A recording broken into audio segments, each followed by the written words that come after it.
At the beginning of the story, we are taken to Xingye County. At the county, we are shown a pavilion in the Young family manor. We see an elf taking a look at a baby's body. When he was done looking at the boy's body, his father asked him to tell him how the boy is. The elf revealed to the man that it will be hard for his son to live past 20 years old due to his constitution. This man is the patriarch of the Young family. His name is Young Damyung. Damyung asked the elf if his son was given a punishment by the heavens. He explained to him that his son caused his mother's death due to his birth. The elf was annoyed to hear this. He could not believe that Damyung was saying this to a physician like him. He asked the patriarch to tell him why he would say such a thing to his son who is going to die early. Damyung glared at his child when he heard this. He watched him as he played alone.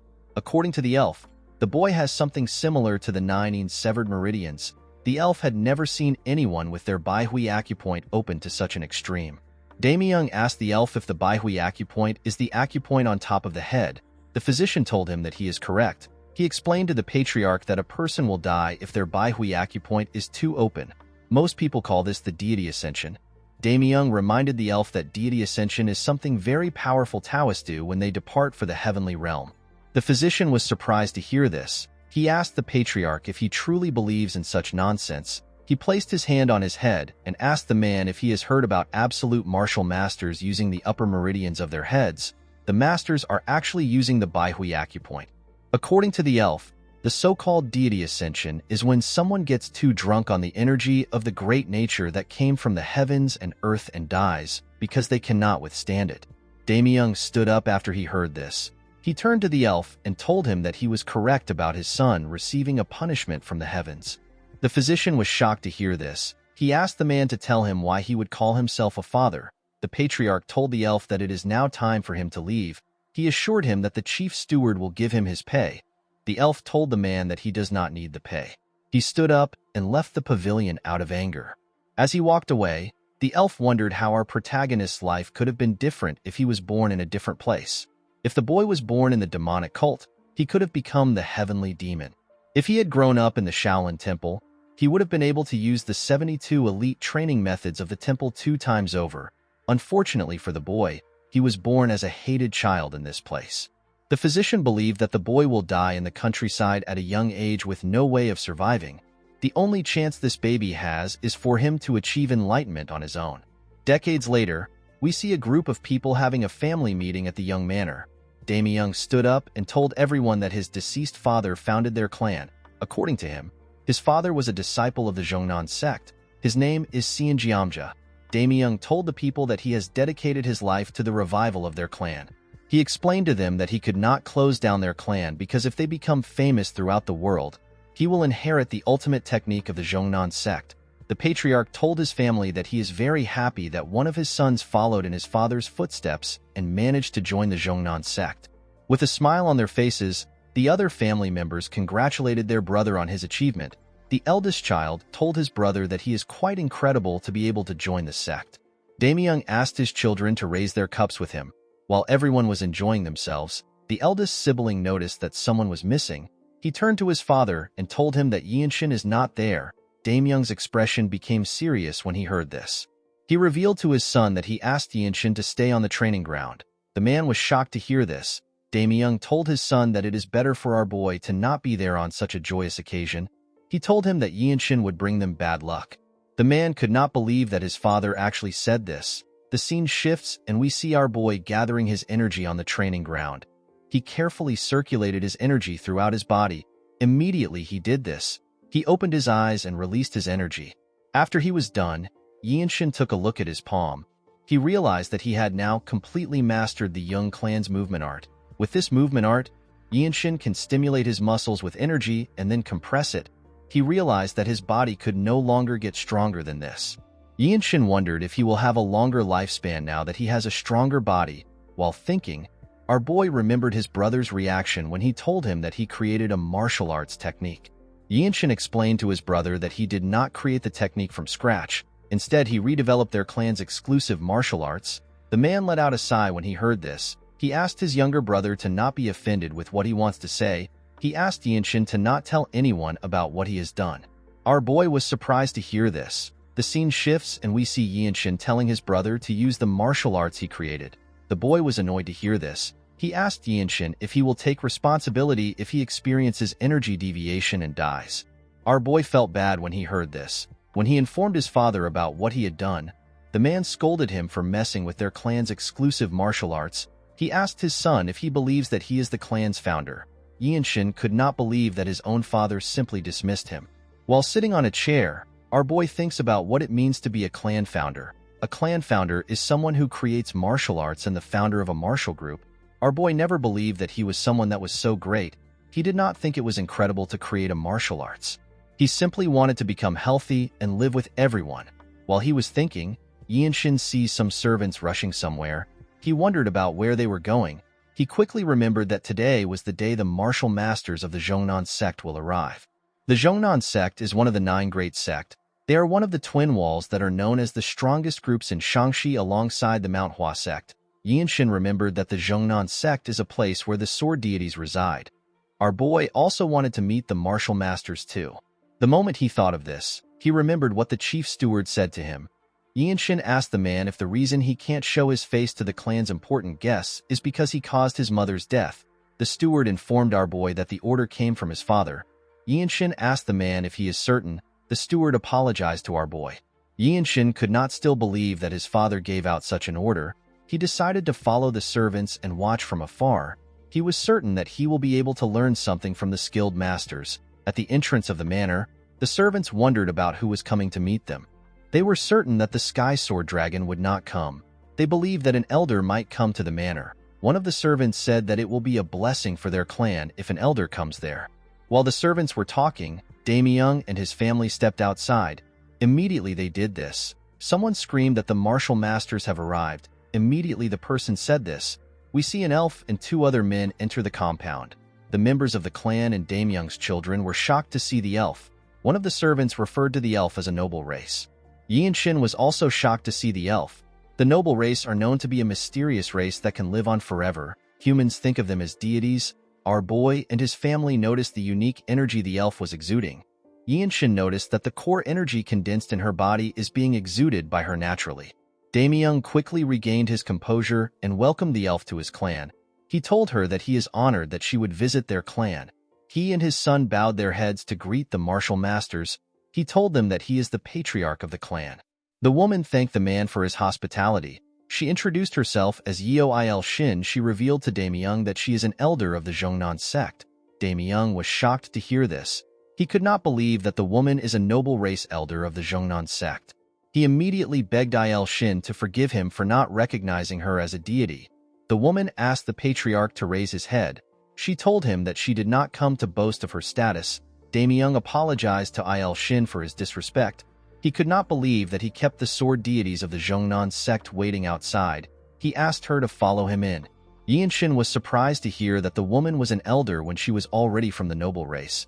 He wondered about how long Il Shin had lived for. While walking, Il Shin turns her head and sights our boy. The 2 of them lock eyes. Yinshin immediately bowed his head when he saw this. Damyung noticed that the woman was looking at his son. He told her that Yinshin is his 3rd son. Our boy turned around and walked away after he saw the woman. The elf told Damyung that his son's eyes are bright. She said that our boy looks really smart, with a nervous look on his face. The patriarch explained to Il Shin that his son is not well-mannered. The elf was shocked to hear this. While watching his son walk forward, Damyung informed the woman that Yinshin is actually the troublemaker of their family. When our boy returned to the training ground, he picked up his sword. Yinshin had gained a new perspective after seeing the energies of the martial masters. Our boy was actually stuck after he was done practicing the young clan's movement art. He was wondering about what he should train in next. He opened his sword and carefully inspected it. He decided to try training his sword. The scene shifts and we are taken to the room of the martial masters. The other 2 masters told the elder that the place is better than they expected. They explained to the elf that the Tyrant Sword Tribe will definitely want a place that has this much earth energy. Il Shin told the men that they are right. She told them that they need to think of a way to counterattack. Unfortunately, the plan will result in the sacrifice of the clan. The taller man asked the elder if they cannot just attack and destroy their enemies before they cross the wall. The elder took a sip of her tea. She believed that the idea was not bad. She explained to the man that the 13 skies are the most problematic bunch. She asked the men to never let their guards down and to keep their sword auras sharp. While thinking, Il-shin noticed that she kept thinking about Yian-shin. She was certain that Yian-shin stood out from everyone. She found our boy to be a strange child. At night, we see Yian-shin meditating and circulating his energy. Our boy noticed something strange. He noticed that his Baihui acupoint was quite opened. Although he wasn't able to meditate for a year because he was busy training his body with the Young Clan's movement art, the amount of energy that went through his head has gotten even greater.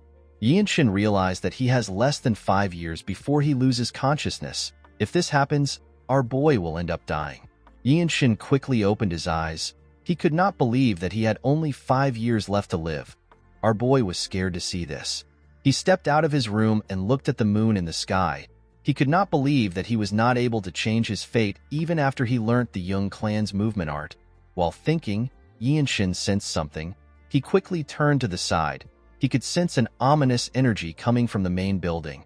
Our boy quickly grabbed his sword and ran to the building. As he got closer, Yian-shin became certain that something was wrong. The scent of blood got stronger the closer he got to the building. The building was also too quiet. While running, Yian-shin saw a portal at the entrance of the building. Our boy quickly ran through the portal. He realized that someone set a trap formation. When he arrived into the main building, Yian-shin saw something shocking. He saw the dead bodies of the servants and the guards lying on the ground. Our boy could not believe that he just noticed that something was happening in the manor.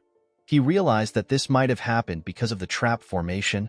While looking around, Yian-shin realized that everyone on the ground was part of his clan. He wondered if the culprit possessed an overwhelming martial prowess.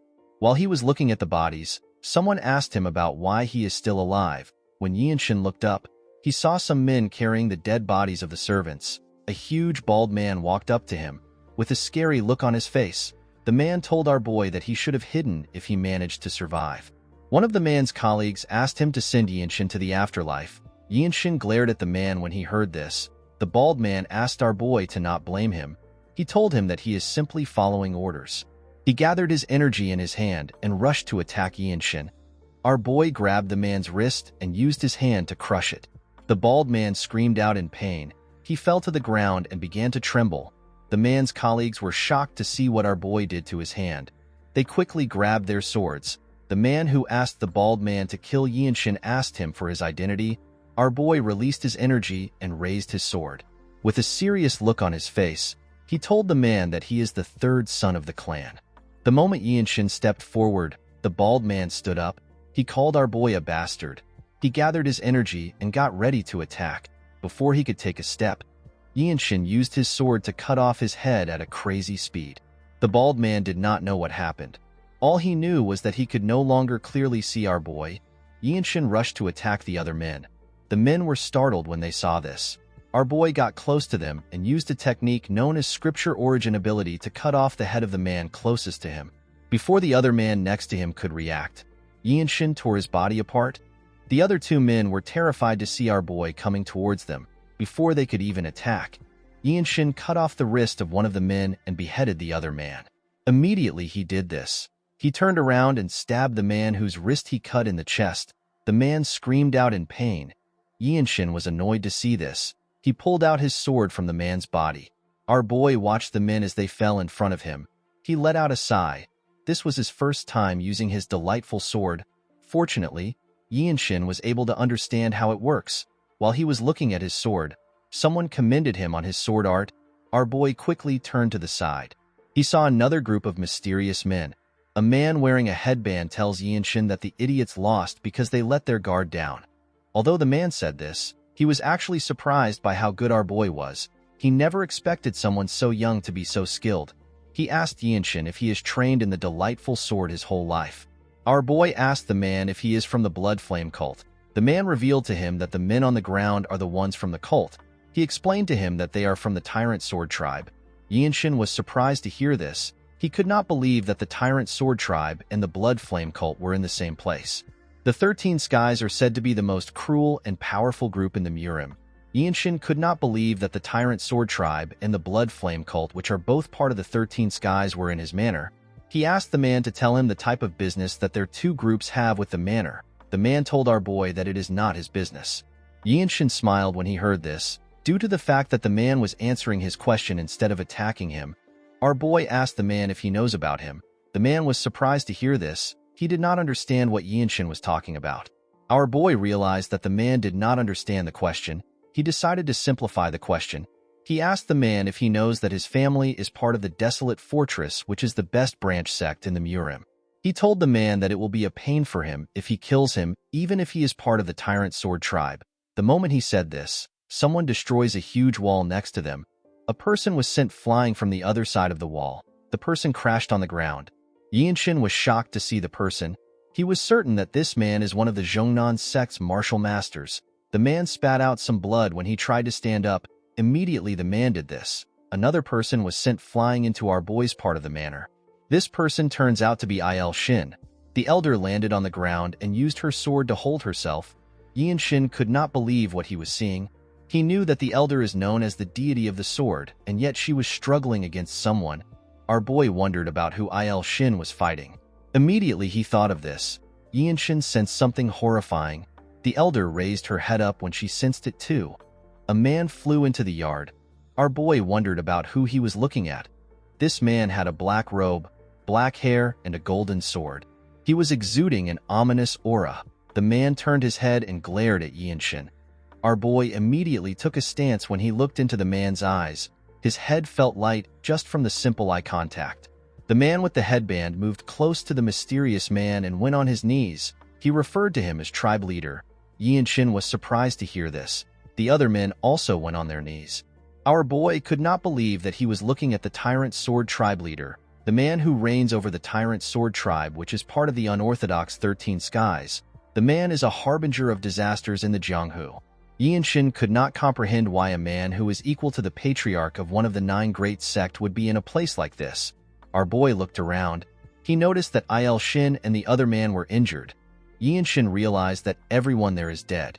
Our boy took a deep breath. He decided to test himself before he dies. He gathered his energy and rushed to attack. The man in a headband was shocked to see this. He immediately grabbed his sword. Before the man could attack, Yinshin stabbed him in the chest. Il Shin was surprised to see this. Our boy let go of the man and asked the tribe leader if he can even kill him after what he has done. The other tribe members were annoyed to hear this. They quickly pulled out their swords. The tribe leader asked the men to stop. The tribe members were shocked to hear this. The tribe leader told Yinshin that his spirit is better than everyone's spirit combined. The elder was surprised to hear this. His subordinates were shocked to hear this. They did not understand what was happening. The tribe leader told our boy that he will let him live. With a confident look on his face, Yinshin told the man that he simply can't kill him. He took out his sword from the body and pointed it at the tribe leader. He revealed to him that he is the only grandson of the former Divine Sword Squad leader of the Desolate Fortress. Il Shin was shocked to hear this. She was certain that the Divine Sword is the best in the Desolate Fortress. According to the tribe leader, the Desolate Fortress was created by the imperial family in order to prevent any conspiracy by the Murim forces. The man believed that it won't be a good idea to be involved with such a group. The tribe leader explained to Yinshin that he is not letting him live for this reason. He revealed to our boy that he likes him. He explained to him that his temperament and spirit are things that a powerful martial artist needs in the Jianghu. Our boy simply glared at the man. The tribe leader revealed to Yinshin that he would have taken him in as a disciple if he wasn't related to the Desolate Fortress. Everyone was shocked to hear this. The man raised his sword and pushed it into the ground. He told Yinshin that he will give him one day to leave the place. He told our boy and the elder that he does not permit any clan or sects to step foot on the land. After saying this, he turned around and walked forward. The members of the tribe put their sword away and followed their leader. Before leaving the building, the leader informed Yinshin that he will always be open to have a duel with him. He asked him to come find him when he is ready to get revenge. Yinshin glared at the man when he heard this. After saying this, the leader left the building. Our boy kept the image of the leader in his head. He etched it into his mind. In the next scene, we see Yinshin staring at his father's body. He saw his father coughing. He told the man that he is right next to him. Damyung reached out his hand and touched his son. With a shaky tone in his voice, he asked Yinshin to tell him why he is so strong. Our boy explained to his father that he used the Young clan's movement art which he created. Damyung was shocked to hear this. He could not believe that his son created a martial art. He remembered when Yinshin told him that he created a martial art using their clan's technique. At this time, Damyung turned around and asked his son to repeat what he said. With a look of anger on his face, the man asked our boy to tell him what gave him the right to mess with their clan's exclusive martial arts. The patriarch asked our boy if he is referring to the martial arts he told him about. He referred to the martial arts as the sacred art created by their clan. With tears in his eyes, Damyung told his son that he was too stupid and ignorant. He could not believe that his third son improved their clan's martial arts. The patriarch told Yinshin that he has the qualities of a founder. The man could not believe that someone as skilled as Yinshin was his son. The moment he thought of this, he lost consciousness. Our boy held his father's hand tightly. The second son called out to his father. Our boy stood up and turned to the chief steward. He asked him to tell him how Haya is doing. The man assured Yinshin that his niece is safe. He told him that the girl is simply sleeping because her acupoint has been blocked. According to the steward, Haya's acupoint was blocked to knock her out, and then she was hidden so that the killers wouldn't find her. Our boy called out to his elder brother. He asked him to raise Haya in the Zhongnan sect. He explained to him that the little girl has an exceptional affinity with the 5 elements. He assured him that the sect will take her in. The boy asked Yinshin about what he is going to do. Our boy told his elder brother that he will look after himself. The moment he said this, Il-shin comes to look for him. Yinshin asked the woman if she is already leaving. The elder explained to our boy that she needs to report the situation to the Zhongnan sect now that the tyrant sword tribe leader has gotten involved. Il-shin asked Yinshin if he is going to the desolate fortress to meet his mother's family. With a sad look in his eyes, our boy told the elder that she is correct. He revealed to her that he does not have anywhere else he can go to become stronger. Upon hearing this, Il-shin offered to bring Yinshin to the Zhongnan mountain. Our boy thanked the woman for giving him an offer. He told her that he is quite honored. Il-shin revealed to Yinshin that she plans to recommend him as the sect leader's disciple. Our boy and the other 2 men were shocked to hear this. The elder assured Yinshin that it is possible for someone like him. Yinshin knew that the direct disciple of the Zhongnan sect would be able to learn the absolute sacred art.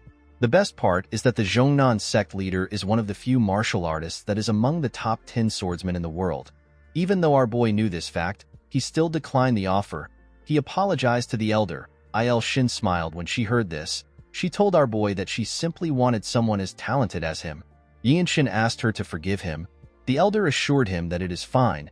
She told him that the doors of their sect will always be open for him. The moment he heard this, our boy told the woman that he has a question. Il-shin asked him to share his questions. Yinshin explained to her that he is aware that she is one of the older people among the noble race. With a serious look on his face, our boy asked the woman if she knows a way to get the fruit of the world tree. Il-shin was shocked to hear this. The fruit of the world tree is protected by the desolate fortress leader whom the emperor has acknowledged as the king and a peer. It is said to give eternal life and youth to those who eat it. It is a treasure from the heavens. Yinshin believes that he will be able to add to his short lifespan if he eats this fruit. Il-shin revealed to our boy that she has not lived half of her own lifespan, so she does not have any authority over the world tree. According to the elder, the desolate fortress leader is able to give the fruit to other people. Yinshin told the elder that he has to go to the desolate fortress. Il-shin explained to our boy that the item is not easy to get. She told him that the item is sacred even among the noble races. Yinshin explained to her that he does not know any other way to save himself. He told Il-shin that he will have to become the Divine Sword Squad leader and achieve great feats. The elder bowed her head and assured our boy that she will cheer him on from afar. After saying this, she turned around and told Yinshin that she needs to leave to take the updates to the sect. She referred to the tall man as Cliff Swordsman and the short man as Neutral Spirit Fist. She told our boy that the men will stay to clean up the place. The men put their hand together and accepted the order. After saying this, she left. The scene shifts and we see our boy and his family leaving their manor. Yinshin thanked the 2 men for their help. With a sad look on his face, the Neutral Spirit Fist asked our boy to not thank them. He told him that they also played a big part in the tragedy. Before Yinshin left, his elder brother called out to him.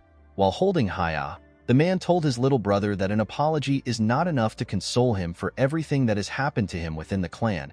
He promised Yinshin that he will be a better older brother the next time they meet. He asked our boy to survive at all cost. Yinshin revealed to his brother that he is not talented. He told him that he has to train like his life depends on it.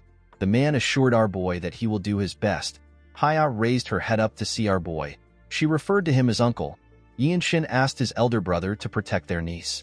He turned to the steward and asked him about what he plans to do now.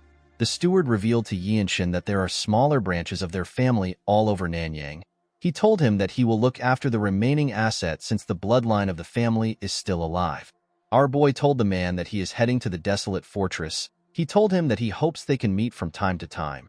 Yinshin was certain that the chief steward will be of help since he knows martial arts. Before leaving, our boy asked the steward to live a comfortable life.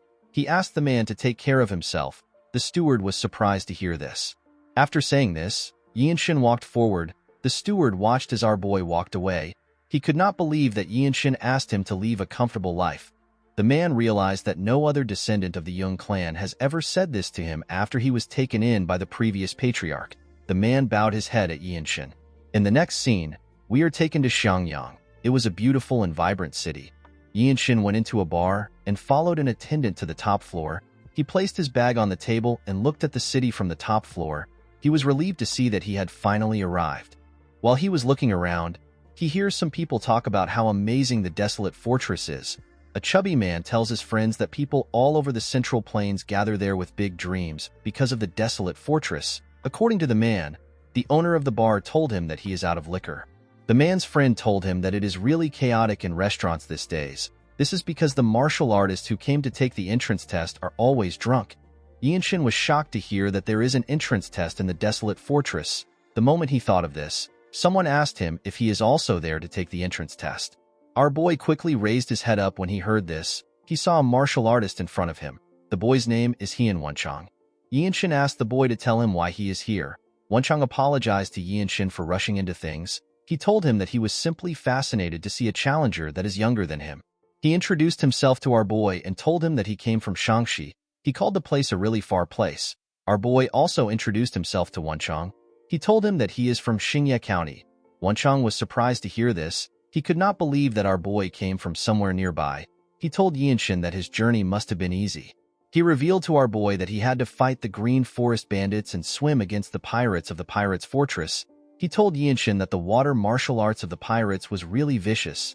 Yinshin also faced some bandits when he was traveling. However, our boy easily cut them down. He told Wenchang that his journey was quite easy.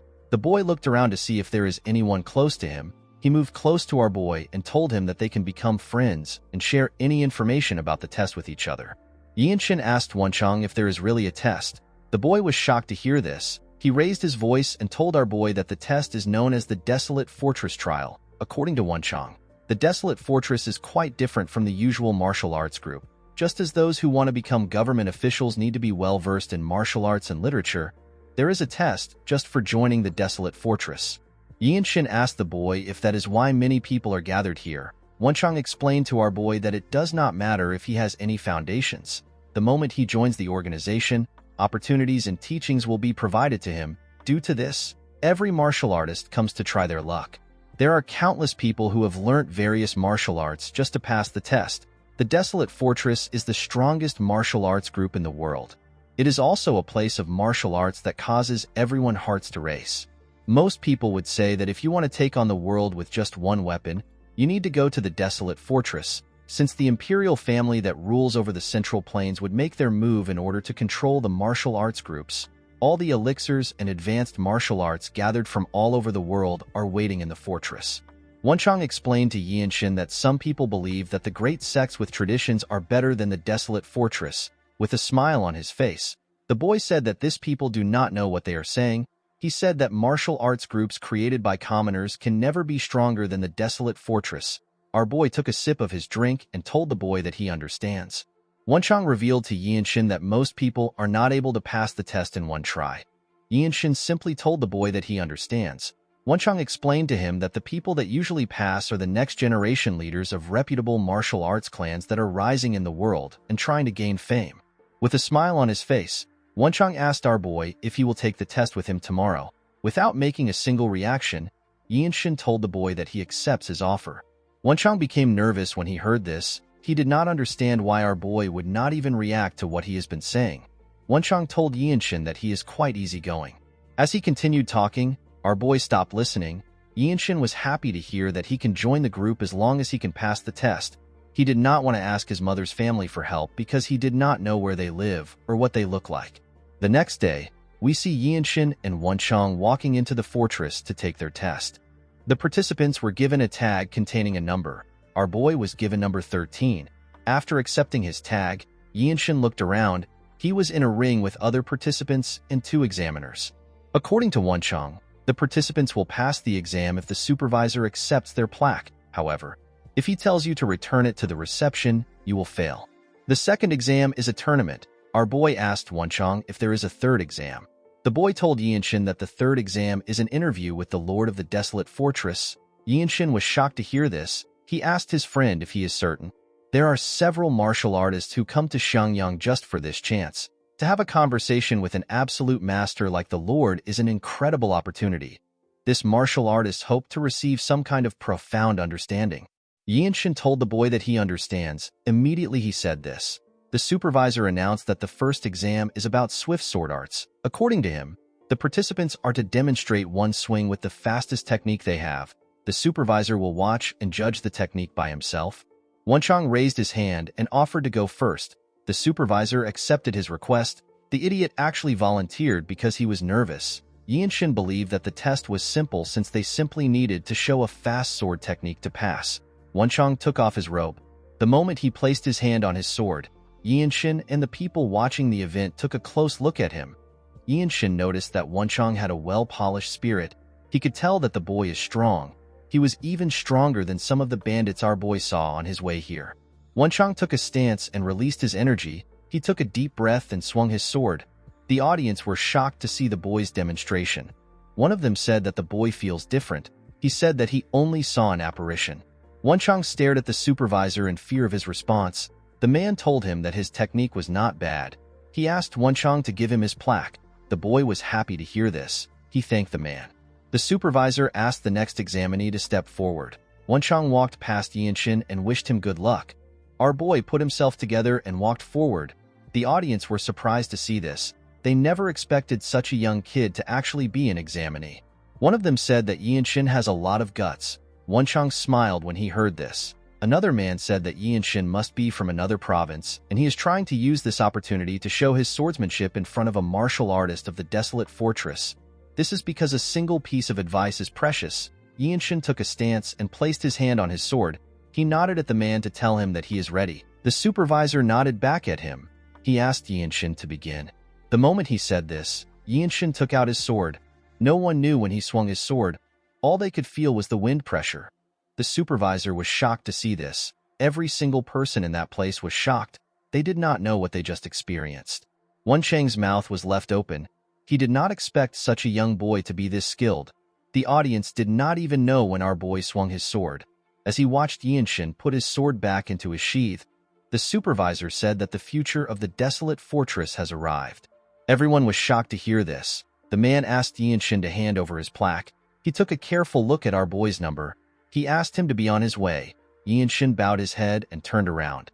Our boy picked up his robe and walked out of the ring. Everyone cleared a path for him. Wenchang moved close to Yinshin and asked him if he is the son of a famous family. Our boy asked him if this will change anything. He reminded Wenchang that all that matters in the Desolate Fortress is your martial arts, talent, and effort. Wenchang was surprised to hear this. He asked Yinshin if he really plans to finish the Desolate Fortress trial. With a serious look on his face, our boy told his friend that this is why everyone came here, including him. Wenchang realized that Yinshin was serious. He told him that he is right. He thanked our boy and told him that he needs to go now. Yinshin watched his friend as he walked away. He hoped that his kind and talkative friend will pass the second exam. The scene shifts and we see Yinshin meditating in a room. While circulating his energy, our boy thinks about the fact that the second exam is a tournament where different people will compete with each other with their martial arts. Yinshin recalled that the exam will take place in 3 weeks. He realized that he needed to train more seriously. Our boy decided to train his young clan's movement art, the rapid sword arts, and the scripture of origin ability, which is an amplified chi movement technique. 3 weeks later, we see Yinshin and other participants arrive for their test. The supervisor asked the examinees to wait outside until they are called. The moment he said this, he went into a building. At the entrance of the building, a guard stood to watch everyone. While staring at the logo on the guard's clothes, One of the participants said that he is feeling discouraged. According to the man, the white martial arts outfit signifies an elementary-level martial artist. The man asked the person next to him to tell him why the guard's energy would be so strong. The other man told him that even just wearing the white clothes means that his future is secured. Yinshin also stared at the guard. While he was looking at him, Wenchang called out to him. The man ran to meet our boy. He told him that he has gotten taller. Yinshin smiled when he heard this. He told the man that he also looks better. With a serious look on his face, Wenchang told his friend that he wants him to remember that winning is not the important thing in this exam.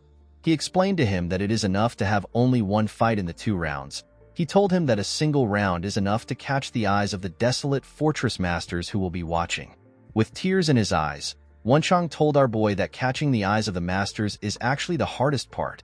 The boy was able to say this because he had experienced it before.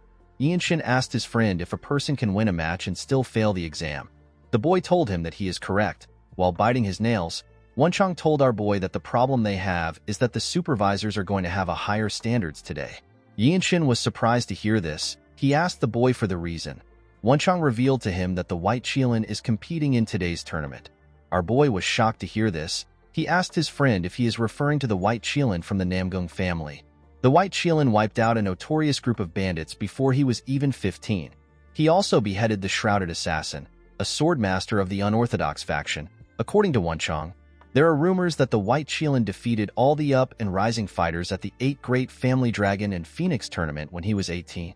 Yinshin was surprised to hear this. He asked his friend to tell him why someone from the Namgung family would join the desolate fortress, especially when it is someone that already has martial dignity and everything else. Wenchang revealed to Yinshin that the White Qilin cannot become the patriarch because he is the child of a concubine. According to the boy, if a person rises to the position of the desolate fortress captain, they are on the same level as one of the patriarch of the 8 great families. In fact, the person will have more power than the patriarchs. This is because the desolate fortress maintains the order of the Jianghu in the center of the Central Plains. While they were talking, the guard called our boy's name and asked him to step out. Yinshin told Wenchang that he hopes to see him again in the desolate fortress. The boy was shocked to hear this. Immediately he said this. He walked up to the guard. Inside the building, we see a referee and different supervisors staring at Yinshin and his opponent. With a creepy smile on his face, our boy's opponent pulled out his sword. Immediately he did this. The referee asked them to begin the fight. The man began to laugh. Yinshin did not understand why he was laughing. With a disgusting look on his face, the man referred to our boy as a moth that is struggling. He asked Yinshin if he is curious about his identity.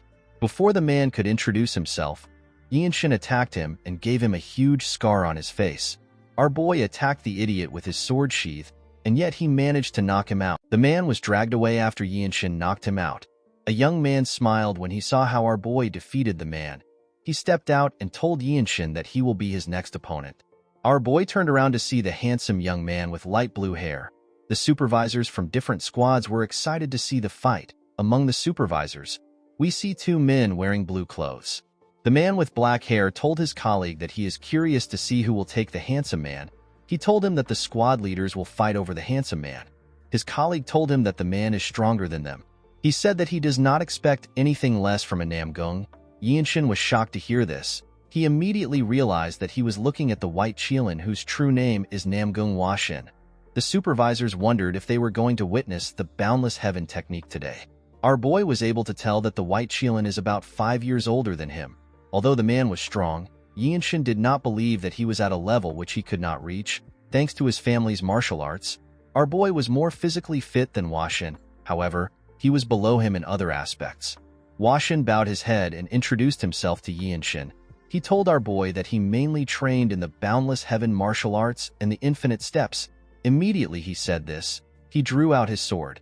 Yinshin bowed his head and revealed the martial arts he uses to Washin. The man noticed something strange. He asked Yinshin if he is not going to use his sword. The moment he said this, our boy grabbed his sword and took a stance. The White Qilin smiled when he saw this. He released his energy and covered his sword with it. The main essence of the technique which Yinshin has been practicing is unpredictability. Our boy will give his opponent an unexpected main attack in the midst of an unpredictable rhythm. Yinshin believed that he will be able to make the White Qilin let his guard down if his technique works. All the supervisors focused their attention on Hua Xin. The referee asked our boy and Hua Xin to begin the duel. Immediately he said this. Yinshin attacked the white Qilin. Unfortunately for him, Hua Xin was able to block the attack and his sword got broken. Hua Xin was shocked to see our boy's attack. He never expected it to be so fast. All the supervisors could not understand what they just saw. Although they expected Hua Xin to win, they had never expected to see such a scary, delightful sword. The two men in blue were more shocked than the other supervisors. Hua Xin took a look at his sword. He turned to Yinshin and told him that he lost. Our boy was surprised to hear this. Everyone else was also surprised to hear this. The two men did not seem surprised to hear the result. In fact, they were more shocked by our boy's delightful sword. The man with blonde hair noticed that Yinshin was 5 years younger than the white Qilin. He realized that our boy could not yet use true energy with his techniques. The blonde man said that he is scared of how powerful Yinshin will become in future. The referee walked up to our boy. He pointed in another direction and told him that there is another garden in the north side. He asked Yinshin to wait at the garden. Our boy bowed his head and told the white Qilin that he will love to duel with him another time. Hua Xin said that he was also about to propose the same thing. With a smile on his face, the man told Yinshin that he is looking forward to their next duel. After hearing this, Yinshin moved to the next garden. Inside the garden, he saw some warriors already waiting there. The martial artists were surprised to see that someone as young as Yinshin passed the tournament.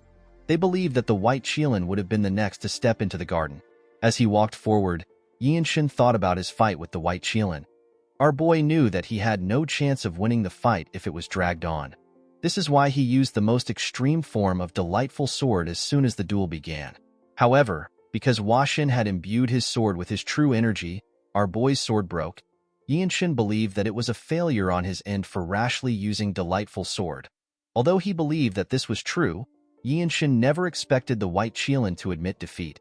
He realized that this is how a noble of a renowned family behaves. Our boy remembered how surprised the two men were when they realized that he could not use true energy with his techniques. The Young clan is a third-rate branch clan. There was no one in Yinshin's household that knew how to use true energy. If such a person existed, our boy would have learnt from the person. Yinshin drew out his sword. Now that our boy had seen it, he understood how it is supposed to be used. While staring at his sword, our boy began to release some energy. Yinshin understood that it wasn't just simple as putting energy into his sword. Instead, true energy is meant to be used as a medium to become one with the sword. The moment he thought of this, his sword began to glow. The other martial artists saw a shining, blinding light in the garden.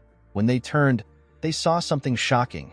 They could not believe that Yinshin was experiencing sword resonation. They were more shocked to see that such a young person was experiencing it. Yinshin's sword released a bright light and waves of energy. Yinshin felt like his body and his sword had become united. He raised his sword and took a stance. Our boy realized that he had reached the body-sword unification. After reaching his new state, Yinshin opened his eyes. Our boy smiled when he looked at his sword. Someone congratulated him on his enlightenment. When Yinshin turned to the side, he saw the white Qilin. The man placed his hand on his sword. Yinshin looked around. He noticed that the other martial artists were staring at him. Our boy realized that the white Qilin was protecting him because he was scared that someone might get in the way of his enlightenment. While he was thinking, Wenchang walked up to him. Yinshin put his broken sword away and thanked Hua Xin for protecting him. He also congratulated him on passing the tournament. Hua Xin began to laugh when he heard this. Wenchang reminded his friend that he is also next to him. Our boy smiled and congratulated him. While they were talking, Wenchang remembered something. He told Yinshin that he has gotten a nickname. Our boy was surprised to hear this. When someone has shown exceptional martial arts prowess or has attracted attention, people will give that person a nickname and call them by it. Unless it is someone who commits atrocious and evil deeds, most nicknames represent a huge honor for martial artists. Hua Xin informed Yinshin that he has also heard about his nickname. Our boy was surprised to hear this. He was certain that he had not done anything other than pass a trial. Hua Xin revealed to our boy that people call him the Lightning Genius.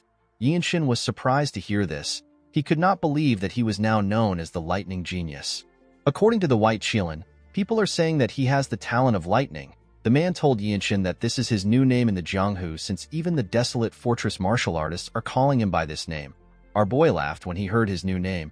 He asked the two men if they are certain that people are not just trying to mock him because he is a little fast with his sword. Washin smiled when he heard this. He could not believe that Yinshin thought that he was a little fast. He asked our boy to tell him what he will call someone like him who had a hard time blocking his attack. Our boy looked up to the sky. He could not believe that he was now known as the Lightning Genius.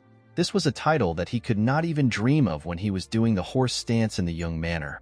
A while later, everyone was asked to gather around. They were told that they are about to go through their last trial. The supervisor told them that they will be able to join the desolate fortress if they pass the trial. Yinshin could not believe that he was about to meet a living piece of history and one of the strongest martial masters in the world who might even be the strongest. After the supervisor explained to them, the first person walked into the building. A little while later, the man came out of the building looking like he had seen something that he should have not seen. Wenchang was surprised to see the look on the man's face. The man did not say anything to anyone. He simply walked past everyone. After the man left, others went in. They all came out looking the same.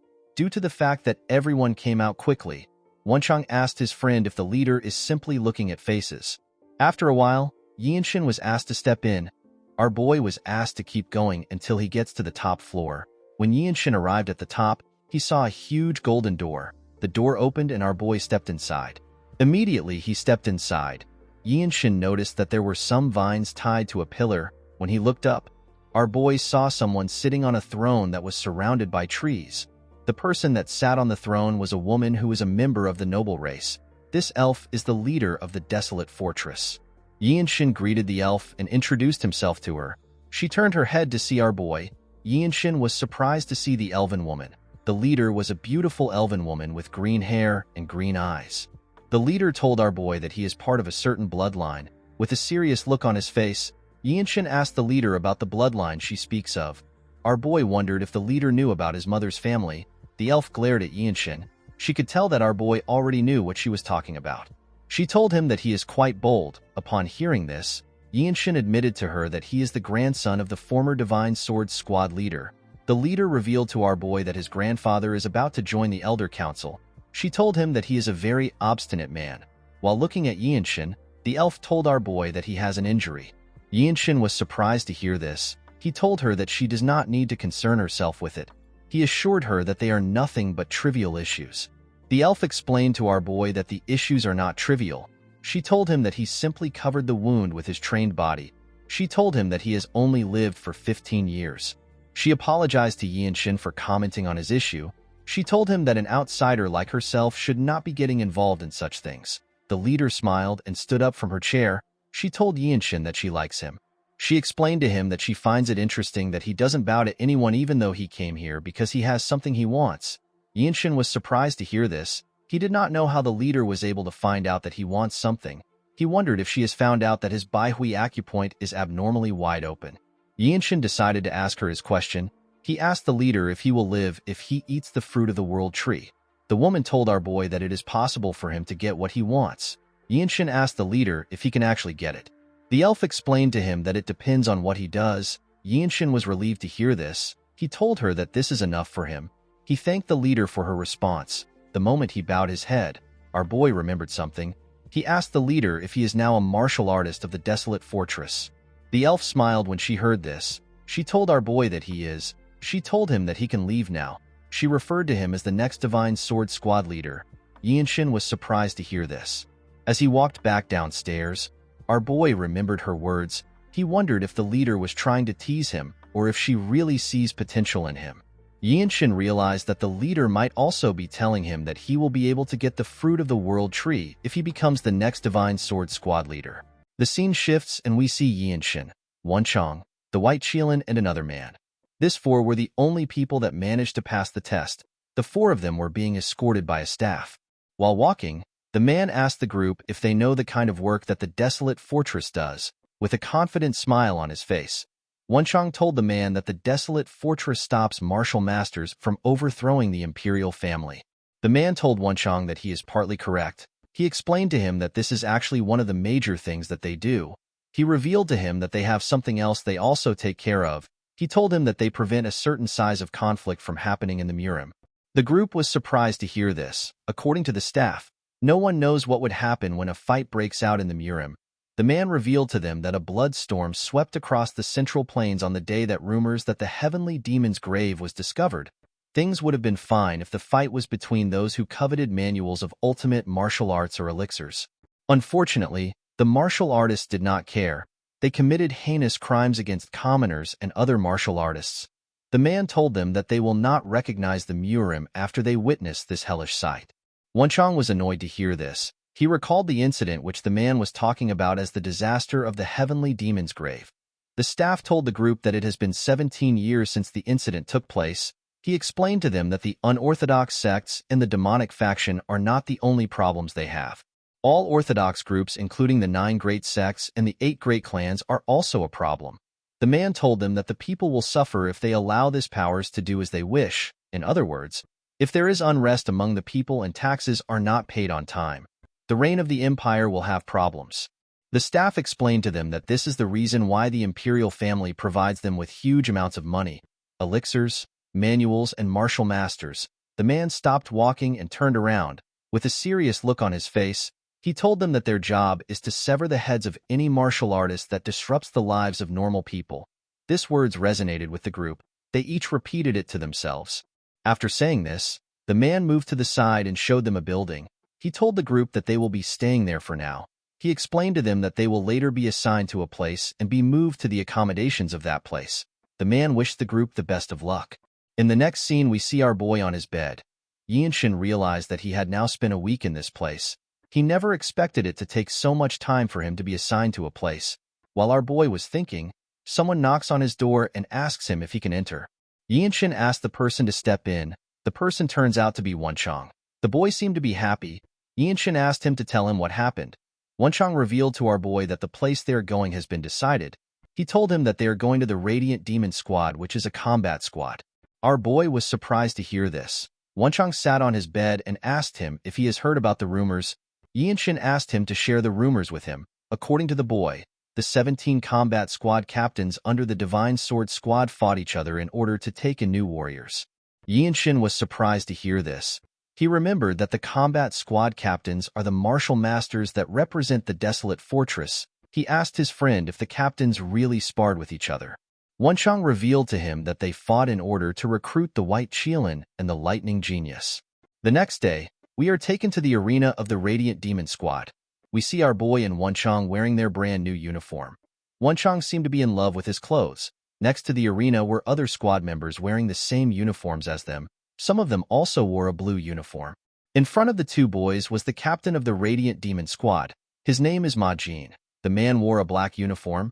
Yinshin had heard that Ma Jin is the strongest among the captains. After seeing him with his own eyes, our boy was able to tell that it was true. Ma Jin moved close to them. With a terrifying look on his face, he called our boy the Lightning Genius. Yinshin answered to the man's call. Ma Jin continued to glare at our boy. However, Yinshin did not falter. He simply looked at his captain. Ma Jin smiled when he saw this. He commended our boy for having a backbone.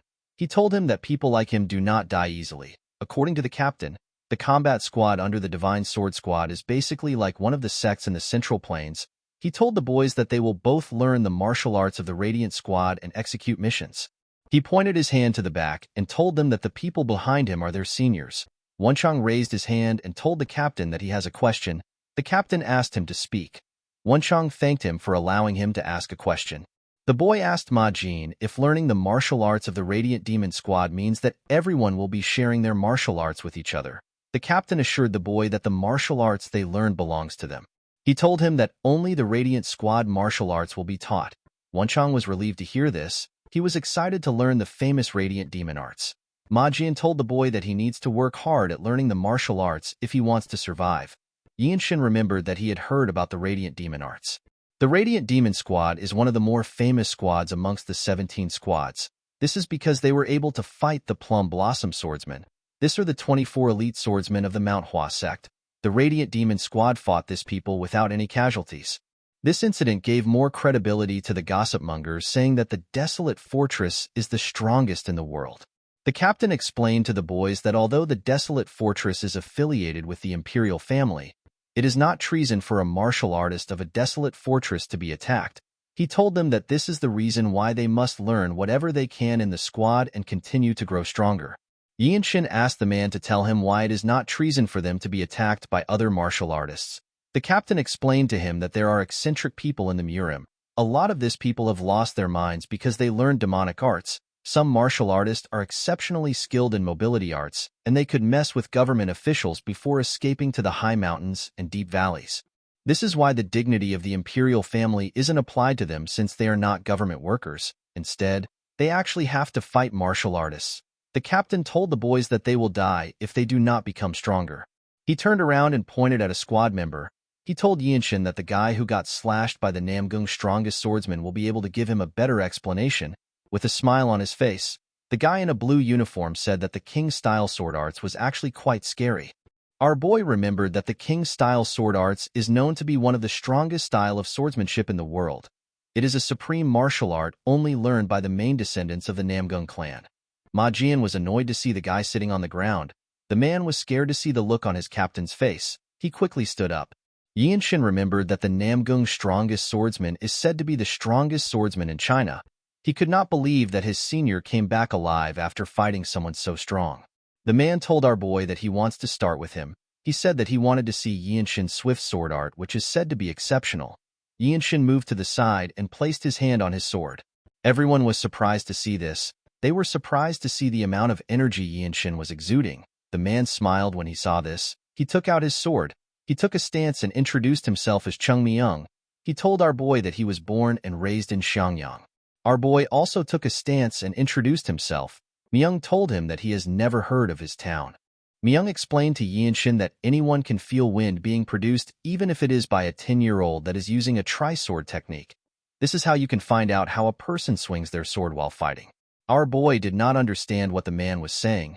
The man pointed at our boy and told him that he must be quite talented for him to have reached this point at such a young age. While releasing his energy through his sword, Myung asked Yinshin to show him his talent. He asked him to show him how talented he is with his sword. Our boy accepted this challenge. Immediately he did this. He raised his sword. The other members were shocked to see the energy Yinshin was exuding. They realized that he had sword resonance. Even the captain was shocked to see this. While his sword was glowing and vibrating, Yinshin glared at Myung. He put all his focus on his senior. Yinshin could feel his senior's breathing with his energy detection. After staring at him for a while, our boy found his opportunity. He quickly rushed to attack him. The moment he got close to him, he took out his sword and used his swift sword arts to attack Myung. To Yinshin's surprise, Myung managed to block his attack when his sword was about to damage him. He did not know when his senior raised his sword. Our boy stepped back and stood his ground. He remembered that he was fighting a man that fought against the strongest swordsman of the Namgung clan. He realized that he should have expected this. Yinshin immediately rushed to attack Myung. The senior raised his sword and swung it at our boy. Yinshin dodged the attack by going low. He quickly turned around and swung his sword at Myung. Unfortunately for him, his senior managed to block his attack, although the senior seemed to be surprised that our boy attacked him this way. While Yinshin was struggling, Myung disappeared in front of him. Our boy was shocked to see this. He immediately realized that Myung was going to appear soon. As he expected, the senior appeared behind him. He swung his sword at our boy. Yinshin managed to dodge the attack by bending his head. The moment he did this, he turned around and swung his sword at his senior's head. Myung managed to dodge the attack by jumping. Unfortunately for him, his headband got cut off. It turns out that Myung is a member of the noble race. He used his energy to land on the floor. He quickly stood up from the floor. Everyone was shocked to see what our boy did. The captain and Wonchong could not believe their eyes. While breathing heavily, Myung glared at Yinshin. Our boy finally understood why Myung was so skilled. He believed that it was expected for a noble race to be skilled. Yinshin took a stance. He decided to use the origin ability, which is also known as the limit-releasing technique, on his sword. While he was thinking, he noticed that everyone had a weird look on their faces. He did not understand why everyone was making such weird faces. Even Myung was surprised. Our boy placed his sword down and asked his senior to tell him what he thinks of him. The man was surprised to hear this. Yinshin told his senior that he knows he went easy on him. He asked Myung to be honest with him. Myung did not know how to react to this. He asked Yinshin to tell him how old he is. Our boy was annoyed to hear this question. He revealed to his senior that he is 15 years old. He asked him if his age is important. He reminded him that their enemies won't go easy on them because of their age. He told Myung that their skills are the most important things right now. Our boy believed that age is a useless thing since he already has a short lifespan to begin with. Myung was shocked to hear our boy's age. Everyone else was also shocked to hear this. They could not believe that a 15-year-old boy would be so skilled. One of the seniors in a blue uniform said that this is completely abnormal. He said that Yinshin might be a mistake from the heavens. He revealed to his peers that he has been to the Dragon Phoenix Summit a few times, but he has never seen anything like Yinshin. He told them that it is impossible for anyone to be this skilled even if they learn the instinct honing arts from birth. Another person in a white uniform said that he was the most talented person in his city. Of course, his talent was nothing compared to our boy's. When Yinshin looked around, he noticed that Wonchong was extremely shocked by what he saw. Ma Jin seemed to be more curious than shocked. Myung laughed and put his sword away. Our boy could not still understand what was happening. In the next scene, we see the seniors laughing when they heard someone scream.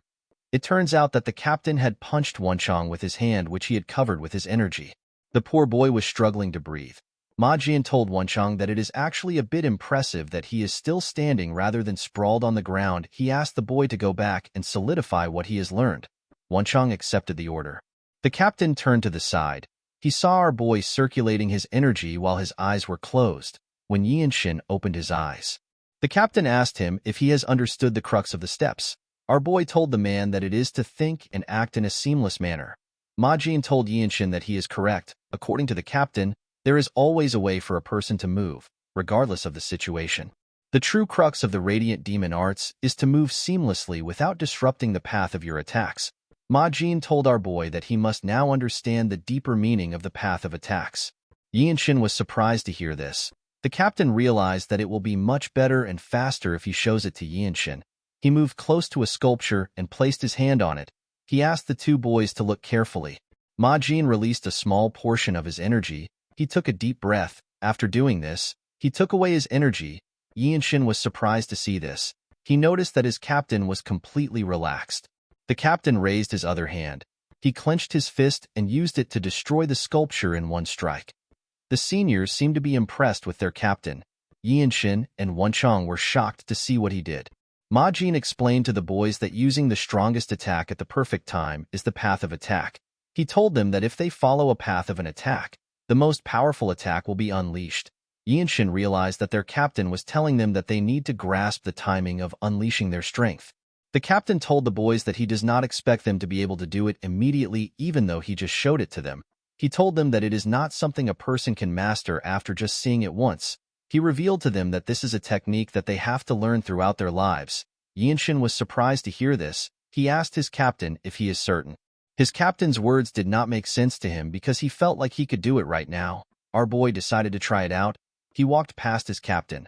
Ma Jin was surprised to see this. He wondered if Yinshin was actually going to try it out. Our boy stood in front of another sculpture. He remembered that the essence of core energy is the great nature. He believed that it would be sufficient for him to follow the lead of nature. Yinshin raised his sword. He entered the state of body-sword unification. He relaxed himself and opened his eyes. He carefully looked at the sculpture. He saw the sculpture in a shiny blue form. While looking at the sculpture, our boy saw a bright light shining in the middle of it. Immediately he saw the light. Yinshin used his sword sheath to hit the spot where the light came from. The moment he did this, the sculpture began to crack. It crumbled apart. Our boy smiled when he saw this. He realized that he had understood the deeper meaning of the path of attacks. Yinshin was quite happy to see that he had learned all of the Radiant Demon Arts. He simply needed to continue training to be able to use it in a real fight. While he was smiling, he turned around. Everyone was completely lost. They could not comprehend what they just witnessed. Yinshin told his captain that he was not quite good since it is his first time. He explained to him that he still needs to experience many more fights before he can use it properly. He told Ma Jin that if he wants to use the martial arts in an instant where life and death is on the line, normal practices like this won't work. Everyone was shocked to hear this. Yinshin bowed his head and thanked his captain for his teachings. Ma Jin did not even know how to react to this. He told our boy that he will need to think about how he should teach him. Yinshin did not understand what his captain was saying. The next day, we see Wonchong next to our boy. He asked Yinshin if he heard that their seniors had a huge fight with the Heavenly Squad. Our boy was surprised to hear this. He reminded Wonchong that the Desolate Fortress is actually quite strict when it comes to their rules. He told him that fighting outside of training grounds is a punishable offense for martial artists of the desolate fortress. Yinshin asked his friend to tell him why they fought. Wenchang revealed to him that one of the Heavenly Squad members picked a fight with their squad at a restaurant. He told a member of their squad that our boy's talent won't blossom in their squad. Yinshin could not believe that the men actually fought for this reason. Wenchang told his friend that he does not know what the Murim is like. He explained to him that something that does not seem like a big deal could provoke someone to raise their sword against him. Unfortunately, the streets place great value on the process of defeating your opponent and winning the fight. Wenchang told our boy that the situation is actually not bad. With a weird look on his face, the boy told Yinshin that he never expected the seniors of the desolate fortress to get angry over a newbie. He said that he would not know what to do if he was in the same situation. Yinshin did not understand what his friend was saying. He was certain that the seniors were angry because someone insulted their squad. While thinking, our boy realized that he has an opportunity in front of him. Yinshin knew that he needed to accomplish something in order to get the fruit of the world tree which all the noble races of the world worship. He knew that he will definitely need help from others if he wants to get accomplishments. Although the best way to gain the trust of a martial artist is to make the martial artist owe you his life, it will still be good for our boy to leave a good impression on his squad members. Yinshin stood up. He told his friend that he is correct. He told him that he never expected their seniors to be fighting because of him. He assured his friend that he will not let this go. He told him that they need to pay their seniors a visit. Wenchang was surprised to hear this. He commended his friend on his bravery. He told our boy that he is a chivalrous person who knows the code of martial artists. Yinshin wondered if something like this was actually chivalry. The scene shifts and we see our boy and his friend arrive at the training ground. The seniors were surprised to see them. They could not believe that the newbies came to train even though there are no lessons today. They believed that the boys were hardworking. A senior wearing a blue uniform told the boys that they do not need to train so hard while they are wearing the white uniform. Another senior wearing blue said that it is actually best for the boys to train while still wearing white. The two boys walked up to the captain and greeted him. Majin asked them if they ran into any problems while training. Yinshin revealed to his captain that he wishes to have a spar. Majin asked our boy to look around and choose someone to spar with. Our boy told the man that he does not want to spar with anyone in their squad. With a serious look on his face, Yinshin told Majin that he wants to spar against the Heavenly Squad. Everyone, including Wenchang, was shocked to hear this. Upon hearing this, Majin realized that our boy has heard about what happened yesterday. The captain told Yinshin that he does not need to get worked up over it. Our boy told his captain that he wants to see the heavenly sword arts which he has admired for a long time. Majin told Yinshin that it is too late for him to say something like this. He believed that our boy was too agitated. The captain actually liked the fact that our boy got worked up because of his seniors. Yinshin bowed his head and explained to his captain that he wants to show everyone that the Radiant Demon Arts is a great martial arts. He begged Majin to give him a chance. Yinshin actually wanted to gain fighting experience with the Radiant Demon Arts. He also wanted to observe and advance martial arts and leave a good impression on his seniors. Our boy wanted to kill 3 birds with 1 stone. Majin reminded Yinshin that he did not learn the same kind of martial arts as the Heavenly Squad, and he has never fought in battle with them before. He told Yinshin that his opponent has no reason to go easy on him, even if it is a spar. With a fired-up look on his face, Yinshin assured his captain that this is exactly what he wants. Everyone was shocked to hear this. The seniors began to praise Yinshin. They told him that he has a spirit that is befitting of a martial artist of the desolate fortress. They told him that he can become the next captain of their squad if he survives this spar. Upon realizing that he could not persuade Yinshin, Majin told him that he will send a message to the Heavenly Squad. Our boy was happy to hear this. In the next scene, we are taken to the arena of the Heavenly Squad. Yinshin stood in front of his opponent who was from the Heavenly Squad. Some of the Heavenly Squad members were shocked to see that a white robe actually challenged a blue robe. A white robe told his seniors that the fight is actually supposed to be a guidance fight for the sake of learning. A blue robe asked his colleague to tell him how long Yinshin will last in the fight. The man told his friend that our boy will last for 10 bouts at best. The man believed that it was impossible for a newly joined white robe to last 10 bouts against a blue robe, while our boy and his opponent were staring at each other. The captains of their squads also stared at them. The captain of the Heavenly Squad is known as Han Chulmak. Chulmak and Majin were not happy to see each other. Chulmak pointed at Yinshin and told Majin that he will give our boy one of the Heavenly Squad's elixirs if he lasts for 10 bouts.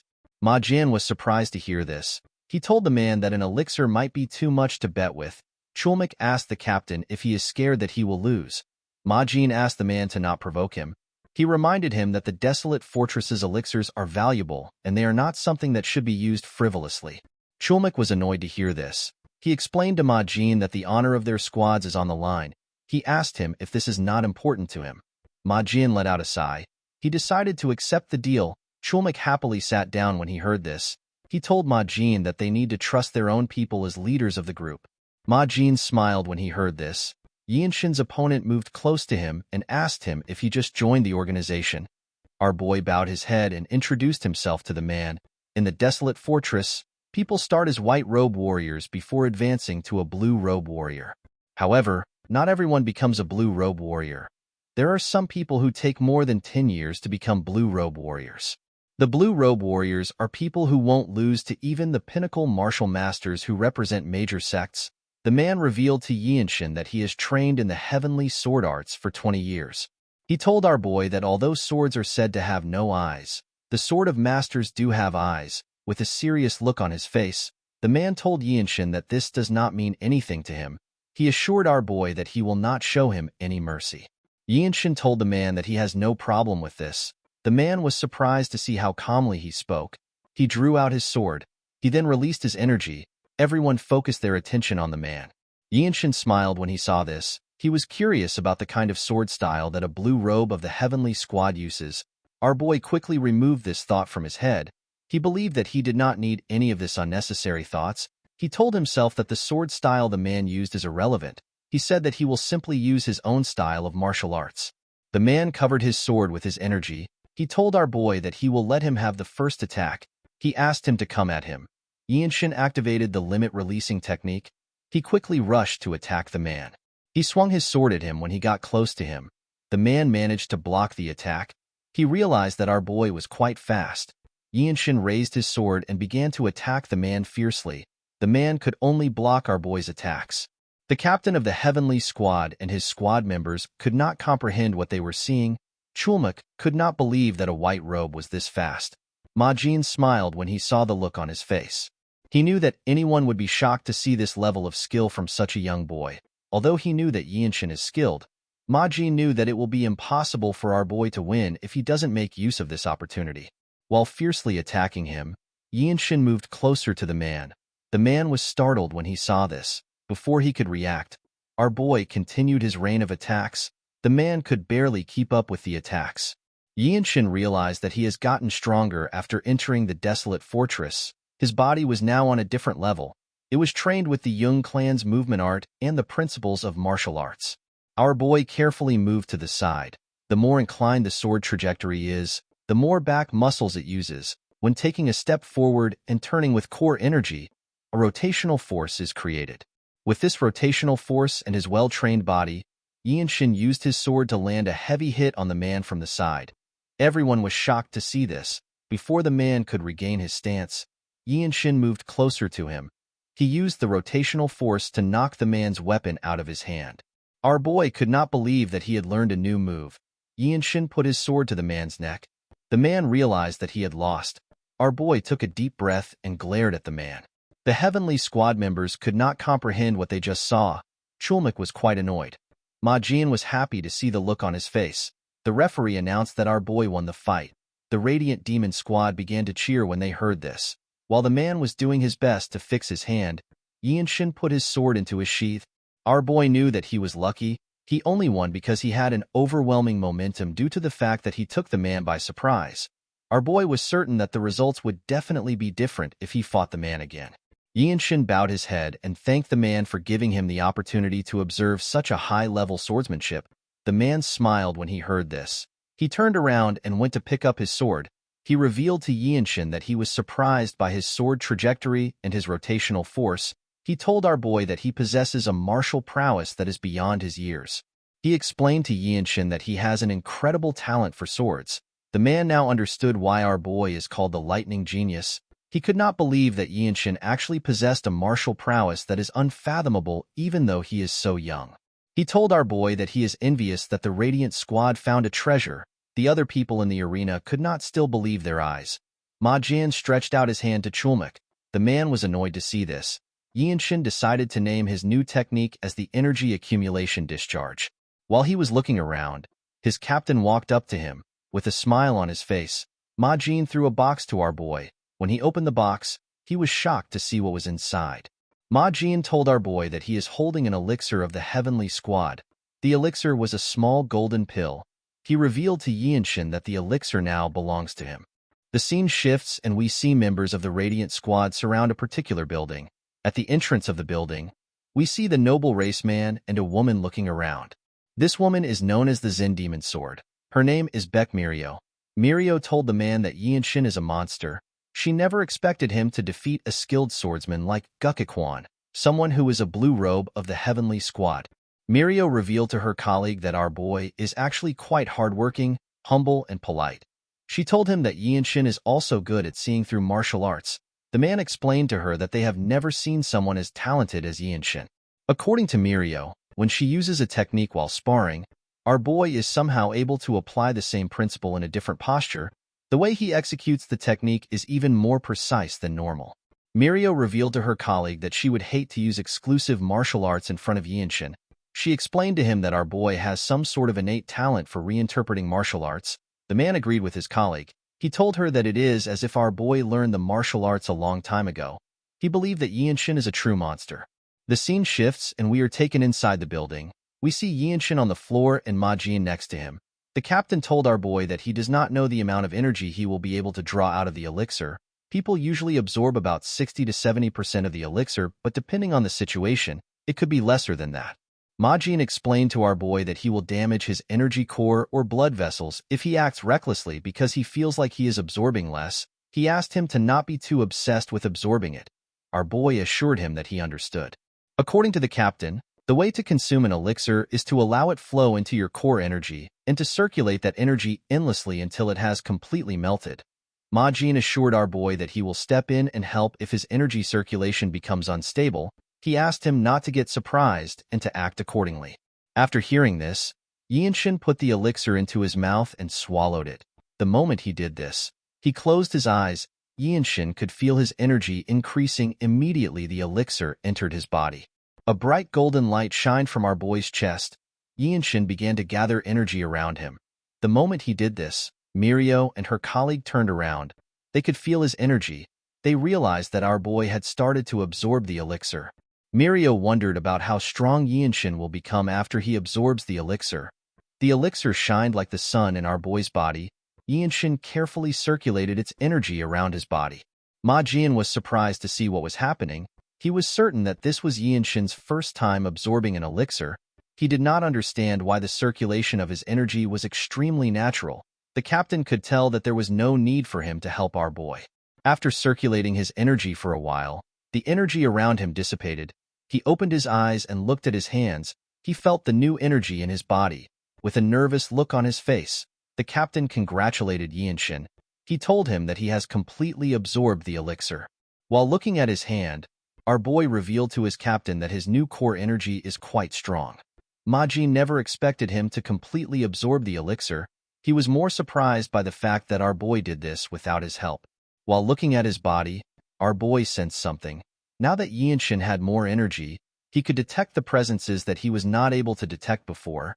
He realized that his seniors have surrounded the building. He wondered if they were protecting him because he is completely vulnerable while he is absorbing the elixir. Our boy turned to his captain and revealed to him that he was being protected while he absorbed the elixir. With a serious look on his face, Yinshin asked his captain to tell him why everyone is being nice to him. Ma Jin smiled when he heard this. He revealed to him that they are not taking special care of him. He assured him that this is done for everyone in the Radiant Demon Squad. He explained to Yinshin that things like this become natural once you risk your life a few times in the Jianghu. He reminded our boy that it is better for their squad if he becomes stronger. At night, we see Yinshin meditating in his room.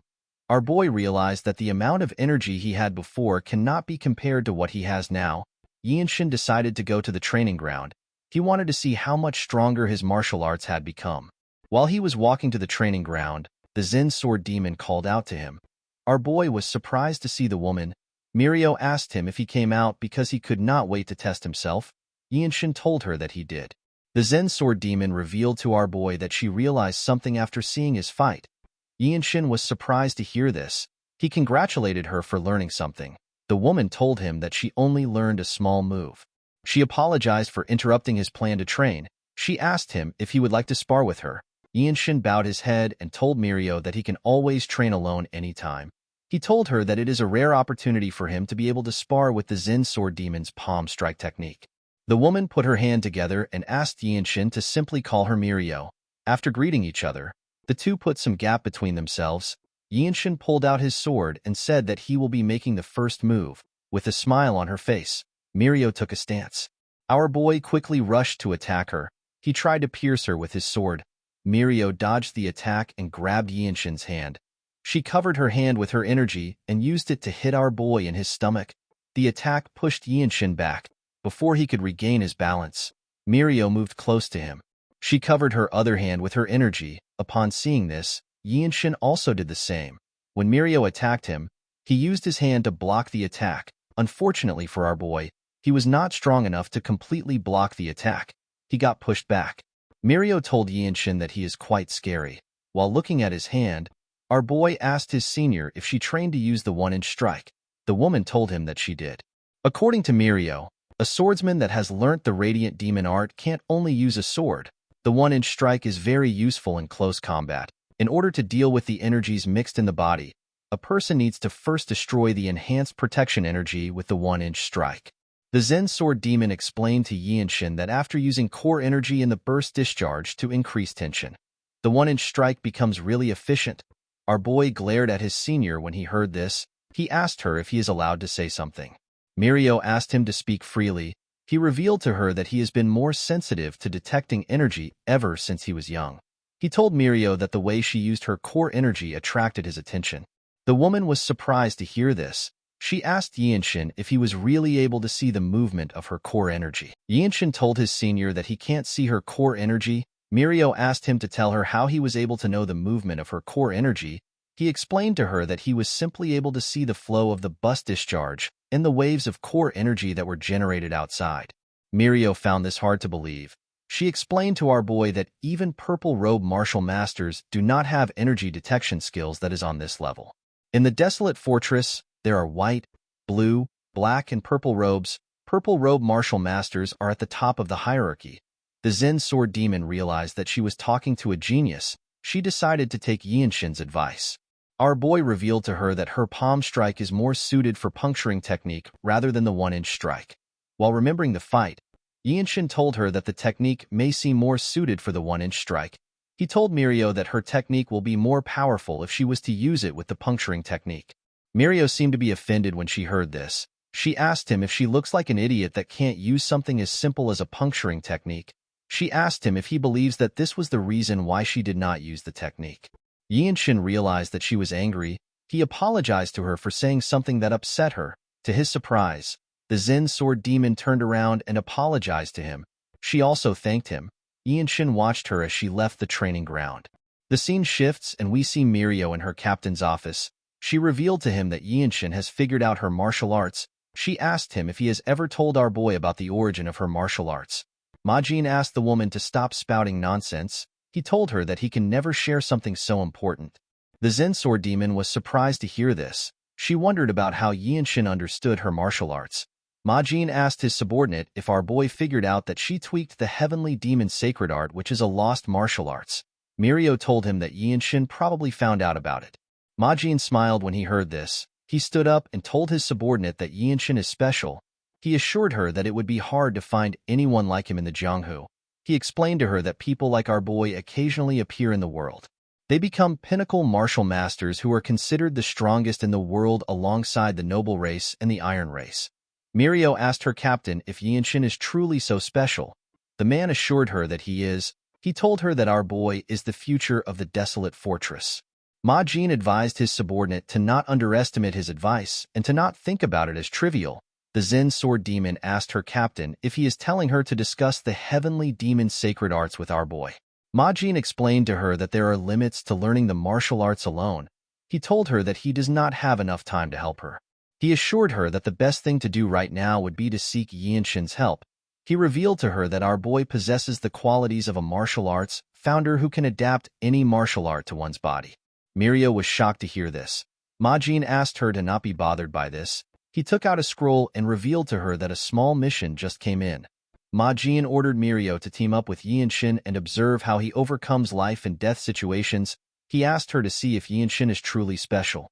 The man assured her that our boy will become the next captain of the Radiant Demon Squad within the next 5 years. In the next scene, we see Myung, Mirio, Yinshin, and Wonchang riding their horses. On their way to their destination, the Zen Sword Demon recalled that her captain asked her to check if Yinshin is someone worthy enough to become her superior. The scene shifts, and we see the group arrive at the stage station of the Jinping County. When he came down from his horse, Wonchang complained about riding for 10 days straight. While looking at his teammates, our boy remembered what their captain told them. According to Ma Jin, people who bring offerings to the Blood Flame cult have settled down in a village and would routinely slaughter livestock while ruining crops. The village is located in Jinping County in the south of Shaanxi. Usually, the Jinping branch would be able to deal with the issue. However, there has been an incident where the elixir of the Mount Hua sect has been stolen. Wonchang was surprised to hear this. He asked his captain if the elixir is the plum blossom pill that is on par with the Shaolin Temple's Great Revitalization pill. Ma Jian told him that he thinks so. He revealed to him that the situation has escalated and now involves the whole Shaanxi. He explained to the team that the branch does not have spare manpower, so they asked the main branch for help. He told the group that he wants them to deal with the issue. Immediately he remembered what his captain said. Our boy thought about the Blood Flame cult. While he was thinking, someone asked them about why they are just arriving when they requested help so long ago. The person turns out to be some fat noble. The man said that he was going to act respectful to them because they are the sword of the empire. He asked them about why they were so slow. The man seemed to be disappointed that the desolate fortress sent a group of young people. He asked them if they can even deal with the enemy. Yinshin ignored the man and asked his seniors to tell him what he is looking at. The man was annoyed to hear this. Myung explained to him that there are always ignorant officials in most places. The elf told him that he has visited many counties, and he has seen many officials who have never even seen a true martial artist before. He said that such people think that the desolate fortress is their broom. The official became enraged when he heard this. He could not believe that Myung dared to speak to him so rudely. Yinshin asked Myung if he can block the official's mute acupoint. The elf asked him to go ahead. He did not want to waste his time there. The man wanted to start yelling, but our boy blocked his acupoint. The man began to sweat. He noticed that he could not speak. Yinshin told him that they do not take orders from him. While the official was struggling to speak, Yinshin and the rest of the group walked forward. While walking, Wonchang asked his friend if he also learned how to block acupoints. Yinshin told him that he did. Wonchang told our boy that he has realized that it is not respectful to call him by his name. Wonchang told his friend that he will call him Warrior Young. Yinshin referred to him as the Desolate Fortress Sacred Warrior and asked him to do as he pleases. Wonchang was quite proud of his new nickname. While they were talking, Myung placed his hand on our boy's shoulder. He reminded our boy that the Murim and the government doesn't interfere with each other. However, when it comes to the government, the Desolate Fortress gets more freedom than most martial artists because the imperial family allows it. The elf told him that it is fine if they want to mess with idiots who think they have them on a leash. Mirio moved close to them and warned Yinshin to never overdo it. Although she said this, she still commended him on his actions. While they were talking, Wonchang noticed something odd about a village far from them. He told his teammates that something is wrong there. When the group carefully looked at the village, they saw a man with red hair holding a child in one hand and a blood-stained sword in another hand. The villagers seemed to be trying to stop the man. The man raised the child and asked him to be quiet. Yinshin immediately realized that he was looking at a blood flame cultist. He quickly began to run towards the village. Before he could get far, Myung ran past him. Our boy was surprised to see how fast his senior was. He realized that this is the mobility art of the noble race. It is known as grass flutter. Mirio and Wonchang also ran past Yinshin. He was annoyed to see this. He wasn't able to train much in mobility arts. The lack of a proper mobility arts experience from the young manor is giving him a huge disadvantage. With a smile on his face, the cultist used his sword to cut one of the villagers. The man fell to the ground. Another villager quickly rushed to check on him. Other villagers asked him to hand over the child. The man noticed that the child was crying. He asked him to shut up. He wondered if the child was full of life energy because he is young. While the man was yelling at the child, he heard something behind him. When he turned around, he saw Myung rushing to attack him.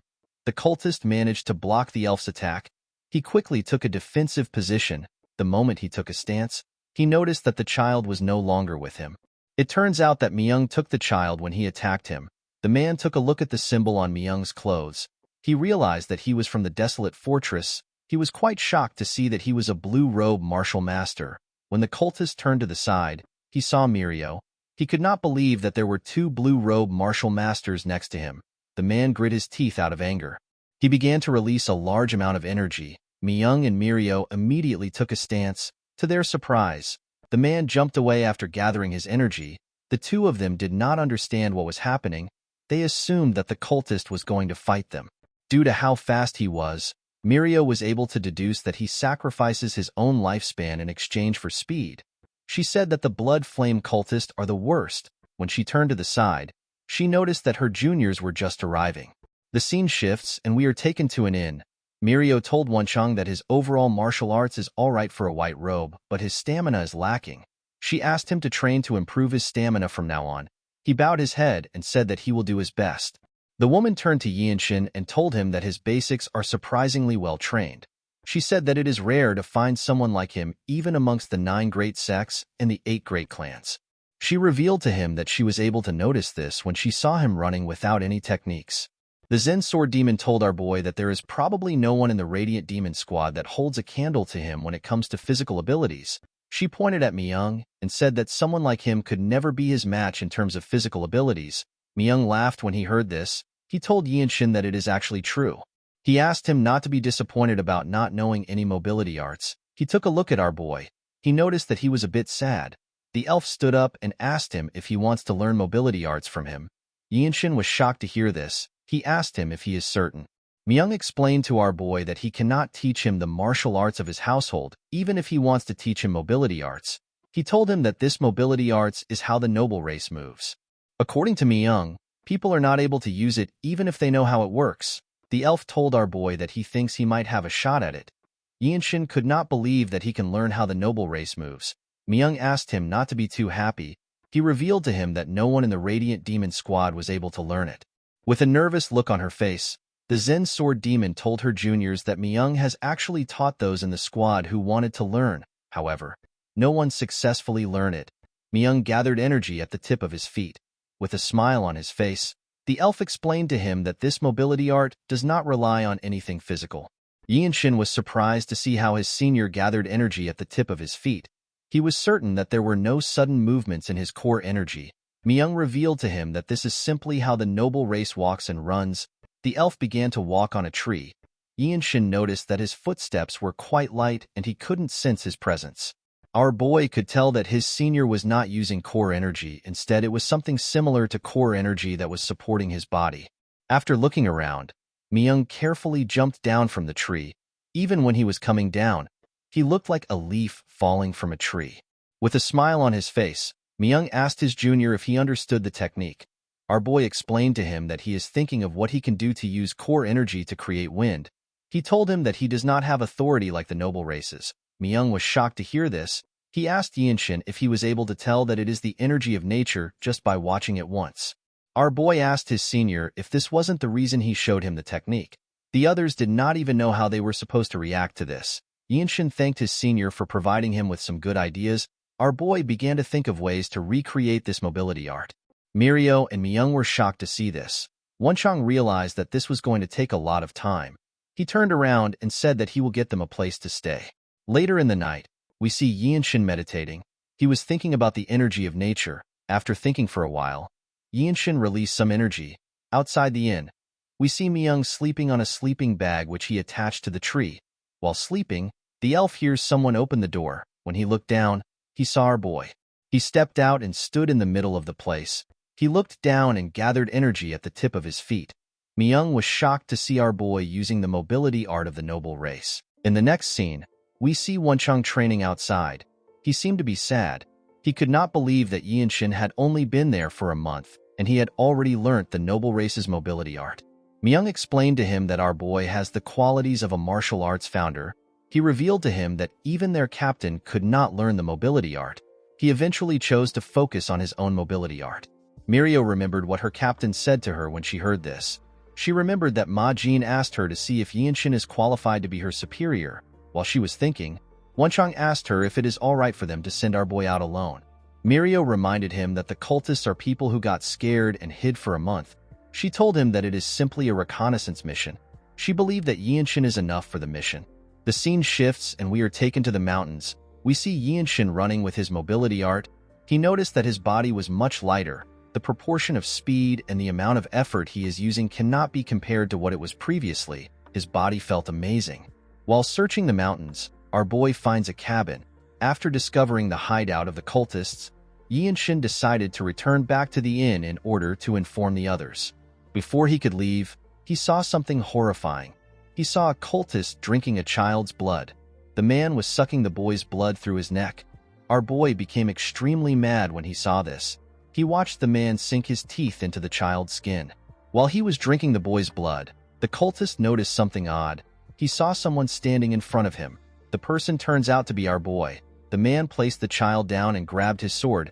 He asked Yinshin for his identity. He quickly realized that our boy was from the desolate fortress because of his outfit. He smiled when he realized this.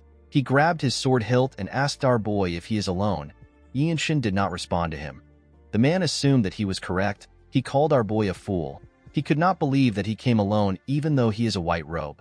He asked Yinshin to blame his own bad luck. The moment he said this, our boy beheaded him at a frightening speed.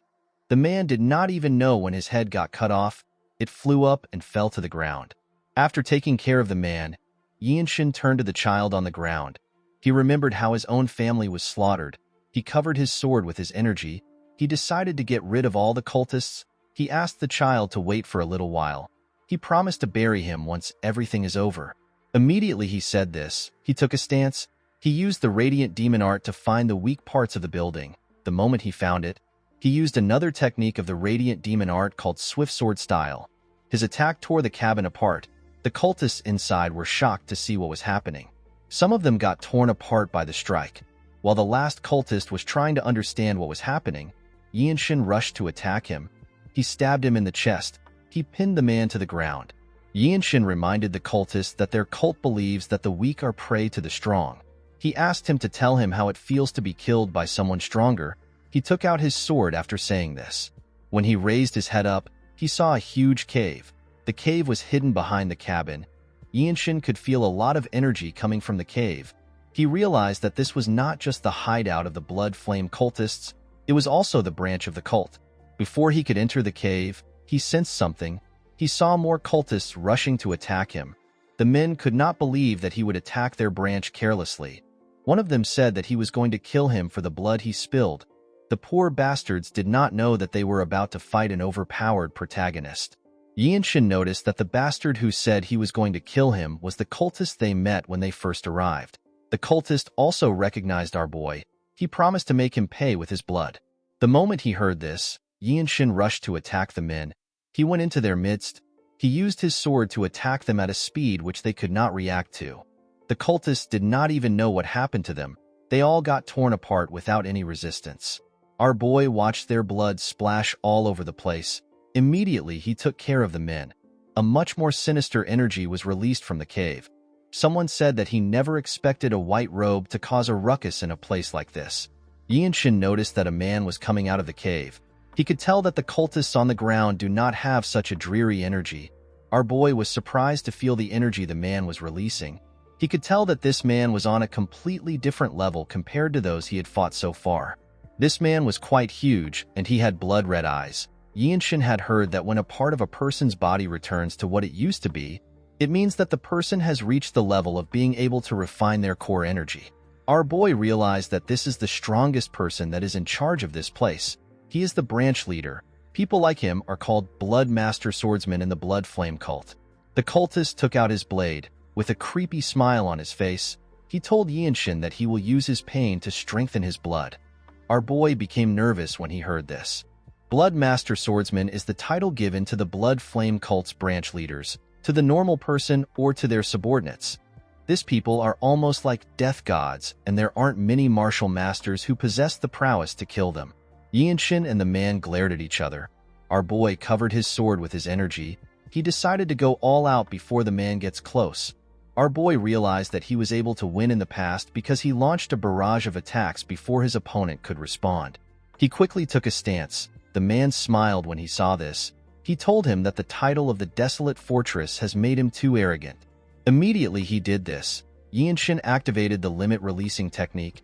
He swung his sword at an incredible speed. The man managed to dodge the attack. He was surprised to see how fast it was. He quickly stepped back. Our boy quickly charged at him. He began to attack him fiercely when he got close to him. The cultist managed to block the attacks. However, it was too fast for him. Our boy was pushing him back. He smiled when he saw how fast Yinshin was. He told him that he is not bad. Our boy could not believe that the man said that he is not bad. He remembered the dead bodies of his family members. He remembered how he felt that day. He grit his teeth out of anger. He reminded himself that he is no longer his old self. He made his attacks much heavier. The man was surprised to feel the weight of his sword. While he was struggling to block it, Yinshin reached out to him and grabbed his hand. He held the hand that the man used to hold his sword. He used his energy to twist the man's entire arm. The cultist screamed out in pain. He became more enraged. He gathered his energy in his other hand and rushed to attack Yinshin. He called him a bastard. Before his hand could touch him, our boy used his sword to cut it off. The man screamed out in pain. While he was screaming, Yinshin decided to use the opportunity. He stabbed him in his chest. The cultist spat out some blood. Yinshin twisted his sword and messed up his inside. The man could not believe that he lost to a mere white robe. With a look of anger on his face, Boy told him that he must have only inflicted pain on others.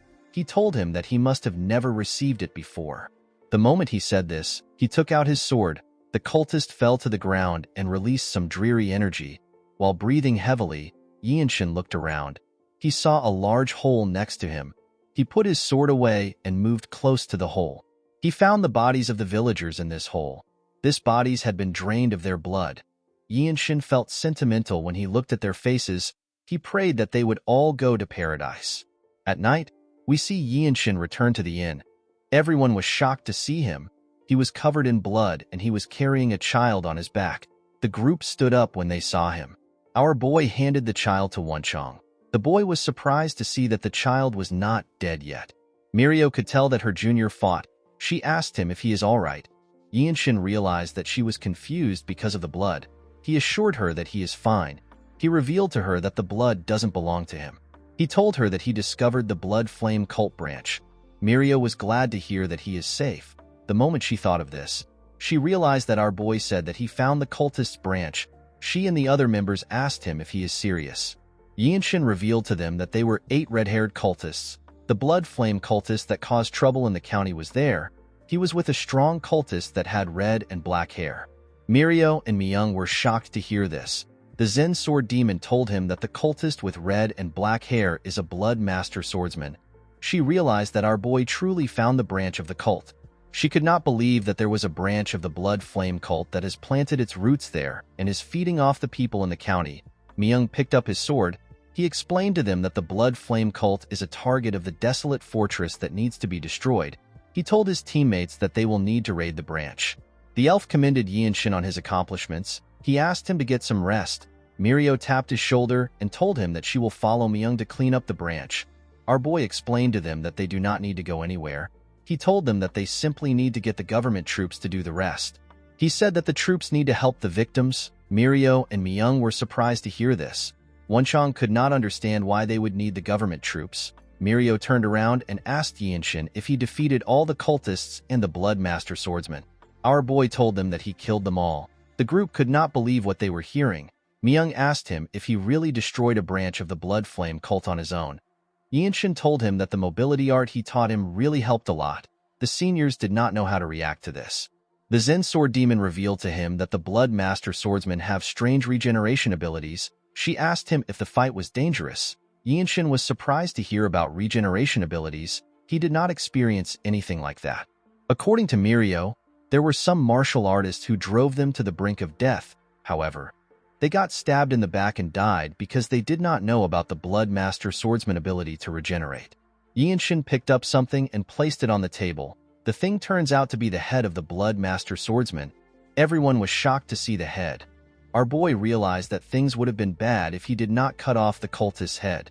With a smile on his face, Myung said that the fight is over even if the cultist has regenerative abilities. In the next scene, we are taken to the desolate fortress. We see Myung and Mirio reporting about the mission to their captain. Ma Jian never expected that a blood master swordsman would be involved in such a simple mission. He realized that the mission was not completely bad because it allowed them to see what the white robes are capable of. He asked the two to tell him how Yinshin behaved when he was faced with a life and death situation. Although she was not there, the Zen sword demon did not believe that our boy was in a life and death situation. Myung asked his captain about what he means. Ma Jin explained to them that the place must have been a branch of the Blood Flame cult if a Blood Master swordsman was there. He told them that the branch must have been a dangerous place for the white robes. He asked the two of them if they destroyed the branch in order to protect their juniors. Mirio revealed to her captain that they did not actually see anything by themselves. She explained to him that Yinshin went on a reconnaissance mission alone and annihilated the entire branch on his own. Ma Jin was shocked to hear this. With a nervous look on his face, he asked her if Yinshin went to the branch alone and killed all the Blood Flame cult members, including the Blood Master swordsman. Myung told him that he did. Ma Jin became more nervous. This result was much different from what he expected. The scene shifts and we are taken to our boy's room. We see him looking at the city from his window. Wonchong was happy to be back inside his room.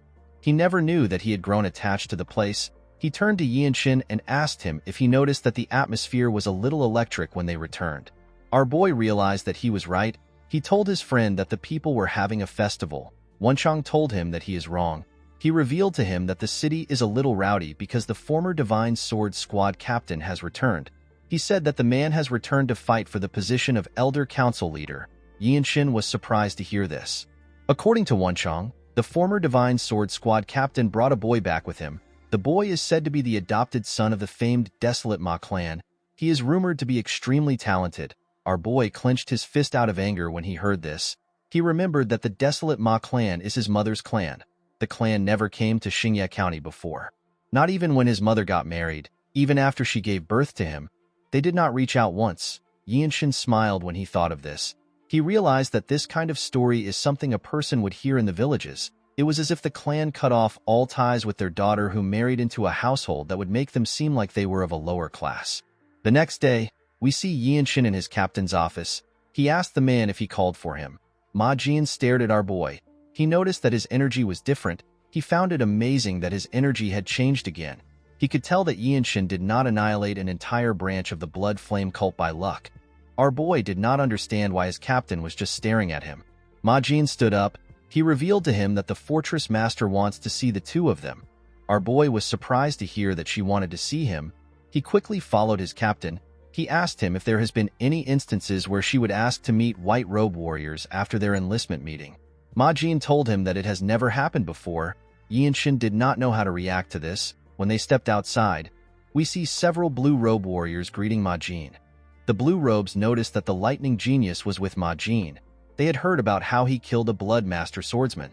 They could not believe that such a young boy would be so skilled. As they walked forward, Ma Jin told Yinshin that it is natural for others to be paying attention to him. He explained to him that he is now considered a martial master in the desolate fortress because he is able to destroy a blood flame cult branch by himself. Our boy accepted his captain's explanation. Although the blue robes were impressed with his achievement, Yinshin did not think much of it. His concept of time was much different from theirs. He does not have the luxury of time. If he wants to live, he must become as strong as a divine sword captain before he turns 20. He needs to advance from white to blue and surpass black robes like his captain to become someone capable of leading 17 squads like the Radiant Demon Squad as a purple robe divine squad sword captain.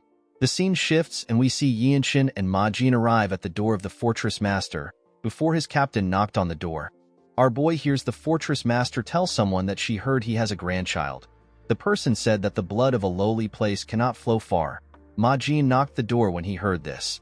The person said that he will be glad if his grandchild doesn't bring shame to the Ma clan. Yinshin was surprised to hear this. The person said that the child next to him is his successor. Although the boy was not from the main family, he was still exceptionally talented. Immediately the man said this. Yinshin and his captain stepped in. They saw the fortress master, an old man and a young boy. Yinshin noticed that the fortress master was staring at him. Ma Jin put his hand together. Our boy was surprised to see this. He remembered that he was supposed to greet the fortress master. He quickly joined his captain in greeting the fortress master.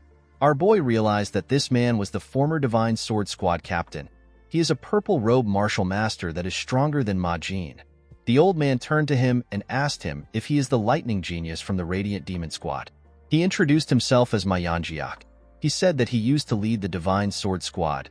He explained to our boy that he told the fortress master that his grandson wants to see a martial master that is his peer. Yanjiak told our boy that it is nice to meet him. Upon hearing this, Yinshin realized that this man doesn't know who he is. He carefully looked at the fortress master. Yanjiak told Yinshin that he heard about him recently. He noticed the energy which he was exuding. He told our boy that the rumors don't do him any justice. He did not expect Yinshin to be so accomplished. He found it hard to believe that he had attained so much at such a young age. Our boy put his hands together and greeted his grandfather. He introduced himself as young Yinshin of the Radiant Demon Squad. Yanjiak was surprised to hear our boy call him grandfather. Ma Jin and the young man were also surprised. The fortress master actually smiled. She seemed to be enjoying the show. Yanjiak asked him about what he is talking about. The moment he said this, he realized that our boy said that his surname is Young. He could not believe that he was looking at his grandson. He wanted to ask him again to confirm. Yinshin simply greeted him again. Ma Jin was more shocked than anyone. He asked our boy if he is truly his sister's son. Yinshin did not know what he was talking about. He could not believe that his captain is his mother's brother and his uncle. He apologized to Ma Jin for not greeting him as his nephew. He explained to him that he is not very sure about the clan relations on his mother's side. He revealed to him that even the people in his father's clan which has been destroyed have pretty much given up on him. Ma Jin and Yanjiak were shocked to hear that the young manor has been destroyed. Yanjiak asked him if he is certain about what he is saying. Due to their reactions, Yinshin could tell that they did not know that the young manor has fallen. Yanjiak turned to the fortress master. He asked her if he can speak to his grandson alone. Yinshin was surprised to hear this. Before the fortress master could respond, our boy stepped forward. He told his grandfather that his mother is not a member of their clan. He told him that he does not belong with them.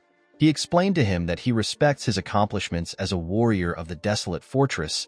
He told him that he is uncomfortable with having any other personal conversations. Yanjiak was surprised to hear this. With a smile on her face, the fortress master told the lightning genius that she likes his spirit. The young man said that he will not acknowledge Yinshin. He did not want to acknowledge someone like our boy as a direct descendant of his grandfather. He turned to Yanjiak and told him that Yinshin is not supposed to show such disrespect to the former Divine Sword Squad captain. The old man did not seem to be listening to him. He was still surprised that he was looking at his biological grandson. Yinshin realized that this idiot has forgotten that he is in the presence of the fortress master. He told him that he does not need his acknowledgement. He tapped his emblem and told him that he is not from the Ma clan. He said that he is the lightning genius of the Radiant Demon Squad. Our boy smiled when he said this. The idiot was annoyed to hear what he said. He turned to Yanjiak and asked him to allow him to have a duel with Yinshin.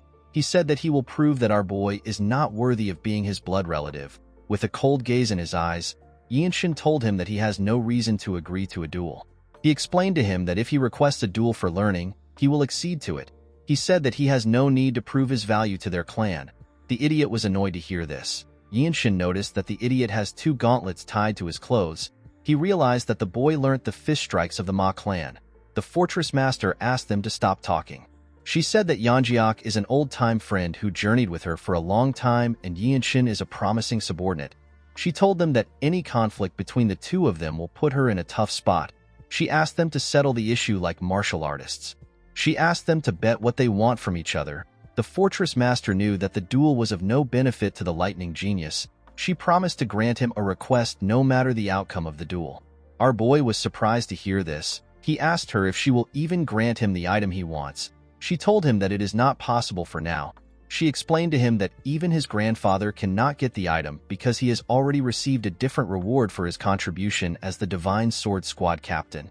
She revealed to Yinshin that she can actually teach him one of her vital energy techniques. Everyone was shocked to hear this. They could not believe that our boy has the chance to learn martial arts from someone known as the strongest in the world. The young man was also happy to hear this. He also wanted to learn the martial arts of the fortress master. Yinshin realized that this boy was going to learn martial arts from the fortress master instead of following Yeonjiak's will if he wins. He could not believe that his mother's clan would take in this selfish person as a successor. He decided to accept the duel. The scene shifts and we see everyone at a training ground. The fortress master told the boys that they have the whole place to themselves. She asked them to do whatever they want. Yinshin noticed that the boy wore his gauntlets. He smiled as he cracked his knuckles. Our boy ignored him and turned to the side. He saw his grandfather and his uncle. He told himself that the Radiant Demon Squad is good enough for him right now. He said that he does not need the Ma clan. He took a stance and stretched out his hand. He asked the boy to bring it on. The boy was annoyed to hear this. He called Yinshin a bastard. He quickly rushed to attack him. Our boy managed to block his attack by gently moving his hand. The boy's punch created a lot of pressure when he passed him. He turned around and smiled at Yinshin. Due to the fact that the boy had more energy than him, our boy was able to deduce that he has consumed a lot of elixir. With a smile on his face, the boy clenched his fist and gathered his energy. Yinshin quickly activated the limit-releasing technique. The young man began to attack him more aggressively. Yinshin easily dodged the attacks with one hand at his back. The boy became annoyed. He gathered his energy and attacked again. He asked our boy to tell him why he is not using his sword. Yinshin pushed his hand away. He told him that he is not using his sword because his fist strike techniques are good. The boy became more angry when he heard this. He gathered his energy in his legs. He managed to crush the ground with his energy. He charged at our boy with his hand covered with his energy. Yinshin was not surprised to see the boy close to him. He used his hand to block the attack. The attack only pushed him back slightly. He gently landed on the ground. The young man was shocked to see that his attack did not connect. Yeonjiak was also shocked to see how skilled his grandson was. Ma Jin was not surprised at all. The fortress master smiled when she saw how the fight was going. Yinshin smiled when he landed. He told the boy that he has thought of a strong fist strike technique. He took a stance and said that the fight will come to an end by the count of 10. The boy was annoyed to hear this. Yeonjiak understood that his grandson was talented, but he did not expect him to try to end the fight in 10 moves. Ma Jin explained to his father that he has misunderstood our boy. He told him that Yinshin means that he will create a new martial arts in 10 seconds. Yinshin noticed something odd about the boy. He gathered more energy. He told him that he will do his best in those 10 moves. The boy took a different stance. He said that the technique is known as the fusion fist strike.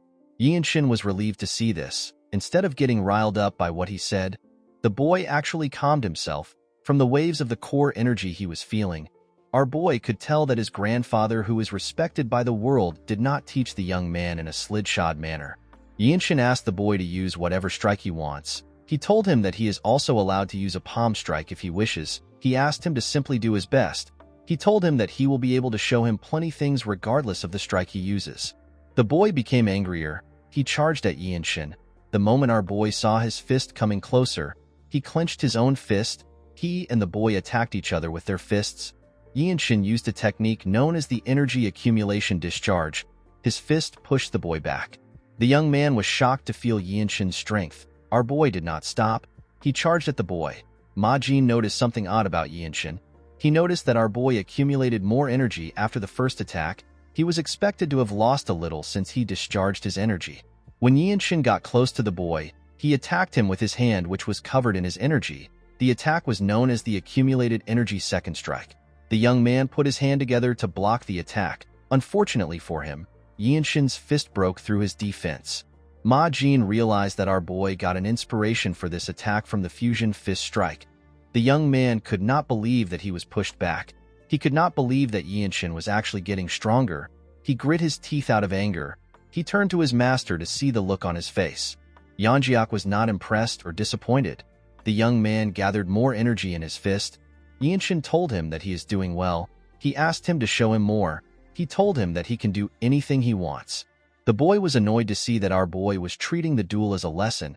He told him that he is too arrogant.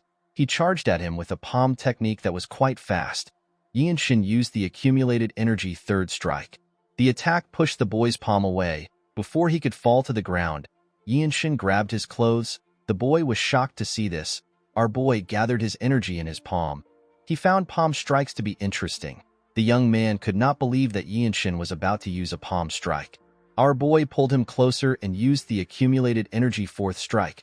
The attack sent the young man flying. Ma Jin and his father were surprised to see that our boy used a palm strike. The fortress master gently smiled. The boy fell to his knees and touched his chest. He coughed out in pain. Yinshin simply glared at him with a cold gaze in his eyes.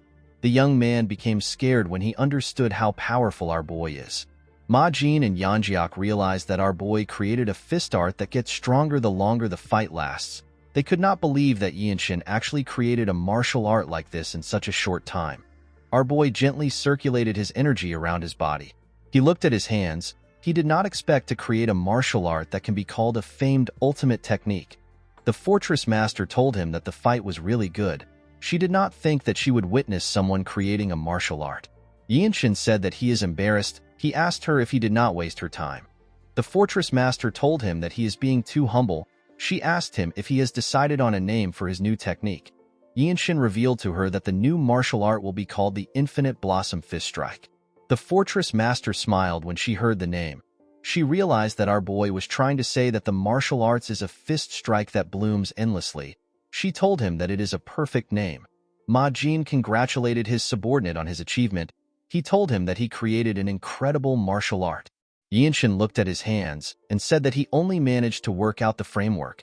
He said that he is still not satisfied with the moves in it. He revealed to his captain that when he uses palm strikes, he is completely relying on the radiant demon arts. Ma Jin smiled when he heard this. He assured Yinshin that there won't be many white robes who can handle his new technique. He told him that he always tries to not be surprised. However, he is always shocked when it comes to him because he is growing stronger at such a rapid pace. Yinshin was aware of the time he had left to live. He told his captain that he is not growing at the best pace. Yanjiak moved closer to our boy. He asked him to tell him what he needs to do to gain his forgiveness. Ma Jin and the adopted grandson were shocked to hear this. Purple-robe martial masters of the desolate fortress are extremely powerful. They are said to be gods who can take away the life of anyone their energy can detect. Yinshin could not believe that someone this powerful was lowering himself to him. He glared at his grandfather. He told him that he is uncomfortable with what he said. He explained to Yanjiak that they cannot turn back time. He said that members of his mother's clan are no different from strangers to him. He told him that he is now part of the Radiant Demon Squad family. Yanjiak told his grandson that they can start building a relationship now. Our boy told him that he does not have enough time to build up his martial art. The old man was surprised to hear his grandson's excuse. Yinshin explained to him that he won against his adopted grandson in the duel that he requested on impulse. He asked Yanjiak to respect this as a martial artist. The fortress master interrupted them. She told Yanjiak that it is time to give Yinshin his reward since he won. She told our boy that she will teach him a martial arts of his choice anytime he is ready. She told him that he is allowed to make one request from the Ma clan. Yinshin told the fortress master that he will inform the Ma clan about his request through his captain. Ma Jin was shocked to hear this. He could not believe our boy wanted to use him as a messenger. On their way back to the office, Ma Jin called out to Yinshin. He revealed to him that he has a mission that will be of help to him. Yinshin wondered about what his captain was talking about. The scene shifts and we are taken to Xian. We see several people walking on the street. Ma Jin and his squad members were also on the street. Oddly enough, they all wore normal clothes instead of their uniform. Wencheng, Miyoung, and Mirio were the ones in the team. While walking with his teammates, Yinshin thinks about what his captain told him. The scene shifts and we are taken to the past. Ma Jin mentioned something about the plum blossom pill. According to him, the pill is an elixir of the Mount Hua sect that's considered a treasure in the Murim. The Mount Hua sect has lost this pill, so numerous sects and martial artists have started looking for this pill. Yinshin asked his captain if they are all scrambling for the elixir. Ma Jin said that they are. He revealed to our boy that they will be accompanying the Mount Hua sect to search for the elixir. He said that they actually have an important reason for searching for the elixir with them. He told Yinshin that they are doing it to reduce the number of casualties during the search. Our boy realized that he will be able to use his sword and experience a real fight in this big conflict. Ma Jin told him that he is correct. He assured him that the mission is going to be helpful to him. He explained to our boy that it will be a good opportunity for him to face off against all sorts of famed martial artists. He told him that the amount of things he would learn and grow by fighting will be incomparable to when he trains alone. The scene shifts and we are taken back to the present. Wencheng said that he feels bad. He could not believe that they can't wear their uniform because they cannot reveal that the desolate fortress is helping the Mount Hua sect. Ma Jin smiled when he saw the look on the man's face. When they arrived at the entrance of the building, a man and his group stepped out. The men seemed to be leaving. The man seemed to recognize Ma Jin. He realized that this were the martial masters from the desolate fortress. He told them that they had been waiting for them. Wenchang and Yinshin noticed the plum blossom emblem on the man's clothes. They realized that they were looking at the Mount Hua sect members. The man greeted Ma Jin. The captain put his hand together and greeted the man known as Sage Cheonju. Yinshin had heard of this man. Sage Cheonju is the leader of the Plum Blossom Swordsmen and one of the top martial masters. In order to match his status, a black robe like Ma Jin had to be involved in the mission. Just by looking at him, Yinshin was getting the same feeling he had when he first met his captain. Cheonju greeted the Zen Sword Demon. He referred to Myung as the Azure Eye Demonic Swordsman. He told Ma Jin that he already knows who they are. He said that there is no need for introduction since they already fought together before. Yinshin was surprised to hear that Myung is known as the Demonic Swordsman. While he was looking at his senior, he saw a member of the Plum Blossom Swordsmen yawning. He looked like he was bored. Cheonju walked up to Yinshin and took a look at him. He said that he now understands the kind of mindset the desolate fortress has towards this issue. He told Ma Jin that he never expected him to bring his disciple. Yinshin realized that the man assumed he was Ma Jin's disciple because he was not wearing his uniform. Before Ma Jin could explain, Cheonju raised his sword and interrupted him. He told him that our boy is extraordinary. He asked Ma Jin if he is open to a friendly duel with the disciple of their sect leader. He assured him that it will be fun. The captain smiled when he heard this. He knew that Cheonju was trying to show them that the Mount Hua sect is above them. Since they will be traveling as a party, it would be awkward for the key members to fight each other. This is why they want to use the future generations of their respective groups to determine the hierarchy. Ma Jin turned to Yinshin to see if he will accept the duel. Our boy simply shrugged his shoulders. He was basically telling his captain to do whatever he wants. Ma Jin smiled when he saw this. The Plum Blossom Swordsman, who seemed bored, told his teammates that they are making him do extra work. He said that he will only need 5 moves to win. Cheonju was annoyed to see how arrogant he was. He told him that he will be able to learn something here. He advised him to do his best. The young man smiled when he heard this. He said that he does not know what he can learn here. He had heard that the Radiant Demon Arts is based on senses. Yinshin stepped out to represent his group. He wondered about how deep the martial arts of the Mount Hua sect will be. He reminded the boy that he said that he will only need 5 moves. The young man smiled when he heard this. He asked Yinshin if this sentence offended him. He apologized to him. He told him that he was not trying to underestimate him. He said that he had a really tough training today, so he unknowingly voiced out what he was thinking. He introduced himself as Yu Hyun. Wenchang was surprised to hear his name.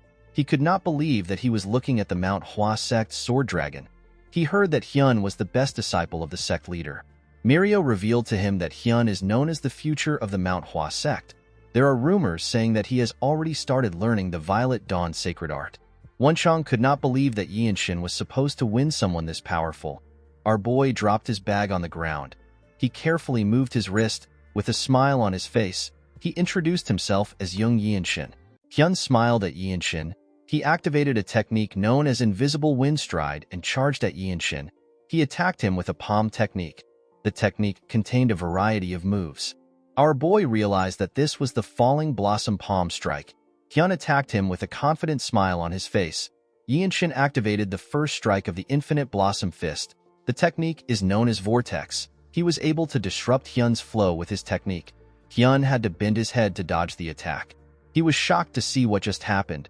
He wondered about what created this force. Yinshin quickly charged at the boy. When he got close to him, he covered his leg with his energy. He hit the ground with a lot of strength. He attacked Hyun with his second strike. The technique is known as the Formidable Wall. The boy had issues deflecting Yinshin's attack with the Falling Blossom Palm Strike. Our boy realized that the Falling Blossom Palm Strike of the Mount Hua sect is sufficient enough to become the inspiration for the third strike of the Infinite Blossom Fist Strike. He asked Hyun to play a little longer with him. He told him that he wants to end the fight in 10 moves. Hyun was annoyed to hear this. Our boy took another step forward. He clenched his fist and gave Hyun a punch that sent him flying. Yinshin did not give the boy the time to rest. He closed the gap between himself and Hyun. He gathered a large amount of energy in his fist.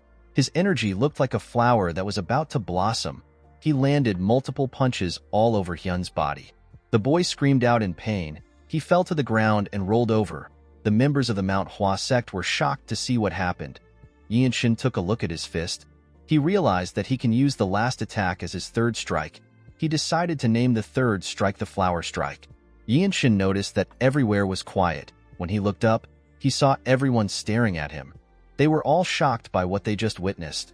They could not believe that the talented disciple of the Manhwa sect lost after 3 moves.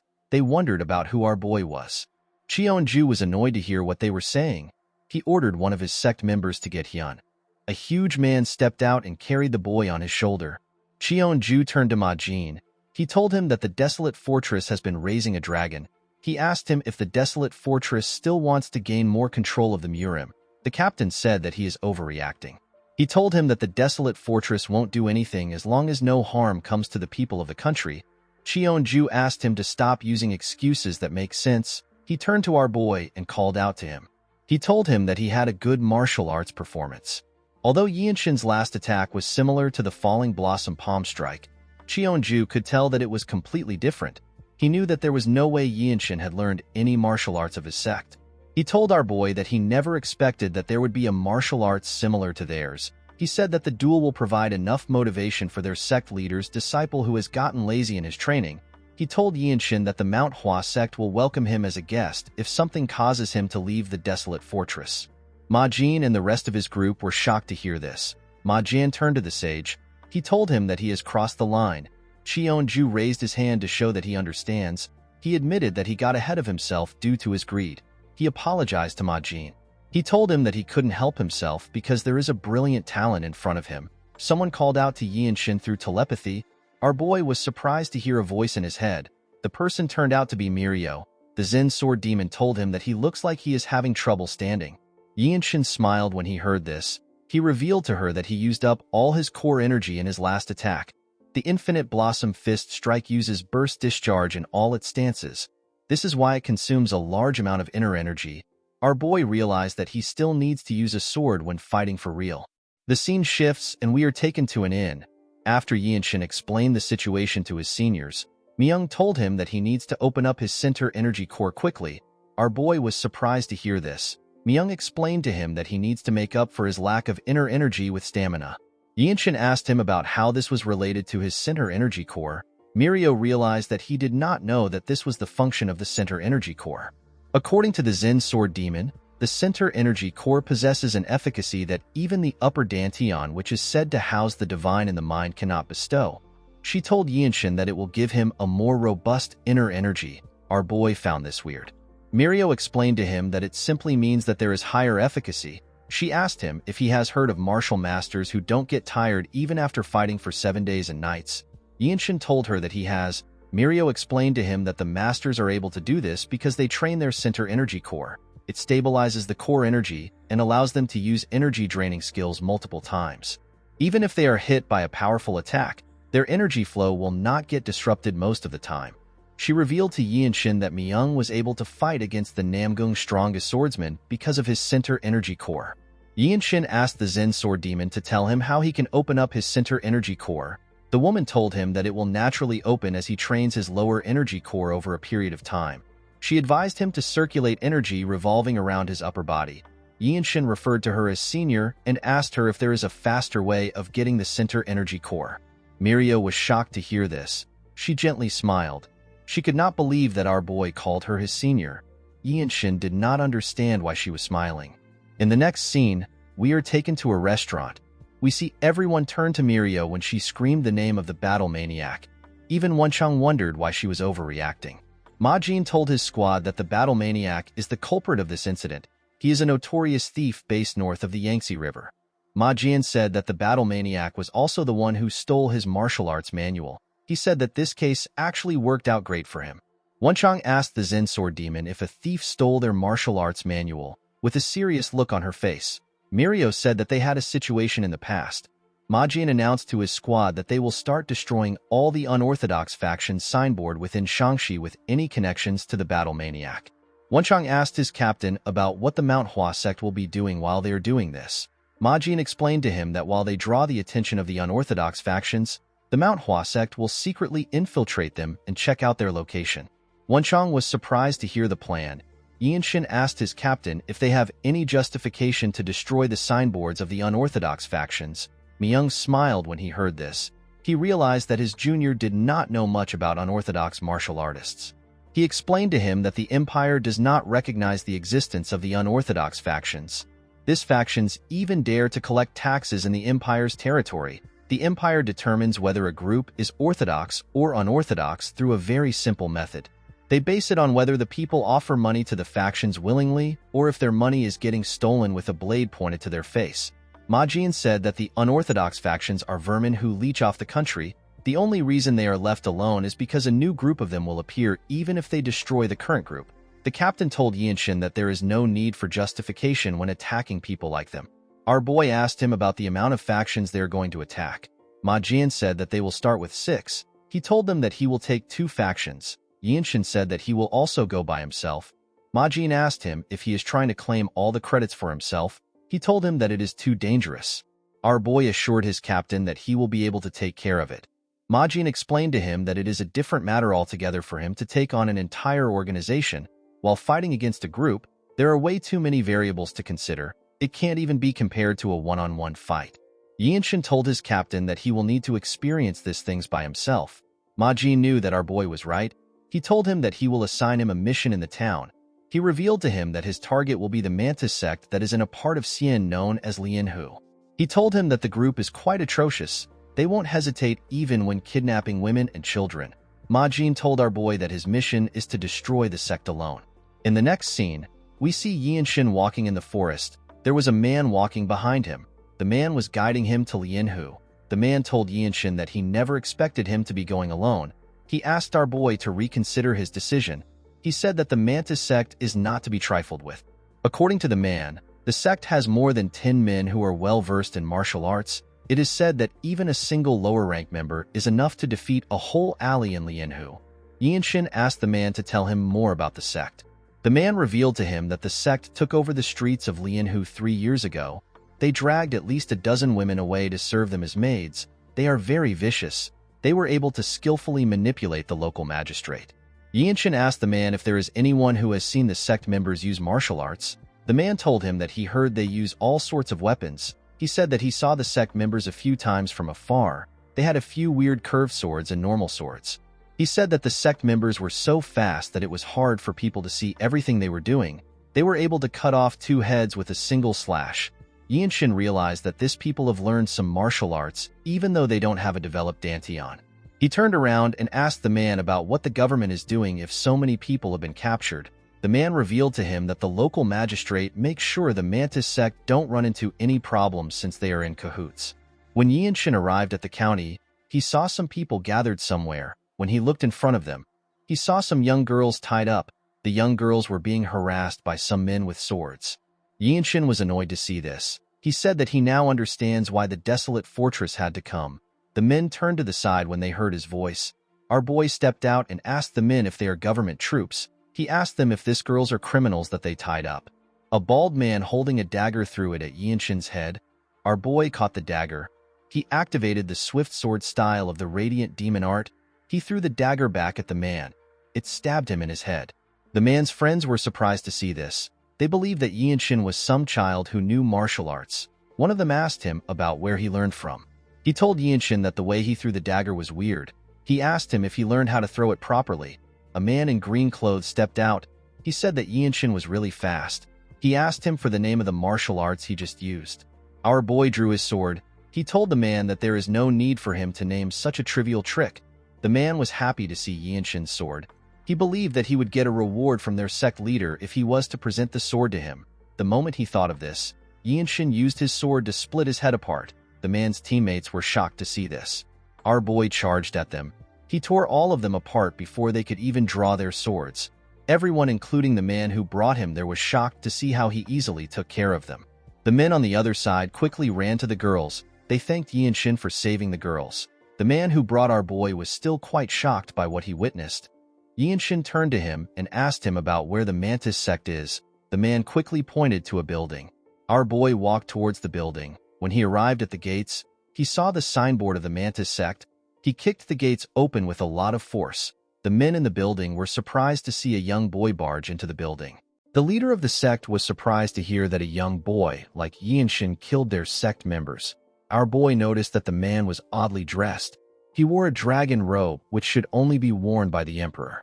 Yinshin wondered if the man was really a rebel. The leader stepped down. He asked his sect members to stay out of the fight. He said that it has been a while since he used his sword. He told Yinshin that he chose the wrong place to perform a chivalrous deed. He drew his sword after saying this. Our boy asked the old idiot for his name. The leader laughed and said that there is no point in giving his name to someone who is about to die. Yinshin revealed to him that he needs to know the name of the sect leader in order to claim the credit. The man smiled when he heard this. He quickly charged at our boy. Yinshin immediately realized that he was using a swift sword technique. He noticed that he could see the trajectory of the leader's attack. He wondered if it is because he has gotten stronger. He drew his sword and blocked the man's attack. He pushed the leader back when he blocked his attack. The man was shocked to feel the weight of Yinshin's attack. He took a careful look at our boy. He realized that he wouldn't be able to win in a one-on-one match. He ordered his men to attack our boy. They all charged at him. Yinshin carefully looked around to see the amount of men rushing towards him. He did not seem to be bothered. The men attacked him at the same time. Our boy easily dodged their attacks. He cut one of them down and turned around to block an attack. Some men tried to attack him from behind as he did this. Yinshin easily tore the men apart before their swords could touch him. They did not even know when they got cut down. Our boy looked around as he fought. He noticed that he could see the trajectories of all their attacks. He decided to attack them. He moved into their midst and struck them before they could attack him. He moved forward and continued to cut down the people in front of him. He tore apart the people around him and jumped out of their midst. He landed in front of the leader. The man was shocked to see Yinshin. All he could see behind him was the blood of his members everywhere. He was shocked to see the amount of people our boy killed. Yinshin remembered that he was asked to subdue the leader in front of the whole sect. He gathered his energy in his sword. He decided to think of the sword in his hand as a fist. He took a step forward and activated the second step of the Infinite Blossom Fist strike, known as the Formidable Wall. The technique gave him a large amount of force to jump.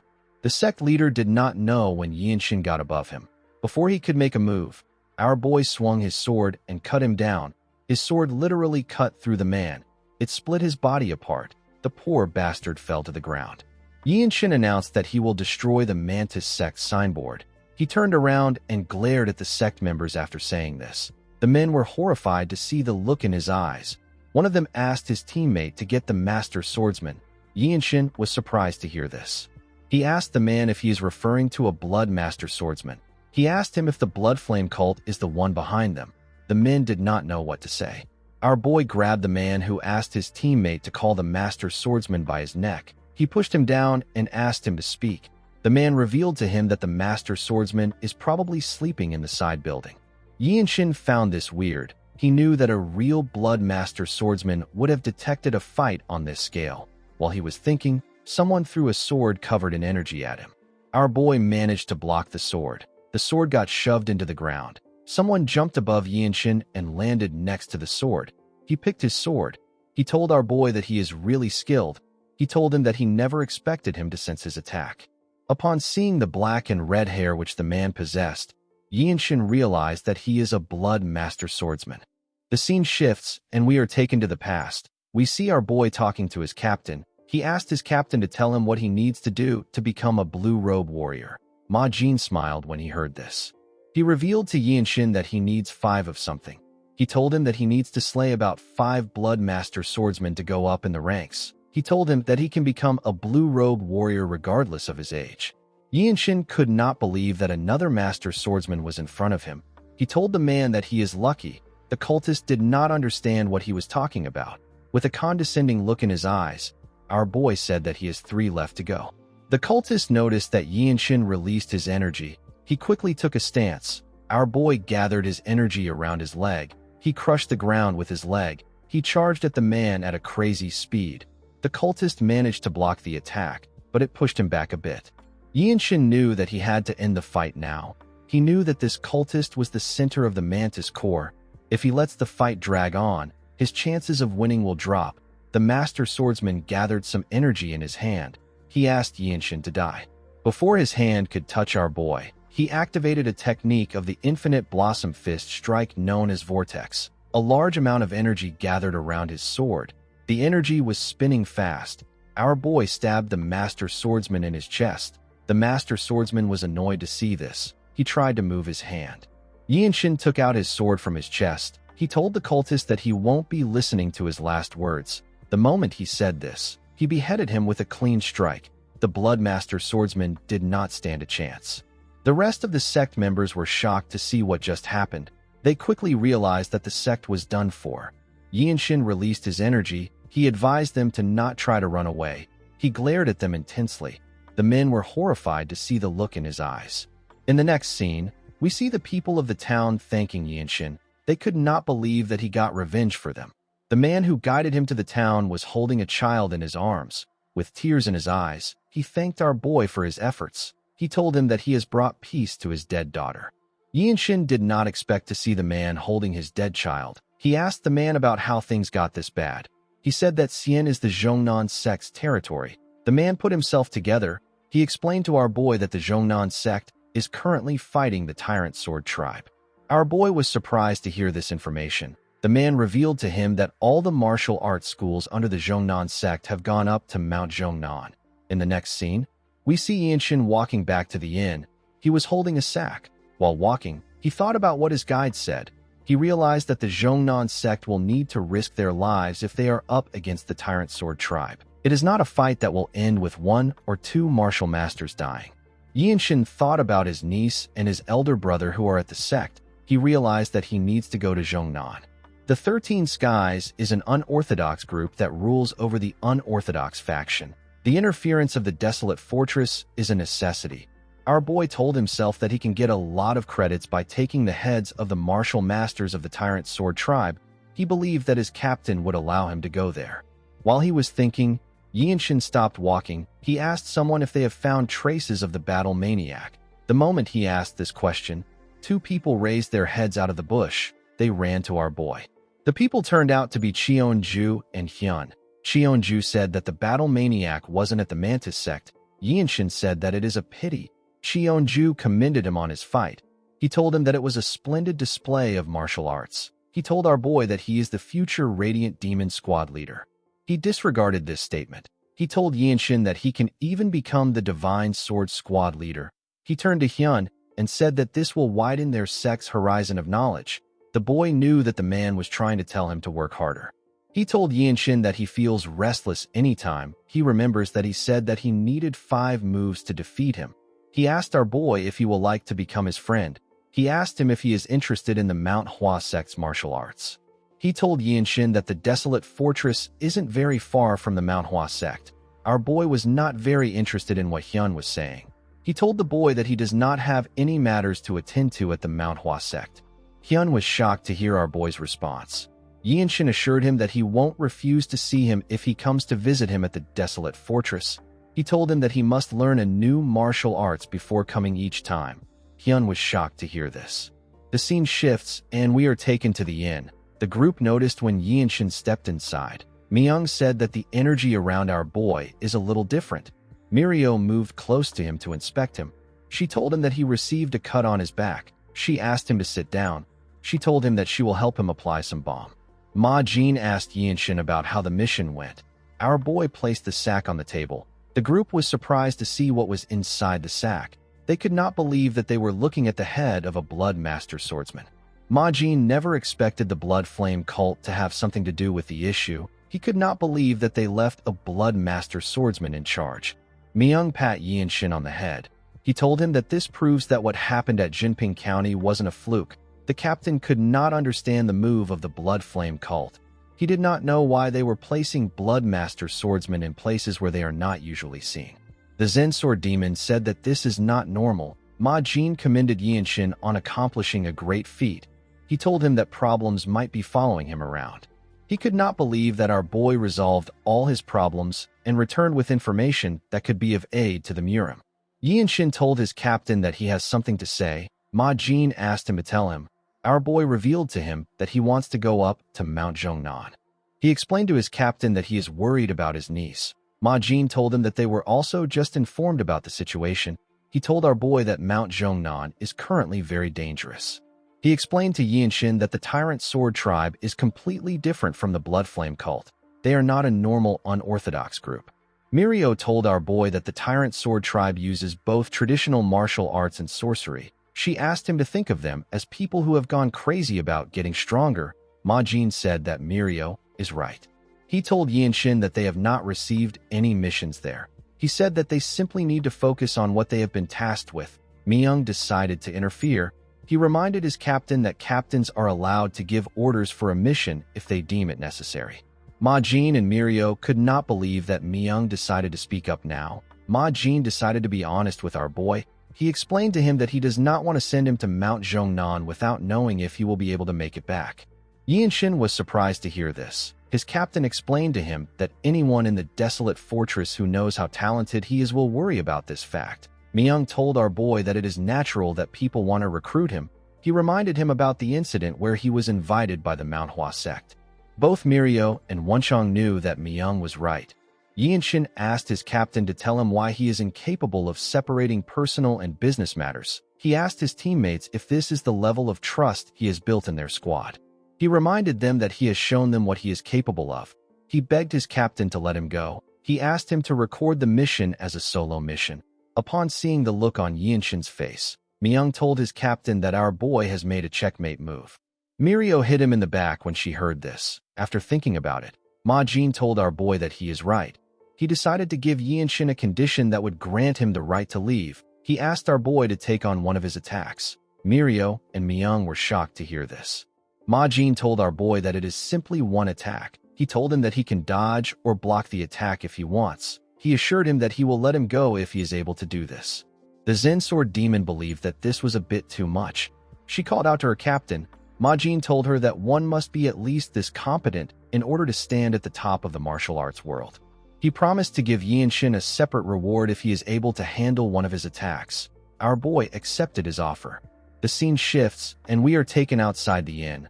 We see the members of the Mount Hua sect standing together. Cheonju thanked Ma Jin for granting them permission to witness his duel.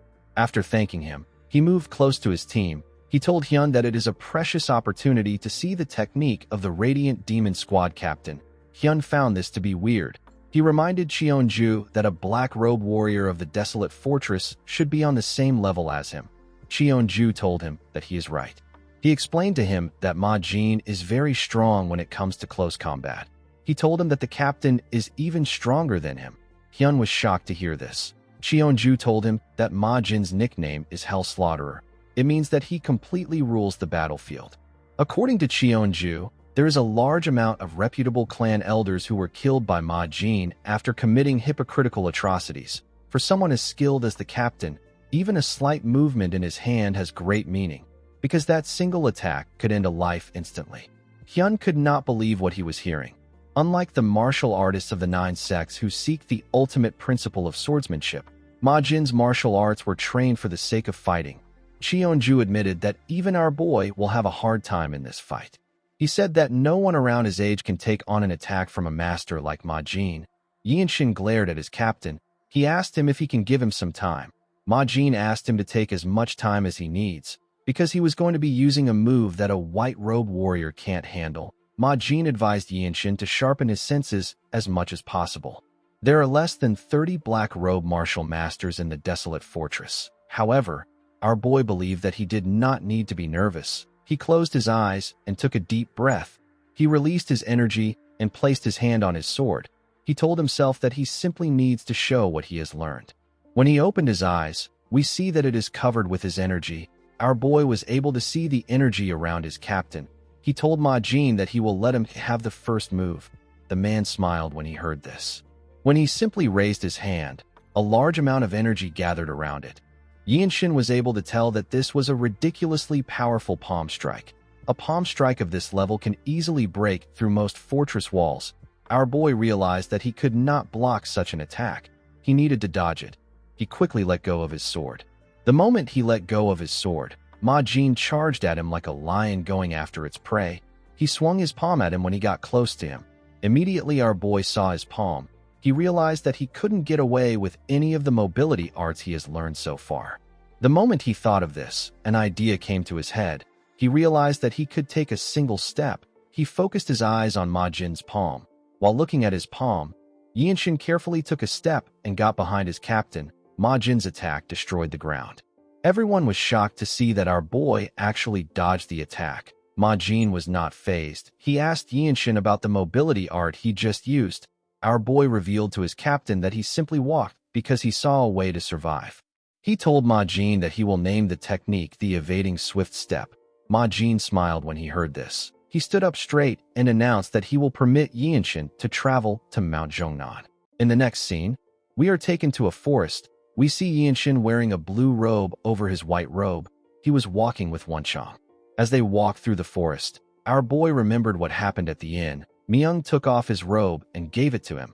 He told him that he is lending him. Yinshin was surprised to see this.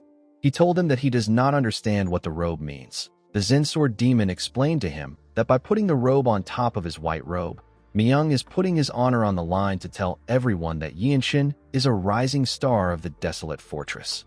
Mirio told him that he now has the authority to give orders to the white robes of the desolate fortress. Our boy could not believe that Myung saw him as a rising star. Rising star is a phrase used to describe a junior who is the best in their rank. Myung told our boy that he should tell anyone who questions him that the Azure Eye demonic swordsman recognizes his abilities. He assured Yinshin that no one will pick a fight with him if he says this. Mirio told Yinshin that he can also use her name. She told him that she also wanted to put her robe on him. Our boy did not expect this. The scene shifts, and we are taken to the present. Wenchang commented on the fact that there is a blue robe on a white robe warrior. He told Yinshin that it suits him. Our boy told him that it feels a little out of place.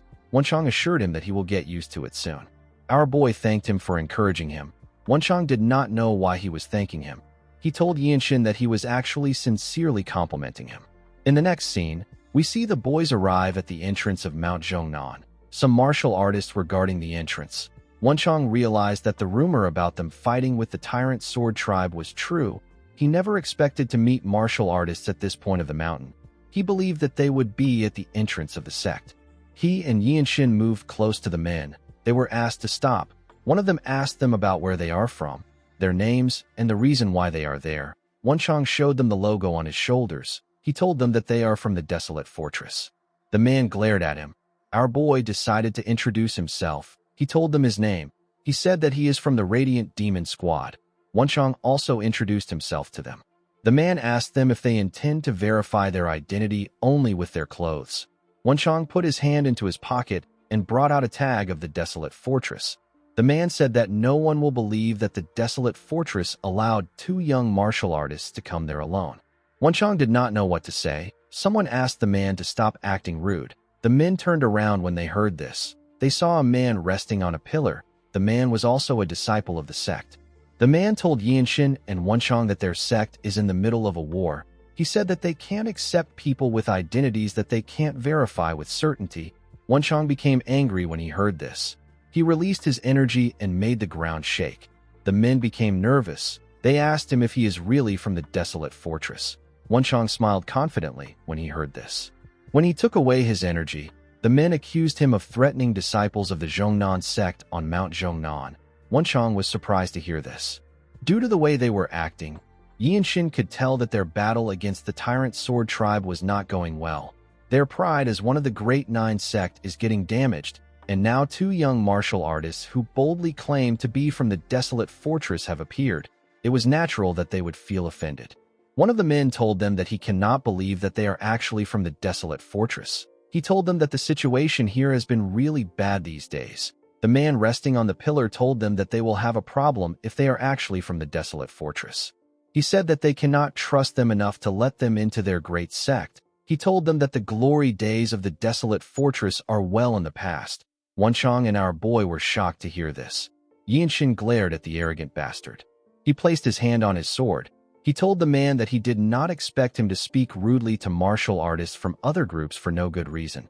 He released his energy and took a stance.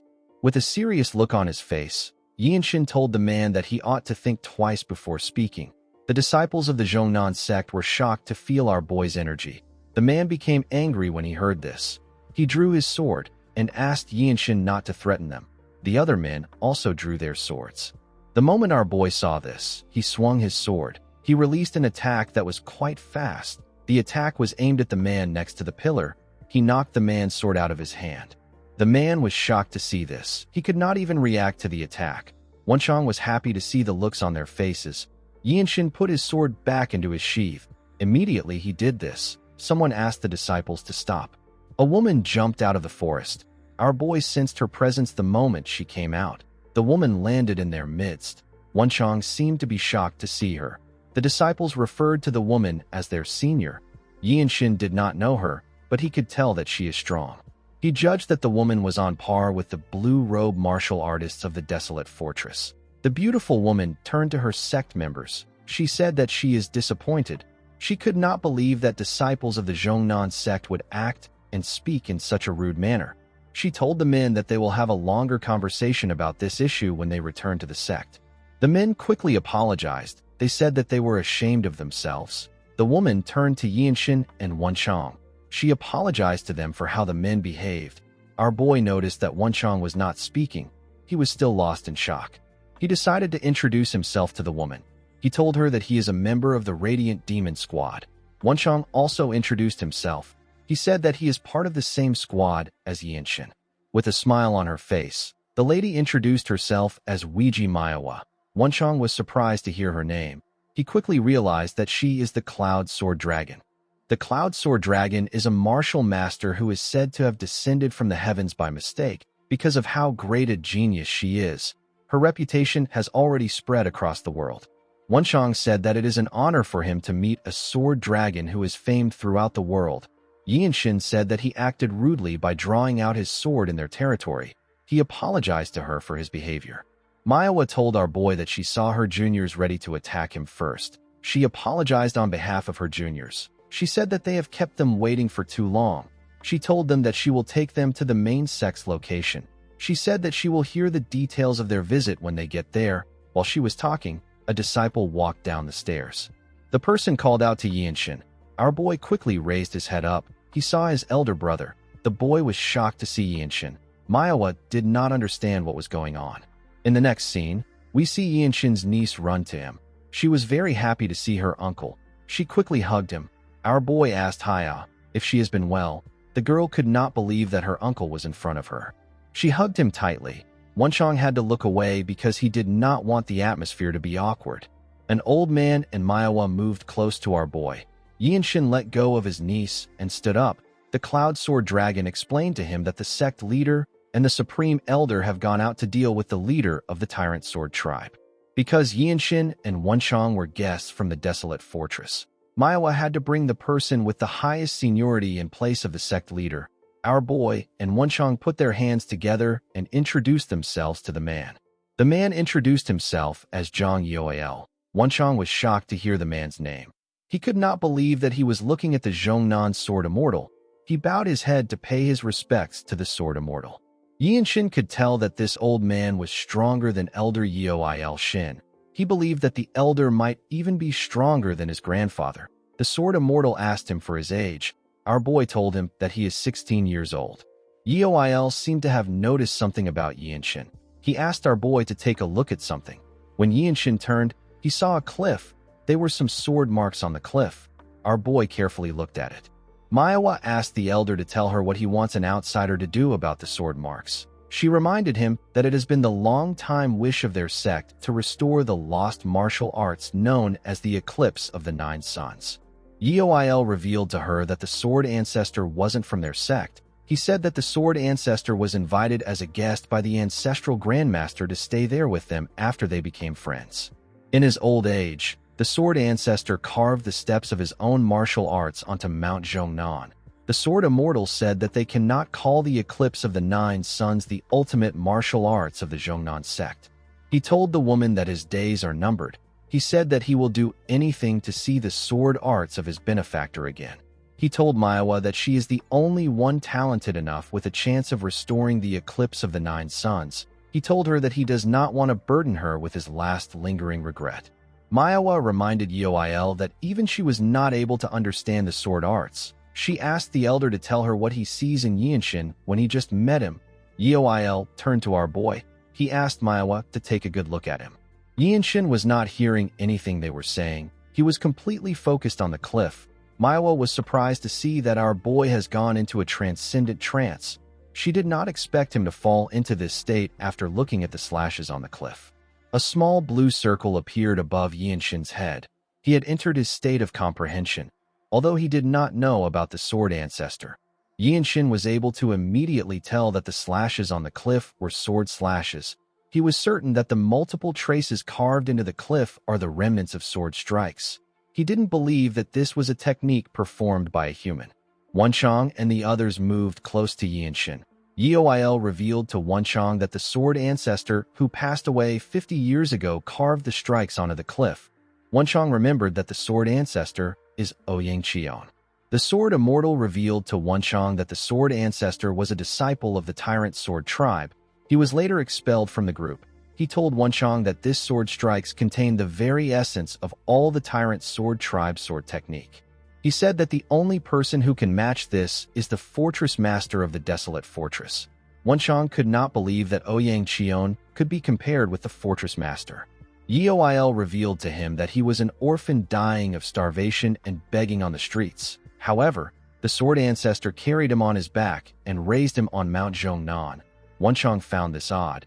He asked the sword immortal about why he did not learn the sword ancestor's martial arts when he was the one who helped him enter the Zhongnan sect. Yoil said that it is the extent of his fate with his benefactor. He told Wenchang that it is life. He said that he was not talented enough to learn the sword techniques. It wasn't just him. Numerous martial artists from the sect also tried to learn it. Unfortunately, the techniques of the sword ancestor could not be learned simply with a great amount of knowledge or experience. Wenchang took a look at the cliff. He noticed something at the top. He squinted his eyes to see what was written. Someone wrote that if you respond appropriately, you will gain what is deserved. Yoil said that everything depends on how talented a person is. The hopes of their sect was all placed on Manhwa. Although she doesn't express it, she feels a lot of pressure. Manhwa carefully observed our boy. While she was looking at him, the small blue circle disappeared from his head. The moment it disappeared, Yinshin returned back to normal. He took a deep breath. Yoil called out to him. He asked him about what he saw. Our boy smiled when he heard this. He placed his hand on his sword. Manhwa was surprised to see this. Yinshin drew out his sword and took a stance. Wenchang smiled when he saw Yinshin take out his sword. The sword immortal was eager to see what he will do. Before Yinshin could do anything, they heard a bell ring. Our boy had to put down his sword. The bell was ringing loudly. Manhwa said that it is the tyrant sword tribe. Wenchang was surprised to hear this. He could not believe that the tyrant sword tribe is on Mount Zhongnan. The elder asked them to wait there. Manhwa turned to our boy's older brother. She asked him to protect Haya. The boy said that he will. The moment she said this, Manhwa moved together with the sword immortal. Yinshin asked his brother if this has happened before. He asked him if the elder and Manhwa are just going to fight like that. His brother explained to him that they do not know where the fight will take place or how they will fight. He revealed to him that there has been a lot of instances where the martial masters will split up to fend off the attacks. Yinshin realized that the situation was much worse than he expected. He could not believe that the sword immortal, who is one of the strongest martial masters within the 9 great sects, was left to protect the base of the Zhongnan sect. Wenchang told our boy that an unexpected incident occurred when they arrived. Yinshin asked him if they should help out. Wenchang explained to him that it will make things complicated. Messing with the pride of a martial artist from the 9 great sects can cost someone their life. Wenchang reminded Yinshin about what happened earlier. He told him that the fight would have escalated if the Cloud Sword Dragon did not interfere. Our boy told his friend that the Zhongnan sect doesn't have much of a choice in their current situation. Someone asked Yinshin not to speak thoughtlessly about the Zhongnan sect. Our boy and Wenchang quickly raised their heads up when they heard this. They saw the disciples of the sect looking at them. The men did not seem happy. Yinshin told the man who asked him not to speak thoughtlessly that he was not being rude. The man said that things are interpreted depending on who interprets it. He asked our boy if he really doesn't know that the desolate fortress will never be a welcome guest of any martial group. Yinshin realized that the desolate fortress has a lot of enemies. Wenchang reminded the man that the core martial masters of their sect are absent. He told them that they should accept all the help they can get. The man and the other disciples were annoyed to hear this. He asked Wenchang not to insult their sect. The moment he said this, everyone sensed the presence of something. When they turned to the side, they saw some martial artists who were dressed differently. Yinshin noticed that this men possessed a stronger energy than the Zhongnan sect's disciples. The disciples were shocked to see the Tyrant Sword tribe. Our boy remembered that they passed by a few pavilions on their way to the sect. He did not expect to see members of the Tyrant Sword tribe inside the sect. The men from the Tyrant Sword tribe took a look around. Their leader stared at Haya.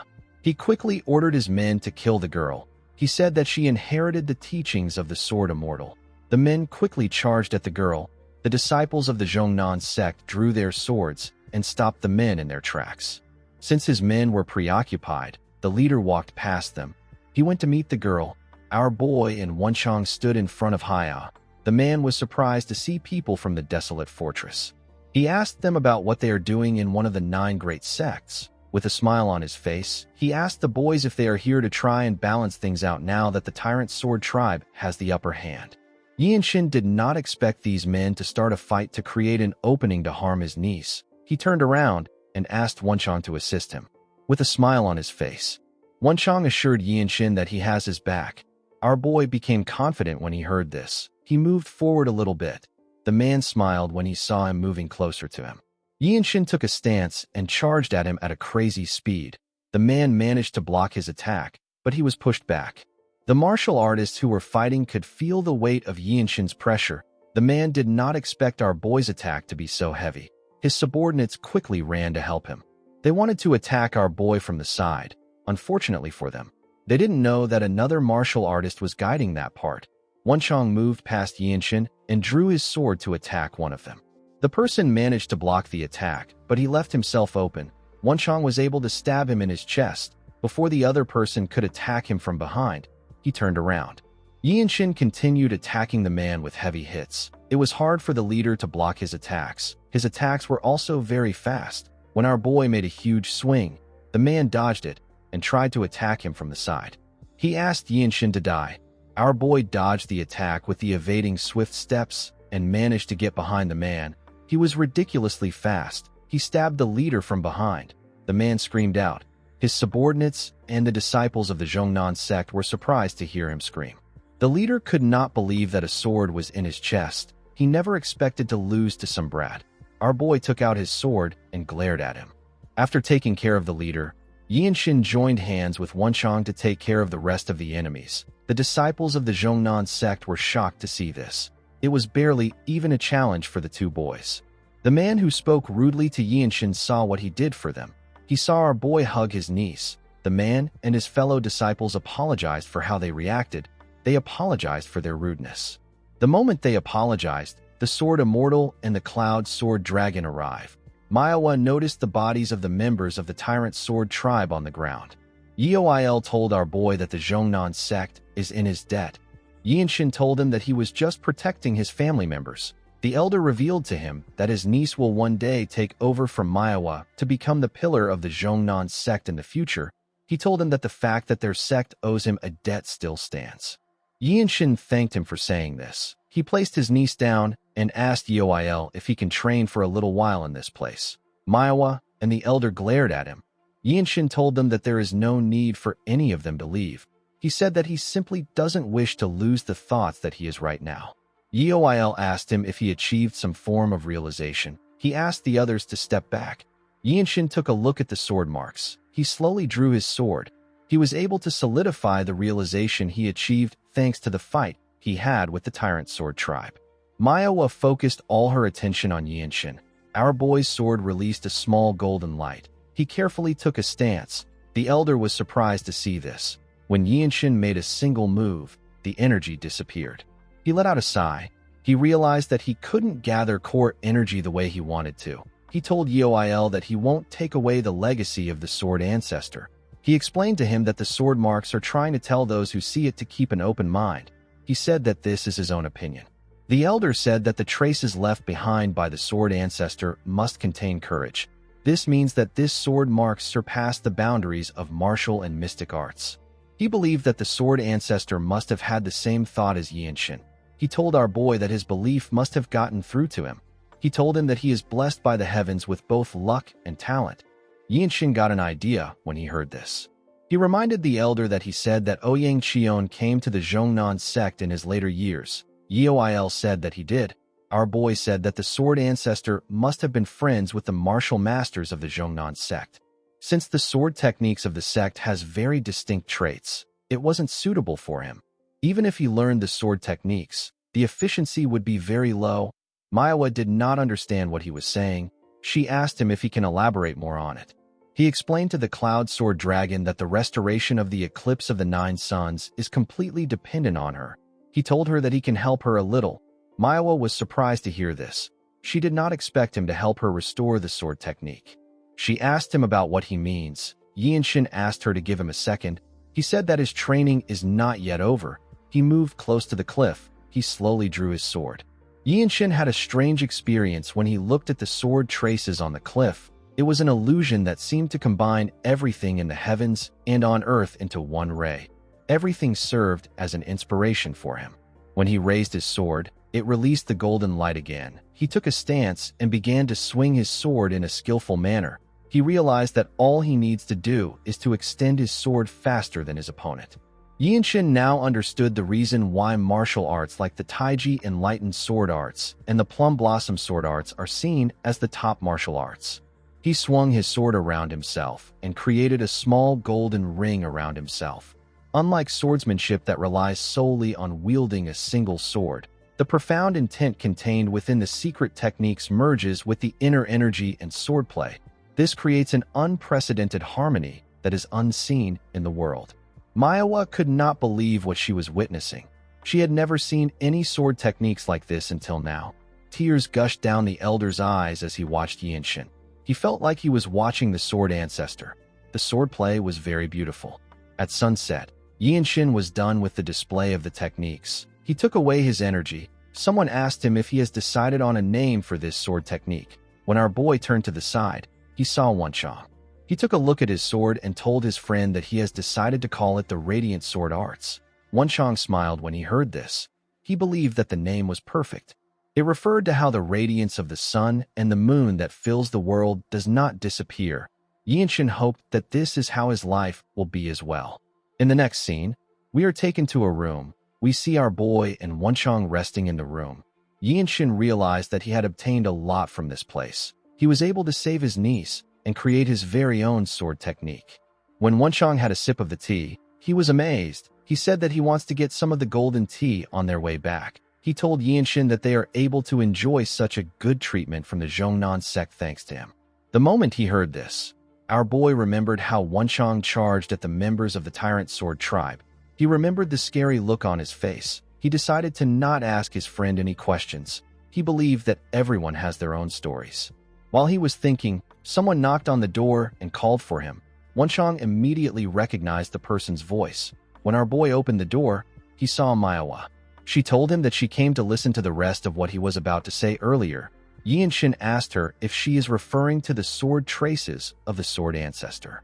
In the next scene, we see them on the balcony together. Manhwa revealed to our boy that she wishes to step out of the sword ancestor's shadows. She said that she won't be able to face her sect if she does this. She said that she wants to walk her own path in both chivalry and swordsmanship. Yinshin told her that he will cheer her on. He gently smiled at her after saying this. Manhwa felt comforted. The woman realized that she was being too shameless by asking for Yinshin's help casually. She cleared her throat and put her hands together. She told our boy that she wants him to help her restore the eclipse of the 9 suns. She promised to never forget the favor till she dies. Yinshin did not know what to say to her. Manhwa asked him if he will help her. Our boy smiled and asked her to follow him. He told her that it won't take long. Manhwa was happy to hear this. She told Yinshin that this is pleasant to hear. On their way to their destination, the sword immortals saw them walking together. He watched the two of them closely as they spoke to each other. Yinshin took Manhwa to the cliff. He told her that he will teach her the steps first. Manhwa asked him about which steps he is referring to. She could not believe that our boy was able to find clues to restore the technique, and he even figured out the steps. Yinshin explained to her that the steps won't be completely identical. He told her that she will be responsible for restoring that part. Manhwa did not say anything. She was more surprised that there are people who possess this level of talent in the world. Yinshin did not know why she was looking at him with such intensity. He wondered if he has to explain things in simpler terms for her to understand. He told her that the steps he will be teaching her are incomplete. He told her that it is up to her to complete it. Yinshin believed that this wouldn't be difficult for the girl. However, tracing the remnants of a sword path and retracting the actual steps one by one are on completely different levels. He told Manhwa that he will begin now.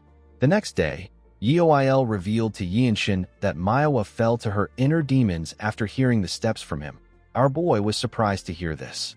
The Sword Immortal explained to him that Manhwa is probably shocked by the talent that he possesses. She is so talented that no one around her age in Shangxi was on par with her.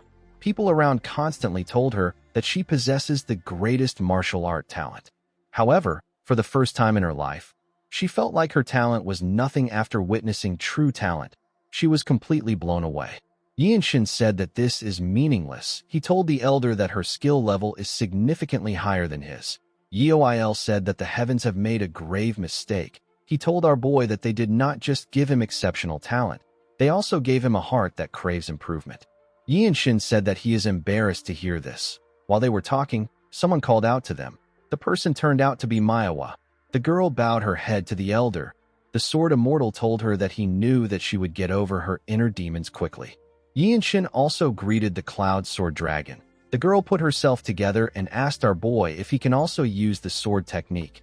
Yinshin said that he can. Manhwa asked him if he can learn the Eclipse of the Nine Suns together with her.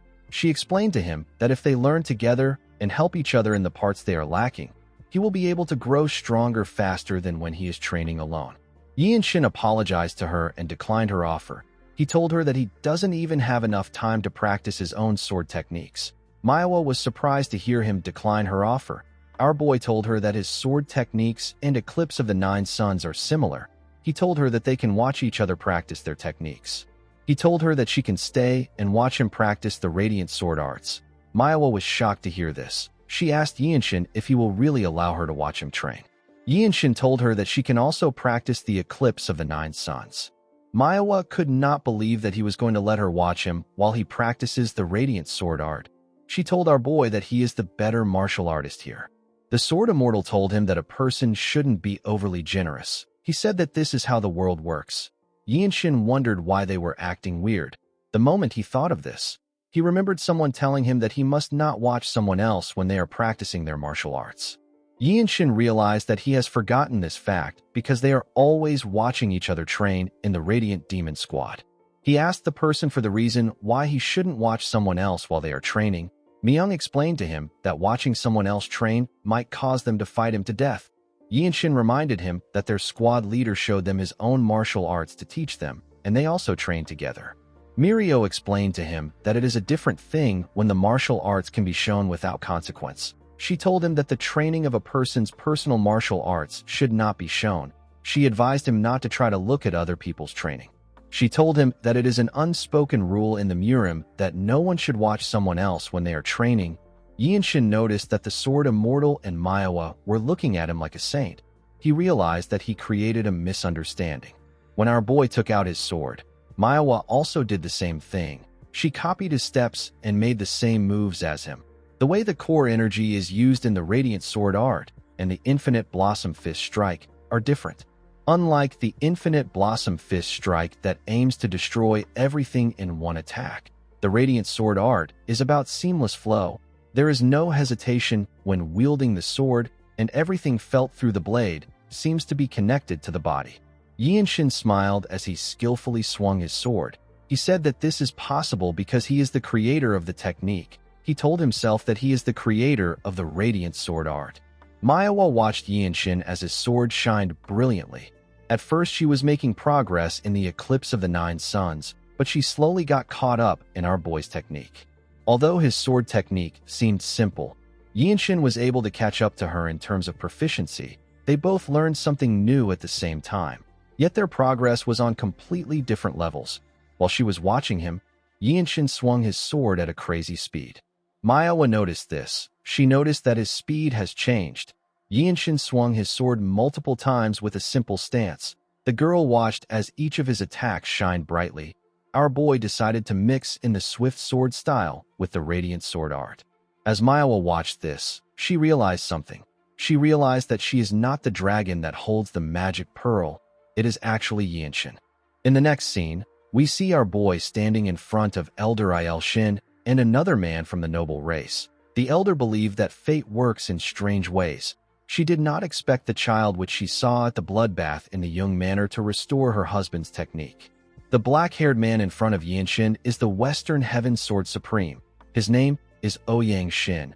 He is the leader of the Zhongnan sect and the son of the sword ancestor and Yeo Il Shin. Ouyang Shin referred to our boy as the lightning genius. He told him that he heard about how he restored his father's legacy and was able to teach them the steps clearly. He told him that he also heard about how he saved the Sword Immortal's disciple. He told Yinshin that he is thankful for what he has done. He asked him to let them know if he wants something from their sect. Yinshin told him that he wants to help in the fight against the Tyrant Sword tribe. In the next scene, we see the Sword Immortal watching Manhwa while she was training. He watched her as she skillfully moved her sword. She was practicing her steps and movements. While she was swinging her sword, she suddenly stops moving. She looked at her sword. Yeo Il walked up to her. He told her that she is not focused. The girl apologized to him for wasting his time. The elder asked her if it is about Yinshin. Manhwa said that it isn't about him. She explained to him that her heart is the problem. It wasn't that she was jealous of our boy. She had already fully acknowledged his skills. She actually felt like the martial arts that she had honed tirelessly and built up throughout her life is suddenly meaningless. She told the elder that the radiant sword art does not pale in comparison to the eclipse of the 9 suns. Yeo Il told her that she is correct. She told the elder that even though she was training at the same time as Yinshin, our boy was able to surpass 2nd star and reach the 3rd star. She already had a hard time believing that he was able to create such an advanced martial arts. Yet Yinshin has been able to progress faster in a martial arts that he has never learned before compared to her who has known about the eclipse of the 9 suns. Yeo Il understood what the girl was saying. He told her that Yinshin has become her goal. He explained to her that the lightning genius is on the level of a founder. He said that it is natural that our boy is progressing faster when training in a martial arts that he created. The same logic applies to object and human affairs. He told Manhwa that it is inevitable that the creator would be most suited for whatever they created. The girl said that his talent must really be one of a kind. She understood that this was a talent that she cannot catch up to. Yeo Il told her that living in the same era as a founder like Yinshin could also be a blessing. He told her that it depends on her mindset. He reminded her that she also inherited the eclipse of the 9 suns. Manhwa said that she did. She said that she is forever grateful for this. The elder noticed that she forced herself to say this. He told her that he did not want to tell her something before. He revealed to her that Yinshin's Baihui acupoints, which communicates with the great nature, is receiving too much energy from nature. It is to the point that even the most skilled masters would find it hard to handle. Manhwa asked the elder about what he is talking about. The Sword Immortal revealed to her that Yinshin doesn't have much time left to live. The girl was shocked to hear this. The elder told her that our boy is still doing his best to leave his mark on the world. Manhwa was surprised to hear this. The Sword Immortal looked at a mountain. He told the girl that he has respect for Yinshin regardless of martial prowess or age. The scene shifts, and we are taken to the Guanzhong Plain. We see the Zhongnan sect and its members standing on the land, and we also see the Tyrant Sword tribe and its members standing on the other side. Yinshin was with the Zhongnan sect. He stared at a man that stood in front of the Tyrant Sword tribe. The man had a sword that radiated a dark energy. The man turns out to be the Tyrant Sword tribe leader. Wenchang carefully looked in front to see the enemies. He turned around to see Yinshin. He noticed that our boy was smiling. He asked him if something is wrong. Yinshin told him that it is fine. He did not expect Wenchang to come even though he didn't have to. While the two groups were staring at each other, someone jumped out from the Tyrant Sword tribe. The man landed inside the basin in front of them and smiled. He raised his sword up and introduced himself as the 3rd disciple of the Tyrant Sword tribe leader. He said that his name is Wai Muyuk. He asked if there is anyone who is willing to fight him. The moment he heard this, Yinshin turned to Ouyang Shin. He told him that he will like to use the wish he gave him now. He said that he wants to respectfully make a request in his capacity as the one who retrieved the legacy of the Sword Master, esteemed predecessor and husband of the Grand Elder. He told the sect leader that he will like to fight on their behalf as a guest of the Zhongnan sect. Manhwa was surprised to hear this. She quickly realized that Yinshin is trying to leave his mark on the world. The sect leader granted our boy's request. Our boy put his hand together and thanked him. He went to meet Miyuk. Everyone watched him as he did this. The Sword Immortal saw Yinshin as a martial arts founder who is trying to leave a mark in history as his life burns away. He believed that Yinshin was already a magnificent young man. As our boy walked towards him, Miyuk said that the Zhongnan sect must have run out of luck. The moment he said this, he recognized our boy. He asked him if he is from the Yung Manor. He drew his sword and told Yinshin that he should have killed him back then. With a smile on his face, he told our boy that he is glad to see him again. He told him that he is confused if he thinks that things will go the same as last time. Yinshin simply glared at him. Miyuk said that he wants to know the kind of excuse that his grandfather, who is the former Divine Sword Squad leader, will make to interfere in a life-and-death match. Yinshin ignored the idiot and turned to the group behind him. He looked at the leader of the Tyrant Sword Tribe. He drew his sword and glared at the man. Miyuk noticed that Yinshin wasn't looking at him. He was annoyed to see this. He charged at him out of anger. He called him a bastard and asked him not to be distracted when he is in front of him. Our boy easily blocked his attack. When their swords clashed, a small amount of energy got released around them.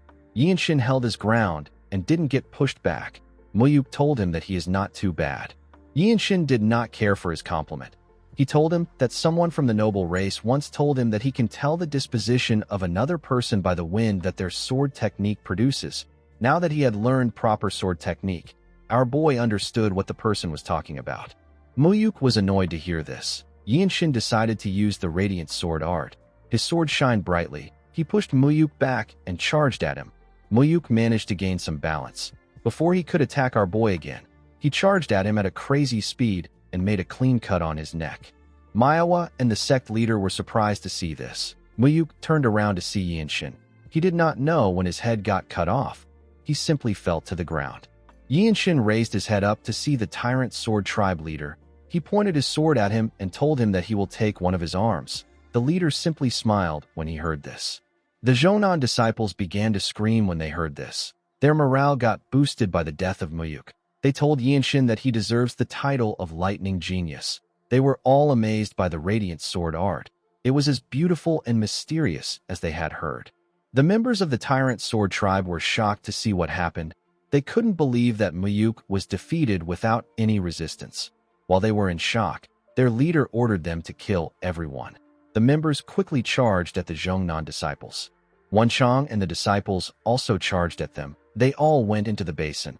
Among the members of the Tyrant Sword Tribe, a huge man called our boy a bastard. He seemed like he was very interested in killing him. Yinshin drew his sword. He could tell that the old man was very strong. He knew that this is a martial master that he couldn't handle. He wondered if this man is Muyuk's grandfather. The old man told him that he will kill him. Yinshin told the man that his grandson wouldn't have died so fast if he taught him well. The man was annoyed to hear this. He jumped to charge at our boy. Before he landed on the ground, the Sword Immortal moved past Yinshin and charged at him. He attacked him in the air. The man was able to block the attack, but he got pushed back. The Sword Immortal landed in front of our boy. He turned to him and told him that he has secured his share of the battle thanks to him. Immediately he said this. He charged at the man. Yinshin looked around. He saw everyone fighting for their lives. Since this was a group battle, he needed to find someone that he is capable of handling. While he was looking around, some of the enemies charged at him. Our boy's sword shined brightly when he saw them coming towards him. One of them was holding a spear. He tried to stab our boy with the tip of the spear. Yinshin used his sword sheath to block the attack. He used the Radiant Sword art to behead the man at a crazy speed. He didn't even know when he died. Another man charged at our boy. Yinshin easily cut through him. He moved past the man to kill 2 more people swiftly. 2 other men tried to attack him from both sides. Our boy was able to dodge the first sword that came close to him by going low. He blocked the other man's attack while he was down. He killed the 2 men at the same time. Now our boy had killed 6 people. The moment he raised his head up, someone tried to sneak up on him from behind. The man lost his head before he could stab Yinshin. Wenchang was the one who killed him. Yinshin smiled when he saw his friend. The two of them got in position and began to attack the enemies. They watched each other's backs. In the next scene, we see Shin taking a walk with Yinshin. She told him that they won the fight against the Tyrant Sword Tribe thanks to him. She explained to him that it is important to be the first to act in war. Yinshin told her that she flatters him. Shin heard that several martial masters in their sect want to talk to our boy. She asked him if it is hard for him to handle all of them. Yinshin recalled when one of Shin's men came to greet him. He told him that it has been a while since they met. The man revealed to our boy that he secretly hid some grain tea from his master and his seniors. He asked Yinshin if he would like to have some with him. Another martial master came to meet Yinshin later in the day. He was annoyed to find out that our boy has already received a large amount of duel requests. He did not expect that he would be too late. Another martial master met with Yinshin. He told him that his juniors in the enforcement pavilion are interested in him. He said that he blocked them off for our boy. He asked Yinshin if he can discuss sword techniques with him. Wenchang was surprised to see the amount of martial masters that came to visit Yinshin. While they were walking, the elder revealed to Yinshin that she can tell him why his clan was destroyed if he wants to know. She told him that his second brother already knows about it. She told him that it will be better for him to hear about it after the big fight is over. Shin noticed that Yinshin's mood didn't change. She assumed that he wasn't affected by the issue. Our boy told her that he will go with her suggestion. The scene shifts, and we are taken to Guangzhong Plains. We see the Tyrant Sword Tribe leader and his forces on one side. The men stared at their enemies who were on the other side. The Sword Immortal told Manhwa that this fight won't be easy. He said that all the old birds in the small elder council of the Tyrant Sword Tribe are there. Manhwa realized that the war will be over if they win this fight. The Sword Immortal asked Manhwa to look after the disciples. She accepted his order. She turned to Yinshin and wished him good luck. Our boy asked her to stay safe. The Sword Immortal turned to Yinshin. He advised him to be careful of the vicious Rakshasa swordsman. He is the grandfather of Mayuk. Yinshin asked the elder if he is referring to the elder of the Tyrant Sword Tribe from last time. The Sword Immortal revealed to him that the vicious Rakshasa swordsman kept glancing at him while they were fighting. While he ranks higher in seniority than the Tyrant Sword Tribe leader, the vicious Rakshasa swordsman is said to be like the leader's limbs while on the battlefield. He is basically the leader's right-hand man. Yinshin thanked the Sword Immortal for his concern. While the two groups were staring at each other, their leaders raised their swords and ordered them to attack. The two groups quickly charged at each other. A disciple from the enforcement pavilion ordered the other disciples to deploy their sword formation now. The other disciples quickly began to attack the Tyrant Sword Tribe. Yinshin easily took care of the people that came close to him. While he was fighting, he felt someone coming towards him. He quickly turned around. He saw the vicious Rakshasa swordsman walking towards him. With a smile on his face, he told Yinshin that he won't survive today. He told him that he will cut off his head and offer it to his grandson's grave. Our boy asked the man if this is how all the unorthodox martial artists act. He could not believe that the man came to look for him even though all his subordinates are dying at the hands of the Zhongnan sect's martial masters. Yinshin told the man that he is shameless. The vicious Rakshasa swordsman was annoyed to hear this. He charged at our boy. He told him that he will tear him apart. He swung his sword at Yinshin. Our boy was able to block the attack, but the impact was crazy. The vicious Rakshasa swordsman charged at Yinshin with his palm. Our boy was surprised to see his hand coming towards him. He quickly raised his palm. He was able to block the attack, but he got pushed back. He could not believe that he could not gather his energy after having one clash with the vicious Rakshasa swordsman. He realized that this was a martial master that he couldn't handle at his current level. The vicious Rakshasa swordsman smiled at Yinshin as if he knew what he was thinking about. Before he could attack him, the Cloud Sword Dragon charged at him from behind. The vicious Rakshasa swordsman was able to block the attack. Another disciple charged at him. He was still able to block the attack. He was being attacked by 3 disciples. Yinshin watched them as they fought. The blue circle of comprehension appeared above his head. He decided to analyze the techniques of the vicious Rakshasa swordsman, the way he holds his sword, the way his muscles move when he puts energy into his sword. Yinshin slowly analyzed the way he behaves and the habits that he displays when using burst discharge. He wanted to see the way the man moves when he is defending. Yinshin promised himself that he will figure out everything he does. While they were fighting, Manhwa charged at him from above. The vicious Rakshasa swordsman grit his teeth out of anger. Yinshin immediately realized that Manhwa was making a suicide attack. Before her sword could touch the vicious Rakshasa swordsman, he used his palm to hit her stomach. Manhwa forcefully used her sword to cut off his arm. She fell to the ground after doing this. The vicious Rakshasa swordsman quickly made a huge swing to push anyone around him back. He watched as his hand fell to the ground. He told the Cloud Sword Dragon that she lives up to her reputation. Manhwa was not ready to give up. She grabbed her sword. When she raised her head up, she saw that the vicious Rakshasa swordsman was about to cut her down. Before he could do anything, Yinshin charged at him from behind. The vicious Rakshasa swordsman sensed his presence. With a smile on his face, he asked Manhwa to wait right there. He turned around and swung his sword at Yinshin. Our boy already knew the move he will make from that position. He used his sword to brush it aside and landed a huge cut on the vicious Rakshasa swordsman. The vicious Rakshasa swordsman was shocked to see what happened. A large amount of blood gushed out of his body. Manhwa and Shin's disciples who fought him were shocked to see what happened. The vicious Rakshasa swordsman's head fell to the ground. Immediately this happened. Yinshin's blue circle of comprehension disappeared from his head. While the Tyrant Sword Tribe leader was fighting Shin, he sensed that something had happened to his right-hand man. Yinshin pointed his sword at the Tyrant Sword Tribe leader. He reminded him that he said that he will take his arm. The Tyrant Sword Tribe leader glared at our boy. Wenshang walked up to his friend. He was surprised to see the body of the vicious Rakshasa swordsman on the ground. He took a deep breath and announced that the guest of the Zhongnan sect, whose name is the Lightning Genius, has beheaded an elder of the Tyrant Sword Tribe. The martial masters of the Zhongnan sect were shocked to find out that our boy took out the vicious Rakshasa swordsman. The members of the Tyrant Sword Tribe could not believe that such a thing actually happened. They could not believe that the vicious Rakshasa swordsman was killed by a child. Shin could not believe what she was hearing. She did not expect Yinshin to be the one who took out the vicious Rakshasa swordsman. Her disciple raised his hand up and announced that the vicious Rakshasa swordsman is dead. The members of the Zhongnan sect screamed out in excitement when they heard this. Their morale was boosted. They charged at the Tyrant Sword Tribe members without any fear. They tore them apart easily. Some of them began to run. The Sword Immortal turned around to see Yinshin.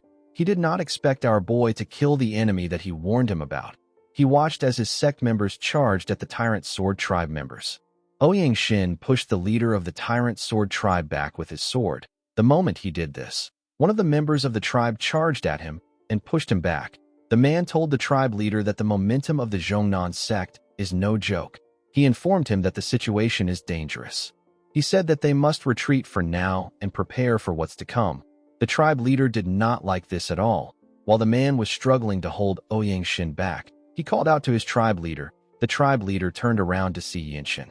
He saw our boy kill one of his members. Yinshin glared at him. He knew that the tribe leader was someone too high up for him to look at. A mere glare from him would shake a person's soul. Yinshin watched the tribe leader as he ran away. He told himself that he will defeat him in 4 years' time. The tribe leader ordered his men to retreat. The scene shifts, and we are taken to the Zhongnan sect. We see the leader of the sect give Yinshin a plaque. The plaque is known as the Floating Cloud Token. If this token is shown to the groups affiliated to the Zhongnan sect, they will treat the person with utmost respect. Shin asked Yinshin to let him know if he ever needs his sword to fight for him. He told him that he will help him out once to resolve any issues, even if it involves political issues in the desolate fortress.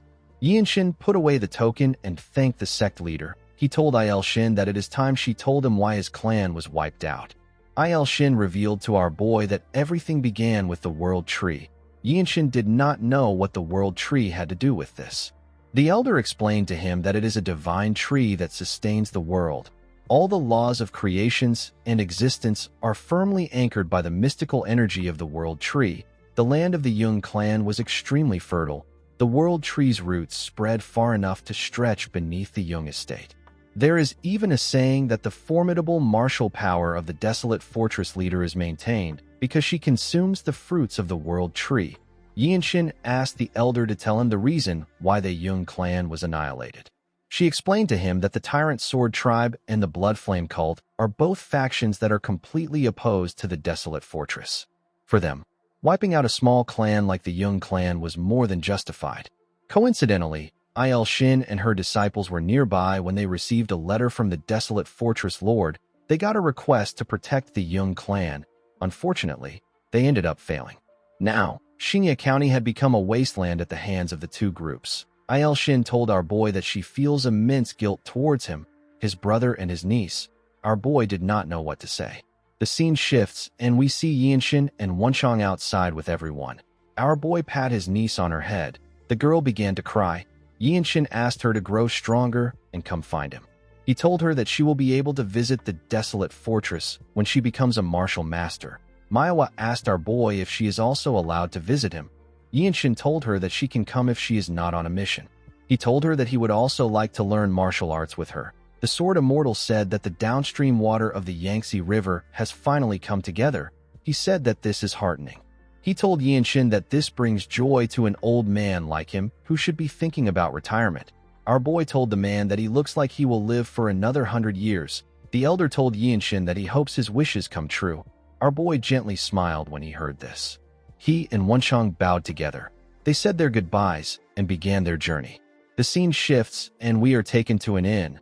We see a man telling everyone that the Mount Hua sect received secret aid from the desolate fortress. He said that the 9 great sects in the desolate fortress are fading away like the setting sun. He said that only the Zhongnan sect who defeated the tyrant sword tribe hold influence in Shaanxi. A martial artist sitting across the man poured himself a liquor and asked him to listen. He told him that he will give him a tip because it is his first time in the Murim. He told the man that keeping his mouth shut is the key to survival in the Murim. The man was annoyed to hear this. He stood up and asked the martial artist if he is calling him a first-timer. He picked up his sword and asked his friend if he said anything wrong. He said that the desolate fortress must be weak since they were unable to defeat the battle maniac. The martial artist gently smiled when he heard this. The man's friend told him that he heard that the azure-eyed demonic swordsman lost an eye. The fat man said that a blue-robed martial master from the desolate fortress isn't worth anything. With a smile on his face, he told his friend that it is just an empty reputation. Immediately he said this. Someone threw a chopstick on his table. The man was shocked to see the chopsticks. The martial artist and the women with him quickly raised their heads up. With a serious look on his face, Yinshin asked the idiot to tell him more of what he just said. Wenchang raised our boy's robe to show the man the symbol of the desolate fortress that was on it. The man was shocked to see that our boy came from the desolate fortress. The martial artist and the women stared at Yinshin. Wenchang smiled when he saw the look on the man's face. The entire inn became quiet. Everyone was cautious of our boy and Wenchang. Yinshin walked up to the man. With a scared look on his face, the man told Yinshin that he had no intention of insulting the desolate fortress. Yinshin glared at him. He told him that he doesn't care about that. He placed his hand on his sword and asked the man to tell him about how the azure-eyed demonic swordsman lost his eye. The man became nervous. He quickly revealed to our boy that it was done by the battle maniac. He said that the Blood Flame cult is backing the battle maniac. According to the man, several Blood Master swordsmen and one emissary from the Blood Flame cult clashed with the Radiant Demon Squad. The azure-eyed demonic swordsman got injured while protecting a family of commoners. Yinshin glared at the man with a scary look on his face. The man became terrified. He bowed his head and told our boy that he is sorry. Our boy decided to let him go. He asked him to continue eating and pay the innkeeper for the table. The man thanked Yinshin. Every martial artist in the inn focused their attention on Yinshin. The man who sat with the women knew that our boy could afford to act arrogant with his level of martial prowess. He realized that Yinshin was a martial master from a prestigious sect who carries himself with dignity. Before Yinshin and Wenchang could sit down, the man walked up to them and asked Yinshin if he is the lightning genius. He told our boy that he recognized him as the next star of the desolate fortress. He said that he was able to recognize him because he is not the White Qilin. The man introduced himself as Jin Yul of the Jin clan from Shaanxi. Yinshin told the man his name. Jin Yul told him that he has heard about the rising star of the desolate fortress who is known for his exceptional martial arts prowess. He told Yinshin that he heard that he was active in Shaanxi. The two women smiled at our boy when they heard this. Wenchang told Jin Yul that he has sharp ears. Jin Yul believed that Yinshin and Wenchang were heading to Xian because they belonged to the Radiant Demon Squad. He asked the boys if he can move with them. Yinshin did not expect this. Jin Yul explained to them that he truly wishes to form a friendship with the martial masters of the desolate fortress. He apologized to them for being too forward on their first meeting. Yin Shin asked him about how he knew where they were headed. Jin Yul explained to him that after the clash between the Zhongnan sect and the Tyrant Sword Tribe, the Radiant Demon Squad and the Manhwa sect have become the hottest topic in the Xianmurim. He told Yin Shin that everyone's attention is on them. Even the small and mid-tier martial artists know about what is happening. Yin Shin glared at the man. Jin Yul simply smiled at him. Our boy poured himself a drink and told Jin Yul that they will move out after a quick bite. Jin Yul and the two women bowed their heads to thank Yin Shin. The scene shifts, and we are taken to the forest. We see Wenchang telling the women about how he announced that Yin Shin beheaded the vicious Rakshasa swordsman. With a proud look on his face, he said that his roar was just as mighty as the Shaolin lion roar martial art. He turned around and told the women that every martial artist on the battlefield turned their heads. He told them that they should have seen it for themselves. Jin Yul told Wenchang that a martial artist of the desolate fortress won't lie. He assured Wenchang that he believes him. One of the women asked Yin Shin if he really beheaded the vicious Rakshasa swordsman by himself. Our boy told the woman that they took turns fighting him. He said that the Cloud Sword Dragon, the Neutral Spirit Fist, and the Cliff Swordsman had already weakened him.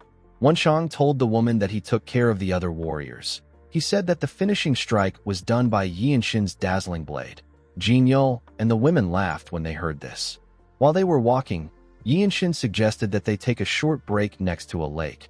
Wenchang said that he is going to look for wild animals. He told them that they will need the meat. The two ladies turned to him. They told him that they will follow him. While Wenchang was out hunting, Yin Shin filled his bottle with water. Jin Yul sat behind him. He asked our boy if he uses his left hand. Yin Shin told him that he wields his sword with his right hand. He said that he only trained a little in the fist arts. Jin Yul took out a small dagger from his clothes when he heard this. He charged at Yin Shin from behind. He said that his left flank must be his weak point. He swung his sword at Yin Shin with a confident smile on his face. Before his sword could touch our boy, someone cut his neck from behind. The person turns out to be Wenchang. Jin Yul's head fell into the lake. When the water touched his hair, it revealed his red roots.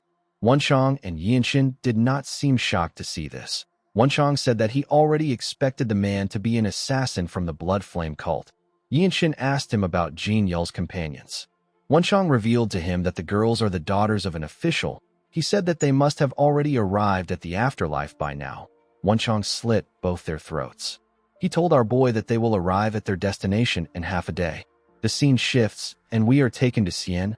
We see Myung wearing a bandage around his eye. He commended Yin Shin for achieving an unbelievable merit. He did not expect Yin Shin to slay an elder of the 13 skies. He told our boy that even he has not accomplished something like that. Yin Shin and Wenchang were shocked to see that he actually lost one of his eyes. They could not believe that the rumor was true. They asked him about his eye. Myung did not know what to say. Mirio told our boy that Myung is not the only one in trouble. She told him that it was reckless for him to go against an elder of the Tyrant Sword Tribe. She was relieved to see that Yin Shin wasn't hurt. Yin Shin asked Mirio about what happened. He found it odd that their squad leader wasn't there with them. Mirio revealed to him that Ma Jin went on a pursuit with the Sword Saint and the martial masters of the Manhwa sect. She said that the Blood Flame cult, who are the masterminds, have revealed themselves. She said that she doesn't know the kind of tricks the Blood Flame cult will try with the Plum Blossom Pill. She revealed to them that support from the desolate fortress will arrive soon. Yin Shin asked her about Myung's eye. Mirio let out a sigh. She revealed to Yin Shin that the battle maniac used flying explosives, which is the Tang clan's hidden weapon. It happened while they were up against 3 Bloodmaster swordsmen. Myung could have easily dodged the attack, but there was a civilian house behind him. Myung had no choice but to strike the explosive down with his sword. He laughed nervously as Mirio told them about what happened. While they were talking, someone threw an explosive into their room. The group was shocked to see the explosive. It caused a huge explosion in the inn. Myung quickly picked Wenchang up and carried him out in an instant. He took a look at the inn and said that their squad leader isn't working hard enough. When he turned to the side, he saw Yin Shin and Mirio land on the ground together. When Yin Shin raised his head up, he saw some men coming towards them with their swords. He saw a man with one arm standing while the others charged at them. Yinshin immediately realized that this man is the battle maniac. Our boy asked his teammates to take care of the others. He said that he will handle the battle maniac. Myung and Wonchong were surprised to hear this. The battle maniac smiled when he saw Yinshin coming close to him. He knew that there is only one person wearing a blue outer robe and white on the inside in the Radiant Demon Squad. He knew that he was looking at the lightning genius. He watched Yinshin as he drew his sword. He believed that our boy had become incredibly arrogant because of his title. He asked Yinshin if he doesn't know that he was the one who took the azure-eyed demonic swordsman's eye. Yinshin asked the battle maniac to tell him the actual reason he came. He asked him if he hasn't already taken the plum blossom pill. The battle maniac took a stance and revealed to Yinshin that he came to take the head of the azure-eyed demonic swordsman. Our boy told him that he can incur the wrath of the Sword Saint and the Radiant Demon Squad leader by being here. The battle maniac raised his amputated arm. He asked Yinshin if he does not understand what a martial artist's hand means to him. He asked him to stop asking stupid questions. He told our boy that he spoke to him because he heard that he showed some promise. He told him that he is no different from the other fools. Yinshin gathered his energy into his sword. He used the Radiant Sword art to attack the battle maniac. The battle maniac dodged the attacks and charged at our boy. He appeared behind him. He attacked our boy with a perfect grasp technique. Yinshin turned around and used his sword to block the attack. He moved back a bit. The battle maniac was shocked to see our boy's footwork. He was certain that this was the footwork of the noble race. He quickly realized that he was wrong. He knew that the martial art of the noble race can't be copied. He realized that Yinshin was using a completely different martial art. Our boy told him that he talks too much. The battle maniac smiled when he heard this. He told Yinshin that he heard that his family is buried on the mountain behind their clan's estate. He asked our boy if he has ever wondered about what happened to his land after he left. With a smile on his face, he asked Yinshin if he expected his hometown to be untouched after he made an enemy out of the Blood Flame cult. He revealed to our boy that they dug up the mountain and burned all the corpses. Yinshin was shocked to hear this. He remembered how the maid used to wake him up for breakfast. He remembered his first brother and his wife. He remembered how his father called him his son with his last breath. Yinshin released his energy when he thought of this. With a cocky smile on his face, the battle maniac asked our boy if he believes that he can beat him. Yinshin wondered about what would make a martial artist feel despair. The first thing would be when their masters, seniors, juniors, or they themselves face death. The second would be when they lose the ability to perform martial arts due to their body. Yinshin wondered about which of this situation would best fit a martial arts-obsessed warrior. Our boy didn't believe that cutting off his limbs would be enough. The battle maniac charged at him while he was thinking. Yinshin put away his sword and used his palm to block the battle maniac's attack. The battle maniac was annoyed to see that Yinshin was using a palm technique against him. He attacked our boy faster. Yinshin was able to block each one of his attacks. Before he could make a huge attack, Yinshin caught his wrist. With a look of anger on his face, the battle maniac asked Yinshin to tell him how he knows his technique. Our boy told him that he made his technique better. The battle maniac was annoyed to hear this. He could not believe that our boy stole his secret martial arts technique in an instant, and he even improved it. Yinshin liked the look on his face. He realized that this was the best way to throw the battle maniac into despair. To martial artists, their martial arts is a life that they built up through countless years of dedication. Yinshin basically denied the battle maniac's entire life work. He even showed him a more superior form of his martial arts. Our boy moved close to the battle maniac and asked him if he would like to learn the improved version. The battle maniac was shocked to hear this. Yinshin smiled and said that he cannot teach him. The battle maniac screamed out in pain. Yinshin released some energy and tightened his grip on his wrist. He broke the battle maniac's wrist. The poor bastard screamed out in pain. Yinshin watched him as he suffered. Myung and Mirio couldn't believe their eyes. They couldn't believe that Yinshin subdued the battle maniac. Our boy drew his sword and moved it close to the battle maniac's neck. The man called him a bastard. Yinshin beheaded him when he heard this. Everyone was shocked to see this. When the battle maniac fell to the ground, a small box with a plum blossom symbol on it fell out of his clothes. In the next scene, we see Yinshin present the battle maniac's head and the plum blossom pill to his captain. Ma Jin picked up the box to look at it. He didn't know what to say to our boy. He simply stared at him in silence. He let out a sigh and revealed to Yinshin that he will soon be able to request for a promotion exam to the blue rank. He said that this is the shortest time it has ever taken for a person to reach this rank. He told Yinshin that he will also be the youngest person to ever take the test. Our boy told his captain that he has heard about the promotion exam. He asked him if he can explain it to him in detail later. He said that they have something more urgent to attend to. Ma Jin agreed with Yinshin. He placed the pill down and revealed to the group that the Mount Hua sect was attacked. Everyone was shocked to hear this. In the next scene, we are taken to another room. We see Yinshin and his teammates in the room with the Mount Hua sect members. We see Hyun lying on the bed. Cheonju was sitting next to him. When he looked at the boy's body, Yinshin remembered when he asked him to become friends with him. Cheonju revealed to the Radiant Demon Squad that Hyun used every last bit of his energy in order to protect his senior brother. The energy core is an organ that contains a trace amount of innate energy from birth. It can get damaged if completely emptied. Some even call this traces of energy innate core energy. Yinshin found the situation to be odd. He told Cheonju that it is simply a depletion of internal energy. He asked the man if it can't be replenished. Cheonju told him that it can. He explained to our boy that the other disciples who showed similar symptoms have already gotten back on their feet. Yinshin asked him about why Hyun isn't better. The man revealed to him that Hyun can't be treated through ordinary means. This is because he learned the Violet Dawn's sacred art as the sect leader's disciple. The boy can't be treated because the others did not learn the same martial arts as him. Yinshin asked him if they can't just use the plum blossom pill. Cheonju said that the energy of the plum blossom pill might be able to substitute for the Violet Dawn sacred art, but a martial master is needed to absorb and transfer the energy in place of the unconscious Hyun. Cheonju revealed to the group that Hyun only has an hour left to live. He said that they don't have enough time to transfer the energy. The moment he said this, Ma Jin told the man something. He quickly raised his head up when he heard what the captain said. Other people couldn't hear what the captain was saying. Yinshin noticed that they were talking. He realized that his captain is using the frequency whispering technique to communicate with Cheonju. While he was looking at them, Cheonju turned to him. He seemed to be shocked about something. He quickly stood up and stretched out his hand to give our boy a pill. He told him that he is counting on him. Yinshin asked him if he believes that he can transfer the energy. Ma Jin told him that he does. He asked our boy to swallow the pill and start immediately.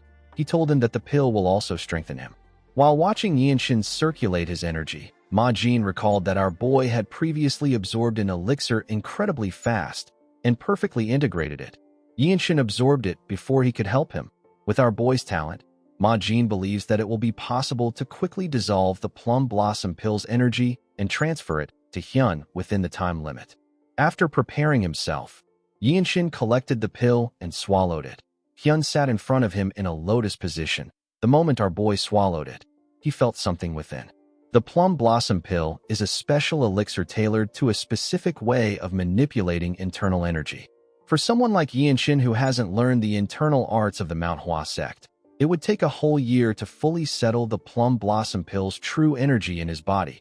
Unless a person undergoes a full year of closed-door training, it will have no real value. This is why the battle maniac didn't use the pill immediately he got it. It would be better for a person to focus on developing their own martial arts with such a large amount of time. Yinshin believed that he can absorb this energy and transfer it to Hyun at the same time. His blue circle of comprehension appeared next to his core. Our boy knew that he needed a massive amount of energy. He noticed that the slight opening in the middle energy core started to widen upon receiving the plum blossom pill's energy. Though it didn't fully open, it managed to shorten the time needed to absorb the energy. Cheonju was shocked to see that Yinshin has already dissolved the plum blossom pill's energy. Our boy placed his hand on Hyun's back. He asked the boy to focus. He asked him to use the Violet Dawn's sacred art to absorb all the plum blossom pill's energy that he is transferring. Hyun used his martial arts to slowly absorb the energy. The Mount Hua disciples could not believe their eyes. Everyone watched Yinshin transfer the energy to the boy. After a while, Yinshin removed his hand from Hyun's back. The boy regained consciousness. He opened his eyes and looked around. Cheonju asked him if he is conscious. Hyun told him that he is. Cheonju quickly placed his hand on his wrist to check his energy. He was shocked to feel the boy's energy. Hyun's internal energy wasn't just restored, it also grew stronger. Cheonju could not believe that Yinshin completely dissolved the plum blossom pill's energy and infused it into Hyun's body without losing the tiniest amount. The man was shocked to see that Yinshin transferred the powerful energy without keeping any for himself. He told our boy that he is a truly noble man. Yinshin told him that he simply understood the situation. The man could not believe what he was hearing. He put his hand together and bowed his head to thank Yinshin. He told him that he has saved the future of the Manhwa sect. Everyone was surprised to hear this. The man told Yinshin that he has to get a reward because he treated their sect with the dignity of a true hero. He told him that he is not measuring his kindness with material things. He said that it is just a token of gratitude. He asked Yinshin to accept it. Cheonju pat Hyun on the head and told our boy that Hyun will be visiting the desolate fortress soon. He said that he will send the gift when Hyun visits. Yinshin put his hand together and thanked the man. He turned to his captain and asked him if the mission is complete. Ma Jin told our boy that it is. He told him that he did everything. The scene shifts, and we are taken to the desolate fortress. We see Yinshin meditating in his room. While meditating, our boy thinks about the fact that he wanted to get martial arts instructions from the desolate fortress master when he returned. However, when Yinshin went to meet her, the fortress master told him that she will teach him the type of martial arts that he needs when the time is right. She told him that there is still room for improvement in the radiant sword art and the evading swift step. Our boy decided to focus on these two arts. He wondered if there is a way to infuse more force into the flow of the radiant sword art. He also thought about how he could take the second step of the invading swift step. Yinshin recalled that he also wanted to invent new forms for the infinite blossom fist strike. Our boy closed his eyes and focused on his energy. After meditating for a while, he let out a sigh. He was not getting any ideas. He realized that inspiration doesn't come immediately. He recalled that Ma Jin said something about the martial transcending ground. The captain explained to him that the radiant demon arts of the radiant demon squad and the heavenly sword arts of the heavenly squad are completely different. He told Yinshin that each of the 17 martial groups under the divine sword squad is like an independent sect. The martial transcending ground was established to bring all these groups together to form an ocean. Yinshin picked up his sword. He decided to visit the martial transcending ground. When he stepped out of the room, everyone turned to him. They had all heard about how he achieved a feat too incredible to believe. Someone asked him if it is true that he beheaded the vicious Rakshasa swordsman. They could not believe it, because even a blue-robed warrior of the desolate fortress can hardly deal with an elder of the 13 skies. Another person asked him if it is true that he saved the life of the Mount Hua sect leader's disciple. Yinshin did not say anything. He simply walked past them. The martial artists could not believe that our boy has connected with several martial masters from the 9 great sects on just 2 missions. Someone said that he will request for our boy's support if he gets assigned a mission in Shaanxi. Yinshin walked up some stairs and looked down to see something. He saw different martial artists fighting each other. This place is the martial transcending ground. It is a dueling arena for all martial artists under the Divine Sword Squad to spar freely. It is where 17 martial styles intersect. Each of these styles is comparable to that of an independent sect. While he was looking at the martial artists, someone asked our boy about who he is. When Yinshin turned to the side, he saw a man in a purple robe. He asked the man if this is the martial transcending ground. The man told him that it is. The man had heard about a young swordsman in a long blue robe. He knew that he was looking at the lightning genius. He put his hand together and introduced himself as the Yuan. He said that he is from the command bureau. Our boy also introduced himself to the man. He walked past him after the introduction. Yuan moved close to Yinshin and told him that he has heard a lot about him. He revealed to our boy that all the news from the desolate fortress funnels from the command bureau. They are the ones who sort and categorize the achievements of the martial artists. Yuan told our boy that his achievements are astonishing. He told him that he wants to share something private with him because he is happy to see him. Yinshin asked him to share it.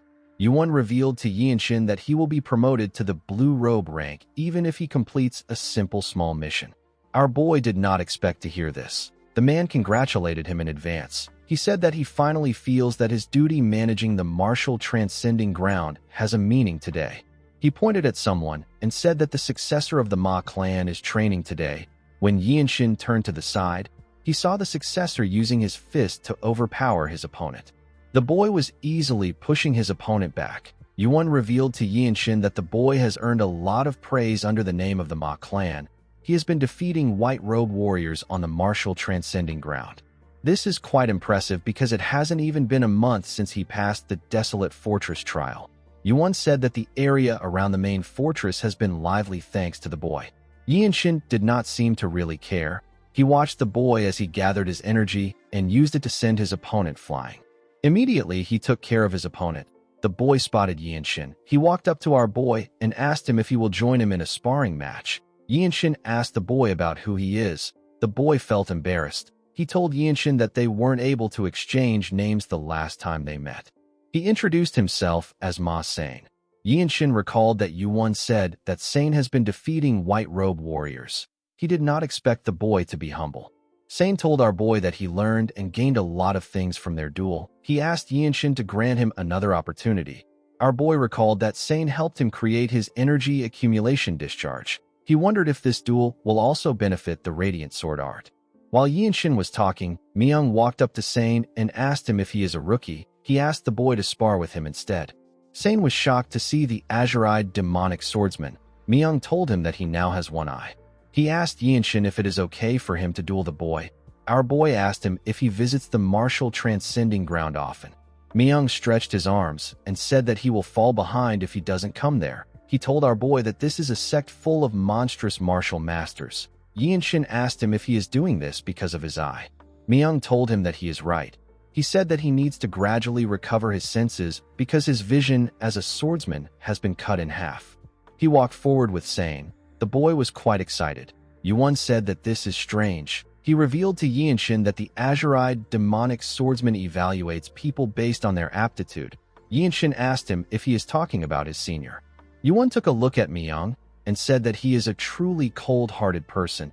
He told our boy that he can tell from Myung's records.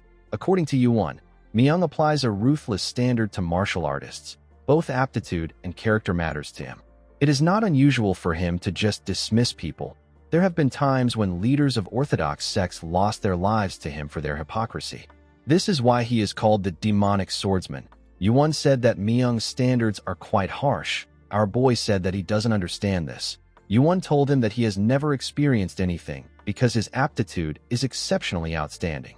He said that most blue robe warriors are reluctant to approach Myung. Yinshin recalled that his senior has also never treated Wenchong poorly.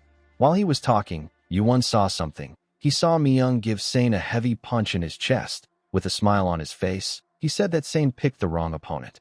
Sane spat out some blood and fell to the ground. He quickly stood up and sat in a lotus position. He began to meditate. He smiled as he circulated his energy. Yinshin could tell that the boy has gained some insight from the duel. Myung told him that Sane isn't just some empty-headed fool. Yinshin noticed that his senior's martial prowess hasn't diminished much even though he lost his sight. Sane, who was once nothing but an arrogant young master, has drastically changed in such a short period of time. Our boy understood that this was the power of the Desolate Fortress. He felt the amazing strength of the Desolate Fortress again. While he was looking at Sane, someone called out to him. When Yinshin turned around, he saw his captain. Ma Jin walked up to him and revealed to him that the fortress master wishes to commemorate his coming of age. Our boy asked him if he is saying that the Desolate Fortress will host his coming-of-age ceremony. Ma Jin told him that he is correct. Yinshin was not interested in this. He asked his captain about when he will get his next mission. Ma Jin revealed to him that the fortress master personally arranged the event. He told our boy that she acknowledges his talent and potential. Yinshin took a look at the martial transcending ground. He told his captain that he doesn't really want to do it. He said that he can analyze and refine dozens of sword techniques here in the next 2 hours. Ma Jin realized that the fortress master knows our boy better than he does. He told Yinshin that the fortress master already anticipated his reaction. He revealed to him that the fortress master asked him to offer him a reward. He said that the lightning immortal treasure liquor is the reward. It is a rare elixir that doesn't clash with any known medicinal properties in the world. Ma Jin told Yinshin that 1 sip is enough to grant a person a long life without illness. Yinshin did not expect this. He wondered if the medicine could slow down the opening of his Baihui point. He told his captain that he will attend the event. Ma Jin did not think that our boy would do it. He explained to him that among those participating in the coming-of-age rite, only one person will get to drink the lightning immortal treasure liquor. In the past, this was decided through a competition between children who could not become a white robe, but it is different this time. Ma Jin revealed to Yinshin that there are several white robes from renowned clans who are aware that he will be participating in the event. Yinshin said that this won't be a problem. A few days later, we are taken to Yanjiak's office. We see him eating with Ma Jin. He told the captain that the fortress master has intervened. Ma Jin asked his father if the main house plans to hold the ceremony. Yanjiak didn't say anything. The scene shifts, and we see some white robe warriors and some young warriors gathered outside. They were all wearing their ceremonial caps. Other white robes and blue robes watched the ceremony from the side. The fortress master touched Yinshin's head and congratulated him. She announced that the lightning genius will not take a new name. On some occasions, some people take on a new name upon coming of age. As the fortress master walked forward, a blue robe warrior said that this is the final step. He was curious to see who will drink the lightning immortal treasure liquor this year.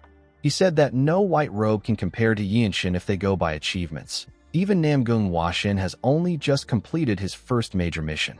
The man believed that the great martial clans also possess overwhelming strength in this ceremony. He said that the potential of the heirs of the Ma and Shin clans has far exceeded expectations.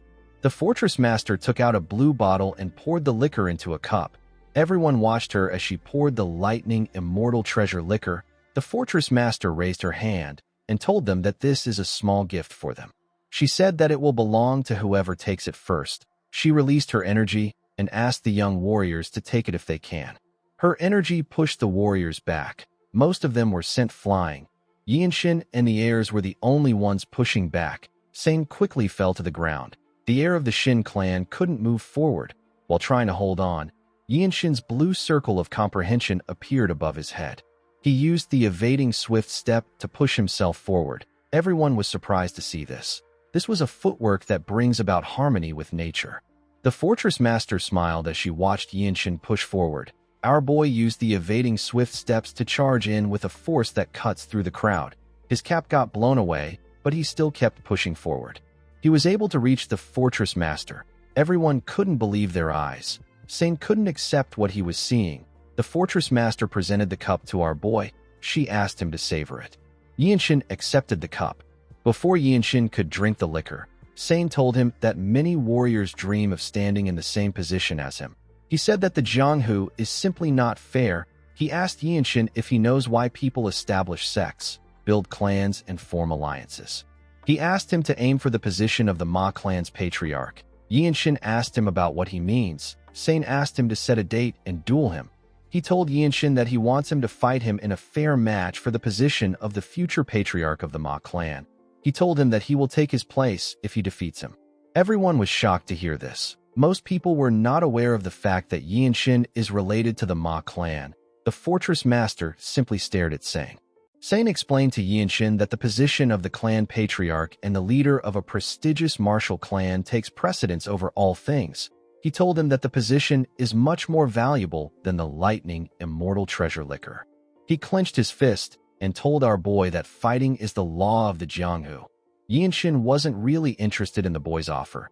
He knew that the prestige of a single clan cannot allow him to obtain the fruit of the world tree. Aside from this, Yinshin didn't want to beg others for his life without offering anything in return. He raised the cup and told Sane that he claimed the liquor with his own efforts. He drank the liquor in front of everyone. His grandfather was surprised to see what he did.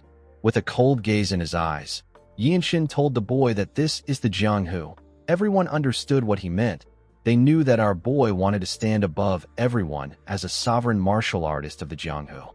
Yinshin believed that he needed to be the best in order to be a martial artist of the Desolate Fortress, the clan that rules the world. He put his hands together and thanked the martial artists who honored their tradition and ceremony. The Blue Robe warriors did not expect Yinshin to be part of the noble Ma clan. One of them said that the spirit of a noble bloodline never forsakes its descendants. Another Blue Robe warrior said that he did not expect Yinshin to stand alone and not lean on his clan. He said that this is the bearing of a great master. He told his friend that our boy will one day build a clan of his own. The martial artist watched Yinshin as he stepped down from the stage. Sane approached him and asked him about why he turned down the offer. Yinshin told the boy that he will be a great leader of the clan. Sane was shocked to hear this. He didn't know what to say. Our boy simply walked past him. He walked up to his captain. He asked Ma Jin if he isn't married yet. Ma Jin turned to him with a worried look on his face. Yinshin recalled that his captain is the eldest legitimate son of the Ma clan. He asked him about why his clan is so desperate to find a successor when he is still capable and healthy. Ma Jin's expression became grim. It seemed as if Yinshin had brought up a topic he wanted to avoid. Myung moved close to his captain. He told him that our boy deserves to know the truth. He asked him if he can tell him. Ma Jin walked forward and asked him to go ahead. When the captain was no longer close to them, Myung told our boy that he has something to tell him. He revealed to him that their captain brought Mirio back from a mission in the past. He was holding her hand at the time.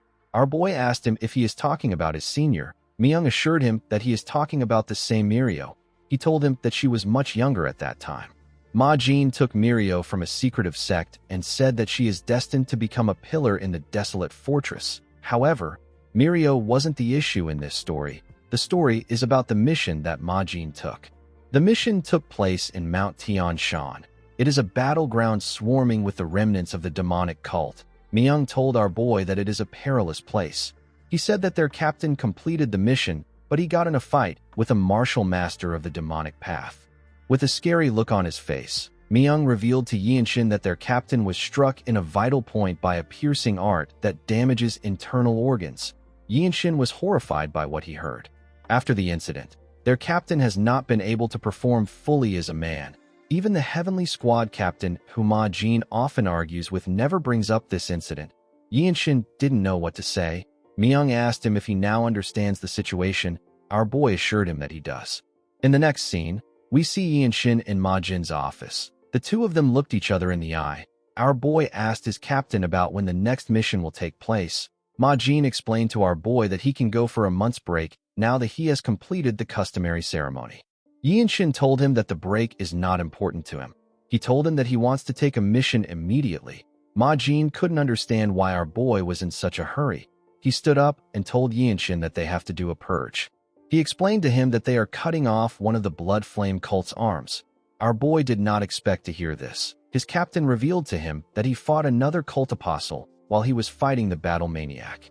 This apostle's hair had turned completely black. His strength completely surpassed that of the Blood Master swordsman. The apostle was recently spotted near Mount Pingding in Hainan province, which is the Shaolin Temple's territory.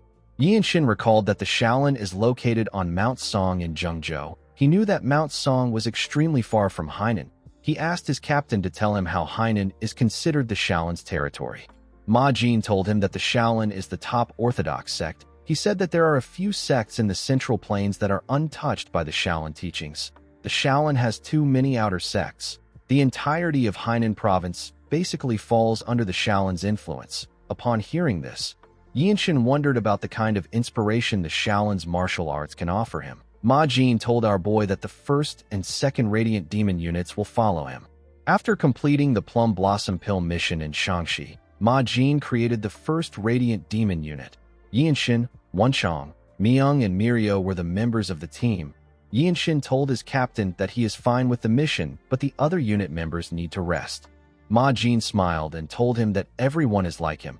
He said that they all enjoy getting merits and wandering the Murim. Yinshin put his hands together and told Ma Jin that he is taking his leave. When he got outside, he looked around. He told himself that he will become a blue-robe warrior after this mission. In the next scene, we see the group riding their horses out of the fortress. Ma Jin's horse was at the front. Our boy noticed that there were 9 martial masters partaking in this mission. He had never seen this much people going on a mission. He knew that this was a formidable party. The scene shifts, and we see the group getting off their horses at Shinya County. Ma Jin announced that they will be resting there. Yinshin looked around his hometown. He noticed that it was empty. There was no one in the streets. Wenchang said that he did not expect the county to look like this. Our boy was a bit sad to see the state of things. When the group arrived at the entrance of an inn, they heard someone saying that the county is basically paradise now that the Yung Manor is gone. He said that the income from the woodlands is flowing freely. The man laughed and said that the Blood Flame cult has done them a favor. Yinshin was shocked to hear this. He remembered the last time he spoke to the head steward. He asked the man about where he plans to go. The man told him that the bloodline of the clan still lives on, so he needs to serve them with the remaining estate. When our boy remembered this, he told himself that the profits of the woodlands must not fall into the hands of the underworld scums. He opened the door and walked into the inn with Wanchong. He saw a huge man drinking with his friends. The man had an axe on the table.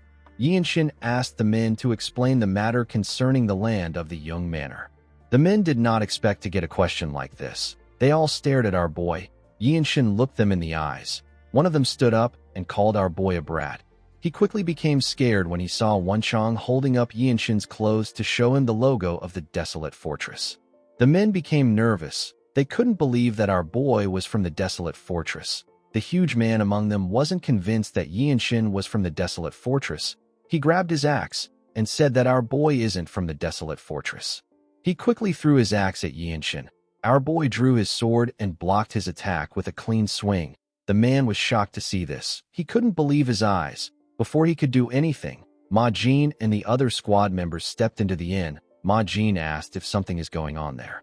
The man and his friends became scared. Yinshin asked him if he speaks by swinging his axe. The man became worried. He raised his hand and told our boy that it was a mistake. Yinshin knew that he couldn't spare this man even if he lets the others go. The attack he used was done with the intent to kill, yet the man used it as if it was meaningless. Our boy was certain that countless commoners must have fallen victim to this man. The huge man said that someone insulted the desolate fortress without knowing their place.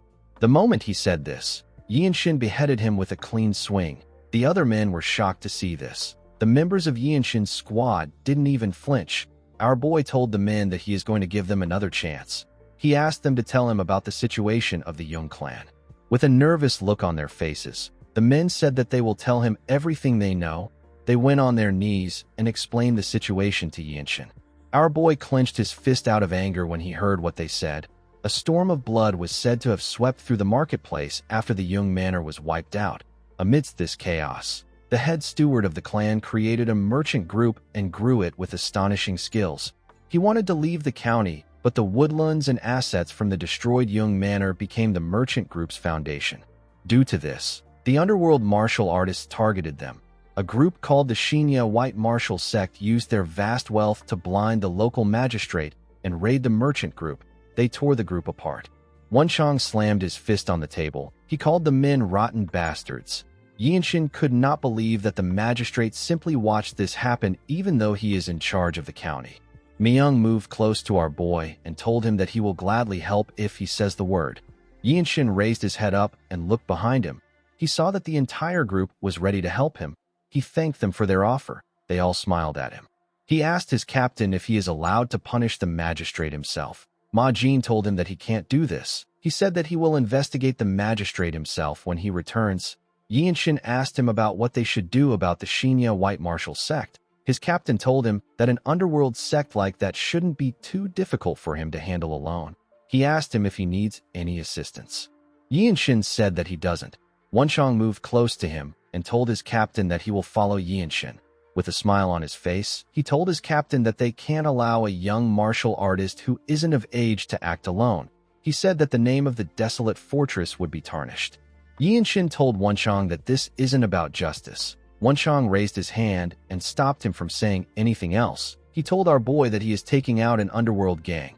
He said that this is the work of a righteous warrior. He smiled and said that others are too afraid of getting hurt to even try this. Although Wanchong was acting playful, Yinshin knew that his friend always acts like a true hero. In the next scene, we are taken to the entrance of the Shinya White Martial Sect. Wanchong did not expect the place to be so close by. He wondered if the sect took over a local noble's manor. He drew his sword and used it to tear the doors apart with a destructive attack. He smiled when he stepped in.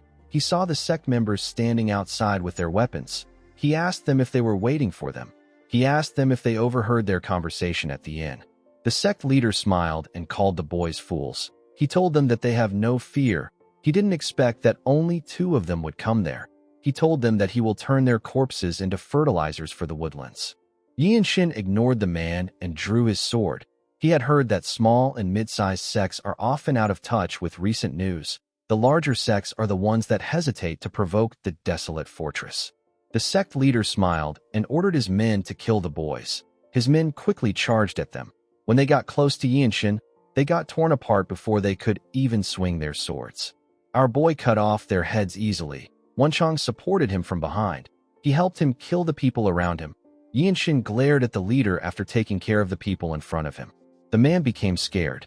Yinshin walked towards him. The sect leader and his subordinate became terrified. The sect leader tried to beg Yinshin. Unfortunately for him, our boy wasn't moved by his plea. He tore his body apart in an instant. The unfortunate bastard wasn't even able to react. His body fell to the ground in an instant. Yinshin raised his sword and carefully swung it to remove the man's blood from it. He covered his body with his energy and turned around. The men became scared. They all knew that they were dead. A while later, we see several dead bodies lying on the ground. Some of the men were heavily injured. While Yinshin and Wenchang were looking around them, someone said that he is already too late. When the boys turned around, they saw an official with 3 men. The 4 men stepped into the building together. The official was shocked to see the bodies on the ground. He wondered about what happened. While he was looking around, he saw Yinshin.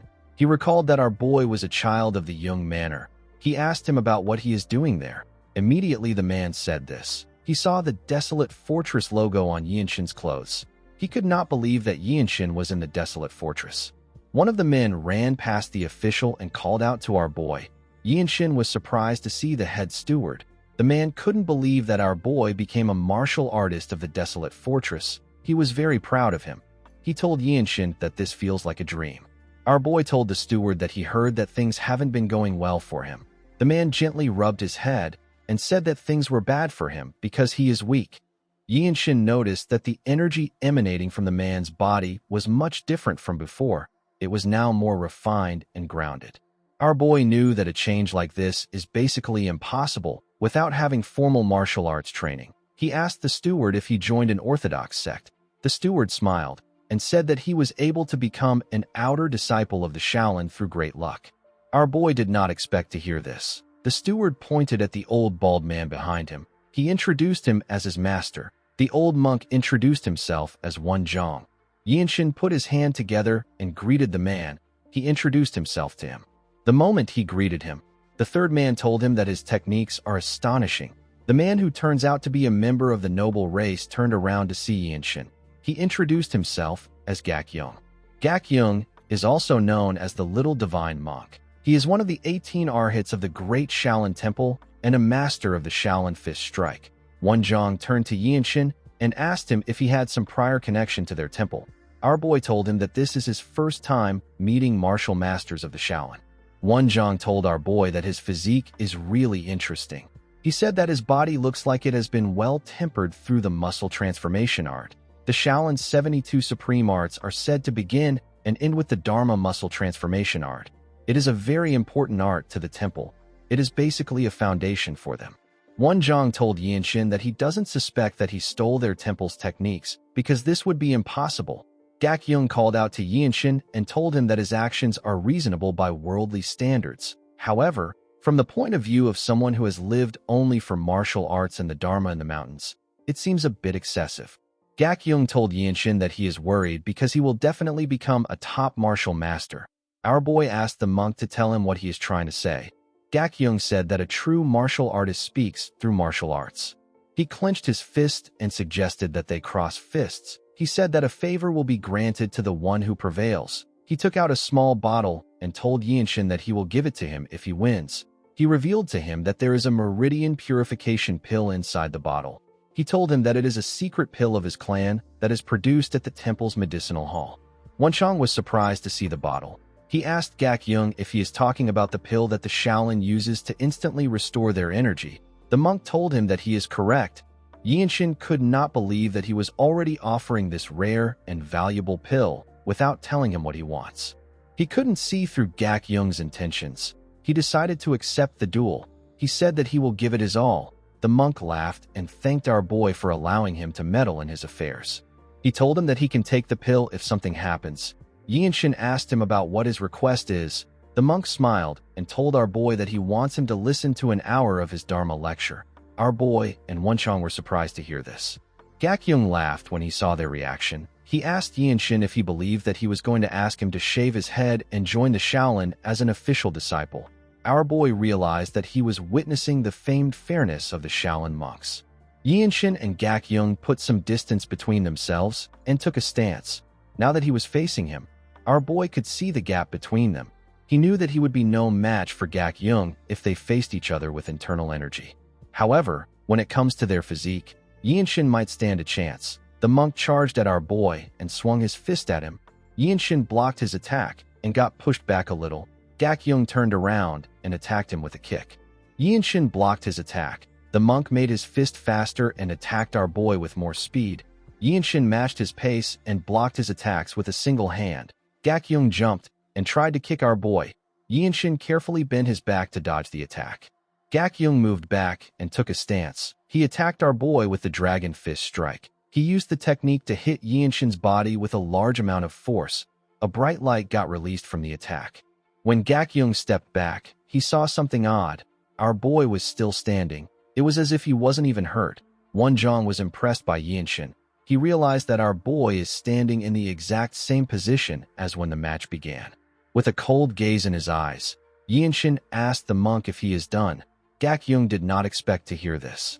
Yinshin and Gak-young carefully looked each other in the eye.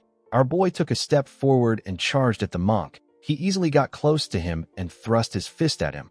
The monk was able to dodge it by moving to the side. He was a bit nervous. He quickly attacked Yinshin with multiple punches. Our boy was not able to dodge them. Fortunately for him, attacks that lack internal energy can't deal significant damage to him thanks to his movement art. Yinshin doesn't need to worry about his opponent's attacks. He can simply focus on attacking. He gently pushed the monk's hand aside and grabbed it. In terms of experience and depth of martial arts, Gak-young can't compare to Yinshin, but he still found their match to be enjoyable. Our boy clenched his fist. He could feel a new technique coming to him. He attacked Gak-young with multiple punches. The monk was unable to dodge the attacks. He had to take it head-on.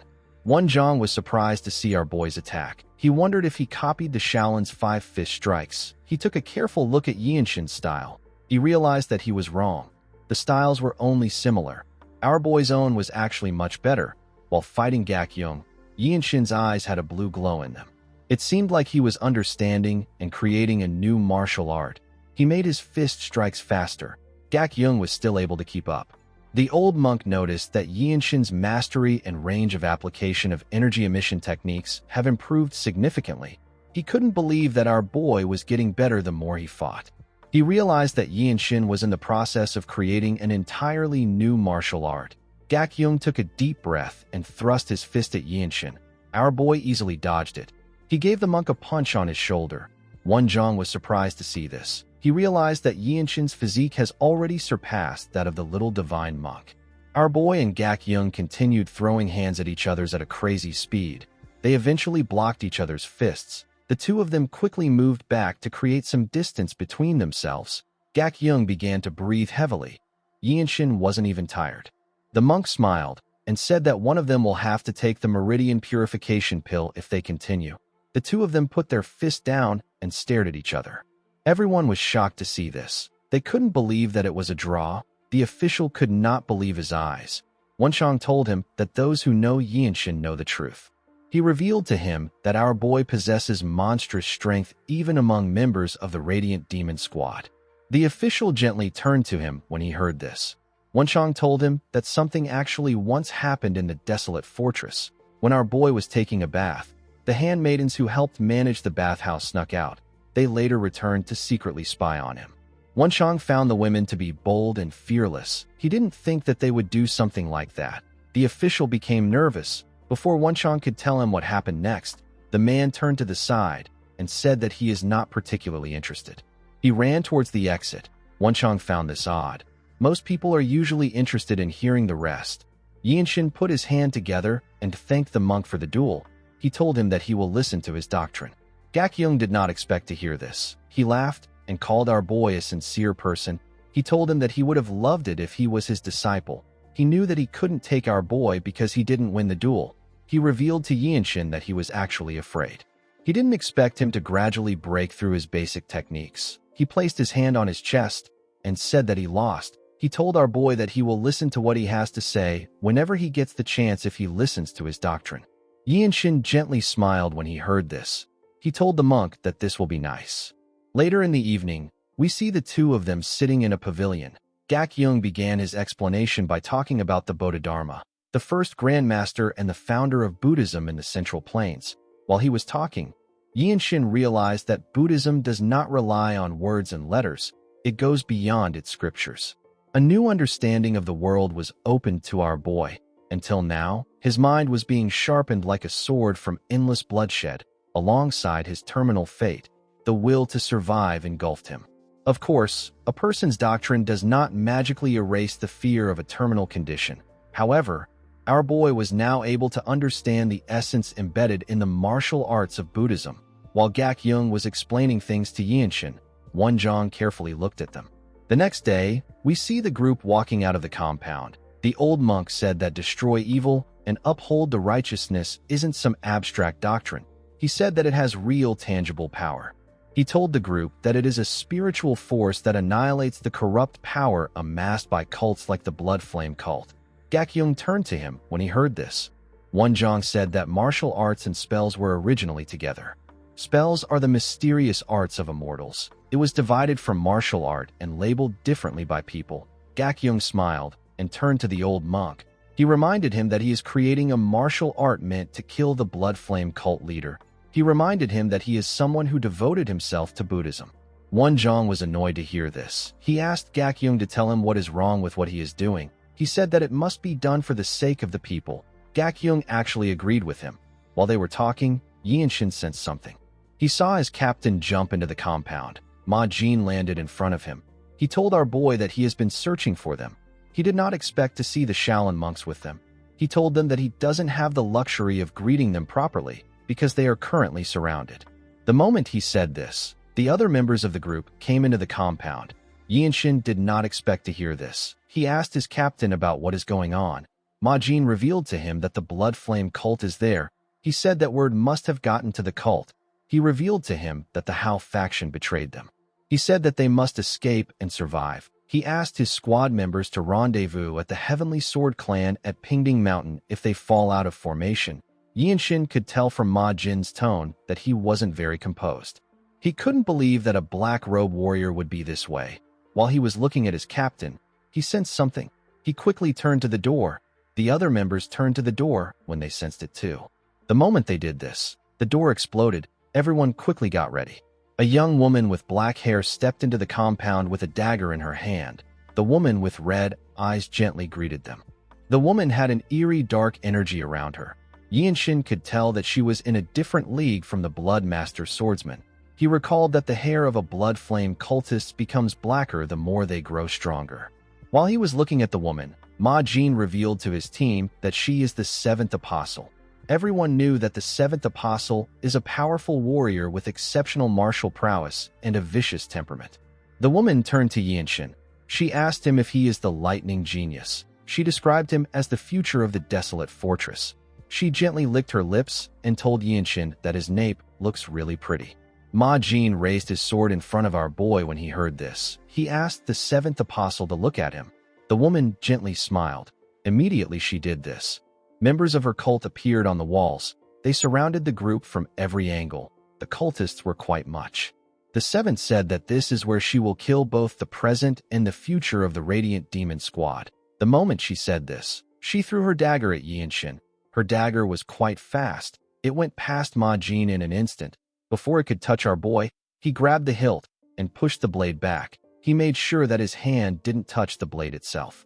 The dagger had an ominous energy around it. When Yinshin tightened his grip around the hilt, the energy on the dagger disappeared. It was as if our boy purified it with his energy. Yinshin was surprised to see what he did. He couldn't believe that he just dissolved the blood art of the seventh apostle. He remembered that Gak-yeong spoke about the 3 poisons being eradicated forever and the 6 roots always remain pure. Wonjong was also surprised to see what Yinshin did. He knew that a person could only purify a dark energy by reading a Shaolin martial incantation. He wondered if Yinshin was reciting a Buddhist scripture or if he was reading a martial incantation when he caught the dagger. He believed that our boy might be creating a Buddhist martial art. Yinshin called out to the apostle. He threw the dagger to her. He told her that her techniques are easy to counter because she is using the martial arts of the Blood Flame cult. The woman smiled when she heard this. She went down to pick up her dagger. She told Yinshin that he is kind of cute. She found it funny that he said her techniques are easy to counter. She could tell that our boy had learned basic Shaolin teachings. She told him that he is just somewhat resistant to her blood arts. She explained to him that he is not good enough to surpass the true difference in martial level. She told him that he is still much weaker than her. The moment she said this, she vanished and reappeared in front of him. She was going to stab him with her dagger. Yinshin wasn't able to react to her speed. Fortunately, his captain was there to block her dagger with his sword sheath. The woman turned to Ma Jin. She told him that he is betting everything on a rookie like the lightning genius. Ma Jin covered his palm with his energy and swung it at the apostle. He asked her to shut up. Even though he was close to her, the woman was still able to dodge his attack by jumping back. The moment she landed on the ground, she ordered her men to attack. The cultists immediately charged at the group when they heard her order. Yinshin drew his sword and blocked the attack of the first person that swung his sword at him. He easily cut the man down with a single slash. He turned around and cut down the other person behind him. The cultists were not fazed by the death of their comrades. They said that they will get Yinshin's head. Our boy covered his sword with his energy. He easily tore through them with his sword.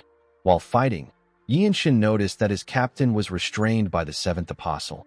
He saw that there were blood master swordsmen than the blue robe warriors. One of the cultists tried to attack our boy from the side. Yinshin covered his hand with energy. He used the infinite blossom fist strike to send the man flying. He turned around and used his sword to cut down the person behind him. Yinshin recalled that he wasn't able to execute his martial arts the way he wanted when he tried to seize the apostle's dagger. He wondered if it is because the incantation has yet to be fully visualized. Immediately he thought of this. A cultist charged at him. Yinshin attacked his head with a palm strike. The attack sent the man flying. He looked at the bodies around him and told himself that this is not enough. He knew that he didn't have the ability to take control of the situation like those in the true martial master realm. People on this level are the black robe warriors of the desolate fortress. Unless the captain is able to kill the seventh apostle, the fight won't end soon. While Yinshin was thinking, he heard Wenzhong attacking someone with his fist. He quickly turned around. He remembered hearing that monks who delve deeply into the truths and incantations of martial arts often don't gain fame in the martial world. He noticed that he couldn't feel any strong energy from the monk. While he was looking at him, two Bloodmaster swordsmen charged at Wenzhong from the side. They said that they were going to kill him. Wenzhong became scared. He quickly raised his hand out of fear. Yinshin appeared behind the men. He used the radiant sword art to behead one of them. He swung his sword at the other man. The man was able to block Yinshin's sword. He was shocked to feel the power behind our boy's sword. Yinshin kicked the man in his stomach and made him lose his balance. He swung his sword at him and beheaded the man with a single strike. Wenzhong was shocked to see this. He already knew that Yinshin was extraordinary, but he didn't expect him to be on this level. He couldn't believe that someone this young could use such martial arts. In the next scene, we see Yinshin riding a horse. The old monk was riding in front of him. While on his horse, our boy remembered how he cut down the people around him. He was standing behind the old monk. Although he had killed many cultists, they were still quite much. Our boy could tell that the Blood Flame cult was serious about taking them out. Ma Jin used a technique to transmit his voice into the heads of his comrades. He called out to them and asked them to escape this place for now. He told them that they will meet again at the Heavenly Sword Clan. Yinshin was able to tear through the cultists and create an opening for him and Wenzhong. The two of them ran together. In the next scene, we see Yinshin and Wenzhong arrive at the docks together. They wanted to cross the river in front of them. Wenzhong saw a boat in front of them. He suggested that they get on the boat. Our boy asked him if he is talking about the flower viewing boat. He told him that it will be good for them. The old monk came down from the horse when he heard this. He moved close to the edge of the plank. He took a deep breath and screamed. He asked the people in the boat to come to them. Our boy was shocked to hear the old monk scream. To his surprise, the people in the boat heard the monk's voice. They turned their boat and moved towards their direction. When the boat got close to them, Yinshin saw the people inside. It was filled with well-dressed young people. Our boy could tell that they were children from reputable clans. He noticed that they had undergone proper martial arts training. The people inside the boat seemed confident and arrogant. A young girl stepped up and asked Wonjong if he is in need of travel companions. Yinshin wondered about which sect this martial artists were from. He told the girl that the old monk is devoted to his ascetic training. He said that the man cannot greet her. He asked her to understand him. Wonjong was annoyed to hear this. He gently whispered to Yinshin and asked him about what he is saying. The girl said that this is entertaining. She told our boy that things were getting a bit dull on their boat. She asked him if they will be boarding the boat. She assured him that it can take their horses.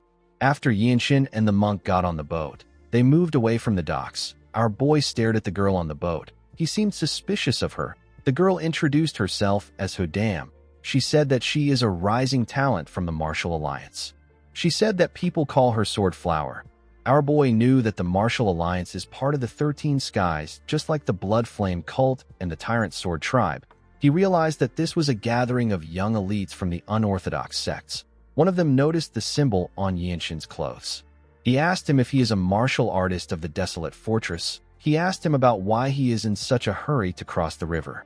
Yinshin told him that a group from the Blood Flame cult was running rampant nearby. He said that he and the old monk fled the area. The boy found it interesting that the Desolate Fortress was involved with the 13 Skies. He placed his cup down and asked Yinshin if he knows that the blood-sucking demons feared that a small fry like him would escape. The boy grabbed his sword and stood up. He said that he never expected a Shaolin monk to be caught up in this as well. Hodam said that the timing is perfect. She said that the river is the best place for silencing people. She noticed that Yinshin and the old monk weren't saying anything. She told them that they don't look frightened. Yinshin ignored her and turned to a woman who walked past her. The woman seemed to be trying to get away from them. Hodam was annoyed to see this. She found our boy to be arrogant. She drew her sword and said that they need to spill a little blood to start. The moment she said this, she covered her sword with her energy and swung it at the woman. Yinshin grabbed the woman's hand and dragged her. He was able to save her from getting injured. He realized that this people don't respect human lives. He drew his sword and used the radiant sword art to behead the girl with one strike. The poor girl was unable to even react to the attack. With a scary look on his face, Yinshin asked the boys to stop messing around.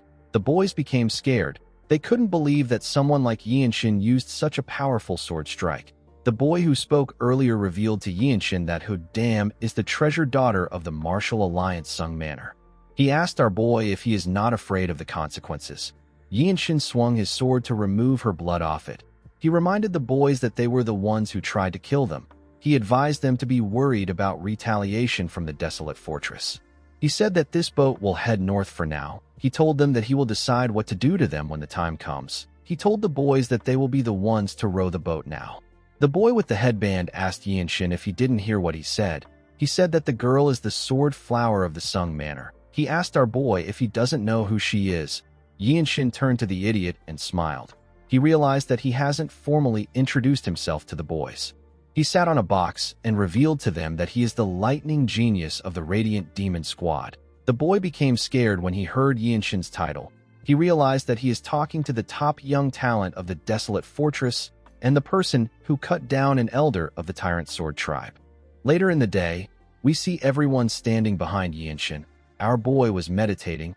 He remembered the fight he had with the cultists. Wonjong watched Yinshin as he meditated. He decided to talk to him. He revealed to him that the Blood Flame cult attacked his clan when he was around the same age as him. People said that the Blood Flame cult leader came to his clan by himself. Wonjong only stepped out for a moment. However, when he returned, he was the only one left alive. He wept before the dried and shriveled corpse of his late father. By sheer luck, Wonjong caught his master's eye. He was taken to Songshan. However, he soon found out that he lacks talent for martial arts. He decided to devote himself to creating the natural enemy of his enemy through martial arts. Yinshin turned to him when he heard this. The old monk told him that he showed him a martial art that he has only began to grasp. He asked him if he can tell him what he can do to help. Yinshin did not expect to hear this. He asked the old monk if he can recite the Dharma to him. Wonjong was surprised to hear this. Yinshin felt like the old monk gave him the offer at the perfect time. He has been feeling like he was lacking something. The shallow Buddhist teachings he learned from Gakyung weren't enough to polish his moves. When the boat arrived at their destination, Yinshin let the ordinary people get off first. He told the boys that they will be following him to the Heavenly Sword clan. He gave them a rope so that they could tie themselves up. He reminded them that they tried to kill a martial artist of the desolate fortress, a Shaolin monk, and an innocent civilian. He said that he will leave their punishment to the desolate fortress. The boys knew that they were screwed. Our boy and Wonjong sat on their horses and watched the boys as they walked forward. Yinshin knew that he would get a formal merit if he brings this idiots in. While looking around, our boy saw some martial artists in front of them. They were all wearing the same clothes. They stood near a carriage. One of them walked up to the boys. He asked them if they are not from the Martial Alliance. He found it odd that they were tied up. He asked them about what happened. The boy with the headband revealed to him that they committed a crime and got captured by the desolate fortress. The moment the man heard this, he turned to Yinshin. The other men were surprised to see someone from the desolate fortress. They felt like the boys were too young to commit a crime. Yinshin wondered if their loyalties leaned towards the Martial Alliance because it is closer than the distant land of Huguang, or if they are simply forced to maintain a connection to the Martial Alliance. The man glared at Yinshin. Before he could say anything, someone called out to him. The person referred to him as Escort Jiam. He asked him about what is happening. The escort turned to the young man in blue clothes. He referred to him as Young Patriarch. He reminded him that he is a guest there. He asked him about why he isn't seated. The young man sensed a pure and righteous energy from Yinshin. He stared at our boy. He was happy to see him. He asked him if he is the lightning genius. He ran to Yinshin and said that he never expected to meet him there. He said that he knew that a dragon had emerged when he slayed the vicious Rakshasa demon. He told Yinshin that he is certain now that he has seen him in person. He told him that the gleam in his eyes is extraordinary. Yinshin asked the young man if he is the young patriarch of the Heavenly Sword clan. The young man realized that he hasn't introduced himself. He put his hands together and introduced himself as Hien Yuriang of the Heavenly Sword clan. Yinshin asked him if there are others from the desolate fortress at his estate right now. Yuriang said that many have arrived. He told him that all that remains is for the Radiant Demon Squad that is currently out on a mission to return. He revealed to him that they are also expecting a monk from the Shaolin. Yinshin thanked him for informing him. He stepped down from his horse and said that he has something to take care of. Yuriang did not expect to hear this. Yinshin took a step forward and appeared behind Escort Jiam. He told the man that his energy felt extremely familiar. The man was shocked to see our boy behind him. Yinshin poured water on the man's face. The escort quickly moved back. He asked our boy to tell him what he is doing. Our boy simply smiled when he heard this. He told the man that he is really terrible at hiding it. The moment he said this, the man's red eyes and black and red hair got revealed. Everyone was shocked to see it. They could not believe that the man was from the Blood Flame cult. While the man was flustered, Yinshin closed the gap between them. He covered his fist with his energy and attacked him on his head. His punch crushed the man's skull. The poor bastard was unable to even react. He fell to the ground. The men there could not believe that our boy took him out in one strike. Yinshin took a deep breath and looked at his hand. He realized that the shockwave released from the attack was something he had never seen before. Although he attacked the man with his physical strength, he did not think that it would be this powerful. He knew that he would soon master this move. The old monk was surprised to see Yinshin's move. He wondered if our boy just invented the technique. He realized that he might be a true grandmaster. Yinshin reminded Wonjong that he said that he wanted to restore the Shaolin art of Bodhisattva Gentle Flowing Strike. He told the monk that he would like to add Gentle Flowing Strike in this new martial arts name. He asked him if he will allow him to do so. Wonjong was shocked to hear this. He stepped down from his horse and moved close to Yinshin. He told him that he will be honored if he uses the name. In the next scene, we are taken to the Heavenly Sword clan. We see a wounded Wonchong telling our boy that he is lucky to be alive. Yinshin didn't know why an injured person was telling him that he is lucky. Wonchong tapped his shoulder and told him that he did well. The others didn't know what to say to him.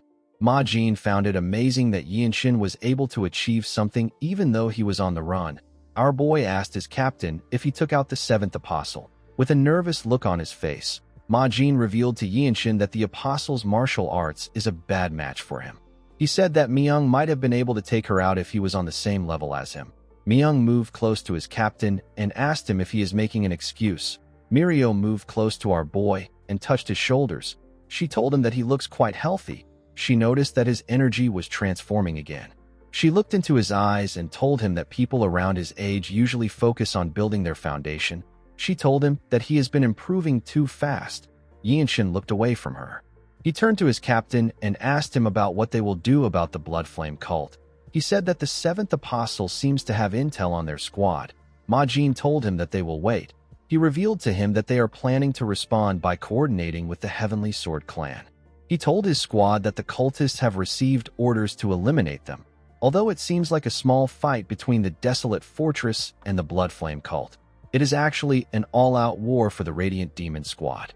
The captain explained to them that they will use the trap devices in the Heavenly Sword clan, which were brought by the master craftsmen of the Desolate Fortress to assist them in their fight. He said that they will recover their full strength and stand against their enemies. Yinshin remembered hearing about the trap devices. The craftsmen weave things together with bizarre techniques and laws of nature to create an unusual phenomenon. After explaining things to them, Ma Jin told his squad that they will continue their conversation later. He asked them to go inside to get some rest. Our boy decided to use this chance to practice. The scene shifts, and we see Yinshin meditating. While he was meditating, someone knocked on his door. Our boy quickly opened his eyes. The servant informed him that the young patriarch has asked him to come over after breakfast. He said that Yuriang also asked him to deliver a letter. The man placed the letter and some clothes on the table and left. When our boy opened the letter, he saw that Yuriang was asking him to come to the pavilion after breakfast. He wrote that his sister will be with him. He asked Yinshin to be mindful of his manners. He also asked him to wear the clothes he provided. The moment he read this, our boy remembered that Yuriang asked him for his age after he killed his escort. Our boy found this odd. He told the man that he is 16. Yuriang was happy to hear this. He said that this is the right age. He told Yinshin that he would like to introduce him to his younger sister if he doesn't already have a marriage arrangement. He said that his sister is a very kind and lovely girl. Yinshin was shocked to hear this. In the present, our boy stared at the letter. He knew that having a child and living with someone for 100 years were things that he could only dream of. Such things were not possible for someone like him who was destined to die early. While Yinshin was looking at the letter, he heard a loud sound in the compound. Someone screamed and called out to the Radiant Demon squad.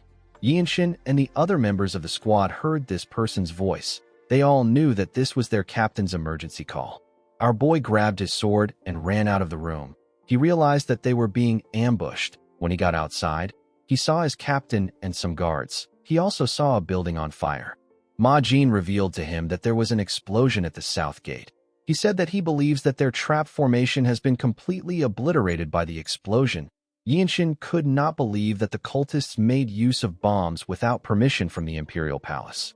Myung said that he had heard rumors that the Tang clan created bombs, but he did not think that they were true. He wondered if the Tang clan was mad enough to create something like that. The moment he said this, the gates in front of them blew up. Everyone was shocked to see this. When the smoke cleared up, the 7th Apostle and her subordinates walked into the compound. She smiled and said that the Tang clan has been really helpful. She said that the Tang clan is supposed to be part of the Orthodox sects. Ma Jin said that she is trying to sow distrust among the sects. He asked her not to worry about it. He told her that the Desolate Fortress is already watching all the sects. The woman smirked when she heard this.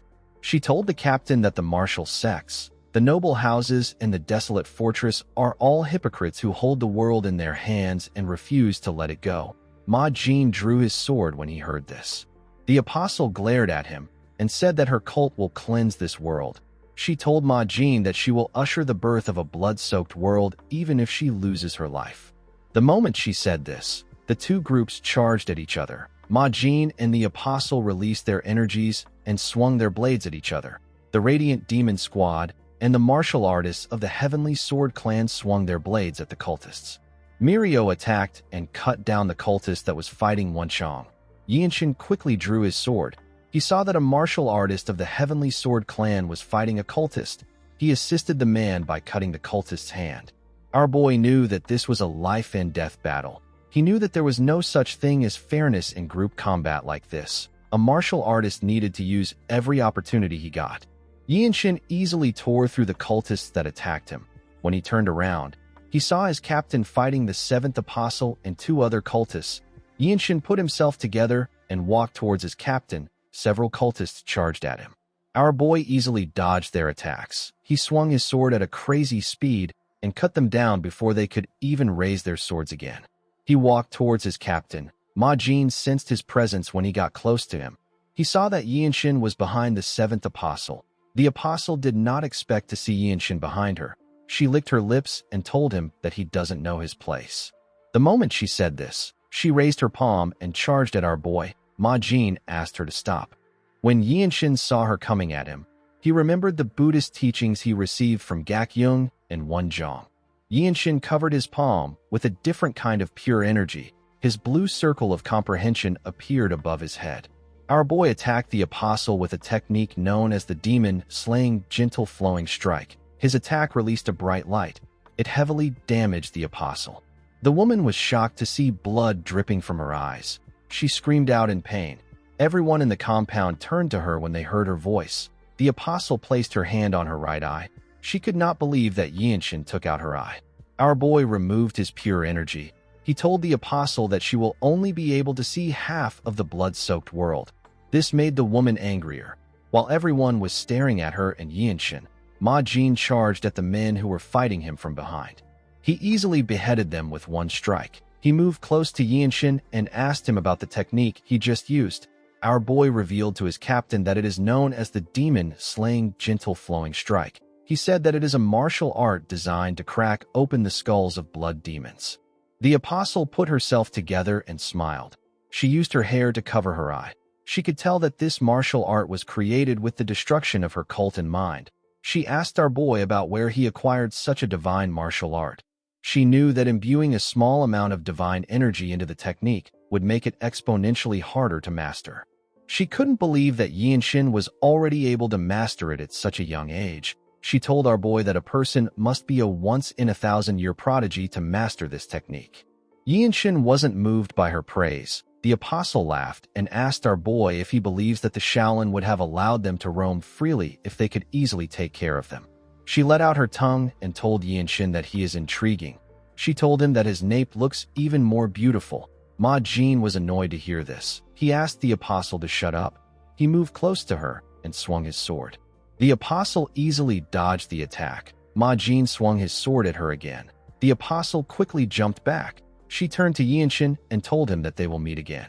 Immediately she said this, she jumped out of the compound. Someone announced that the seventh apostle has escaped. He asked the others to wipe out the rest of the cultists. The moment they heard this, the martial artists became motivated. Their attacks became faster and stronger. They began to cut down the cultists. A while later, we see the bodies of the cultists on the ground.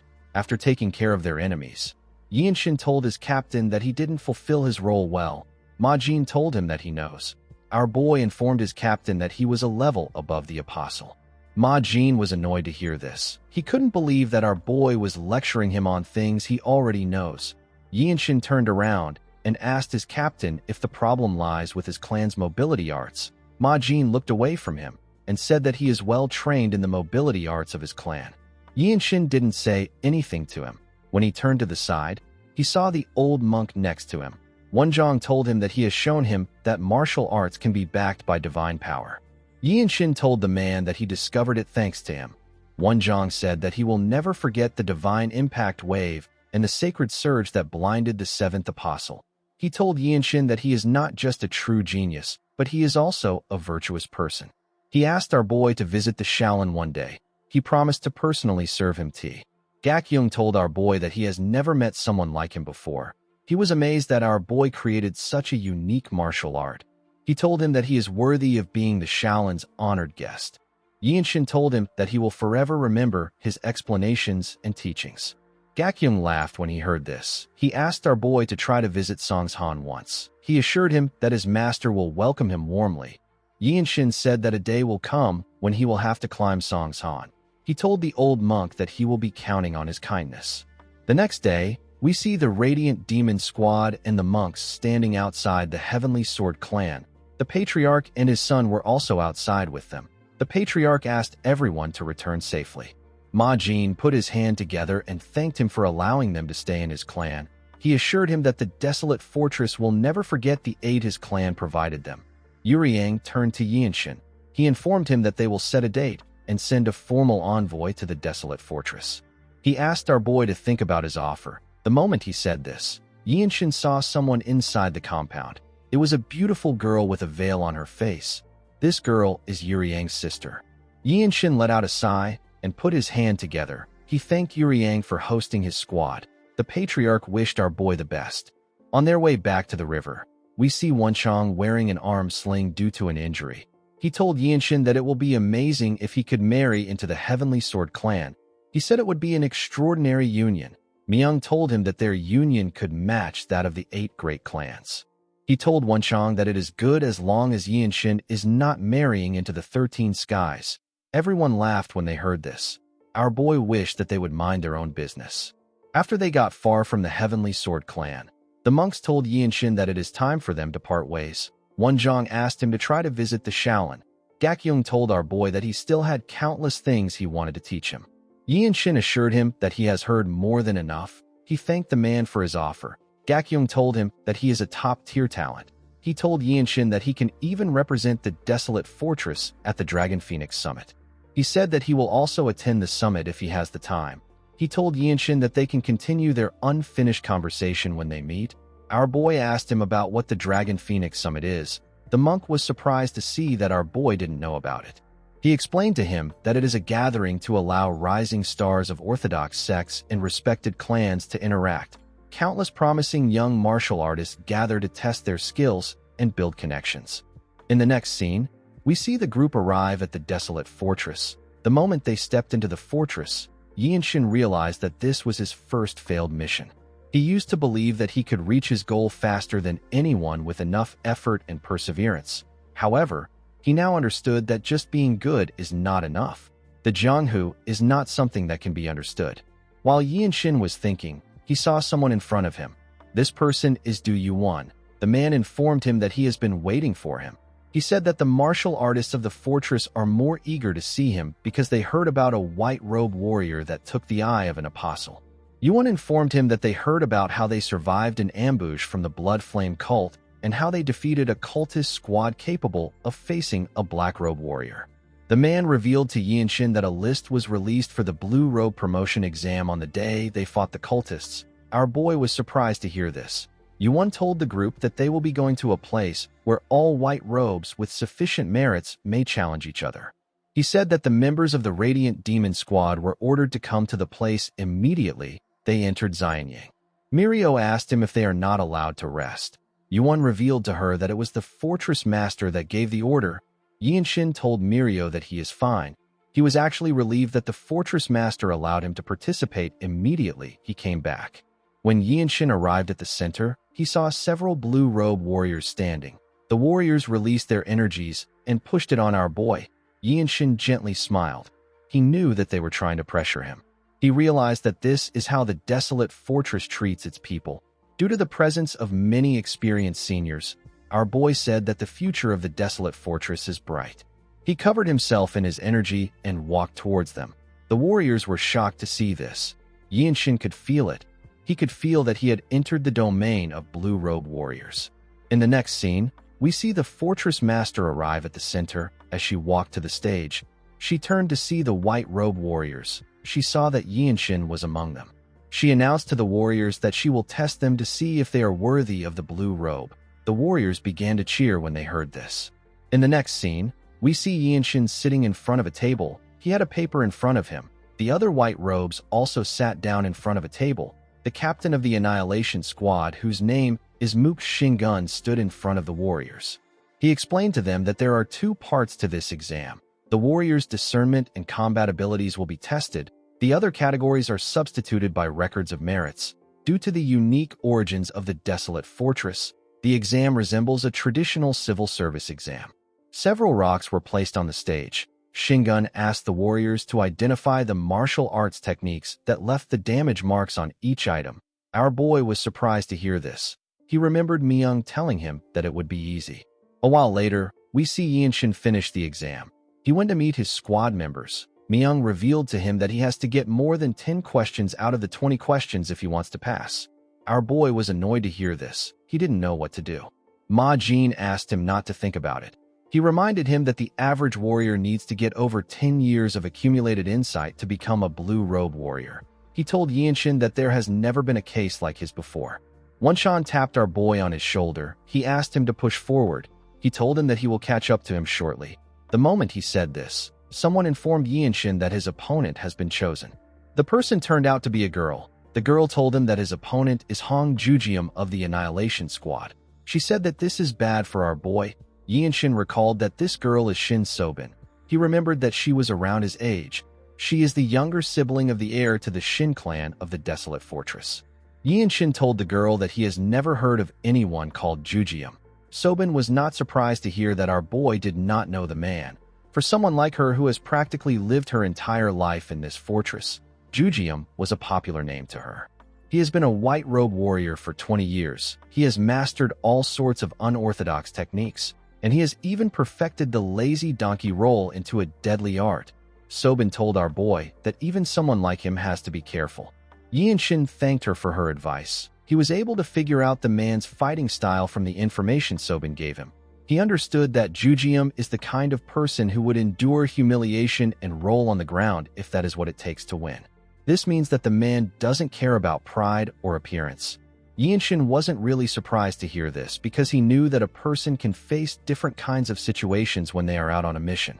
While he was thinking, he noticed that the girl was talking to him. Sobin asked Yinshin if he is keeping his guard up. She explained to him that he might have to block some hidden attacks. She said that Jujium can be difficult to deal with, especially for someone with little experience in the Jianghu. Yinshin told her that he is always on guard. In the next scene, we see the different squads gather around the stage. Yinshin and Jujium were asked to come to the stage. Wenshang told our boy that he is already thinking about the celebration drink already. Ma Jin asked him not to put pressure on Yinshin. Our boy moved to the stage. Immediately he did this. An older man calmly moved to the stage with his sword. This man is Hong Jujium. The Blue Robe Warriors were excited to see a match between the genius rookie and a seasoned warrior. Yinshin had acquired more merits than Jujium, but the man had accumulated more years of experience than him. One of the Blue Robe Warriors said that this might be the year that Jujium gets his blue robe. While looking at the man, Yinshin remembered the first exam he took when he first came to the Desolate Fortress. He remembered the fight he had against the White Qilin and how his sword broke in that fight. He found it amazing that he had returned to this stage again less than a year later. While our boy was thinking, Jujium called out to him. He revealed to him that he has heard about his reputation. Although the rumors in the Jianghu were not always accurate, the man told our boy that he and everyone in the Desolate Fortress know his true skills and achievements. He said that he is proud to see such an outstanding junior appear in the Desolate Fortress. Yinshin told the man that he has also heard a lot about him. Jujium smiled and thanked him. He told him that he will reveal the full extent of his martial arts to him. He explained to Yinshin that there are many things that he has not experienced in the Jianghu. He told him that he might be bewildered and even get angry. He asked him if he can endure this. Our boy remembered hearing that the man can skillfully wield all sorts of techniques. He has even perfected the lazy donkey roll into a peerless skill. Yinshin placed his hand on his sword and told the man that it is time for them to deepen their acquaintance with their sword. Jujium gently smiled when he heard this. Shingun asked them to begin. Immediately, he gave the order. Jujium took out 2 blades from his clothes and threw it at our boy in an instant. Yinshin drew his sword and used it to block the blades. He decided to do his best in the match. Jujium quickly grabbed his sword hilt when he saw Yinshin block the attack. One of the Blue Robe Warriors was impressed that our boy was able to block the blades with one strike. He noticed that Yinshin perfectly traced the path of the Radiant Demon Arts when he drew his sword. The man could tell that our boy was already in the realm of true masters. Yinshin gathered his energy and activated a movement art known as the limit releasing technique. His body instantly got covered in his energy. He charged at Jujium at a crazy speed and appeared behind him before he could even draw his sword. The man looked like he was moving in slow motion to Yinshin.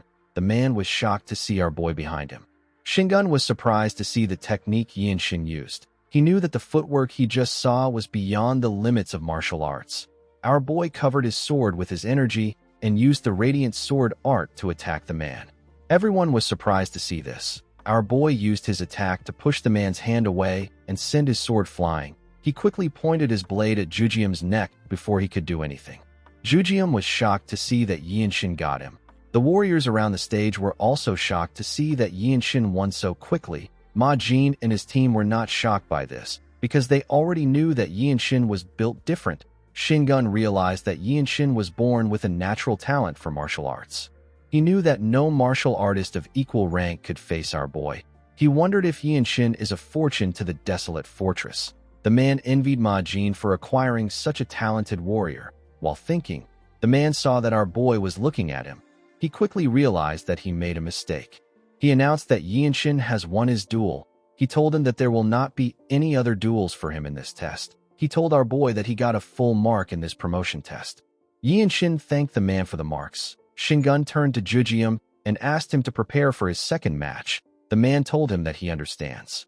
Jujium picked up his sword from the ground and took a look at it. He smiled and asked Yianshin to use his talent to help people. He told him that he has the ability to be the best under the heavens. He turned around and waved to him. Our boy came down from the stage. Sobin moved close to him and asked him about how he was able to move like that. She asked him about the kind of footwork he used and the sword technique he used to knock Jujium's sword out of his hand. Yianshin walked past her and ignored her question. The girl said that she has never seen his martial arts before. She asked him about the clan he is from. She quickly realized that our boy was not going to give her an answer. She congratulated him on his win. Myung told Yianshin that he did well. After our boy's match, other white-robe warriors fought themselves to become blue-robe warriors.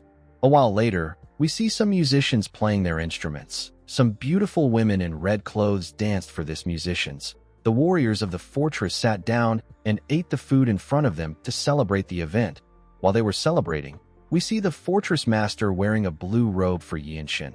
She placed her hand on his shoulder and prayed that the sunlight in his path would never fade. Yianshin had now become a blue-robe warrior of the desolate fortress. He was now at the level where he would be treated like a martial master anywhere in the Jianghu, and he would possess authority anywhere in the world. Being a blue-robe warrior means that a person is part of the core fighting force of the desolate fortress. Ma Jin and Myung congratulated Yianshin on officially becoming a blue-robe warrior. Myung told him that he is the youngest and fastest to ever become a blue-robe warrior. Our boy smiled and bowed his head. His teammates surrounded him and congratulated him on his new achievements. In the next scene, we see Yianshin going somewhere with the new blue-robe warriors. They were being guided by Yuan.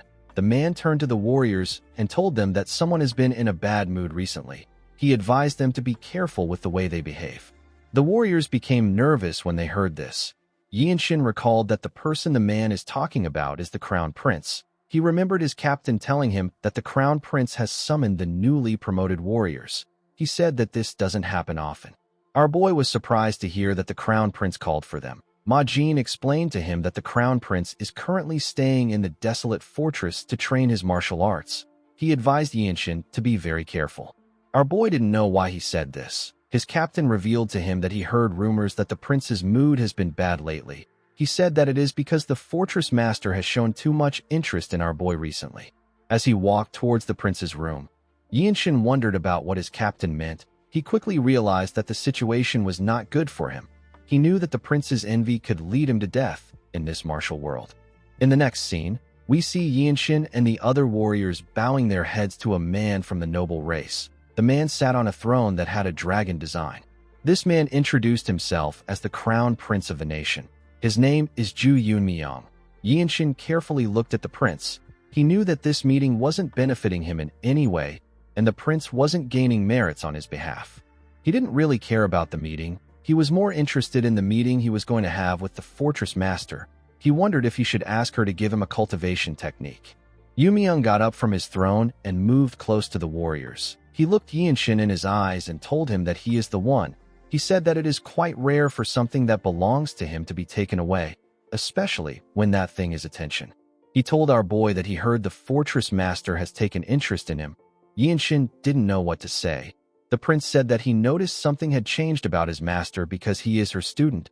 He said that he could feel a seed of jealousy take shape in his heart. Yinshin told him that he is honored that he feels jealous of him. The prince said that his jealousy is his own fault. He said that a crown prince should never have such a flaw. He believed that this was a lack of virtue. He smiled and looked Yinshin in his eyes. Our boy also looked him in his eyes. Yunmyung asked him if he can play music with his sword. Our boy did not understand what the prince was talking about. Yunmyung said that many renowned swordsmen can make their names echo with one blade, but they can't perform the sword song because it is different. A person needs to be born with a certain sensitivity to be able to perform the sword song. With this sensitivity, they can turn the sound of a sword into a music. This was our boy's first time of hearing a person turning a sword's resonance into a song. The crown prince laughed and told Yinshin that he only brought up the topic because he heard that he was exceptionally talented. He said that he wanted to see someone around the same age as him perform the sword song. He revealed to Yinshin that he actually wanted to see his abilities with his own eyes. He believed that he would be able to soften his shame and jealousy if he saw our boy's abilities. He said that he might have expected too much from Yinshin. He explained to him that the sword song is one of the most extravagant forms of entertainment in the world. It is meant for only royals. Yunmyung could not believe that he asked Yinshin if he can perform a sword song. He said that he only knows about it because he heard it from his father. The prince felt sorry and embarrassed. He turned around and asked the group to leave. He said that this was a pleasant meeting. Nobody in the room knew how to react to this. Yinshin was even more confused than the others. Later in the night, we see the members of the Radiant Demon Squad celebrating their new blue robe warrior with food and drink. While everyone was having fun, Yinshin thought about the prince. Weiji Maiwa of the Zhongnan sect is called the Sword Dragon. However, Yinshin believed that only one family deserves the title of dragon. This is what it means to bear a bloodline that encompasses the world. While our boy was thinking, someone poured him a drink. The person turns out to be Myung. The man asked Yinshin to have a taste of his liquor. He said that it is Shaoxing wine. He explained to him that he made Wenchong ride all the way to Xianyang's finest tavern to get it. Wenchong proudly smiled when he heard what Myung said. Yinshin picked up the cup. Normally, he would avoid drinking in order to keep up his training. He decided to taste the wine. When he drank it, he looked at his empty cup and wondered if this is what people considered to be delicious. Mirio could not believe that our boy was now a blue robe warrior. She felt like he got to the rank too quickly. One of her comrades smiled and said that Yinshin's achievements aren't trivial. While everyone was talking, our boy thought about the prince. He wondered if a person can really play a song with their sword. He had never heard about music that was performed with a sword's resonance. He wondered if it is similar to the sound arts that he heard about in the desolate fortress. There is a rumor in the fortress that a great master once played the 7-string zither and stood against 100 enemies. With just a few plucks, the eardrums of his enemies burst. Yinshin wondered about how much a person can push the utility of energy carried in the air. While he was thinking, Myung raised his cup and asked everyone to drink. The squad members raised their cups and cheerfully drank their wine. The next day, we are taken to a blacksmith's workshop. We see a dwarf with pointy ears ask Yinshin to pick quickly. He said that all his swords are good. Our boy looked around the blacksmith's workshop. His was his first time meeting the Iron Tribe. He saw the dwarves in the workshop making swords. There were several swords in the workshop. The Iron Tribe founded the nation together with the noble race. They settled down in the Central Plains. Because of their skill, the imperial family has been hiding them away and keeping them a secret. It is believed that they can forge divine swords. Myung advised Yinshin to be careful. He told him that this is the only reward he will get for advancing in rank. He said that he will be given another chance to pick another one when he becomes a black robe warrior. The blacksmith asked Myung if Yinshin is really a blue robe warrior. He said that he has never seen a blue robe as young as our boy. He believed that he would have heard about him even though their clan stays away from worldly affairs. Myung glared at the man. He asked him if he cannot see Yinshin's robe. While our boy was looking at the swords, he picked up a sword with a silver sheath. The blacksmith was surprised to see this. He said that the North Ming is a good sword. Yinshin drew the sword and saw how smooth it was. He said that he might even be able to play the sword song with this sword. The blacksmith informed him that the sword song is a divine art that cannot be performed unless a person is deeply attuned to their weapon. Without natural sensitivity, Even the top martial masters cannot imitate it. The blacksmith could not believe that our boy wanted to perform a sword song with a sword he just picked up. He asked Yinshin to stop spouting nonsense. Our boy ignored him and continued looking at the blade. Myung asked the man to shut up. He could tell that our boy was locked in. Even without swinging it, Yinshin already knew the kind of motion that the sword would make. He could feel how slight variations in the sword path could catch the air. He wondered if he should test this feeling. He pushed his energy into the sword. The blacksmith was annoyed to see that he was just looking at the blade. He asked him to choose a sword quickly.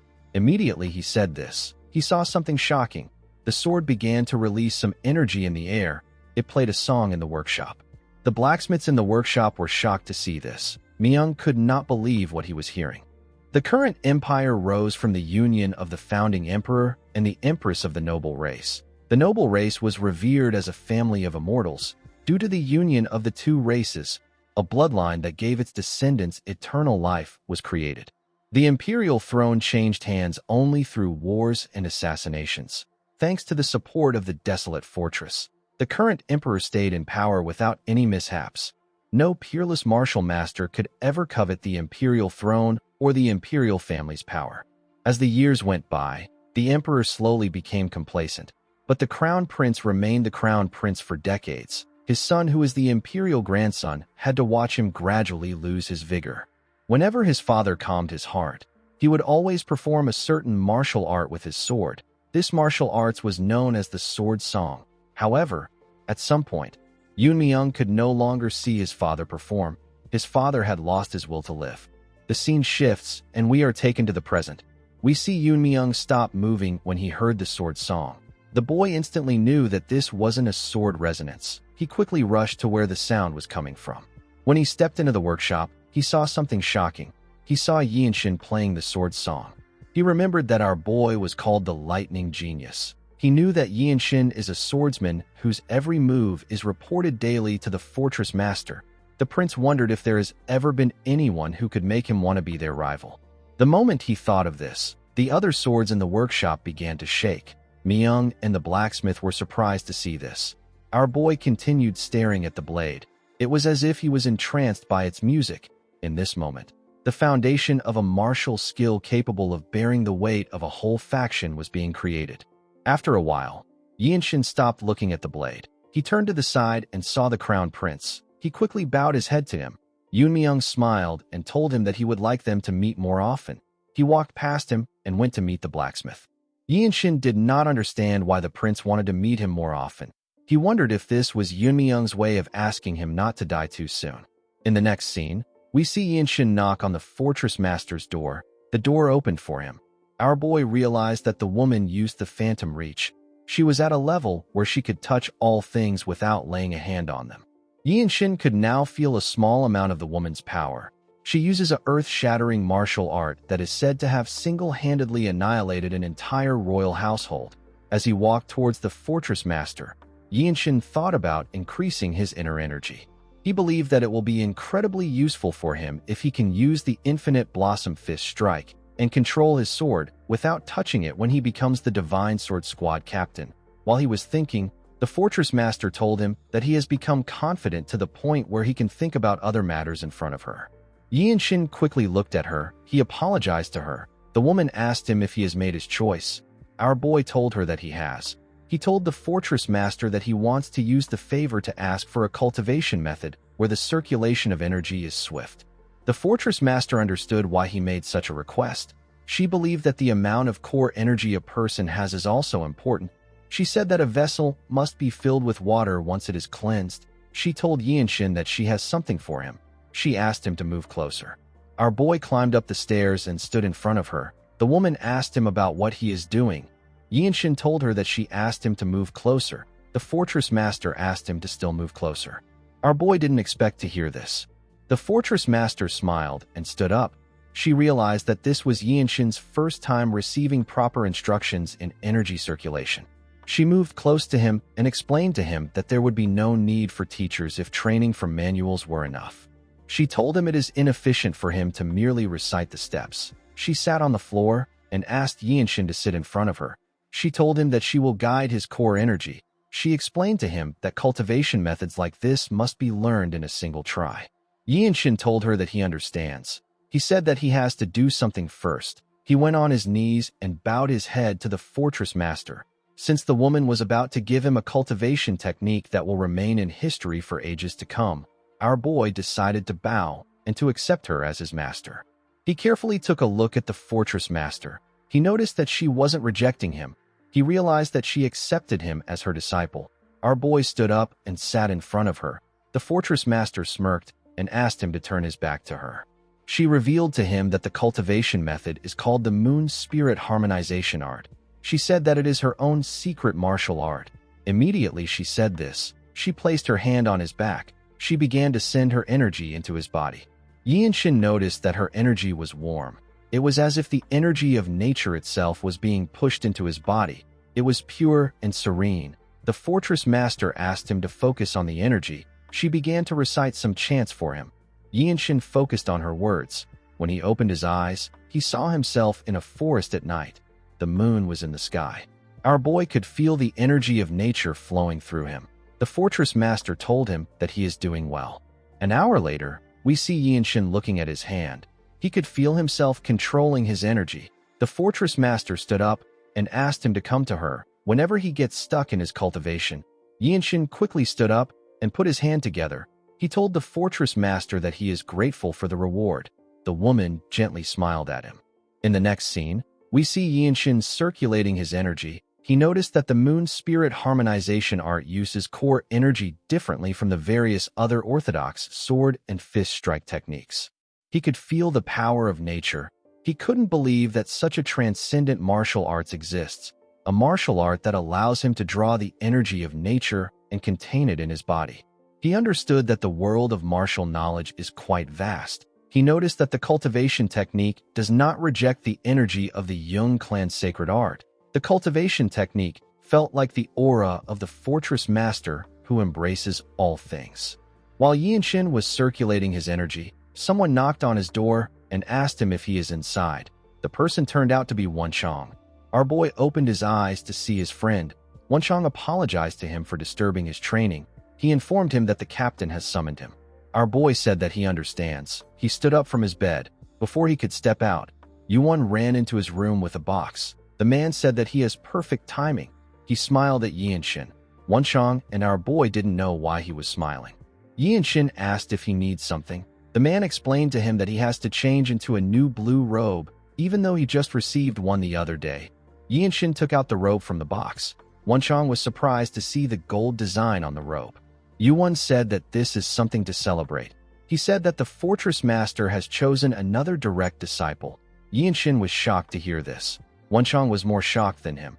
He could not believe that Yinshin was the fortress master's direct disciple. He now understood why the robe was clad in resplendent golden hue.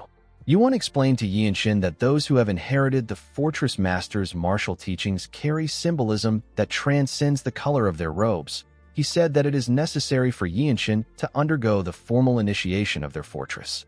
He revealed to our boy that the command bureau was the one that prepared the clothes. Our boy thanked him for the clothes. He watched Wenchang rob the robe on his face.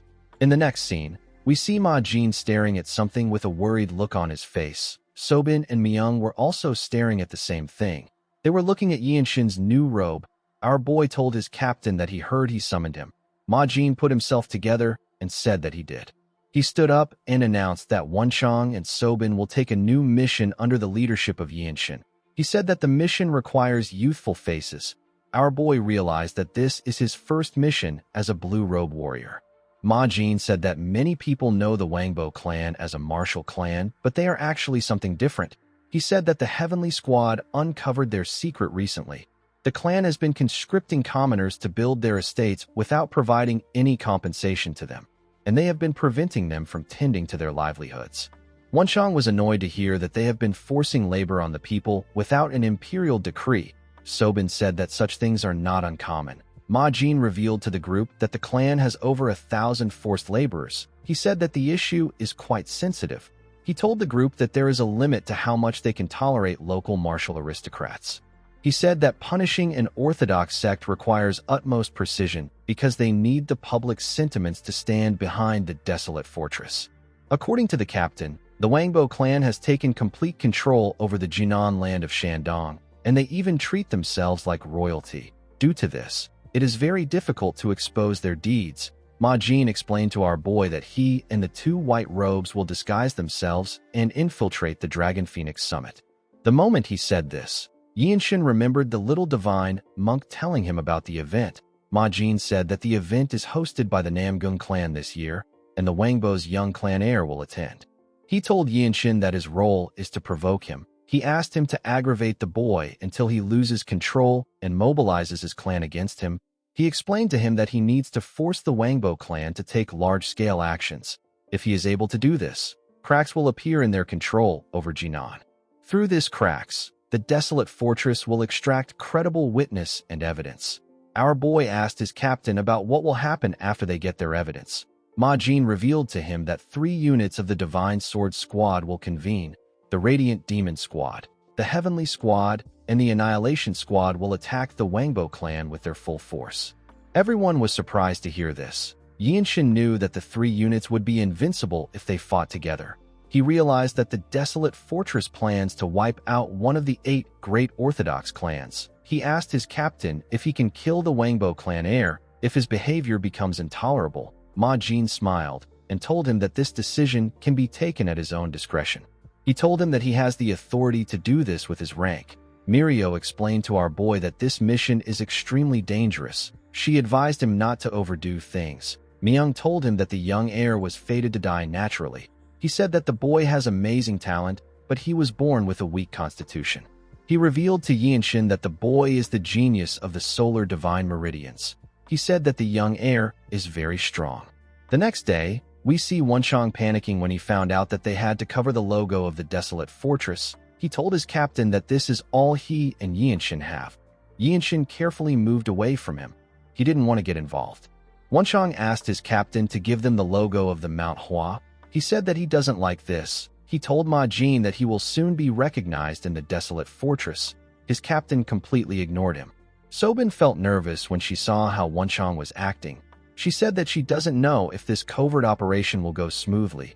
Yinshin told the girl that she worries too much. He told her that Wenchang is not as simple as he appears to be. The girl hoped that he was telling the truth. She said that this is her first mission.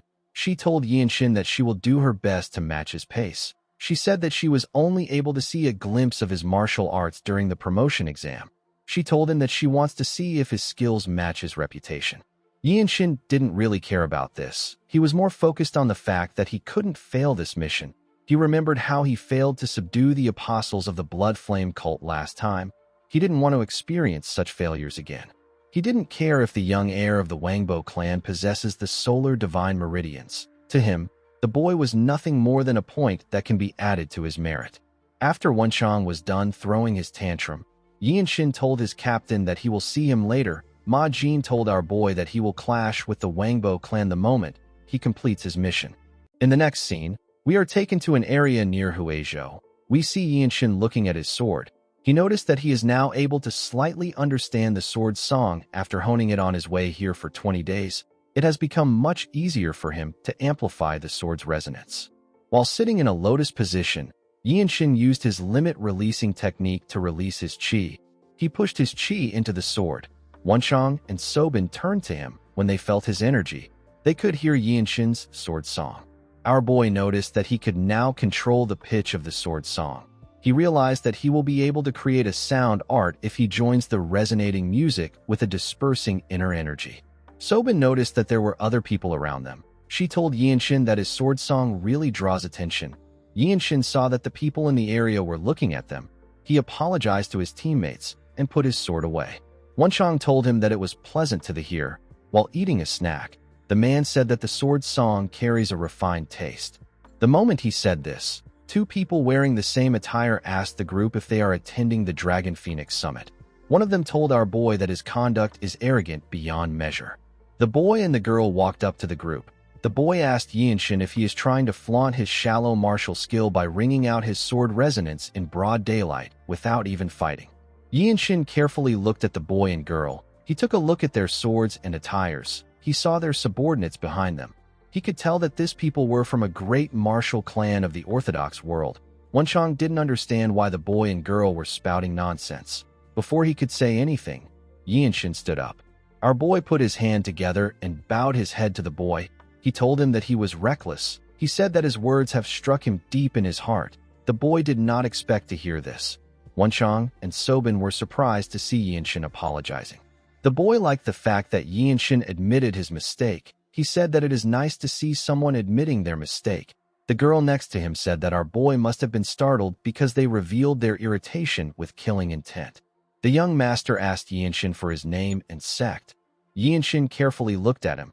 He realized that the Jianghu has people like the Sword Dragon who are humble and arrogant young masters of prestigious sects. The boy did not understand why Yinshin was staring at him. He got angry and asked him about why he is thinking so hard. He asked Yinshin to speak openly. Our boy introduced himself as Gu Gua of the Truth-Seeking sect. The young lady said that she has never heard of his sect. She told Yinshin that he is just a nobody without any roots. The young master revealed to him that they are bloodline heirs of one of the great Orthodox clans. With a smile on his face, he asked Yinshin if he has heard about the Wangbo clan. Our boy and his teammates couldn't believe that their target came to them. The two heirs confidently smiled at them. The young master placed his hand on his sword and said that he knows all the sects that are allowed to attend the Dragon Phoenix Summit. He told Yinshin that he cannot let him pass if his sect lies between the Orthodox and unorthodox sects. The young lady raised her sword and smiled. She told Yinshin that he must be corrected because he wasted his ability to wield the realm of sword resonance. Yinshin couldn't believe that he was meeting someone from the Wangbo clan in a place like this. He thought that their mission would take a really long time. He realized that it might end quickly. He recalled that his task is to provoke the young lord of the Wangbo clan into reacting and forcing him to mobilize his clan's power. Yinshin knew that he needed to secure proper justification before acting. He asked the heirs if they are really bringing up their roots.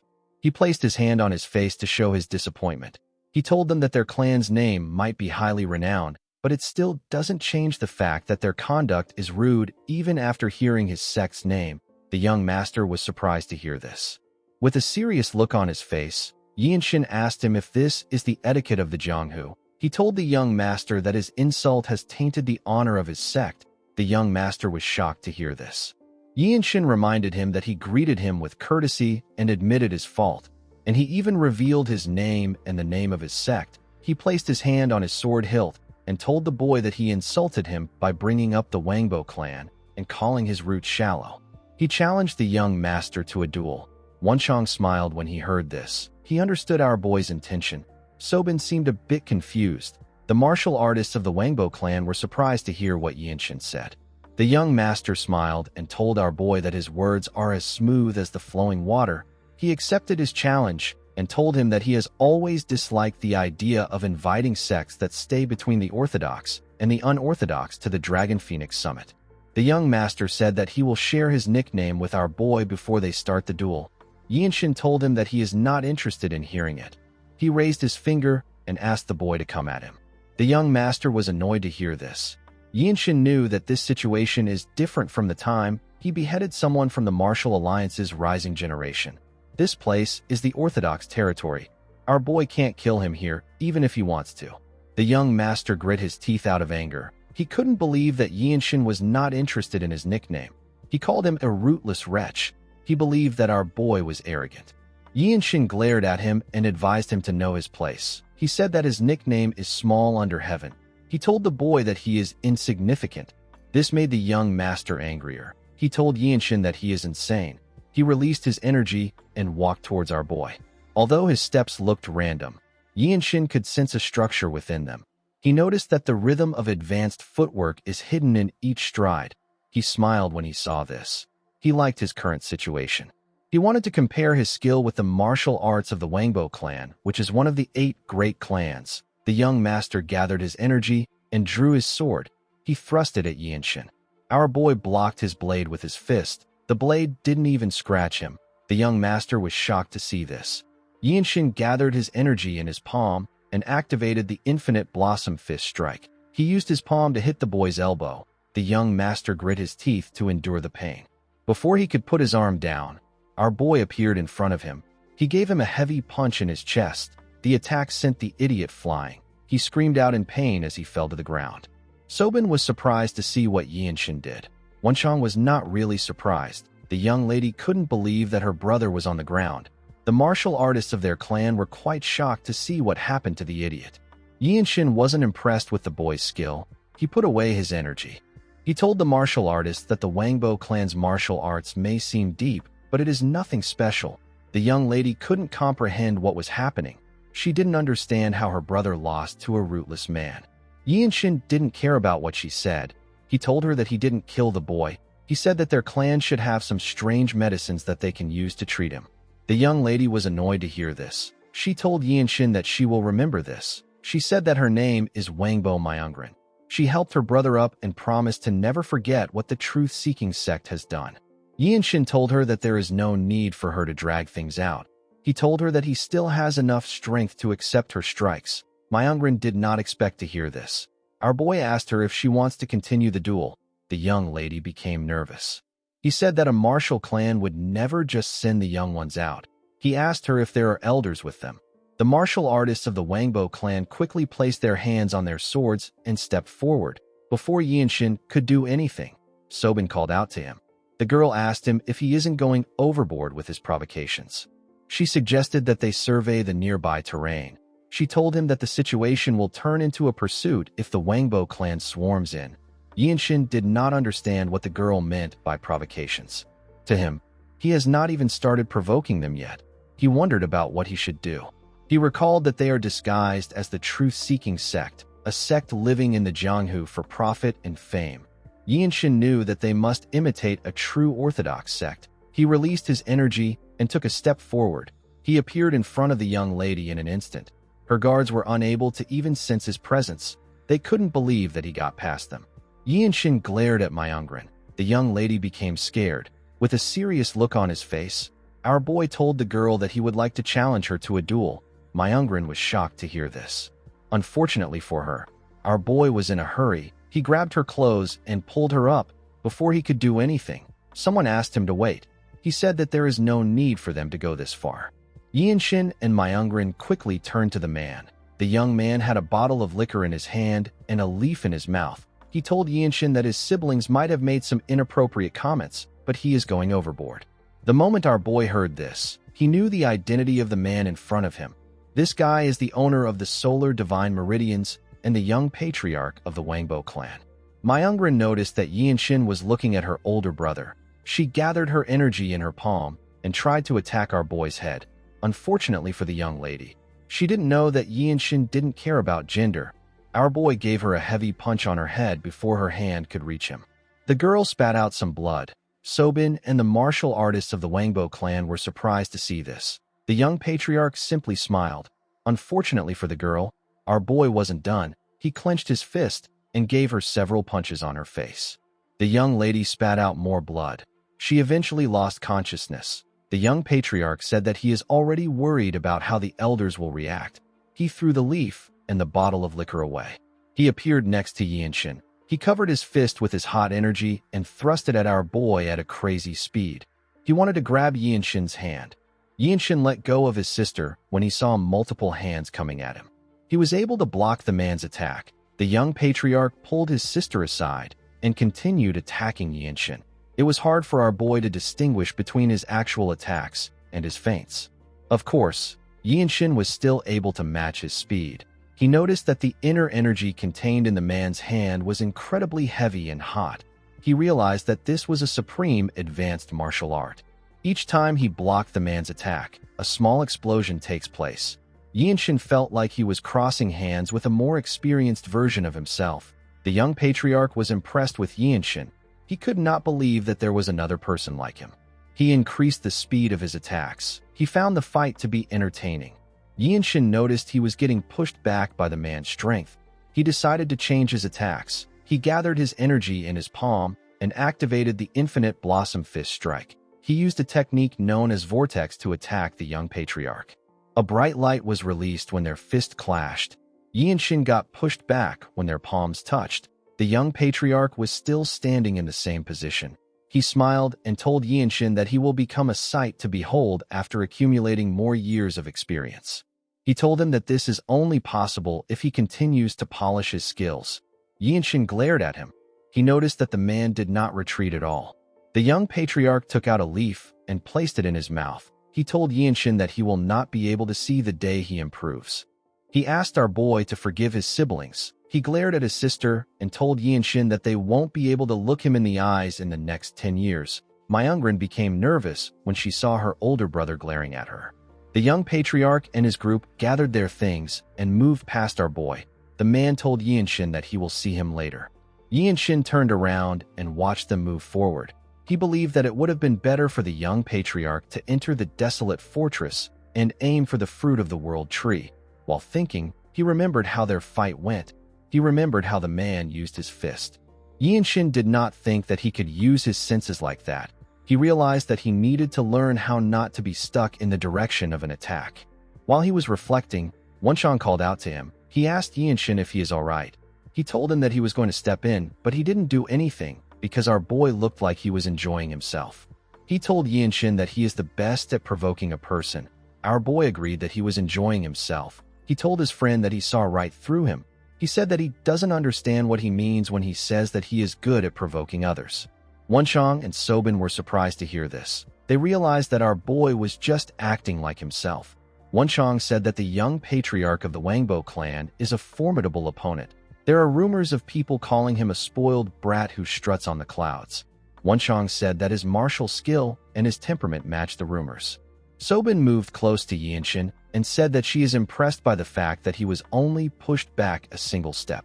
She revealed to him that the young patriarch carries the nickname of the Supreme Flame Dragon. He is regarded as the most talented martial artist in the north of the Yangtze River.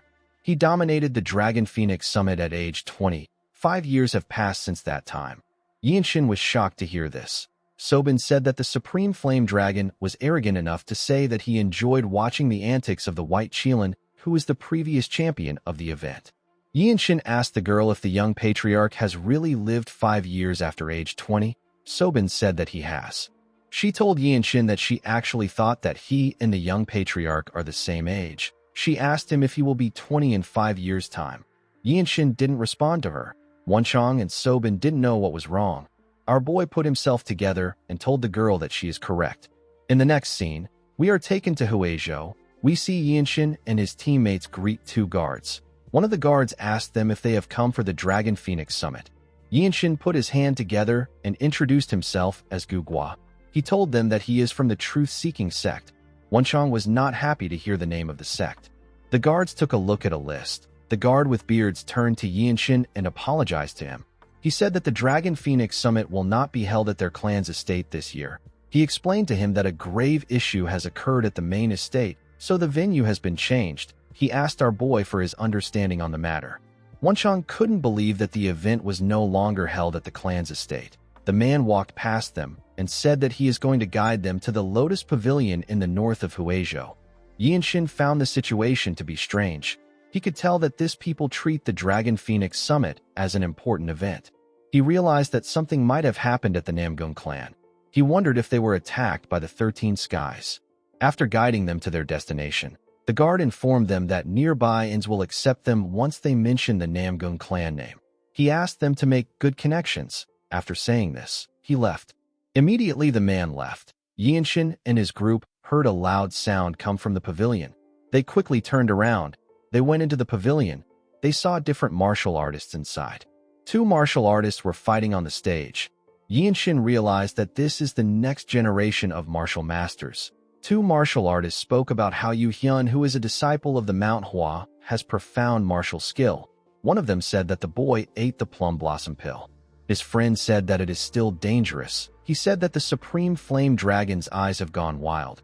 He said that the young patriarch knows no shame, even though he is older.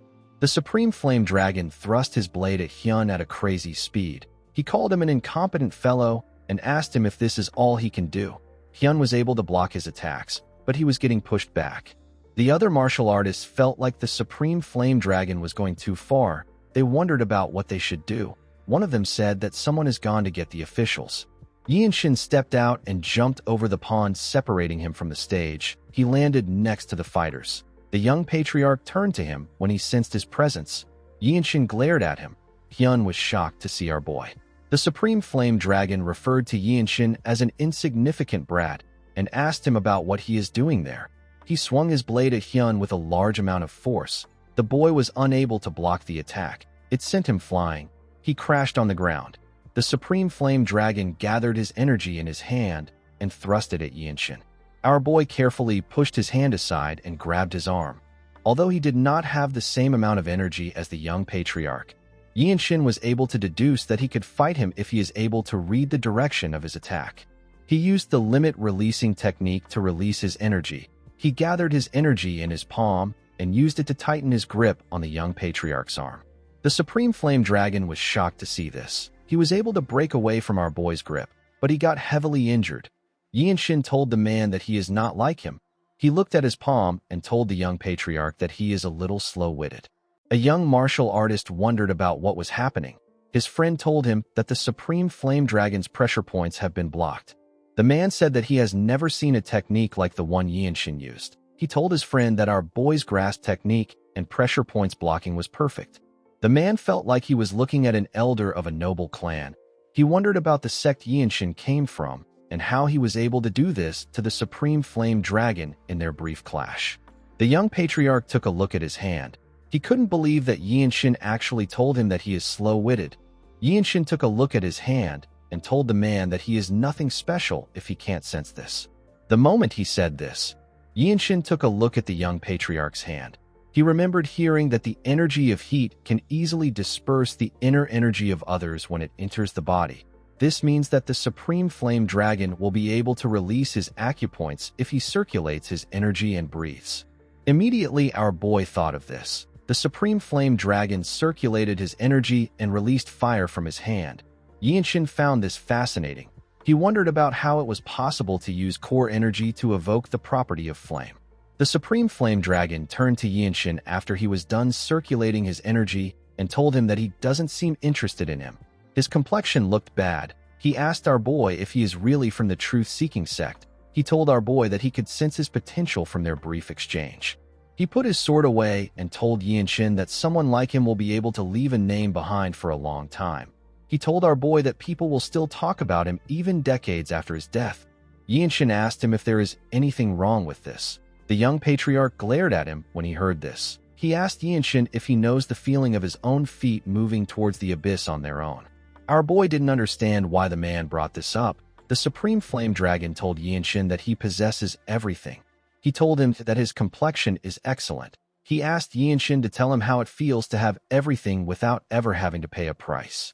Our boy did not expect to hear a question like this. The young patriarch took a look at his hand and revealed to Yinshin that he has carried extreme yang energy since birth. He said that he grew stronger even without training his cultivation techniques. However, his sharpened senses always came with the burning pain of his blood channels. With a look of anger on his face, the Supreme Flame Dragon told our boy that he built his martial arts on a foundation of vast inner energy that shaped his body's constitution. He told him that it is not something that he can belittle by calling him slow-witted. Everyone watched the Supreme Flame Dragon warn Yinshin. Unfortunately for him, our boy didn't really care about what he was saying. He actually found the young patriarch's constant chatter to be embarrassing. He asked the young patriarch to tell him what he wants him to do. He told him that he was simply telling him the truth. He told the Supreme Flame Dragon that he hasn't even acquired martial arts that can overwhelm his talent. He explained to him that he merely called out his slow-wittedness to inform him about it. He told him that there is nothing wrong with this. The Supreme Flame Dragon did not like what he was hearing.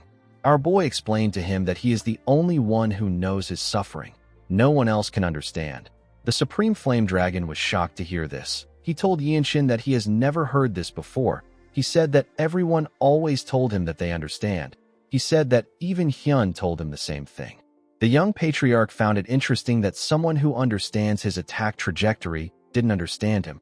He said that the elders of his clan always kept him bound under their choking expectations. He took a look at Yinshin and smiled. Our boy was shocked to see this. He noticed that the man's complexion improved when he smiled. He realized that this was bad. He saw that the Supreme Flame Dragon's anger was dissipating. He put himself together and told the young patriarch that he would sever ties with his clan and join the desolate fortress if he was in the same situation as him. He told him that the fruit of the world tree heals all diseases. He told him that the fruit should also help him take care of the solar divine meridians. He asked the young patriarch not to talk about life without making this level of effort.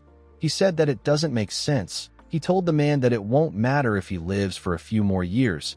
He told him that it is already too late for him. The Supreme Flame Dragon glared at Yinshin. Everyone focused their attention on him. To Yinshin's surprise, the young patriarch began to laugh. Our boy didn't understand why he was doing this. The young patriarch asked Yinshin if he is worried about him. He asked him if he was so sad that a potential companion to discuss martial arts with would disappear. Yinshin was shocked to hear this. He didn't know why the young patriarch was spouting nonsense. He told the man that this is why he called him slow-witted. The Supreme Flame Dragon laughed harder when he heard this. Yinshin couldn't understand the man's thoughts. He wondered if his prolonged suffering has driven him mad. This was an unexpected obstacle for Yinshin. He realized that he made a mistake by approaching the Supreme Flame Dragon with provocations that would work on ordinary people. His goal was to provoke the young patriarch into charging at him first. But now, no provocation would work on the Supreme Flame Dragon. Yinshin decided to wait and try again later. He turned to his comrades and nodded at them. Wenchang and Sobin were visibly frustrated.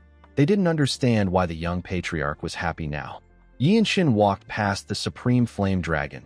He wanted to leave the stage. The Supreme Flame Dragon didn't understand why he was leaving.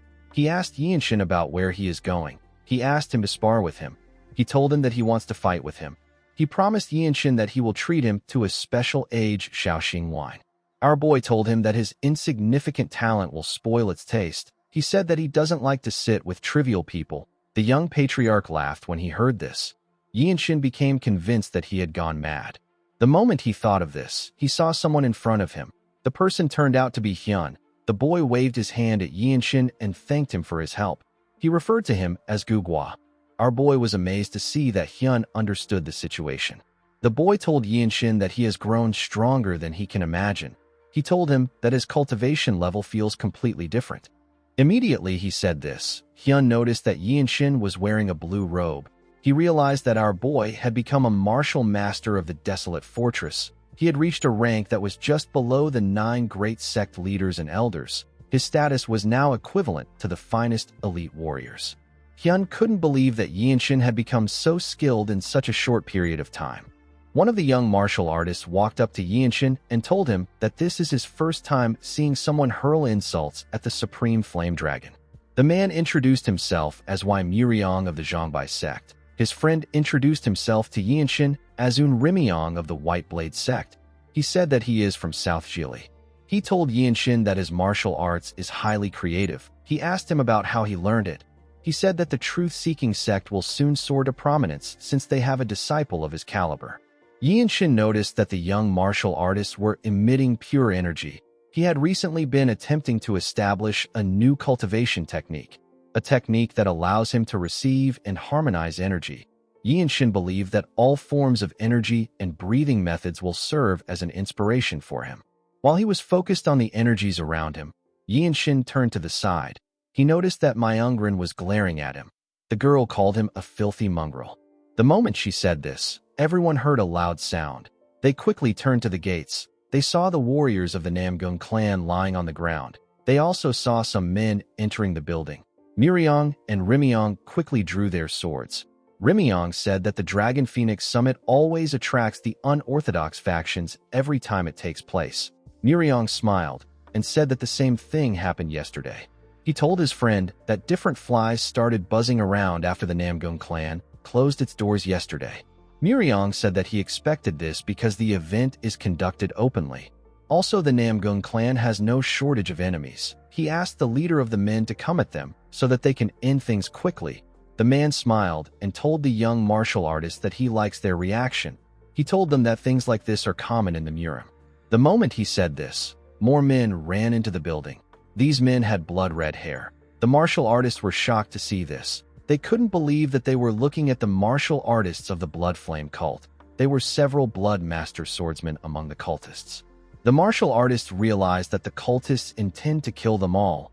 Yinshin believed that the cultists wanted to eliminate the heirs of the Orthodox sects to send a message to their clans and sects. He smiled when he thought of this. He remembered how the seventh apostle lost her eye to his martial arts. He wondered if the cult had come up with a counter technique that can nullify his martial arts. He believed that he will gain a lot if he is able to defeat this technique. The moment he thought of this, the leader of the cultists recognized him. He smiled and told Yinshin that he dared to come there even though he is aware that a death warrant has been issued for him. He said that the fools of the Orthodox sects truly know nothing. He wanted to call out Yinshin's true title, but our boy caught him off. He covered his hand with his pure energy and activated the demon-slaying, gentle-flowing strike. He told the cultist that he must already know what comes next. The cultist became scared when he saw Yinshin's energy. Even the Supreme Flame Dragon was shocked to see our boy's pure piercing energy. The cultist and his men smiled. They took out some round objects. Wenshang was shocked to see the objects. He realized that they were bombs. The cultist threw the bombs at the martial artist. Yinshin realized that it was a bomb when it got close to him. He quickly used the limit-releasing technique. He used a large amount of energy to push himself back before the huge explosion could take place. He was able to escape the explosion. Even though he avoided a direct hit, he could feel the shock of the explosion rattling his bones. Yinshin fell to his knees and spat out some blood. He realized that his insides were wrecked. He recalled that the bombs the cultists are using are known as thunder bombs. He knew that reckless usage of these bombs is an act of rebellion. He didn't think that the cultists would use these bombs to wipe out the heirs of the Orthodox sects. The moment he thought of this, someone used the whispering technique to call out to him and ask him if he is okay. The person turned out to be Wenshang. Yinshin told him that he is fine. He asked him about where Sobin is. Wenshang informed him that the girl wanted to scout around Myungren's position before she meets up with them. He said that Sobin must be with Myungren. Wenshang asked our boy if he can still move. Yinshin cleaned the blood on his lips and stood up. He told him that he is fine. He said that they need to move out. The two of them linked up and charged at the cultists. The leader of the cultist ordered his subordinates to stop them. As they ran towards the cultists, Wenshang took a look around. He saw Sobin and the martial artists of the Wangbo clan standing in another part of the building. He told Yinshin that the girl is with them. The moment he said this, Myungren glared at Sobin. She gathered her energy in her palm and hit Sobin in her back. The attack sent the girl flying. Wenshang and Yinshin were shocked to see this. Sobin couldn't believe that she was in the air. Wenshang called out to his comrade. Immediately he did this. Our boy ran towards her. He took a look at Sobin. He realized that the girl will hit the surface of the lake before he counts to 5. He calculated that he is 21 meters away from her. He jumped and grabbed the girl while she was in the air. Sobin was shocked to see him holding her. The moment they landed on the ground, a cultist charged at our boy from behind. Yinshin tore him apart with a single slash. Sobin was surprised to see this. She thanked Yinshin for saving her. Immediately she said this. She noticed that he was breathing heavily. She asked him if he is okay. Yinshin told her that he is fine. He told her that they need to get out of there fast. Wenshang took out the cultist in front of him and joined his comrades. He informed them that the cultists are coming at them from the south. Yinshin moved forward and said that they will move along the northwestern ridge and follow the shoreline. Sobin told him that the cultist might be luring them to a trap. Immediately she said this. Some cultists charged at Yinshin. Our boy easily cut them down. He told the girl that they have no choice but to follow that path. He and his comrades quickly left the burning compound.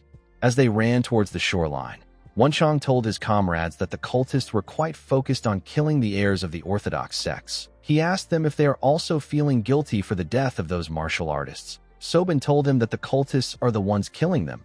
She asked him about why she would feel guilty. When Yinshin heard this, he promised to kill any cultist of the Blood Flame cult that he comes across. A while later, we see two martial artists of the Wangbo clan stand up when they saw Yinshin and his group. These martial artists were with the heirs that managed to escape the massacre. Almost everyone that escaped was there. The Supreme Flame Dragon noticed that Yinshin was injured. He asked him about what happened to him. He told him that his injury looks pretty serious. Yinshin glared at him when he heard this. The young patriarch said that his clan will soon come down from above and the Namgung clan will come up from below to take care of the cultists. He assured Yinshin that he will make a special effort to get him a rare healing elixir when the battle is over. Myungrin called out to her brother when she heard this. She pointed at Yinshin and called him a filthy mongrel. She asked him to tell her who he is. She told our boy that the Blood Master swordsmen were after him. She asked him to tell her the kind of grudge he brought to the summit with him. Yinshin glared at the girl. Myungrin asked him to answer her. She asked him if she looks like a fool to him.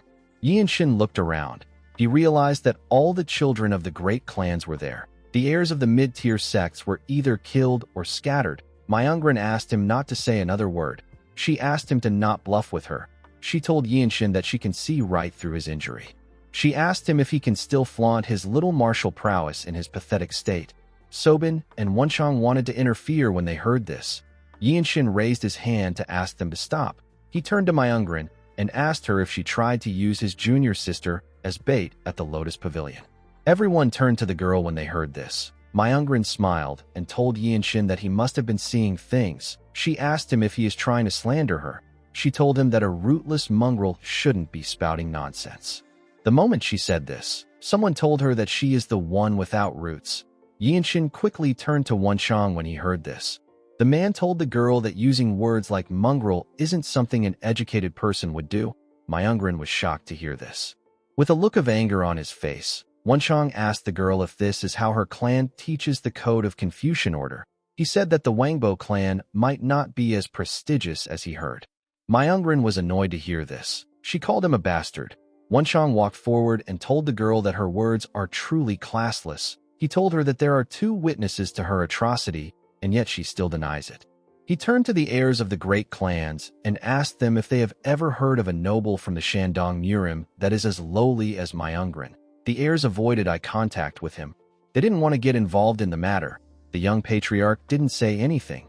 He simply watched his sister with a smile on his face. Myungrin gathered her energy in her palm out of anger and thrust it at Wenchang. Yinshin gave her a punch that sent her flying. The heirs were shocked to see this. Wenchang and Sobin smiled when they saw what happened. The young martial artists drew their swords and pointed it at Yinshin. One of them told him that there is no neutrality in the Murim.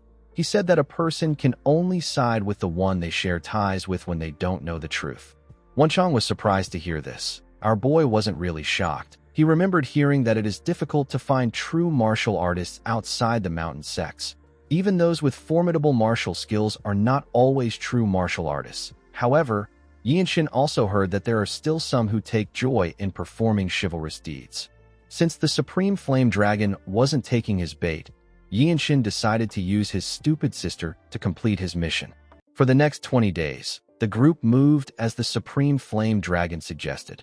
While they were running, the young patriarch turned to Yinshin and told him that the person who brought the cultists there doesn't matter. He said that they all need to join forces to survive. He told Yinshin that the cultists came to kill everyone at the summit, so it is better if they all join hands together. While running through the forest, the group evaded the pursuit of the Blood Flame cults several times. They fought the cultists at different locations. While everyone was busy with the cultists, Myungrin's brother kept exchanging messages with his clan. He asked them to provide aid. The group continued living their lives like this for 20 days.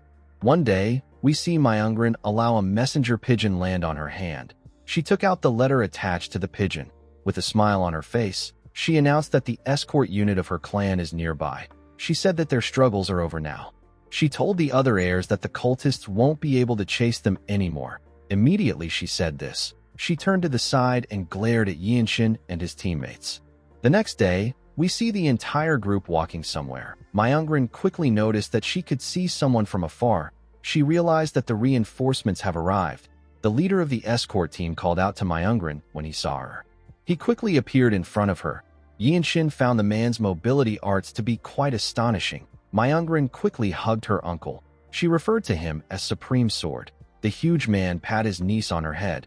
He told her that he is relieved to see her. He told her that she looks like she has been through a lot. Yinshin realized that the man in front of him is the Supreme Sword and the younger brother of the Wangbo clan's patriarch. He is one of the top swordsmen in Shandong. Our boy carefully observed the Supreme Sword's energy. He realized that the number of years a person has trained truly makes a difference. He knew that he wouldn't get a guaranteed victory if he fought the man. The Supreme Sword called out to the Supreme Flame Dragon and told him that he should be grateful that the Patriarch bestowed the ceremonial robes of an heir upon a concubine's son. He asked the young Patriarch if he truly needed to make his pure-blooded siblings suffer so much. The Supreme Flame Dragon reminded the man that he will only be the heir for another 5 years. He told him that how he lives his life doesn't matter. The Supreme Sword was annoyed to hear this. He called his nephew an insolent wretch. The Supreme Flame Dragon smiled and told his uncle that he calls him the heir, even though he can't show him the most basic etiquette. Yinshin found the conversation to be weird. He wondered if the Wangbo clan simply used the Supreme Flame Dragon to glorify the clan's name and to create a noble tale. The moment he thought of this, the Supreme Sword turned to him and asked him if he is Gu Gua of the Truth-Seeking Sect. He revealed to Yinshin that he was mentioned in a small corner of the letters. The Supreme Sword released his energy and ordered Yinshin to cut off his arm if he wants to earn his forgiveness. Wenchang glared at the man when he heard this. The heirs of the noble clan simply stayed quiet. Myungren stepped forward and told her uncle that this isn't enough. She said that she wants Yinshin's head. She told her uncle that the humiliation she suffered was immense. The Supreme Sword pat his niece on her shoulder and told her that she will get what she wants. Myungren told Yinshin that she will give him time to recover his strength. She asked him if he wants to start the fight right away. The Supreme Flame Dragon ordered his sister to stop this nonsense. Her subordinates quickly moved in front of him before he could interfere. Yinshin carefully looked around. He thought about the explosive that he faced when he was at the summit. The explosive was truly powerful. It was so overwhelming that it left our boy feeling powerless. However, if it was truly an invincible weapon, none of the martial sects would have managed to flourish as they have. Yinshin knew that the Desolate Fortress Master, Ma Jin and Chung Myung wouldn't have simply lost to this weapon. He realized that he can probably deflect the bomb too with a smooth sword technique. The moment he thought of this, Myungren asked him if he wants them to start the fight first. She asked our boy if this is all the guts he has. Yinshin carefully looked at the Supreme Sword. He recalled hearing that the swordsmanship of the Wangbo clan is a strong sword style. Myungren noticed that he was looking at her uncle. She asked Yinshin if something is wrong. She asked him about why his sharp tongue has suddenly fallen silent. With a smile on her face, she told our boy that she is giving him the honor of being questioned by the most reputable clan in Shandong. Her uncle smiled and asked her to stop. He said that Yinshin is just a worm from some no-name sect. He released his energy and asked his niece not to waste her strength on a rootless bastard. Yinshin could tell that the man didn't care about him and his teammates. He wondered about how much the man was underestimating him. The second young master and the warriors of the Wangbo clan were excited to see the Supreme Sword fight Yinshin. The Supreme Flame Dragon did not like this situation. Wenchang and Sobin had their guards up. With a crazy smile on her face, Myungren asked Yinshin if he is prepared to undergo her clan's interrogation. Our boy placed his hand on his sword when he saw the Supreme Sword move closer to him. Before the Supreme Sword could do anything, someone landed behind Yinshin. This huge man in a black robe had a scar on his face. Myungren and her brother did not recognize the person. Sobin was surprised to see the person. She called out to her captain. 2 other captains landed next to Ma Jin. They all stood behind Yinshin. The Supreme Sword was shocked to see the men. He saw more warriors come out of hiding. The warriors of the Wangbo clan were shocked to see the warriors of the Desolate Fortress. Myung turned to Yinshin and called out to him. He threw an elixir at him. Our boy was able to catch the elixir. He saw that it was the Shaolin Temple's Meridian Purification Pill. Yinshin's favorite hype man moved close to him and placed his hand on his shoulder. He smiled at our boy and tore the clothes that were hiding the symbol of the Desolate Fortress. The heirs of the noble clans were shocked to see the golden logo on Yinshin's clothes. One of them said that our boy is a direct disciple of the Desolate Fortress Master. Myungren was shocked to hear this. Our boy put the pill away and told his superiors that they can begin now. The heirs didn't understand what was happening. They remembered that Yinshin said that he is from a small sect. They realized that the men wearing the black robes were captains from the Desolate Fortress. They wondered why 3 captains were there. The warriors of the Wangbo clan and the heirs were quite scared. The Supreme Flame Dragon couldn't believe that Yinshin was a blue-robed warrior of the Desolate Fortress. Since someone as young as Yinshin was a blue-robed warrior, one of the heirs realized who he was. He said that our boy is the lightning genius. Myungrin was shocked to hear this. Everyone knew the lightning genius as the rising martial artist of the desolate fortress who severed the heads of blood master swordsmen and even cut down the vicious Rakshasa swordsman when he was a white robe. Myungrin nervously asked our boy if he is really the lightning genius. Yinshin asked her if his name has already reached Shandong. The girl asked him about why he didn't just share his identity with her. She told him that she would have treated him with utmost respect. Yinshin asked her about what she means. He told her that everyone knows that the desolate fortress is shunned and despised by the Murim. The members of the Radiant Demon Squad smiled when they heard this. Myungrin asked him about why he hid his identity. Yinshin told her that there is no reason why a martial artist of the desolate fortress would hide their identity unless it is for a mission. Myungrin was surprised to hear this. One of the heirs quickly went on his knees and bowed his head to Yinshin. He said that he has failed to recognize a royal descendant. His friend asked him about what he means. The boy told him that all the direct disciples of the desolate fortress master are of royal lineage. He said that this is always the case. His friend told him that Yinshin is not of the noble race. The boy asked him if it is possible for a commoner to have been taught by the fortress master. The second young master and his sister were shocked to hear this. Ma Jin turned to Yinshin and told him that he did not predict the use of the bombs. He asked our boy if his injuries are manageable. Yinshin told him that they are. He asked his captain if he knows what happened to Yuhyun.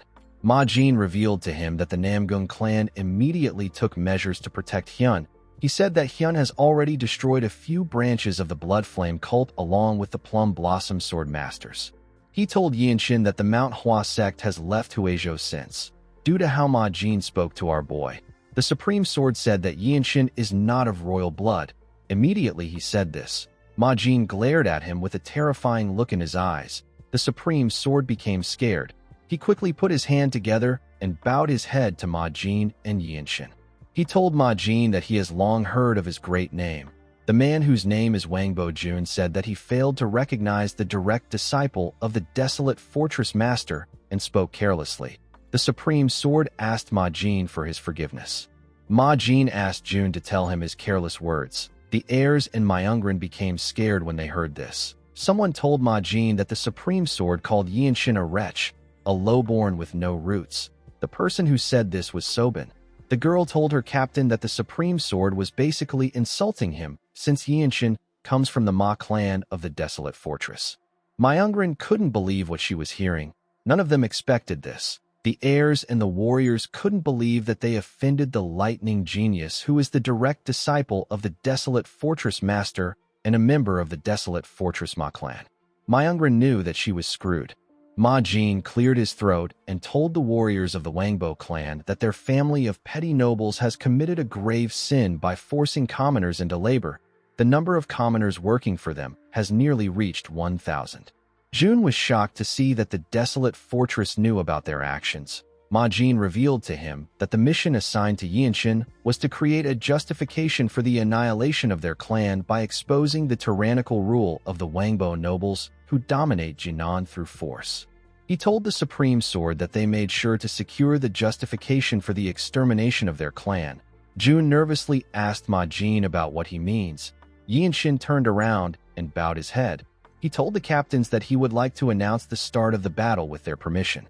Chulmak and Ma Jin turned to Shingun when they heard this. Shingun stroked his beard and told Yinshin that he saw his skills during the promotion exam.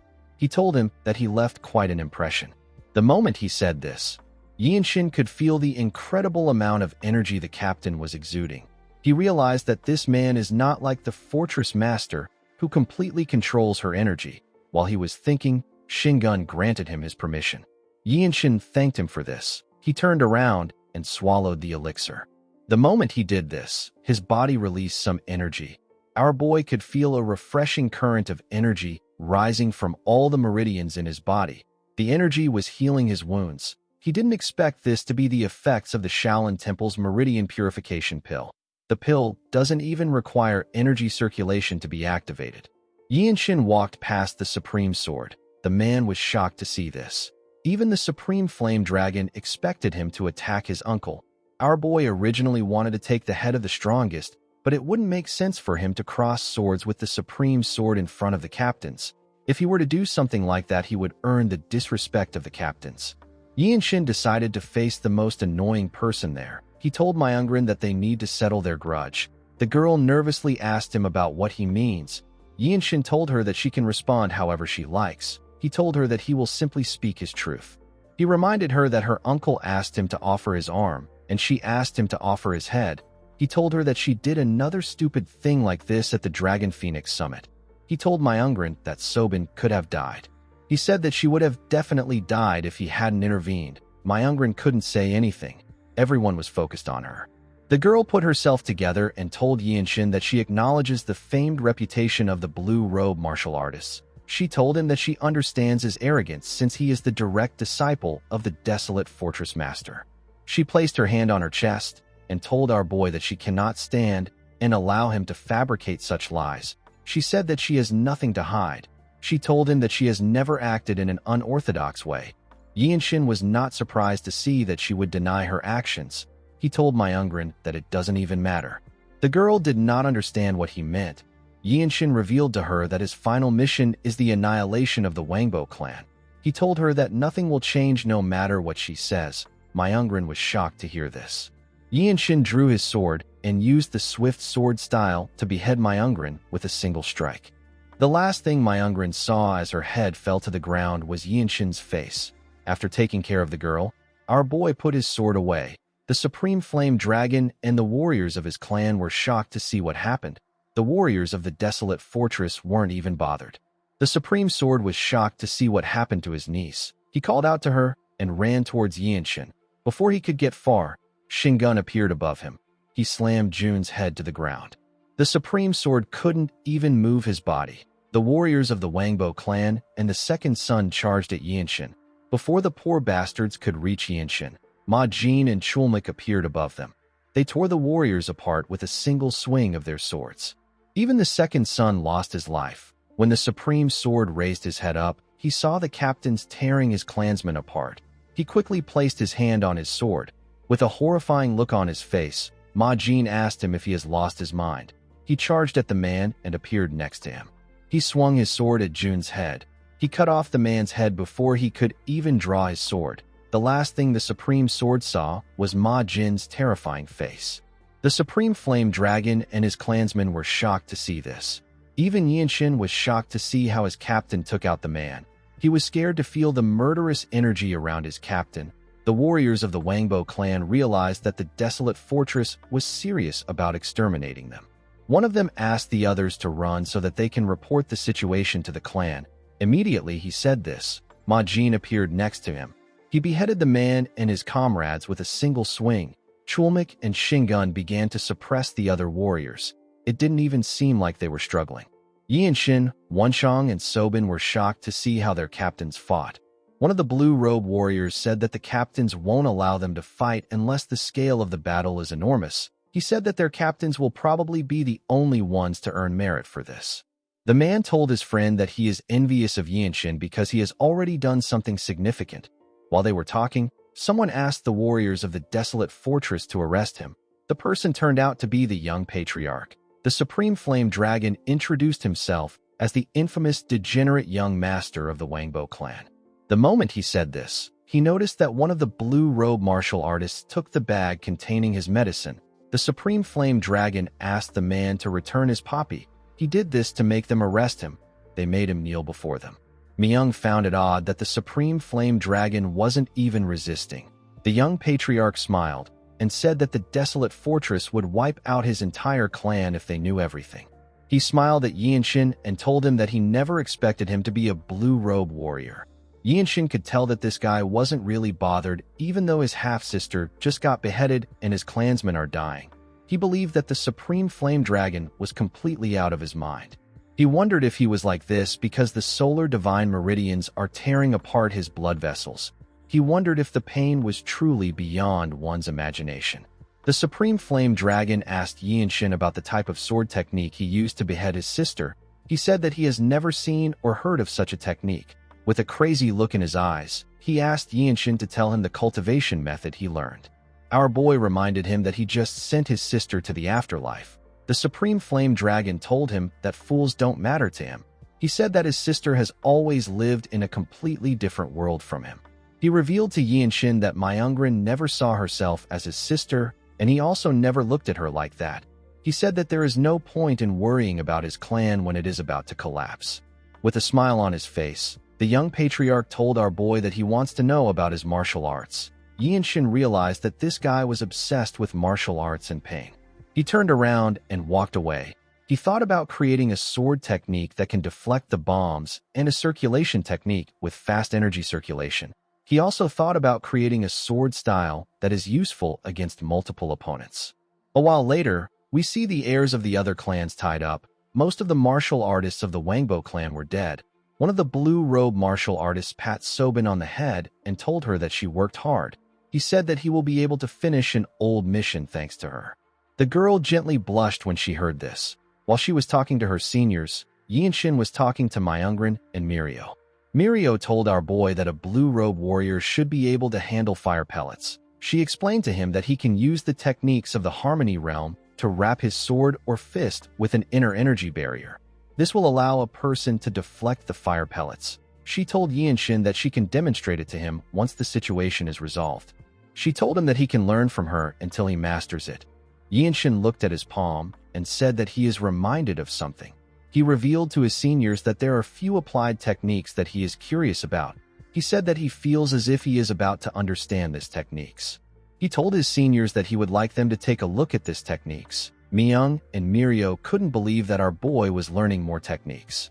Wanshang walked up to him and told him that he is envious. He said that it feels as if it was just yesterday when they fought together at the desolate fortress. Now, our boy is his superior.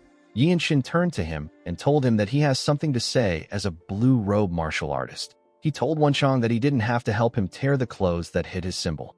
He told his friend that he didn't say anything to him because he didn't want him to feel awkward. Yinshin said that he actually felt a bit embarrassed. He told Wanshang that he will do it himself next time. Wanshang was shocked to hear this. He couldn't believe that Yinshin would say this to him. He asked our boy if he has to take away one of the few joys of his life. Yinshin didn't know what to say to him. A while later, we see the martial artists of the desolate fortress looking shocked after hearing the Supreme Flame Dragon say that he wants to join the desolate fortress. They all turned to him. The Supreme Flame Dragon smiled at them. He seemed to be quite serious with his request. He said that he will devote himself to the fortress like a loyal dog. He asked the captains to allow him stay by Yinshin's side. Wanshang asked him about why he is spouting such nonsense. The young patriarch smiled and looked at our boy. Shingun reminded the man that he is their prisoner. He raised his finger and fired a small amount of energy at the young patriarch. The energy entered the Supreme Flame Dragon's chest and caused him a large amount of pain. He coughed out heavily. Yinshin carefully observed the technique the captain used. Shingun attacked the man to make him know his place. Wanshang revealed to our boy that Shingun just used the 7-step injury acupressure strike. It is an exclusive secret art of the Annihilation Squad captain. While the Supreme Flame Dragon was trying to catch his breath, Shingun informed him that he is aware that he learned the fiery Yang Divine art. He revealed to him that his core energy contains wood energy just like that of the noble race. He asked the Supreme Flame Dragon if he has heard that wood fuels fire. The Supreme Flame Dragon became nervous when he heard this. He put himself together and smiled. He said that he has long heard of the Annihilation Squad captain's 7-step injury acupressure strike. The Supreme Flame Dragon understood that Shingun's wood energy will multiply and ignite in him if he tries to circulate his energy. Due to this, the young patriarch can't forcefully try to open his meridians. Since the Supreme Flame Dragon understood his situation, Shingun asked him to be silent. He told him that his opinion is worthless there. The Supreme Flame Dragon laughed when he heard this. He raised his head and glared at Shingun. He called him a bastard. With a serious look on his face, he asked the captain if he is seriously telling him that he will burn to death. He said that he really can't stand the heat.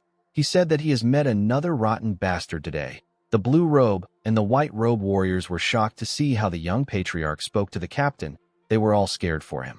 Shingun didn't say anything to the man. With a face filled with anger, the Supreme Flame Dragon said that his meridians shouldn't be called the Solar Divine Meridians. He called Shingun a half-wit bastard and told him that it is just a stupid meridian. Immediately he said this, someone hit him on his head and made him lose consciousness. The Supreme Flame Dragon fell to the ground. The person who hit him was Yinshin. Our boy believed that it was better to do this than to allow Shingun to kill him with his fist. He told his captain that he has a question. He asked him about why he hasn't destroyed the young patriarch's energy core. Ma Jin revealed to him that the fortress master ordered them to bring the Supreme Flame Dragon back alive. She told them that it was important that the young patriarch's inner energy remains intact. Yinshin wondered about why his master wanted the Supreme Flame Dragon. Some minutes later, we see the captains standing in front of their subordinates. Shingun announced to them that they need to eliminate the branch clans first. He explained to the warriors that the strength of a martial clan is not just their martial force. Their network across the Jianghu is also quite powerful. Shingun explained to the group that they need to destroy the contacts who would bring other sects or clans into the fight. After this, the main force will advance to the Wangbo main house. Ma Jin told him that all they need to do is to block Jinan. He asked Shingun about how he wants to distribute their forces. The Annihilation Squad captain revealed to him that the Wangbo clan has 9 branch clans which are split from the main house. He said that they will assign only blue robe warriors to each branch. Immediately he said this, someone demanded for a solo mission. Everyone quickly turned to the person. The person turned out to be Yinshin. Our boy got up from the ground. He knew that the other warriors will think that he is acting out of greed and trying to monopolize the mission's merits. The only ones who look favorably upon him are the Radiant Demon Squad, even though his image might get ruined. Yinshin knew that he had to do this. He wanted to accumulate every bit of merit he could get. When Yinshin got up, Shingun asked him if he really wants a solo mission. Our boy placed his hand on his sword and revealed to the Annihilation Squad captain that he wishes to test the new wide-area martial arts he recently learned in real combat. He assured the captain that he will complete the mission. Shingun was annoyed to hear this. He released his energy and asked Yinshin if he knows the reason why he even bothered to listen to him. He told him that he is only listening to him because he has risen to the rank of a blue robe.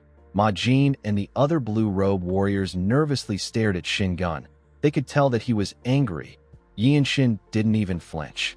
With a scary look in his eyes, Shingun told Yinshin that he actually thought well of him. He said that very few martial artists introduce great insight into fighting. The Annihilation Squad captain told our boy that he saw the qualities of a future captain in him. He said that he never expected to be disappointed like this. Yinshin apologized to Shingun. The captain asked our boy to prove himself through his strength. Yinshin turned around and faced his fellow warriors. He raised his sword and begged them to protect their ears with inner energy. Everyone quickly did as he asked them to. Our boy placed his hand on his sword hilt and closed his eyes. His blue circle of comprehension appeared above his head. He opened his eyes and drew his sword. His sword released a bright light as he slowly drew it. When he completely took out his sword, it released a unique sound into the air. The white robe martial artist began to fall to the ground. Everyone was shocked to see this. They all turned to Yinshin. Even the captains didn't expect this. Everyone focused on Yinshin's sword. After showing his technique, Yinshin decided to put his sword away. The blue robe warriors realized that our boy used sound arts. One of them wondered about how Yinshin was able to use sound arts. He noticed that our boy manipulated his core energy with an amazing precision. He said that he has never heard of such a martial art. He did not expect Yinshin's sound art to pierce through the defensive energy of the white robe warriors. The reason why the attack only made them faint is because they are white robe warriors of the desolate fortress. If it was any other martial artists, they would have died. The blue robe warrior told his friend that Yinshin's skill is truly overwhelming. It will be even more dangerous in a group battle where there are no martial masters at the same level as Yinshin. The only problem with the skill is that it harms allies as well. The blue robe warriors now understood why our boy requested for a solo mission. While the blue robe warriors were talking, Yinshin struggled to catch his breath. Shingun told him that the skill will consume a lot of mental energy. He told him that this is natural since he was able to control his core energy so delicately. He explained to Yinshin that it won't be practical for him to suddenly use this skill in the chaos of battle. He told him that it is best to unleash it at the beginning of the fight. It will also be quite effective in crushing the enemy's morale. Yinshin told the captain that he will keep this in mind. Chulmik said that they still can't send Yinshin out alone. He reminded the captains that the mission is quite important. Shingun knew that he was right. He told our boy that he will assign 2 people to him. He said that their target will be the Wangbo Jinan branch. He asked the group if there are any volunteers who want to join Yinshin. Everyone raised their hands. The captains were not surprised by this. A sword-based sound art is something that is uncommon among martial artists. Most martial artists would want to witness such an unknown martial art in real combat. Shingun turned to Ma Jin and said that Ma Jin is the best person to choose the warriors. Ma Jin believed that it would be wise for him to send people who already fight well together on the mission. He assigned the Zen Sword Demon and the Azurite Demonic Swordsman to our boy's team. Shingun agreed with his decision. He turned to Yinshin and advised him to use his strength to prove that his actions were not arrogant, so that no one can accuse him of being rash. Yinshin put his hand together and bowed his head. He thanked the captain for his consideration. A while later, we see Yinshin, Ma Jin, Mirio, and Myung in the woods. Ma Jin pulled Yinshin aside and asked him if he created the sound art himself. Our boy told him that he did. Ma Jin asked him about why he didn't mention this earlier. Yinshin asked him if he knows of a martial artist that openly reveals all his personal martial arts. He told his captain that people would study his techniques, and he would die a pointless death if he did something like this. Ma Jin realized that our boy was right. Yinshin asked him if this is the reason he wanted to speak in private. The captain said that it isn't. He revealed to Yinshin that the command bureau sent word to him. He said that the bureau informed him that people are going around investigating his movements. Yinshin asked his captain if he is being investigated due to the grudges he has earned. Ma Jin told him that the ones they have heard about are the Tyrant Sword Tribe, the Martial Alliance, and the Blood Flame Cult. Yinshin understood why the Martial Alliance was searching for him. He recalled that he killed one of their rising disciples. His captain revealed to him that the girl was betrothed to someone. He told him that he has to be wary of her family, and he has to be wary of her lover.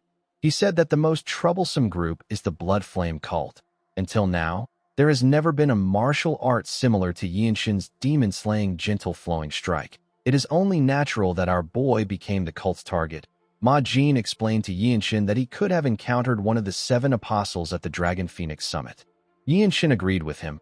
He knew that he was not yet ready to face an apostle. The captain told him that dangers like this are unavoidable in the Jianghu. He advised our boy to keep his guard up now that he has entered the Jianghu. The scene shifts, and we are taken to the southern edge of Shandong. The place was filled with young women and old people. Yinshin and his comrades looked around. Our boy said that there are no adult men in sight. He said that they must have been taken away for forced labor.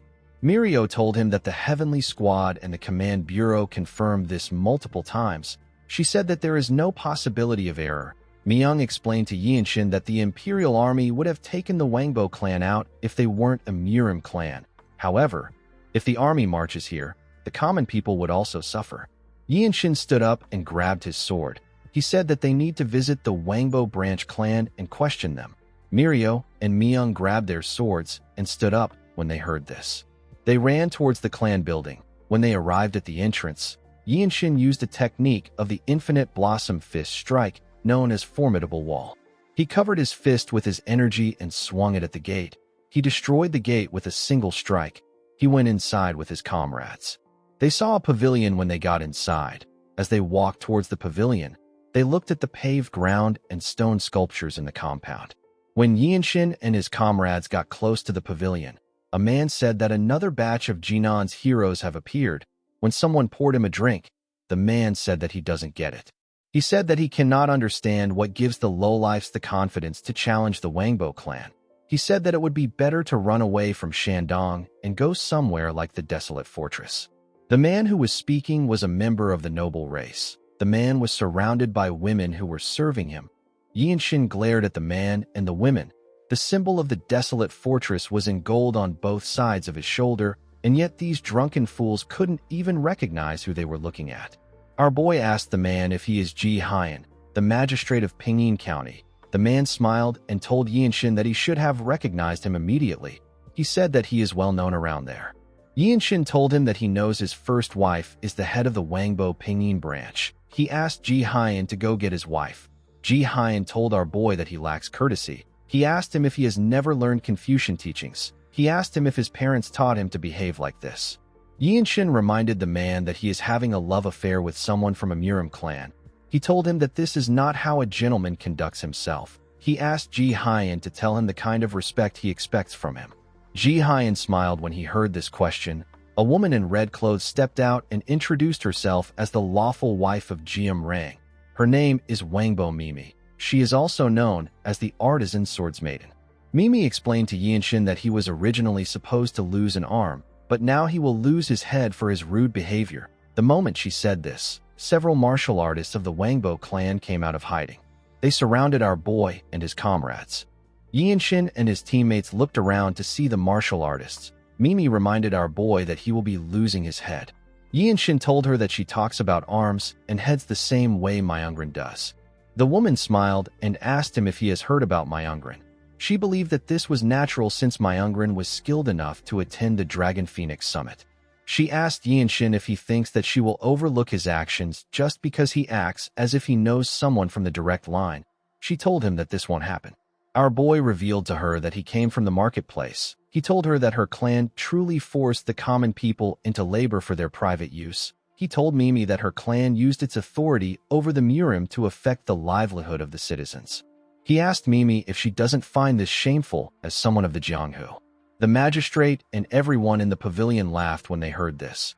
Even the martial artists were laughing. Mimi smiled and told Yianshin that he has listened to too many rumors about the Jianghu. She said that authority is power. She asked him if he separates the Jianghu from one's livelihood. She asked him to tell her how a person can live like that. The magistrate took a sip of his wine and asked Yianshin to tell him what is wrong if a Murim clan settles somewhere and enjoys luxuries suitable of its history. Yianshin asked him if a man of the noble race like him is going against the imperial law.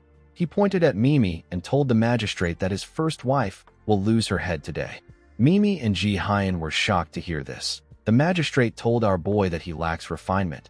He told him that he is just like those self-proclaimed chivalrous warriors who don't understand elegance. He clapped his hands and asked some people to come out. Some musicians ran into the pavilion.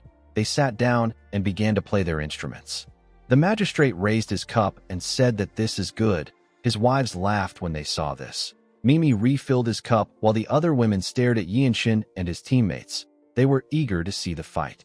Yianshin realized that this people saw the swordplay of martial artists as an entertainment. He remembered hearing people say that the highest level of pleasure sought by certain officials is watching a murder take place. Due to how the scene was, Yianshin could tell that this wasn't the first or second time something like this was happening.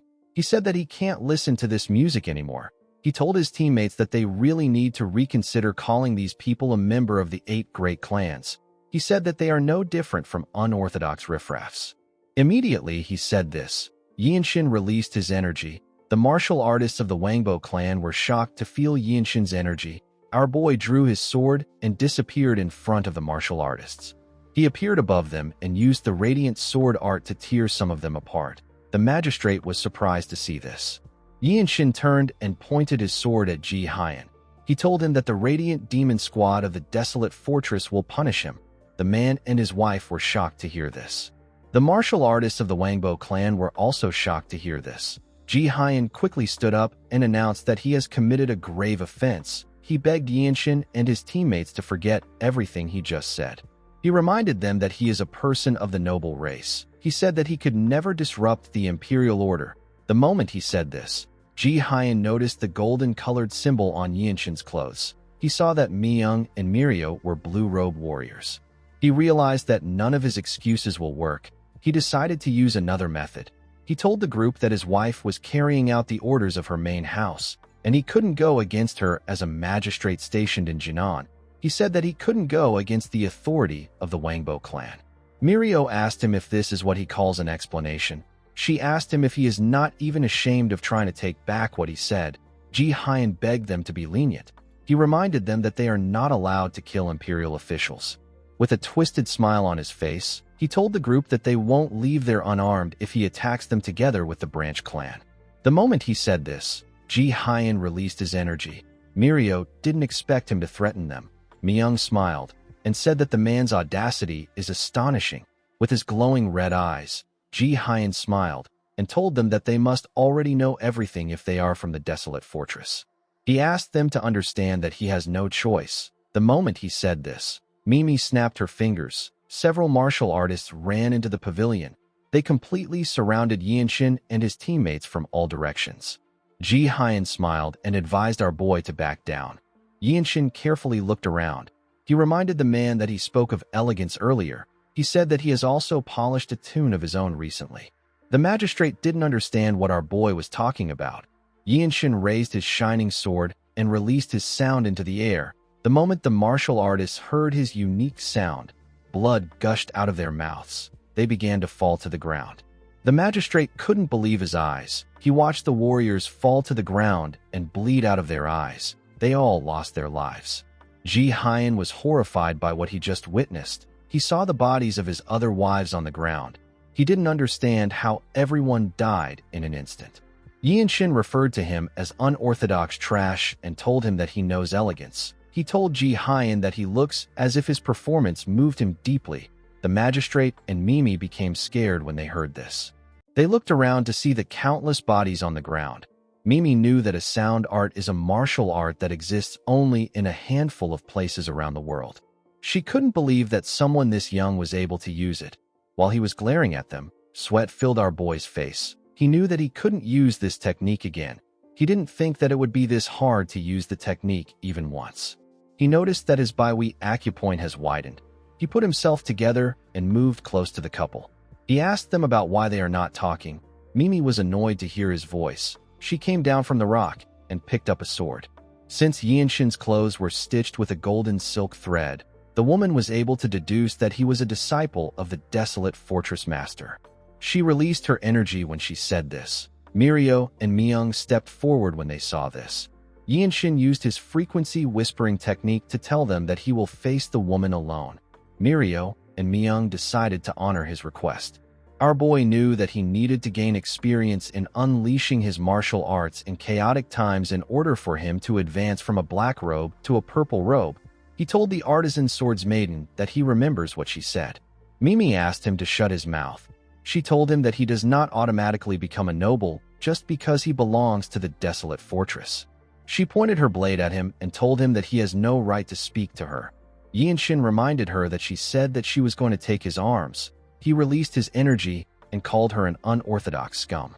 The artisan swords maiden frowned her face when she heard this. Yinshin took a stance and asked her to come at him. Mimi was annoyed to hear this. She charged at our boy. She swung her sword at him when she got close to him.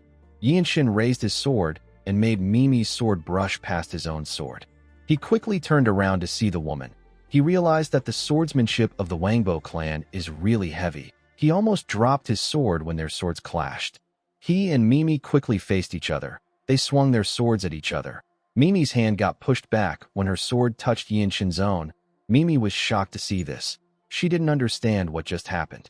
Before she could put her arm down, Yinshin cut it off with a clean swing. Mimi grit her teeth to endure the pain. She quickly moved back and let her arm fall to the ground.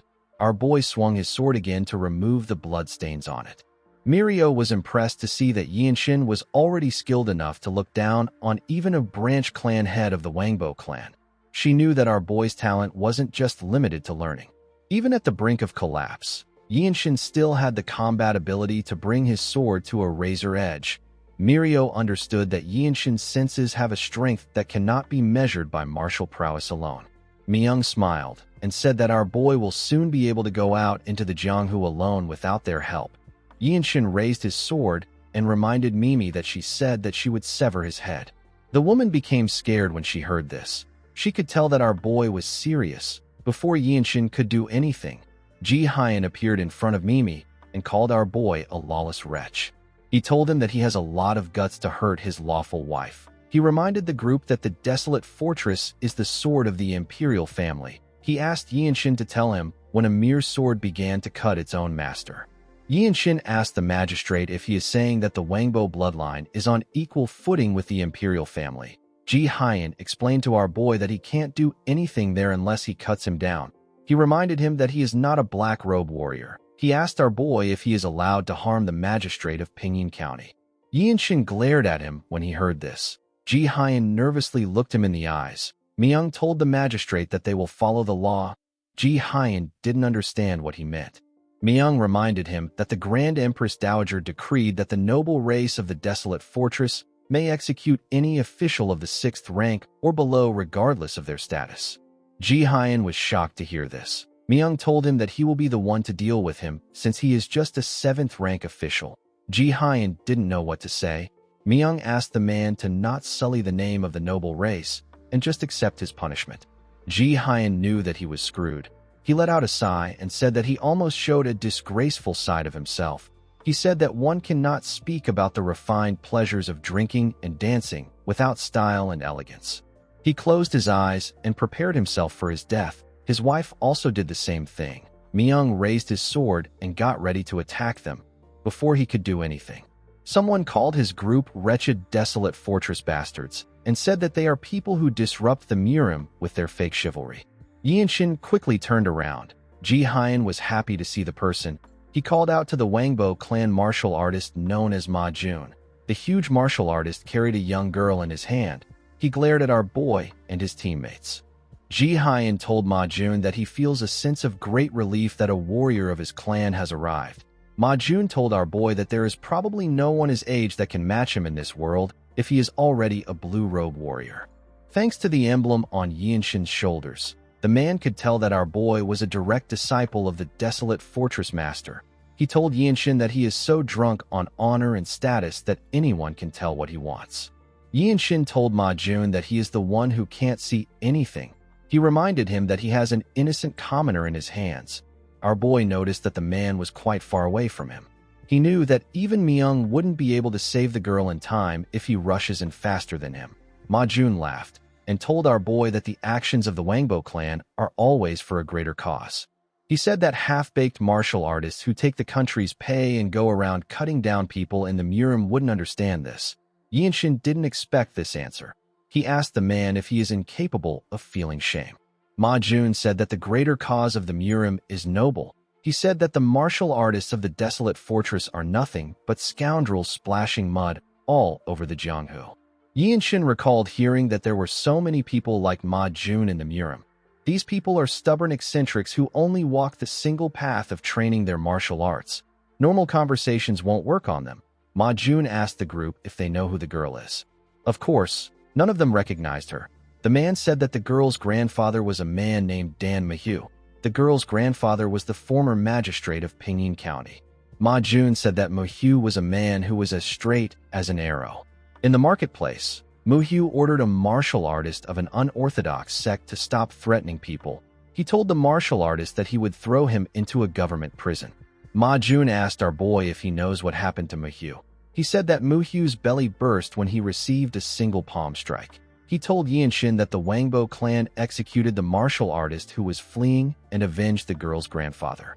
He tapped his chest and said that the Wangbo clan was the one who helped the girl take revenge, not half-baked martial artists from the desolate fortress. Yinshin asked him if this is why he struck her acupoint and grabbed her by the neck. He asked him if this is why he is pretending to be her benefactor. Ma Jun told him that he has always wanted to see the true face of the desolate fortress martial artists. The moment he said this, the girl moved her neck a bit. Yinshin noticed this. He realized that she was able to undo the acupoint strike a little by herself. Ma Jun told our boy that he will let the girl live if they withdraw right now. He said that they will also prove that the chivalry of the desolate fortress protects everyone from the Murim. He asked them to never speak of commoners again if they cannot do this. He said that the Order of Jinan will be coordinated by the Wangbo clan. He raised his voice and called the group half-baked pathetic heroes. He asked them to choose. He asked them to tell him what they will do with the granddaughter of the previous magistrate who ruled the county with lofty virtue. Ji Hyan and Mimi smiled when they heard this. Yinshin didn't say anything to Ma Jun. The Zen sword demon suddenly appeared behind him and said that she cannot listen to this any longer. She stretched out her hand and said that this is so pathetic. She grabbed the man's neck from behind. Ma Jun was shocked to feel her hand on his neck. Mirio released some dark energy from her body. Ma Jun noticed that he couldn't move. Myung smiled and revealed to their enemies that the Radiant Demon Squad, the Heavenly Squad, and the Annihilation Squad have headed for the main clan. He said that the main clan should be getting exterminated by now. He said that his captain has probably smashed everything to pieces. Ji Hyun didn't understand what Myung was saying. Before he could say anything, our boy ran past him and charged at his wife. Mimi was shocked to see him in front of her. Yi Shin beheaded her with a single slash. Ji Hyun was shocked to see what happened. He watched his wife's head fall to the ground. Ma Jun grit his teeth when he saw this.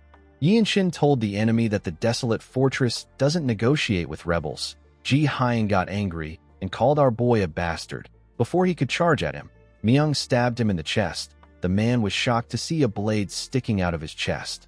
Myung told him that he was quite sick of his nonsense. The magistrate didn't think that he would fall like this.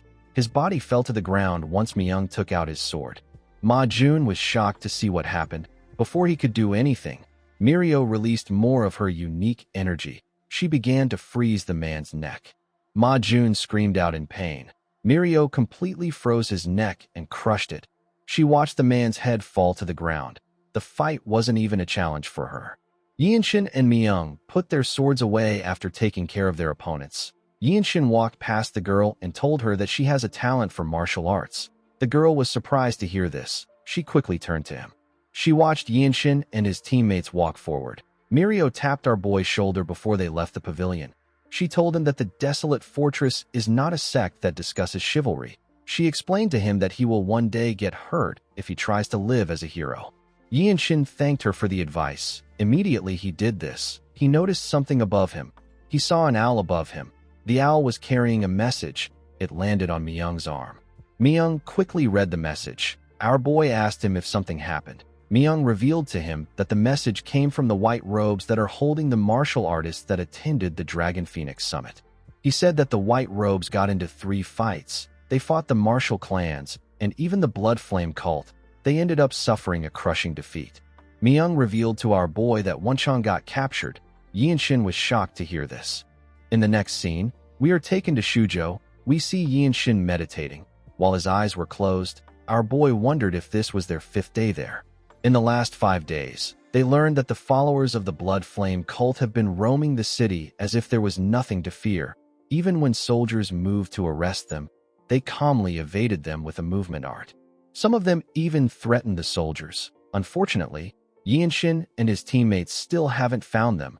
Our boy remembered the conversation he had with his comrades when they were running to the city. He asked his seniors if the cultists are really strong enough to take down 5 white robe warriors. He explained to them that the white robe warriors shouldn't have had an issue dealing with the cultist. He said that the warriors will only encounter a problem if their opponent was from the 9 great sects or the 8 great clans. Myung revealed to Yinshin that the white robe warriors were not able to fight with their full strength. He said that some of the people who were taken alive have somehow turned up. The moment he heard this, Yinshin recalled that some white robe warriors lost their strength after he used his sound art. He told Myung that the warriors were not able to fight well due to the after effects of his sound art. Myung corrected him by saying that it is because the white robe warriors had subpar martial arts.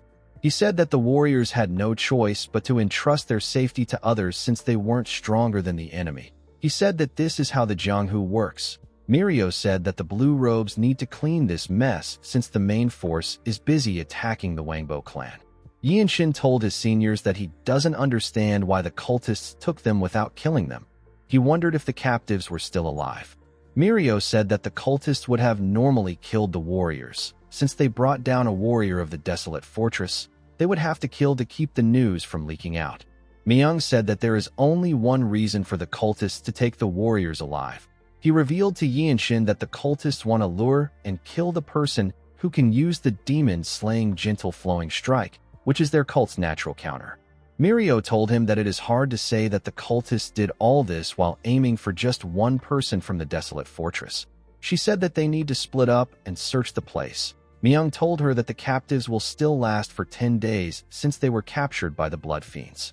He told our boy that they are the kind of people who drain core energy with blood arts. A desolate fortress warrior is a rare prey to them. Upon remembering Myung's words, Yinshin stopped meditating. He picked up his sword and went out. On his way to a restaurant, some martial artists noticed his robe. They were surprised to see the logo of the desolate fortress on his clothes. They couldn't believe that someone so young was a blue robe warrior. Immediately, Yinshin stepped into the restaurant. Everyone turned to him. One martial artist wondered about who he was. His friend told him that Yinshin is probably a child imitating a warrior of the desolate fortress. The man told our boy that there are other ways for him to show off his bravado. He said that our boy even chose to be a blue-robe warrior. The other martial artists in the restaurant laughed when they heard this. The female martial artists gently blushed when they saw our boy. One of them asked him about the sect he is from. Yinshin ignored everyone there and looked around. He found some people that stood out to him. He used his footwork to push himself forward. The man who mocked him was surprised to see this. Yinshin moved close to the men who stood out to him and said that they have a branch here too. The men quickly turned to him. Our boy referred to them as fire ant wretches and said that they probably have branches everywhere. He believed that this men couldn't be the only ones in this branch. One of the men smiled and asked Yinshin if he is the one. He grabbed his sword and told our boy that he will be taking a step closer to becoming an apostle if he takes care of him. The other martial artists in the restaurant quickly turned to our boy. Yinshin released his pure energy and asked the man if he want to kill the owner of the demon-slaying gentle flowing strike. The cultist quickly placed his hand on his sword hilt. He swung his sword at Yinshin and told him that he will cut off his hand. Our boy attacked the man with the demon-slaying gentle flowing strike. He crushed his sword with his palm and hit the cultist on his head. The man's subordinates were shocked to see this. They watched the man fall to the ground.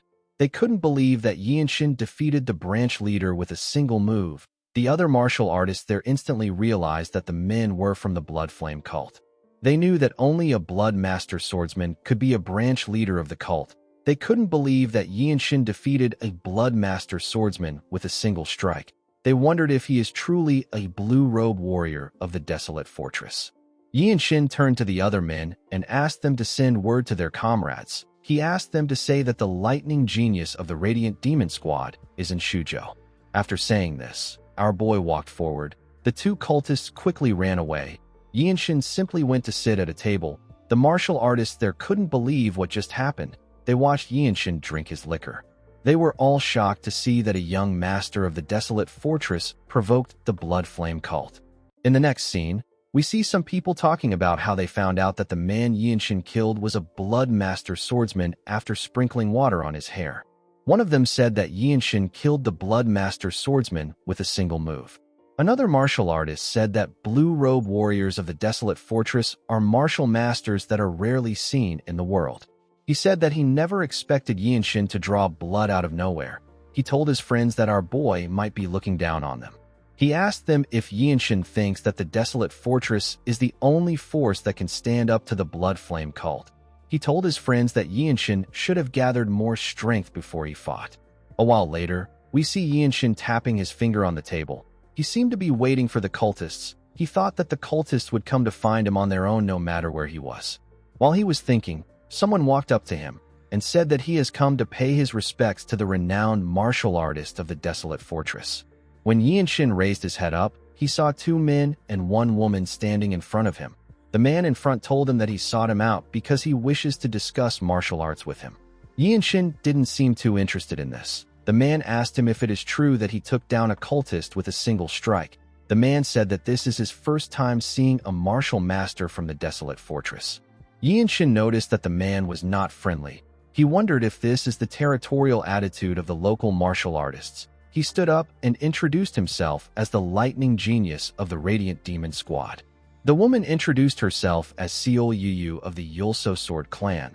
The man who spoke to our boy introduced himself as Yung Cheol of the Hua Sword sect. The last man introduced himself as Quan Chun of the Flying Dragon Martial Academy. Immediately, he heard their names. Yinshin remembered a conversation he had with Wan Chong. His friend told him that it is easy to get information out of martial artists. He told our boy that he simply needs to flatter them. Upon remembering this, Yinshin told the martial artists that it is an honor for him to meet the heroes of Southern Jili. Their faces quickly became friendly when they heard what he said. Yung Cheol told our boy that he wanted to speak to a blue-robe warrior of the desolate fortress who will know where their martial arts is lacking in. He asked Yinshin if he will be willing to have a sword discussion with them. A sword discussion is an exercise where individuals verbally exchange sword techniques and conduct an imaginary spar. Yinshin recalled that he had engaged in the activity a few times, but he never found it interesting. He remembered that he usually lost to Wan Chong. He sat with the martial artists and ordered for more drinks. He began to discuss sword techniques with them.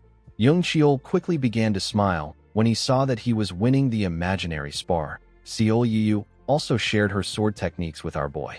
The spar went on from morning to evening. Yinshin lost every single round.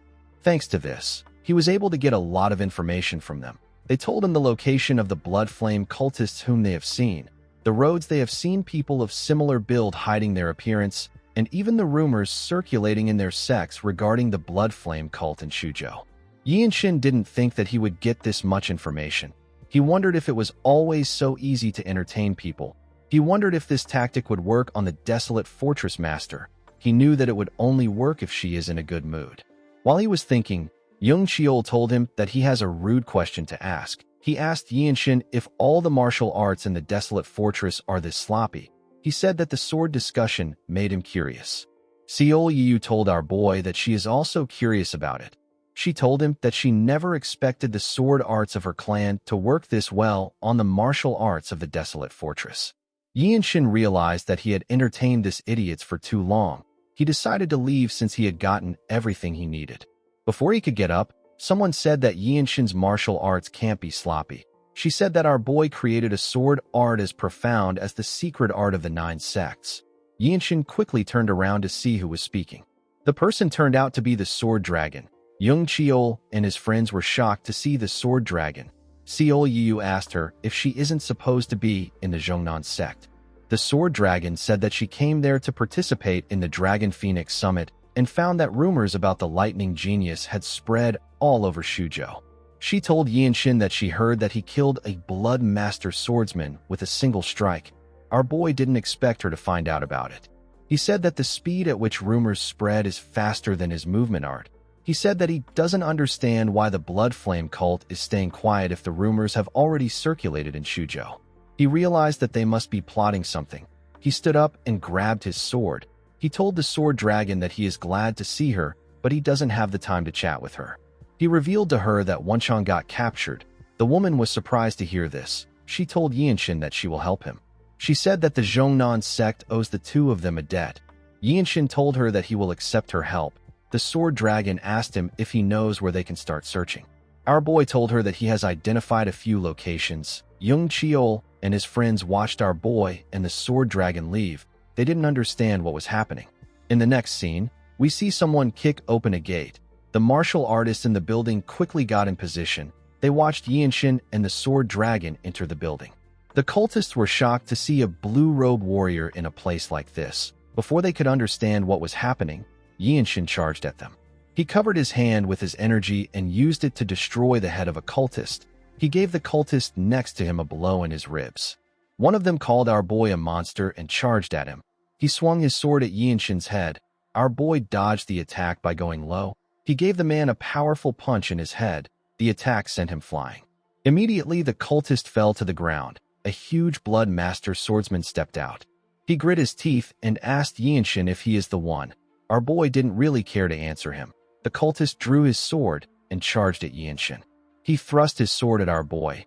Yinshin blocked his blade with his hand. He covered his fist with a large amount of energy and activated the demon-slaying, gentle flowing strike. He hit the cultist in his head. The attack immediately took the man out. He fell to the ground without any resistance. The sword dragon was surprised to see this. In the next scene, we see a cultist falling to the ground after receiving an attack. Other martial artists in the area were shocked to see the cultist on the ground. They all watched Yinshin step out of a branch of the blood flame cult. Manhwa realized that this is the 6th branch they have been to. Each time they attacked a branch, Yinshin didn't give her the chance to step in. The martial artists in the area couldn't believe that Yinshin took out an entire branch on his own. They knew that this was the 6th branch that our boy was taking out. One of them said that Yinshin is a monster. His friend quickly tapped his shoulder and advised him to watch his mouth. He told him that our boy is a great hero. Yinshin turned to Manhwa and told her that they need to go to the next place. The sword dragon agreed with him. She ran forward with him.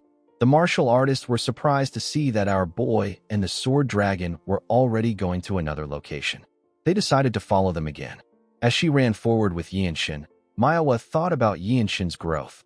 Although she knew that our boy's life is nearing its end, she never thought that he would progress this fast. She remembered the sword immortal telling her that Yinshin's Baihui acupoint is too open. He told her that our boy doesn't have many days left to live. Manhwa realized that our boy's life is like that of a flame. Immediately she thought of this. She noticed that they were getting close to the entrance of the next branch. Yinshin clenched his fist and thrust it at the gate with the infinite blossom fist strike. He destroyed the gate with a single blow and barged in. The cultists quickly turned around when they heard some noise. Immediately Yinshin entered the building. He saw something odd. He saw that the cultists surrounded some white-robe warriors. Wenshang was among these white-robe warriors. He looked quite exhausted. Yinshin smiled when he saw his friend.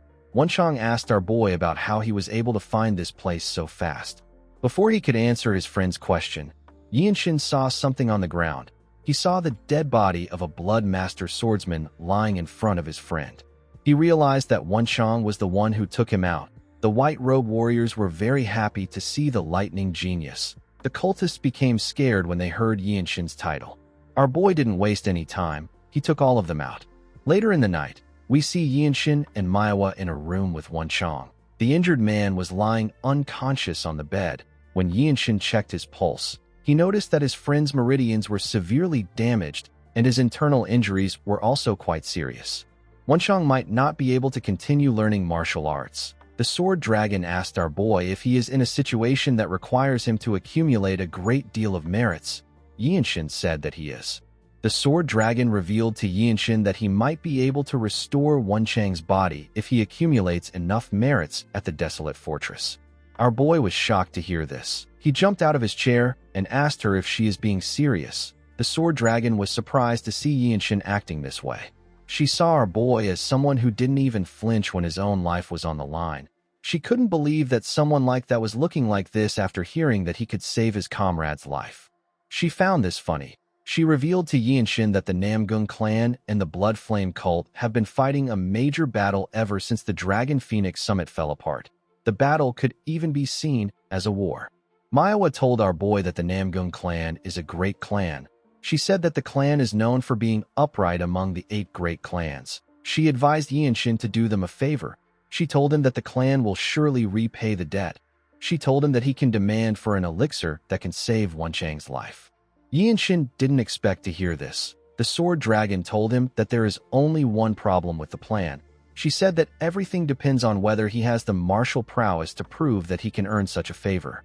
Yinshin understood that she was trying to tell him that he will be repaid with chivalry when he displays chivalry through martial arts. He knew that wiping out the Blood Flame cult would be a personal merit for him. If he is able to get a war merit which the Namgung clan would accept as a debt, he will be able to receive an elixir in return. He never thought that he would get an elixir from another martial group. He told Manhwa that an ordinary merit will truly not be enough. The woman agreed with him. Yinshin took a look at his sword. He realized that he might be able to achieve a great merit with the sword song. He recalled that he lost 3 days of his lifespan when he used it at the Wangbo branch clan. Due to this, he decided to seal it until his mastery of inner energy utilization could rival a black robe master. Our boy took a look at his sick friend. He told himself that he will use it one last time. The scene shifts, and we are taken to the Azure Wild Valley. We see several bodies on the ground. The bodies belong to the martial artists of the Namgung clan and the cultists of the Blood Flame cult. Although numerous people were dead, the martial artists were still fighting each other. The cultists and the Namgung clan martial artists screamed at each other. No side was ready to back down. Some martial artists watched the battle from the edge of a cliff.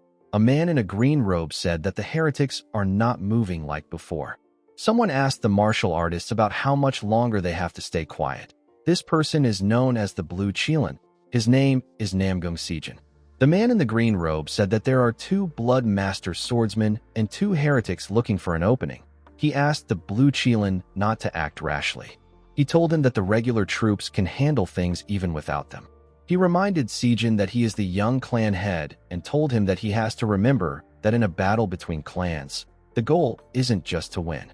He advised Sijin to focus on safeguarding the lives of their clansmen. Sijin didn't expect to hear this. A woman turned to him and told him that the man is correct. She explained to him that they will strike back when the real martial masters step in. She told him that they will be able to make fewer sacrifices. Sejin told her that the people who are dying right now are their people. The man told Sejin that the one who will become the head of the clan doesn't need to pay attention to every individual. He said that the enemy's executives haven't stepped forward. He told his comrades that their enemy has 2 heretics and close to 30 blood master swordsmen. He wondered if the enemy plans to continue grinding them down in a war of attrition for days with their current forces. Sejin looked down from the cliff to see how the battle was progressing. He watched the cultists tear his people apart. He grit his teeth out of anger when he saw this. He realized that the anguish of his father will be even greater than his. One of the elders couldn't stand what was happening and decided to interfere. 15 Bloodmaster swordsmen pushed in and broke into the front lines. The fight was a mockery and warning to the Namgung clan. The Bloodflame cult was trying to tell them not to act smart. They were clinging to the weakness of the great clan whose members were all of the same blood. While they were watching the fight, the elders sensed something in another side of the battlefield. The blue Qilin turned to the side when he also sensed someone's energy. He could feel something rushing in from behind the Bloodflame cult. The cultists at the front suddenly began to hear screams. They quickly turned around to see what was happening. They saw their comrades getting torn apart. They saw a martial artist destroying their formation from behind. The cultists didn't understand what was happening. They didn't know who was attacking them. When they looked closely, they saw Yinshin tearing their comrades apart. Our boy easily cut through the group and moved to the front. Everyone instantly saw the logo on his clothes. The blue Qilin didn't expect to see a blue-robed warrior of the desolate fortress there. The cultists were still confused. They asked Yinshin to tell them who he is. Our boy looked around to see the people around him. He realized that his technique has to be more dazzling than anything else if he wants to earn a conspicuous achievement. He raised his sword and pushed his energy into it. He began to play his unique song. The cultists quickly tried to cover their ears when they heard the song. They screamed out in pain. The heretics watched as their subordinates screamed for help. Sejin watched our boy tear the weak cultists apart. Yinshin cut them down with a single strike. Some of them fell to the ground immediately they heard the song. The warriors of the Namgung clan were shocked to see the cultist falling to the ground. Thankfully, Yinshin had already refined the sword song on his way there. This allowed him to avoid adding casualties to the Namgung clan. The elders of the Namgung clan were surprised to see what Yinshin was doing. Even the green robe elder took an interest in him. He couldn't believe that this was the martial prowess of a blue robe warrior. As he tore through the cultists, 2 Bloodmaster swordsmen moved in front of him. One of them smiled and referred to Yinshin as the lightning genius of the Radiant Demon Squad. He said that our boy used a strange martial arts even though his face looks so gentle. Yinshin recalled that this was the Bloodmaster swordsman that appeared during the Dragon Phoenix Summit. The cultist smiled and asked Yinshin if he believes that he will become something just by siding with the Namgung clan. He put his hand into his clothes and took out a bomb. The warriors of the Namgung clan were shocked to see this. Yinshin turned to the cliff. He wondered if the elders are just going to continue watching. He remembered hearing that the Namgung clan was more fair and honorable than the Wangbo clan. Yinshin told the man that he needs to understand something. He raised his sword and told him that they are the traitors for using bombs. He said that he did nothing wrong. The man and his comrades threw their bombs at Yinshin and asked him to die. Before the bombs could hit him, someone appeared in front of our boy. Yinshin was shocked to see the woman. He wondered if it was Manhwa. He quickly realized that he was wrong. The woman caught the 2 bombs and used her energy to push them to the air. The bombs exploded in the air. The bright light they released almost blinded the warriors on the battlefield. The Bloodmaster swordsmen were shocked to see who stopped the bombs. The woman turned out to be an apostle. The woman turned to Yinshin and told him that what she felt about him the last time he attacked her was correct. The woman turned out to be the 7th apostle. Yinshin did not expect to see her. The woman told Yinshin that she could feel a raw and unrefined sensation in his martial arts. She said that she did not think that he could create a martial art on that level at that moment. Our boy didn't say anything to her. The apostle told him that she received reports of what he has been doing and she saw his strange sound art. She let out her tongue and told our boy that he was born with the makings of a great grandmaster. She said that he possesses a talent that defies reason. Yinshin didn't expect one of the 7 apostles to see through his potential. The Murim is a world built on martial arts. People often say that no treasure under heaven means anything in front of an advanced martial art. This is part of the reason why the graves of peerless martial masters who once dominated an era are dug up whenever great chaos erupts. The woman moved closer to our boy and told him that he belongs to her from now on. She asked him to come with her. Yinshin didn't know what to say. In the next scene, we see Yinshin open his eyes in a room. He found himself wearing white clothes on a bed. He noticed that he couldn't move his body. He realized that someone hit his acupoint. He quickly remembered the time he met the seventh apostle. The apostle told him that he now belongs to her. She asked him to come with her. Yinshin didn't say anything to her. The last thing he remembered was that the woman's hand suddenly became blurry and he lost consciousness. The moment he thought of this, someone told Yinshin that she knew he would wake up around this time. When our boy turned to the other side, he saw that the person was the seventh apostle. The woman smiled and got on the bed. She revealed to Yinshin that he is the first seed of the desolate fortress to ever set foot in their cult. Yinshin ignored her words and asked her for water. The apostle did not expect him to do this. Yinshin told her that he is thirsty. The apostle didn't expect him to be so calm. Yinshin knew that the woman wanted something from him. He was certain that she wouldn't kill him. He knew that things will get harder for him if he submits to them just because they have his life in their hands. The apostle laughed out loud. She seemed to understand what our boy was thinking. She asked him if he believes that she cannot do anything to him. She placed her hand on his lips and explained to him that he is the type of person who squeezes out techniques and creates martial arts when he feels inspiration, so torture would only poison his process. She moved closer to him and told him that she can make his eyes look like her own. She made him understand that she can also cut off his limbs without killing him. She placed her hand on his chest and told him that she will put the power of regeneration that their cult possesses into him. She told him that he will be able to heal after being tortured because she can't use the martial arts he used to stop her eyes from healing. She helped Yinshin put his clothes together and told him that she will get well soon. She said that she is willing to wait and pull out his nails one by one until he creates a new martial art for her. She revealed to him that she will pass down the seven apostles' secret blood art to him. This will allow him gain regeneration. She said that she is curious to see the kind of martial arts he will create. She told Yinshin that she is so excited that she could go crazy. Yinshin told her that she won't have time to torture him. The apostle smiled and told him that his boldness will only last until he learns the blood art. She said that she will make him lick her feet. Yinshin asked her to check his Baihui acupoint. The woman placed her hand on his head. She quickly became shocked. Our boy said that someone with her level of inner energy should be able to feel it. He told her that his Baihui acupoint is still growing. He asked her about how long it will take her to torture and heal him. With a bright smile and a red glow in her eyes, the apostle told Yinshin that he is truly brilliant. She placed her hand on his face and told him that he belongs to her now. She asked him to create her martial art and be reflected only in her eyes until his talent burns out and he withers away. Yinshin called her a lunatic. 2 days later, we see Yinshin standing. He found his situation to be insane. He couldn't believe that the seventh apostle fed him rice porridge for 2 days straight. She never once made a servant do it. Our boy realized that the woman completely lost her mind after checking his remaining lifespan. He believed that this was what it was like to become a pet enchanted beast that the imperial family of Beijing grows attached to. Yinshin carefully moved his hand. Although he could move his body now, his movements were restricted. He was subjected to a technique similar to the 7-step injury acupressure strike used by the captain of the Annihilation Squad.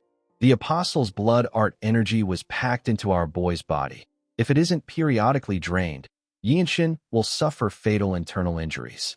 While our boy was thinking, the seventh apostle entered his room with a robe in her hands. She told him that they are going to pay their respects to the cult leader. Yinshin recalled that the Blood Flame cult leader is the enemy of Master Wenzhong, who helped him create the demon-slaying gentle flowing strike. The cult leader is said to have the broadest influence among the 13 skies. He is a martial master ranked amongst the absolute rulers of the martial world. This means that he is comparable to the Shaolin Abbot, the Divine Sword Squad captain of the Desolate Fortress, and other martial artists of similar level.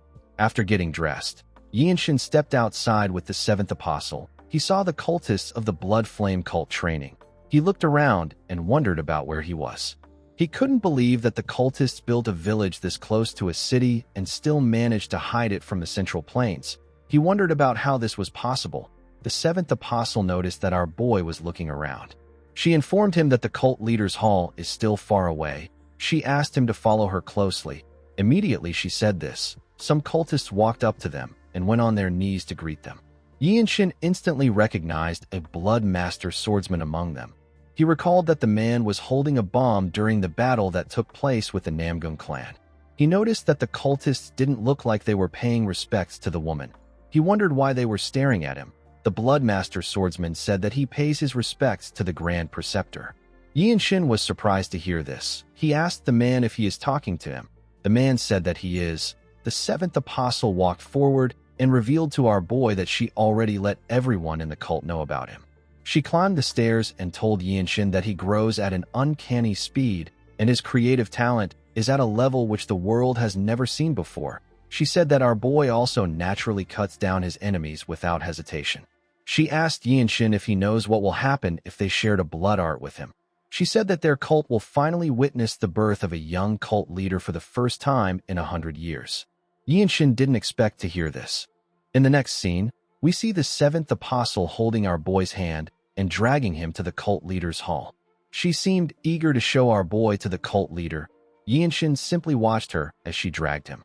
He remembered the conversation he had earlier. He said that it is not very amusing to hear these men call him young cult leader. He reminded the seventh apostle that he has slit the throats of countless cultists. The apostle didn't seem to be bothered by this. She said that the children who faithfully spilled blood for their doctrine go to the paradise beyond even after shedding their flesh. She said that their actions are not guided by revenge. She told our boy that even though they want to burn the earth with blood, they still wish that the paradise beyond will be filled with bliss. She explained to him that the cultists want him to be their young cult leader. She asked him to accept the position as the Grand Preceptor. Yinshin glared at the woman. The cultists behind him referred to him as Grand Preceptor and begged him to perfect their blood arts even further. Yinshin turned around when he heard this. He noticed that more cultists had gathered behind the men kneeling. The seventh apostle raised her hand and revealed to Yinshin that she already told everyone in the cult about his talent. She said that their cult has an old doctrine. She asked the men to recite the third line of the Flame Lotus verse. The men screamed that they are to endure and overcome unyieldingly. The apostle explained to Yinshin that the passage is about their red hair. She told him that the red hair is a heavenly punishment that they are branded with the moment they learn blood arts in the Central Plains. She told Yinshin that he is going to help them overcome it. She explained to him that he will use his talent to help the cultists turn their hair black again. With a crazy look in her eyes, the woman referred to Yinshin as the young cult leader. She told him that he will be the one to polish the future of their cult. Upon hearing this, the cultists raised their voices and begged Yinshin to make the sacred blood art perfect. As he walked forward with the seventh apostle, Yinshin thought about how the cult wants to use him to erase the red hair of the average cultist in order to not allow them be easily identified. Our boy knew that a disaster will take place if this happens. He recalled that there are 36 Taoist ominous stars and 36 heavenly gang stars. In Buddhism, there are 36 afflictions. He remembered that sects that are founded on religion have many symbolic structures inside them. These symbolic structures are often used to decipher secret martial arts. While he was thinking, our boy entered the cult leader's hall with the seventh apostle. We see some men in the hall. The leader was sitting on his throne. The cult leader of the Blood Flame cult was a white-haired man with blood-red eyes. He wore a white robe. He asked Yinshin to come closer. Our boy noticed that he couldn't feel any particular pressure from the man. He felt like he was different from the desolate fortress master. While he was looking at the man, someone asked him if he couldn't hear the cult leader's words. Yinshin turned to a black-haired man with blood-red eyes. He could tell that the man was an apostle. He asked the man if an apostle is above the Grand Preceptor. The apostle was annoyed to hear this question.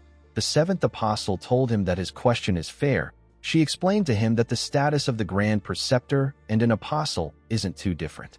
The man said that he finds it disgusting that a desolate fortress nobody dares to call himself the Grand Preceptor. He told Yinshin that his place in their world hasn't been decided yet. He said that he already received his cult leader's approval.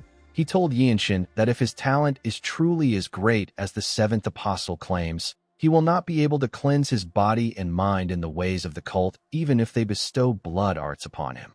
He released his energy and told our boy that he will undergo countless trials from now on. The seventh apostle asked the third apostle to listen carefully. She told him that his child is not fit to be the young cult leader. She asked him not to be jealous.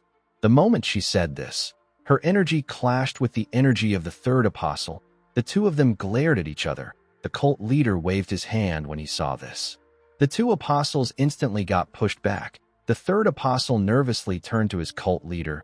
Yinshin couldn't believe his eyes. He couldn't believe that the cult leader pushed them aside with a single gesture. The technique was so profound that it was difficult for Yinshin to even guess the steps behind it. The cult leader glared at the third apostle. The man became nervous. He put himself together and told Yinshin that he will need to experience his martial arts for himself. He told him that they have only heard rumors about him, and they cannot trust the words of the seventh apostle, because she is bewitched by him. He explained to Yinshin that he needs to see his martial arts and judge for himself. Our boy asked him not to talk too much. He asked the third apostle to come at him. The man stretched out his hand and gathered a large amount of energy. He created a huge ball of energy. Yinshin could tell that this wasn't the power of bust discharge. It wasn't a fusion of technique and true energy. It was a barrier formed purely from inner energy. He calmly released his energy.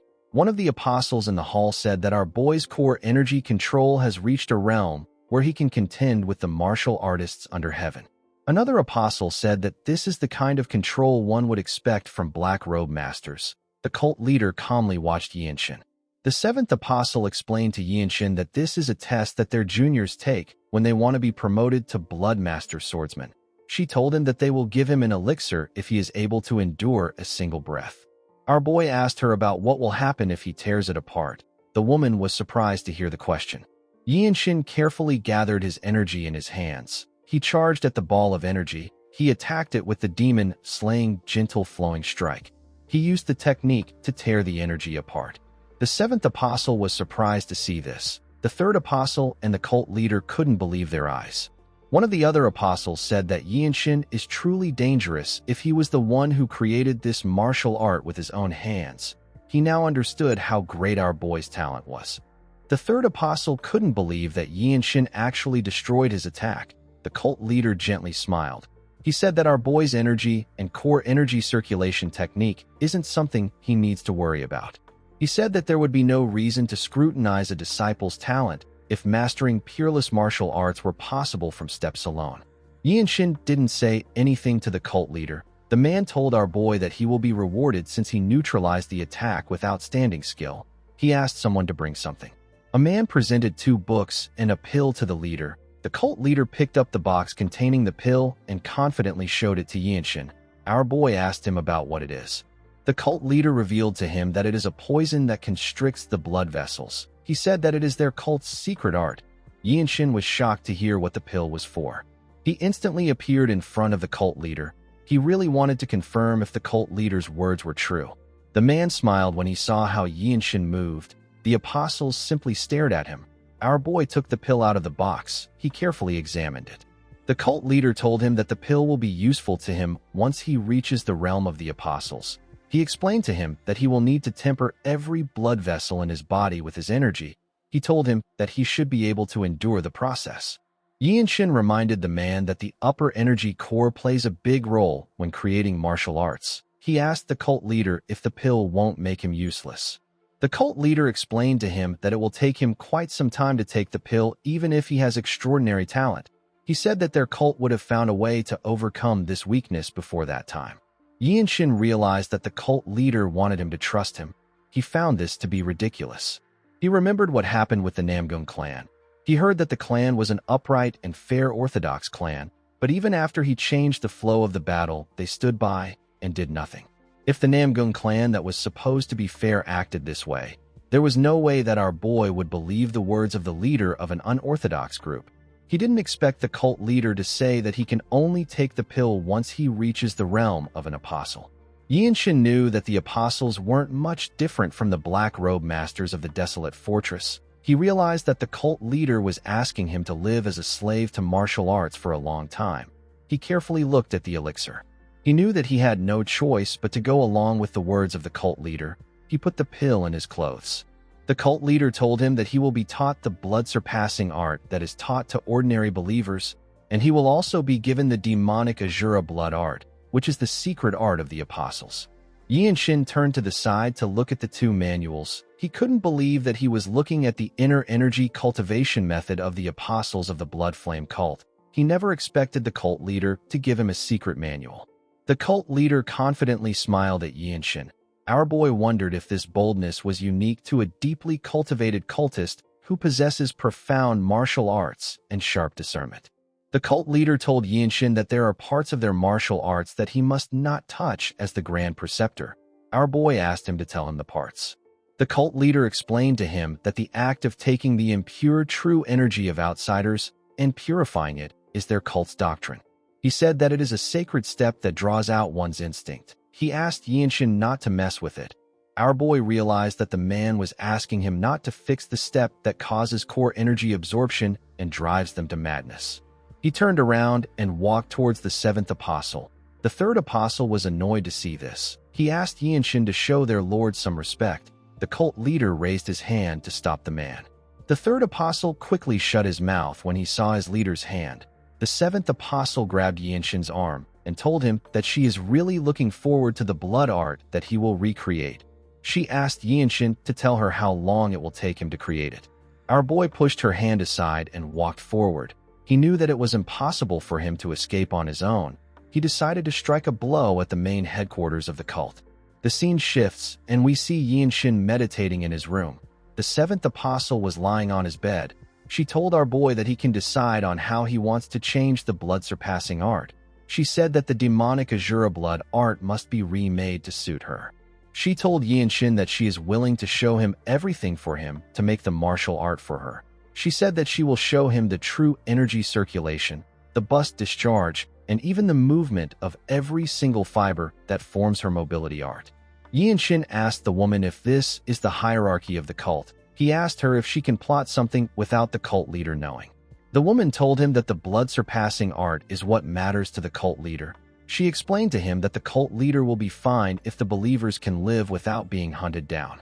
She got off the bed and said that the martial prowess of the apostles won't suddenly skyrocket, even if the steps of the demonic Azura art changes a little. She placed her hand on our boy's head and moved closer to him. She grabbed his hair and dragged his head back. With a terrifying look in her eyes, she asked Yinshin if he isn't going to create a martial art just for her. She asked him if he is serious. Yinshin calmly asked her to let go of him. He told her that he was unraveling her filthy blood art steps. The crazy woman blushed when she heard this. She let go of Yinshin's hair and moved her face closer to his own. She apologized to him and said that she interfered with something sacred. She apologized to him for being awful. Yinshin got up and told the woman that he needs to take a walk. He asked her to show him her mobility art. The seventh apostle became excited when she heard this. She told our boy that she will show him. She grabbed Yinshin's hand to get up from the ground. As our boy held her hand, he wondered about how he should circulate the demon-slaying, gentle flowing strike if he wants to crush this hand. In the next scene, we see the seventh apostle pointing at a barrier outside. She revealed to Yinshin that it is an infallible barrier. Our boy carefully looked at the barrier. He placed his hand on it. Although the barrier was cut off from the outside, the wind was still able to pass through it freely. Yinshin found this strange. He realized that someone planted their energy in the barrier. Yinshin wondered about how it was possible to create something like this. The seventh apostle noticed that our boy was quite interested in the barrier. She revealed to him that it was made with the twin blood spirit enchantment. She said that it is the most profound, ultimate technique of their cult. Over the centuries, the barrier has grown stronger. As she spoke, our boy's blue circle of comprehension appeared above his head. He carefully observed the barrier. He closed his eyes and followed the energy of the barrier. He focused on how it was flowing. Yinshin suddenly opened his eyes and smiled. He seemed to have understood something about the barrier. Thanks to the arrogance and complacency of the cultists, our boy was able to find the clue he needed to make up for his lacking strength. The scene shifts, and we see Wenchong slam his hand on a table. He told someone that they can't trust any of the great sects. The person he was talking to turned out to be Manhwa. The woman said that the Namgung clan did their best to keep up with appearances. She reminded Wenchang that the Namgung clan acknowledged Yinshin's merits and gave him an elixir. Wenchang told her that he wouldn't have gotten the elixir if she wasn't there. Manhwa knew that he was right. She remembered how she rushed to the battlefield. Immediately she got there, she saw the seventh apostle carrying Yinshin away. She couldn't believe that the Namgung clan stood by and simply watched the rising talent of the desolate fortress display his astonishing martial art. They watched Yinshin collapse into the apostle's arms and let him get carried away. Manhwa wondered if the Namgung clan was trying to cut down a talent that could become the empire's divine sword. Manhwa couldn't believe that the Namgung clan openly tried to kill a chivalrous warrior and even went as far as relying on their enemy's blade. The sword dragon found the behavior of the clan to be quite filthy. While she was thinking, someone entered the room. The person turned out to be Myung. The man told them that he heard about what happened. Wenchang and Manhwa quickly put their hands together to greet him. Myung revealed to them that he has gathered the Shaolin martial monks and monk Gakyong. He said that he got the Mount Hua sect leaders' disciples who are the Plum Blossom swordsmen, and he even got the damned martial officers who live off government approval in southern Jili. Myung said that martial clans of the Jianghu from southern Jili, Huguang, Jiangxi, and Hunan have also been drafted in large numbers. He explained to them that the rampage of a cult is a national matter. He said that none of the martial clans have any grounds to refuse. Wenchang asked his senior if this force isn't hastily assembled. He explained to him that the 3 out of the 9 great sects that chose to help will only be using a portion of their main strength. It will be the same for the martial clans and martial academies. Wenchang explained to his senior that even if they are lucky enough to find Yinshin, they will still not have enough power to strike the Blood Flame cult, whose influence is enormous. Myung said that the difference in strength is meaningless. Wenchang and Manhwa didn't expect to hear this. Myung revealed to them that the desolate fortress master is coming. Wenchang and Manhwa were shocked to hear this. Myung explained to them that this is the fortress master's first journey into the Jianghu after destroying the Dali kingdom 15 years ago. Everyone knew that the desolate fortress master is a king that is acknowledged by the emperor. This divine being was about to descend. The scene shifts, and we see an official looking scared after hearing that the fortress master was coming there in person. Wenchang advised him to prepare himself. As he walked out of the building, he thought about how these officials said that they kept close ties with the Namgung clan. He remembered how they acted indifferent towards them when they requested for troops. While he was thinking, Wenchang noticed that someone was in front of him. He quickly recognized the man's uniform. He realized that he was from the Namgung clan. The man turned to him and called him a desolate fortress bastard. He told him that they are plotting something outrageous. He asked Wenchang to tell him why they would ignore their main clan in southern Jili and gather martial artists on their own. He told Wenchang that they are no different from the lawless, unorthodox scum since they show little respect to the local martial clans. Wenchang asked the man for his identity. The man introduced himself as Namgung Y. Wenchang instantly recognized his name. This man is the vice leader of the Azure Heavenly Sword Corps, and he is one of the most renowned swordsmen in southern Jili. He is a martial master that is so strong that even a typical blue-robe warrior can't confidently defeat him. Wenchang didn't really care about Y's image. He called him a filthy hypocrite. The man didn't expect him to say this. Wenchang told him that he still has the nerve to talk about respect, even though he knows about his clan's unsightly behavior. Y asked him to repeat what he just said. Wenchang asked him if he memorized the Analects along with the 4 books and 5 classics only to put shameless words in his mouth. He asked him if he doesn't feel like he disappointed his deceased parents. Y became angry when he heard this. He asked Wenchang to repeat himself. With a serious look on his face, Wenchang told the man that he is the true unorthodox martial artist.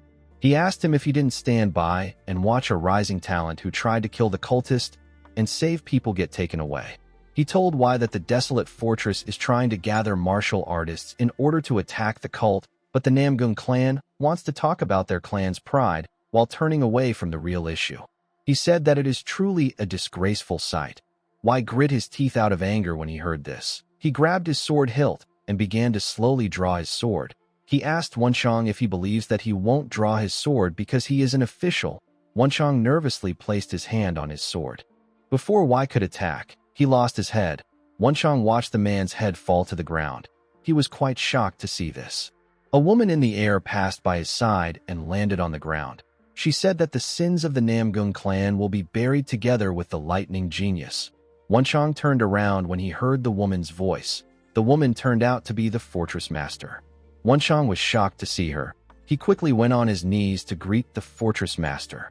In the next scene, we see Yinshin open his eyes when someone asked him if he is awake. Our boy turned to the side. He saw the seventh apostle next to him. He quickly noticed that he couldn't move. He wondered about when he got subdued. He realized that the crazy woman has restrained his blood points again. He asked her about what she is doing. The woman smiled and turned around. She told Yinshin that she drew a picture. She pointed at the picture and told our boy that she wanted to carefully preserve his dazzling body forever so that he can remain in their cult for eternity. Yinshin realized that the seventh apostle drew an anatomical chart of him. He understood that the apostle injected her core energy into his body and observed him while he was sleeping. The seventh apostle smiled and said that the painting will become a treasure. She said that their cult might be able to create someone who can mimic his talent even a little. Yinshin asked her if she plans to use her subordinates as sacrifices. He said that she is truly an unorthodox trash. He closed his eyes after saying this. The seventh apostle asked him about what he is doing. Our boy focused on his own body. He found a dark and slimy substance in his body that had several veins connected to it. The substance seemed to be holding something in his body. Yinshin carefully removed one of the veins. He slowly untangled the substance. Due to the fact that our boy had studied the moon's spirit harmonization art that he received from the desolate fortress master, he was able to analyze a higher grade cultivation art, like the demonic Azura blood art. Our boy was able to break the formula apart. He completely removed the dark substance and freed a core. He realized that the regenerative ability of blood arts comes from siphoning core energy. While he was focused on his body, the seventh apostle asked him about what he is doing. Yinshin told her that it is her martial arts. The woman didn't understand him. Our boy asked her if it is really okay for him to tailor the martial art to fit her. He reminded her that it is a martial arts for apostles. The seventh apostle was excited to hear this. She told Yinshin that it is okay for him to make it suit her. She explained to him that the other apostles are ridiculously proud, as if they are supreme martial masters. She said that they wouldn't really care about what he does. The woman placed her hand on Yinshin's face and told him that he only needs to focus on her. She said that their cult leader will probably care more about the blood-surpassing art than the demonic Azura blood art. Yinshin moved her hand aside and raised his body up. The seventh apostle was shocked to see this. She couldn't believe that our boy was moving. She realized that he undid her acupressure block. Yinshin carefully moved his shoulder and reminded her that he said that he was touching up her martial art. The seventh apostle told Yinshin that she has something to give him. She took out a red robe and showed it to him. She said that it is a pure blood robe. She explained to Yinshin that she made it by weaving the cult's techniques with the silkworm thread. She told our boy that ordinary blades can't leave a scratch on it. Yinshin knew that this robe was a rare item, but he didn't accept it. The apostle told him that there are only a few seats within their cult. She said that only an apostle can be granted a seat. Yinshin ignored her and got up. He said that he wants to go out. The apostle watched him walk forward. She could tell that our boy was still hung up on the desolate fortress. While walking outside, Yinshin carefully observed the barrier. He came up with a plan yesterday after seeing the enchantment. He needed to go around from place to place and plant his energy into various fixed objects. While he was walking, Yinshin heard someone talk about how a new Grand Preceptor has been born in their cult. The person said that his hair will be equal to that of all the apostles. The man was talking to a large amount of cultists. He said that the Grand Preceptor shall strike down the sword of punishment upon the vile Beijing dogs and the hypocritical scoundrels. The seventh apostle revealed to Yinshin that the man speaking is the child of the third apostle. She said that his name is Go Zhonghak. Our boy quickly remembered the face of the third apostle. Zhonghak noticed that Yinshin and the seventh apostle were behind the crowd. He told everyone that the Grand Preceptor is behind them. He said that Yinshin has revealed his noble visage to them. Everyone quickly turned around when they heard this. Zhonghak said that our boy is the one who will lead them all the way to Beijing. He asked them to remember Yinshin's face. He told everyone that their cult will be transformed by the miracles Yinshin performs. He begged Yinshin to show some wonders to the pitiful lowborn wretches trapped in the flame blood. The other cultists began to beg our boy to show them something. They asked him to show them some wonders. It hasn't been long since Yinshin arrived at the cult. Even the blood flame cult leader didn't demand immediate result from him. Yinshin realized that Zhang Hak was trying to humiliate him. He noticed that the man was smiling at him. He didn't think that a cult would have political struggles. He grabbed the pure blood robe from the seventh apostle and wore it. He asked the men if they really want to see his miracles. He took a step forward and activated the demonic Azura blood art. He released a bright red energy from his body. The cultists were shocked to see this. Zhang Hak was shocked to see our boy using the demonic Azura blood art. Yinshin was actually using the demonic Azura blood art with the madness removed. The seventh apostle couldn't believe that our boy already started with the basics. Zhang Hak and his fellow cultist froze in shock. Zhang Hak couldn't believe that our boy had such a pure energy. Some of the cultists wondered if Yinshin was from the direct bloodline of the cult leader. They all bowed their heads to their grand preceptor. They praised him and asked him to lead the cult to Beijing. They wanted him to turn their hairs black and bestow a far more perfect blood-surpassing art upon them. Zhang Hak couldn't believe his eyes. Yinshin glared at the boy. He wasn't going to let things go as he planned. The cultists cleared a path for our boy and the seventh apostle.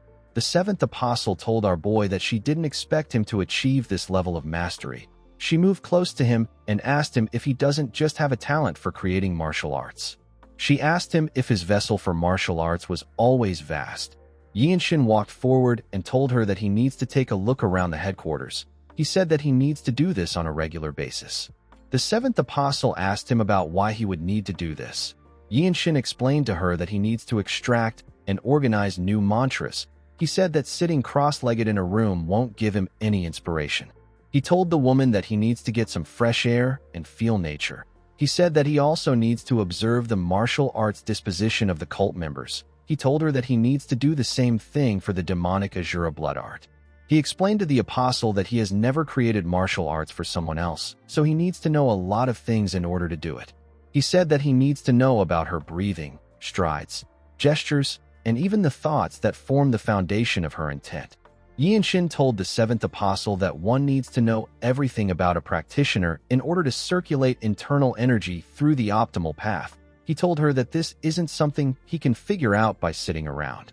The seventh apostle was surprised to hear this. Our boy told her that this same idea applies to the blood-surpassing art.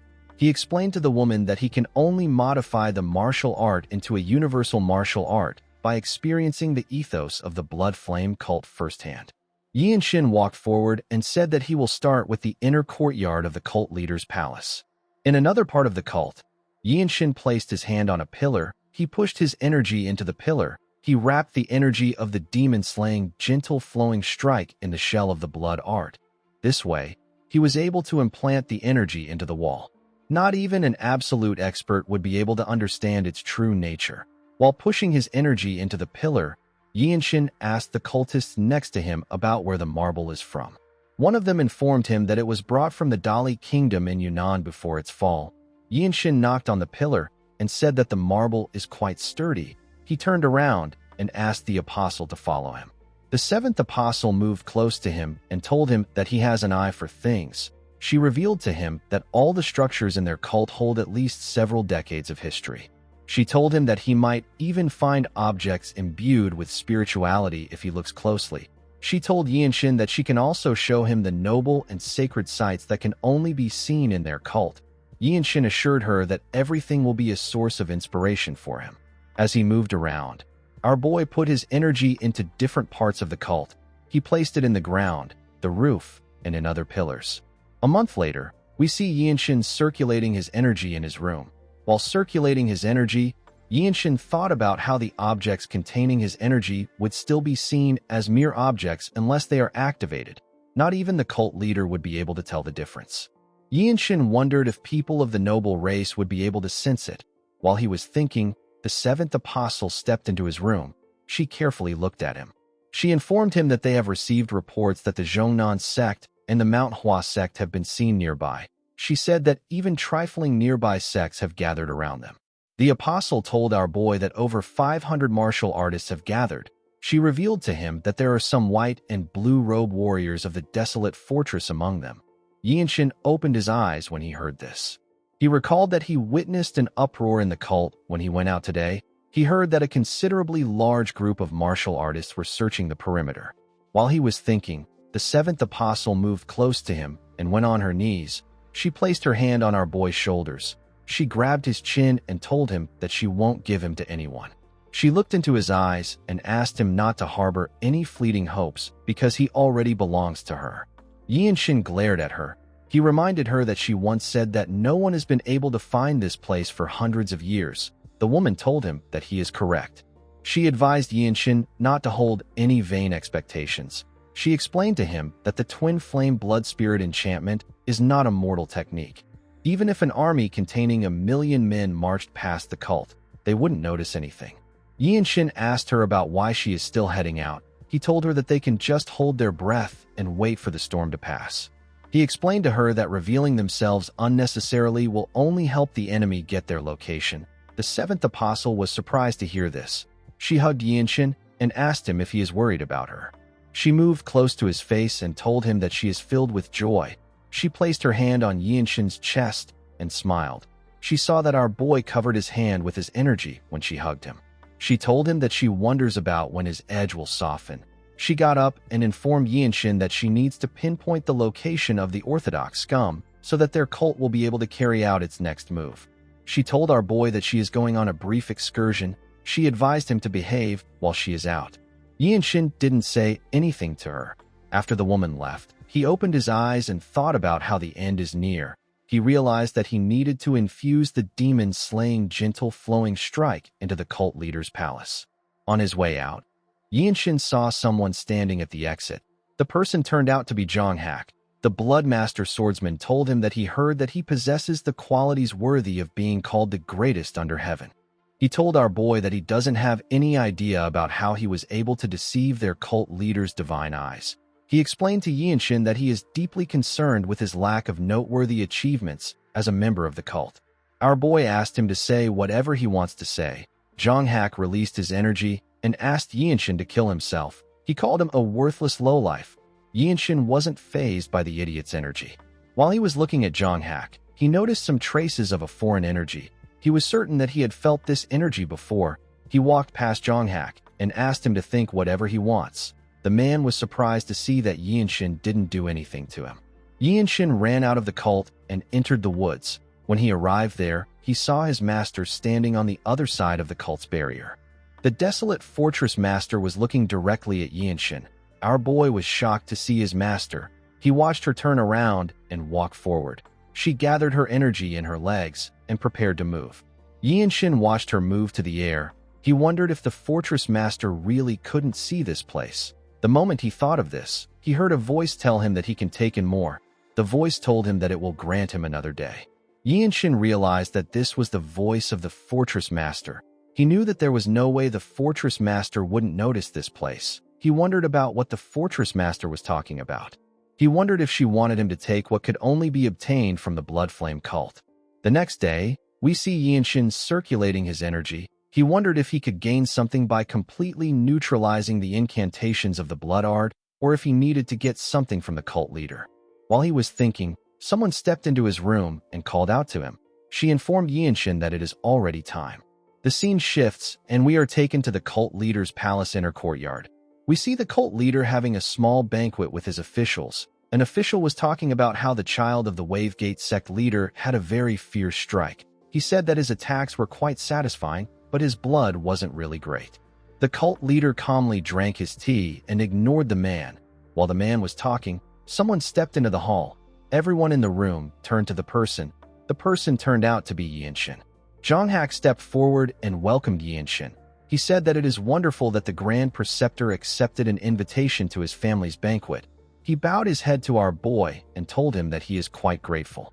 A Bloodmaster swordsman asked his comrades if our boy is the trash from the desolate fortress. Another official said that our boy hasn't even produced any clear results. He said that it is too early to call him a Grand Preceptor. Jonghak told our boy that these people are just ignorant. He asked him not to think about them. Zhang Hak guided our boy into the hall. He smiled and reminded himself that this is a gathering to cast Yinshin out. He believed that our boy was using inspiration as an excuse to slack off for a month. He was certain that the others must have piled up some dissatisfaction by now. He turned to Yinshin and informed him that their Go family petitioned the cult leader to host this banquet. He told him that he was the one who invited him to the gathering. He apologized to Yinshin for not notifying him in advance. He asked our boy to understand him. Yinshin didn't really care about what the man was saying. He saw something strange on him. He noticed that Zhang Hak was wearing a poison warding pearl as a necklace. The poison warding pearl is a treasure owned only by some of the cult's executives. It is a precious item that immediately detoxifies most poisons. Yinshin believed that this item would be useful when he is using the blood poison given to him by the cult leader. He told Zhang Hak that he is just glad to be invited to the gathering. The man smiled when he heard this. One of the officials asked Yinshin if he is tucking his tail away because the seventh apostle went to war. The third apostle said that our boy might have just been a good-for-nothing. The cult leader got up and said that everyone who needs to be there has arrived. He decided to deliver his congratulatory speech. He told the men in the room that they are pillars of the cult.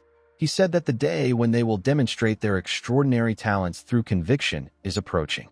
He announced that they have brought in a grand preceptor who will dye the vision of the foolish black. He said that Yinshin shall modify the blood art and wash away the hypocrisy of the world.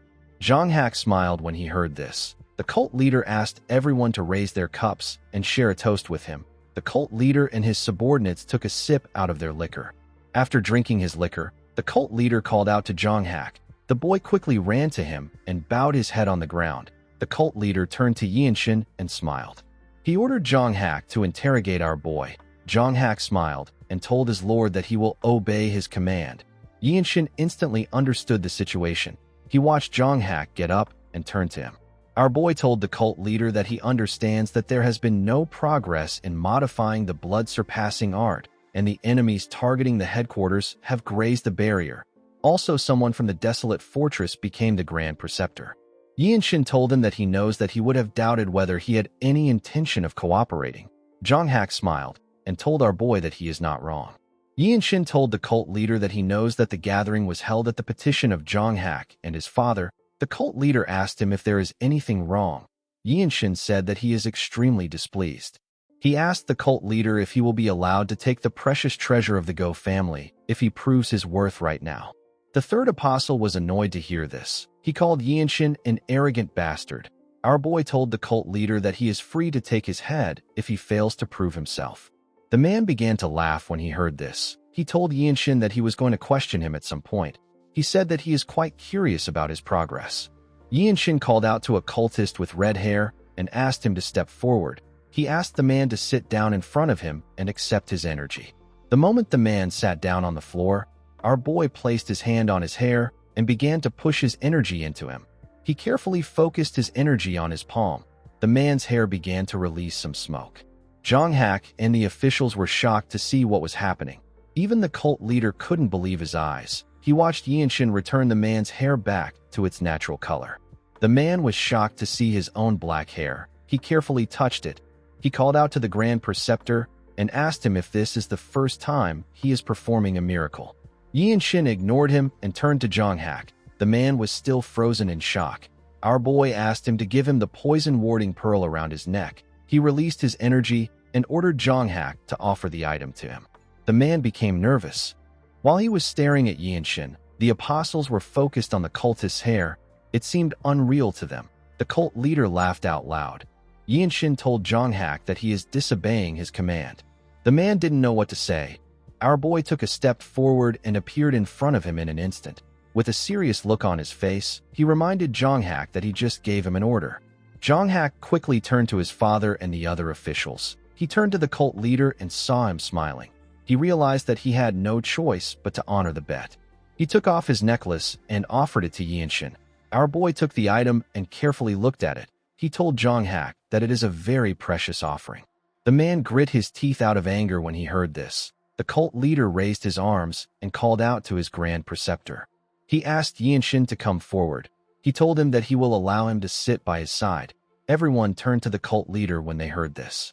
Our boy walked up to the stage. When the cult leader noticed the look on his face, he smiled. He ordered his subordinates to play festive music. The cultists brought out more food.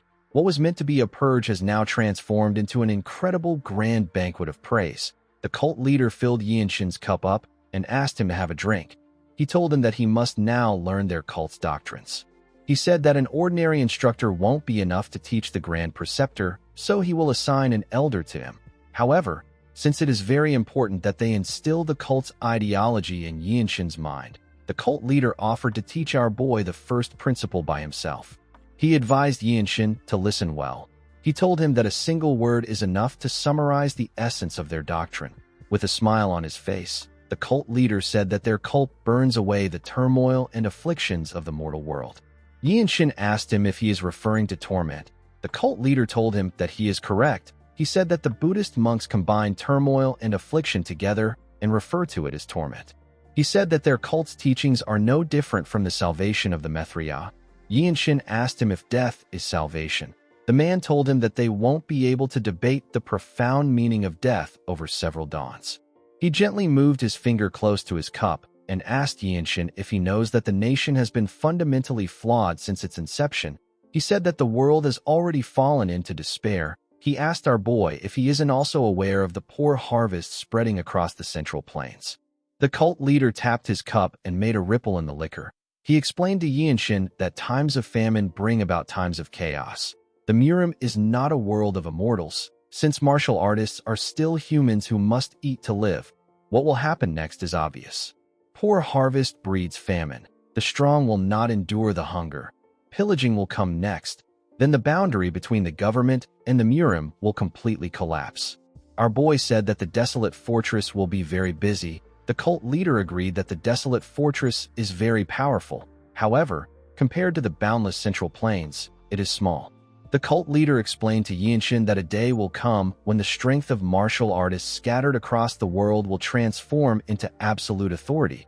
At this point, martial arts will stand above the law. The man told our boy that the atrocities of the Wangbo clan that he witnessed is a proof of this. He said that he saw something clearly with his own eyes when Emperor Hongwu Zhu Yuanzhang and the bastards of the Ming clan founded the country. He said that the state of the Central Plains was truly a wretched sight at that time. He told Yinshin that the foolish masses of the world may deplore their blood art, but even the extremes of their cult's philosophy pales in comparison to the horrors of the war waged by the Yuan and the Ming. Yinshin remembered hearing that the cult leader of the Blood Flame cult has lived as long as the noble race elders of the 9 great sects. The cult leader assured Yinshin that a calamity matching the past will soon arrive, and in this new era, there will be no chivalrous heroes. He believed that no one would raise the banner of chivalry while their stomach shrivels. He said that the coexistence of martial prowess and chivalry that fools cry out for in the Jianghu will not exist. Only martial power will remain. The cult leader said that this is why their cult must spread far and wide. He revealed to Yinshin that they will use their blood art to cull the mouths that need feeding. He said that their cultists will establish a new world order while being empowered by the internal energy of the holy sacrifices. The cultists began to scream that they will establish a new world order. Yinshin watched them as they did this. Zhang Hak stepped forward with a kid and called out to his almighty cult leader. He said that the Grand Preceptor has proven his phenomenal talent. He said that the momentum of Yinshin's demonic Azura blood art is truly towering, but he hasn't demonstrated the profound art of absorption yet. Our boy didn't expect Zhang Hak to say this. The man told the cult leader that he wants the honor of presenting an offering to the Grand Preceptor. He asked the cult leader to give him his permission. The cult leader agreed with Zhang Hak. He asked Yinshin to go down and add the boy's feeble power to his own. He believed that our boy would already understand the profound principles of the star absorption art embedded within the blood art. He smiled and asked him to use it on the boy. He assured our boy that he will step into a whole new world. Yinshin realized that the man wanted him to extract the boy's core energy. He noticed that the officials of the cult were focused on him. He looked outside the hall and wondered if it was already time. He got up and slowly went down. He walked up to Zhang Hak and the boy. When the boy saw Yinshin standing in front of him, he called him an abominable blood fiend. He told him that his father will never forgive him. Yinshin glared at the boy. Zhang Hak asked our boy about how he likes the boy. He revealed to him that he found a sacrifice stuffed with spiritual elixirs just for him. With an arrogant smile on his face, the man told Yinshin that he will gladly stand guard for him when he starts the absorption. Yinshin carefully looked the little boy in his eyes. He covered his hand with his energy and thrust it forward. He grabbed Jonghak's neck. The man was shocked to see this. Yinshin tightened his grip around the man's neck. The officials were shocked to see this. Even the cult leader didn't expect this. Everyone watched Yinshin snap Jonghak's neck. Guys, we have come to the end of our video. If you guys want more of this recap, let me know in the comments section. Don't forget to like and smash that subscribe button for more recaps. See you guys later.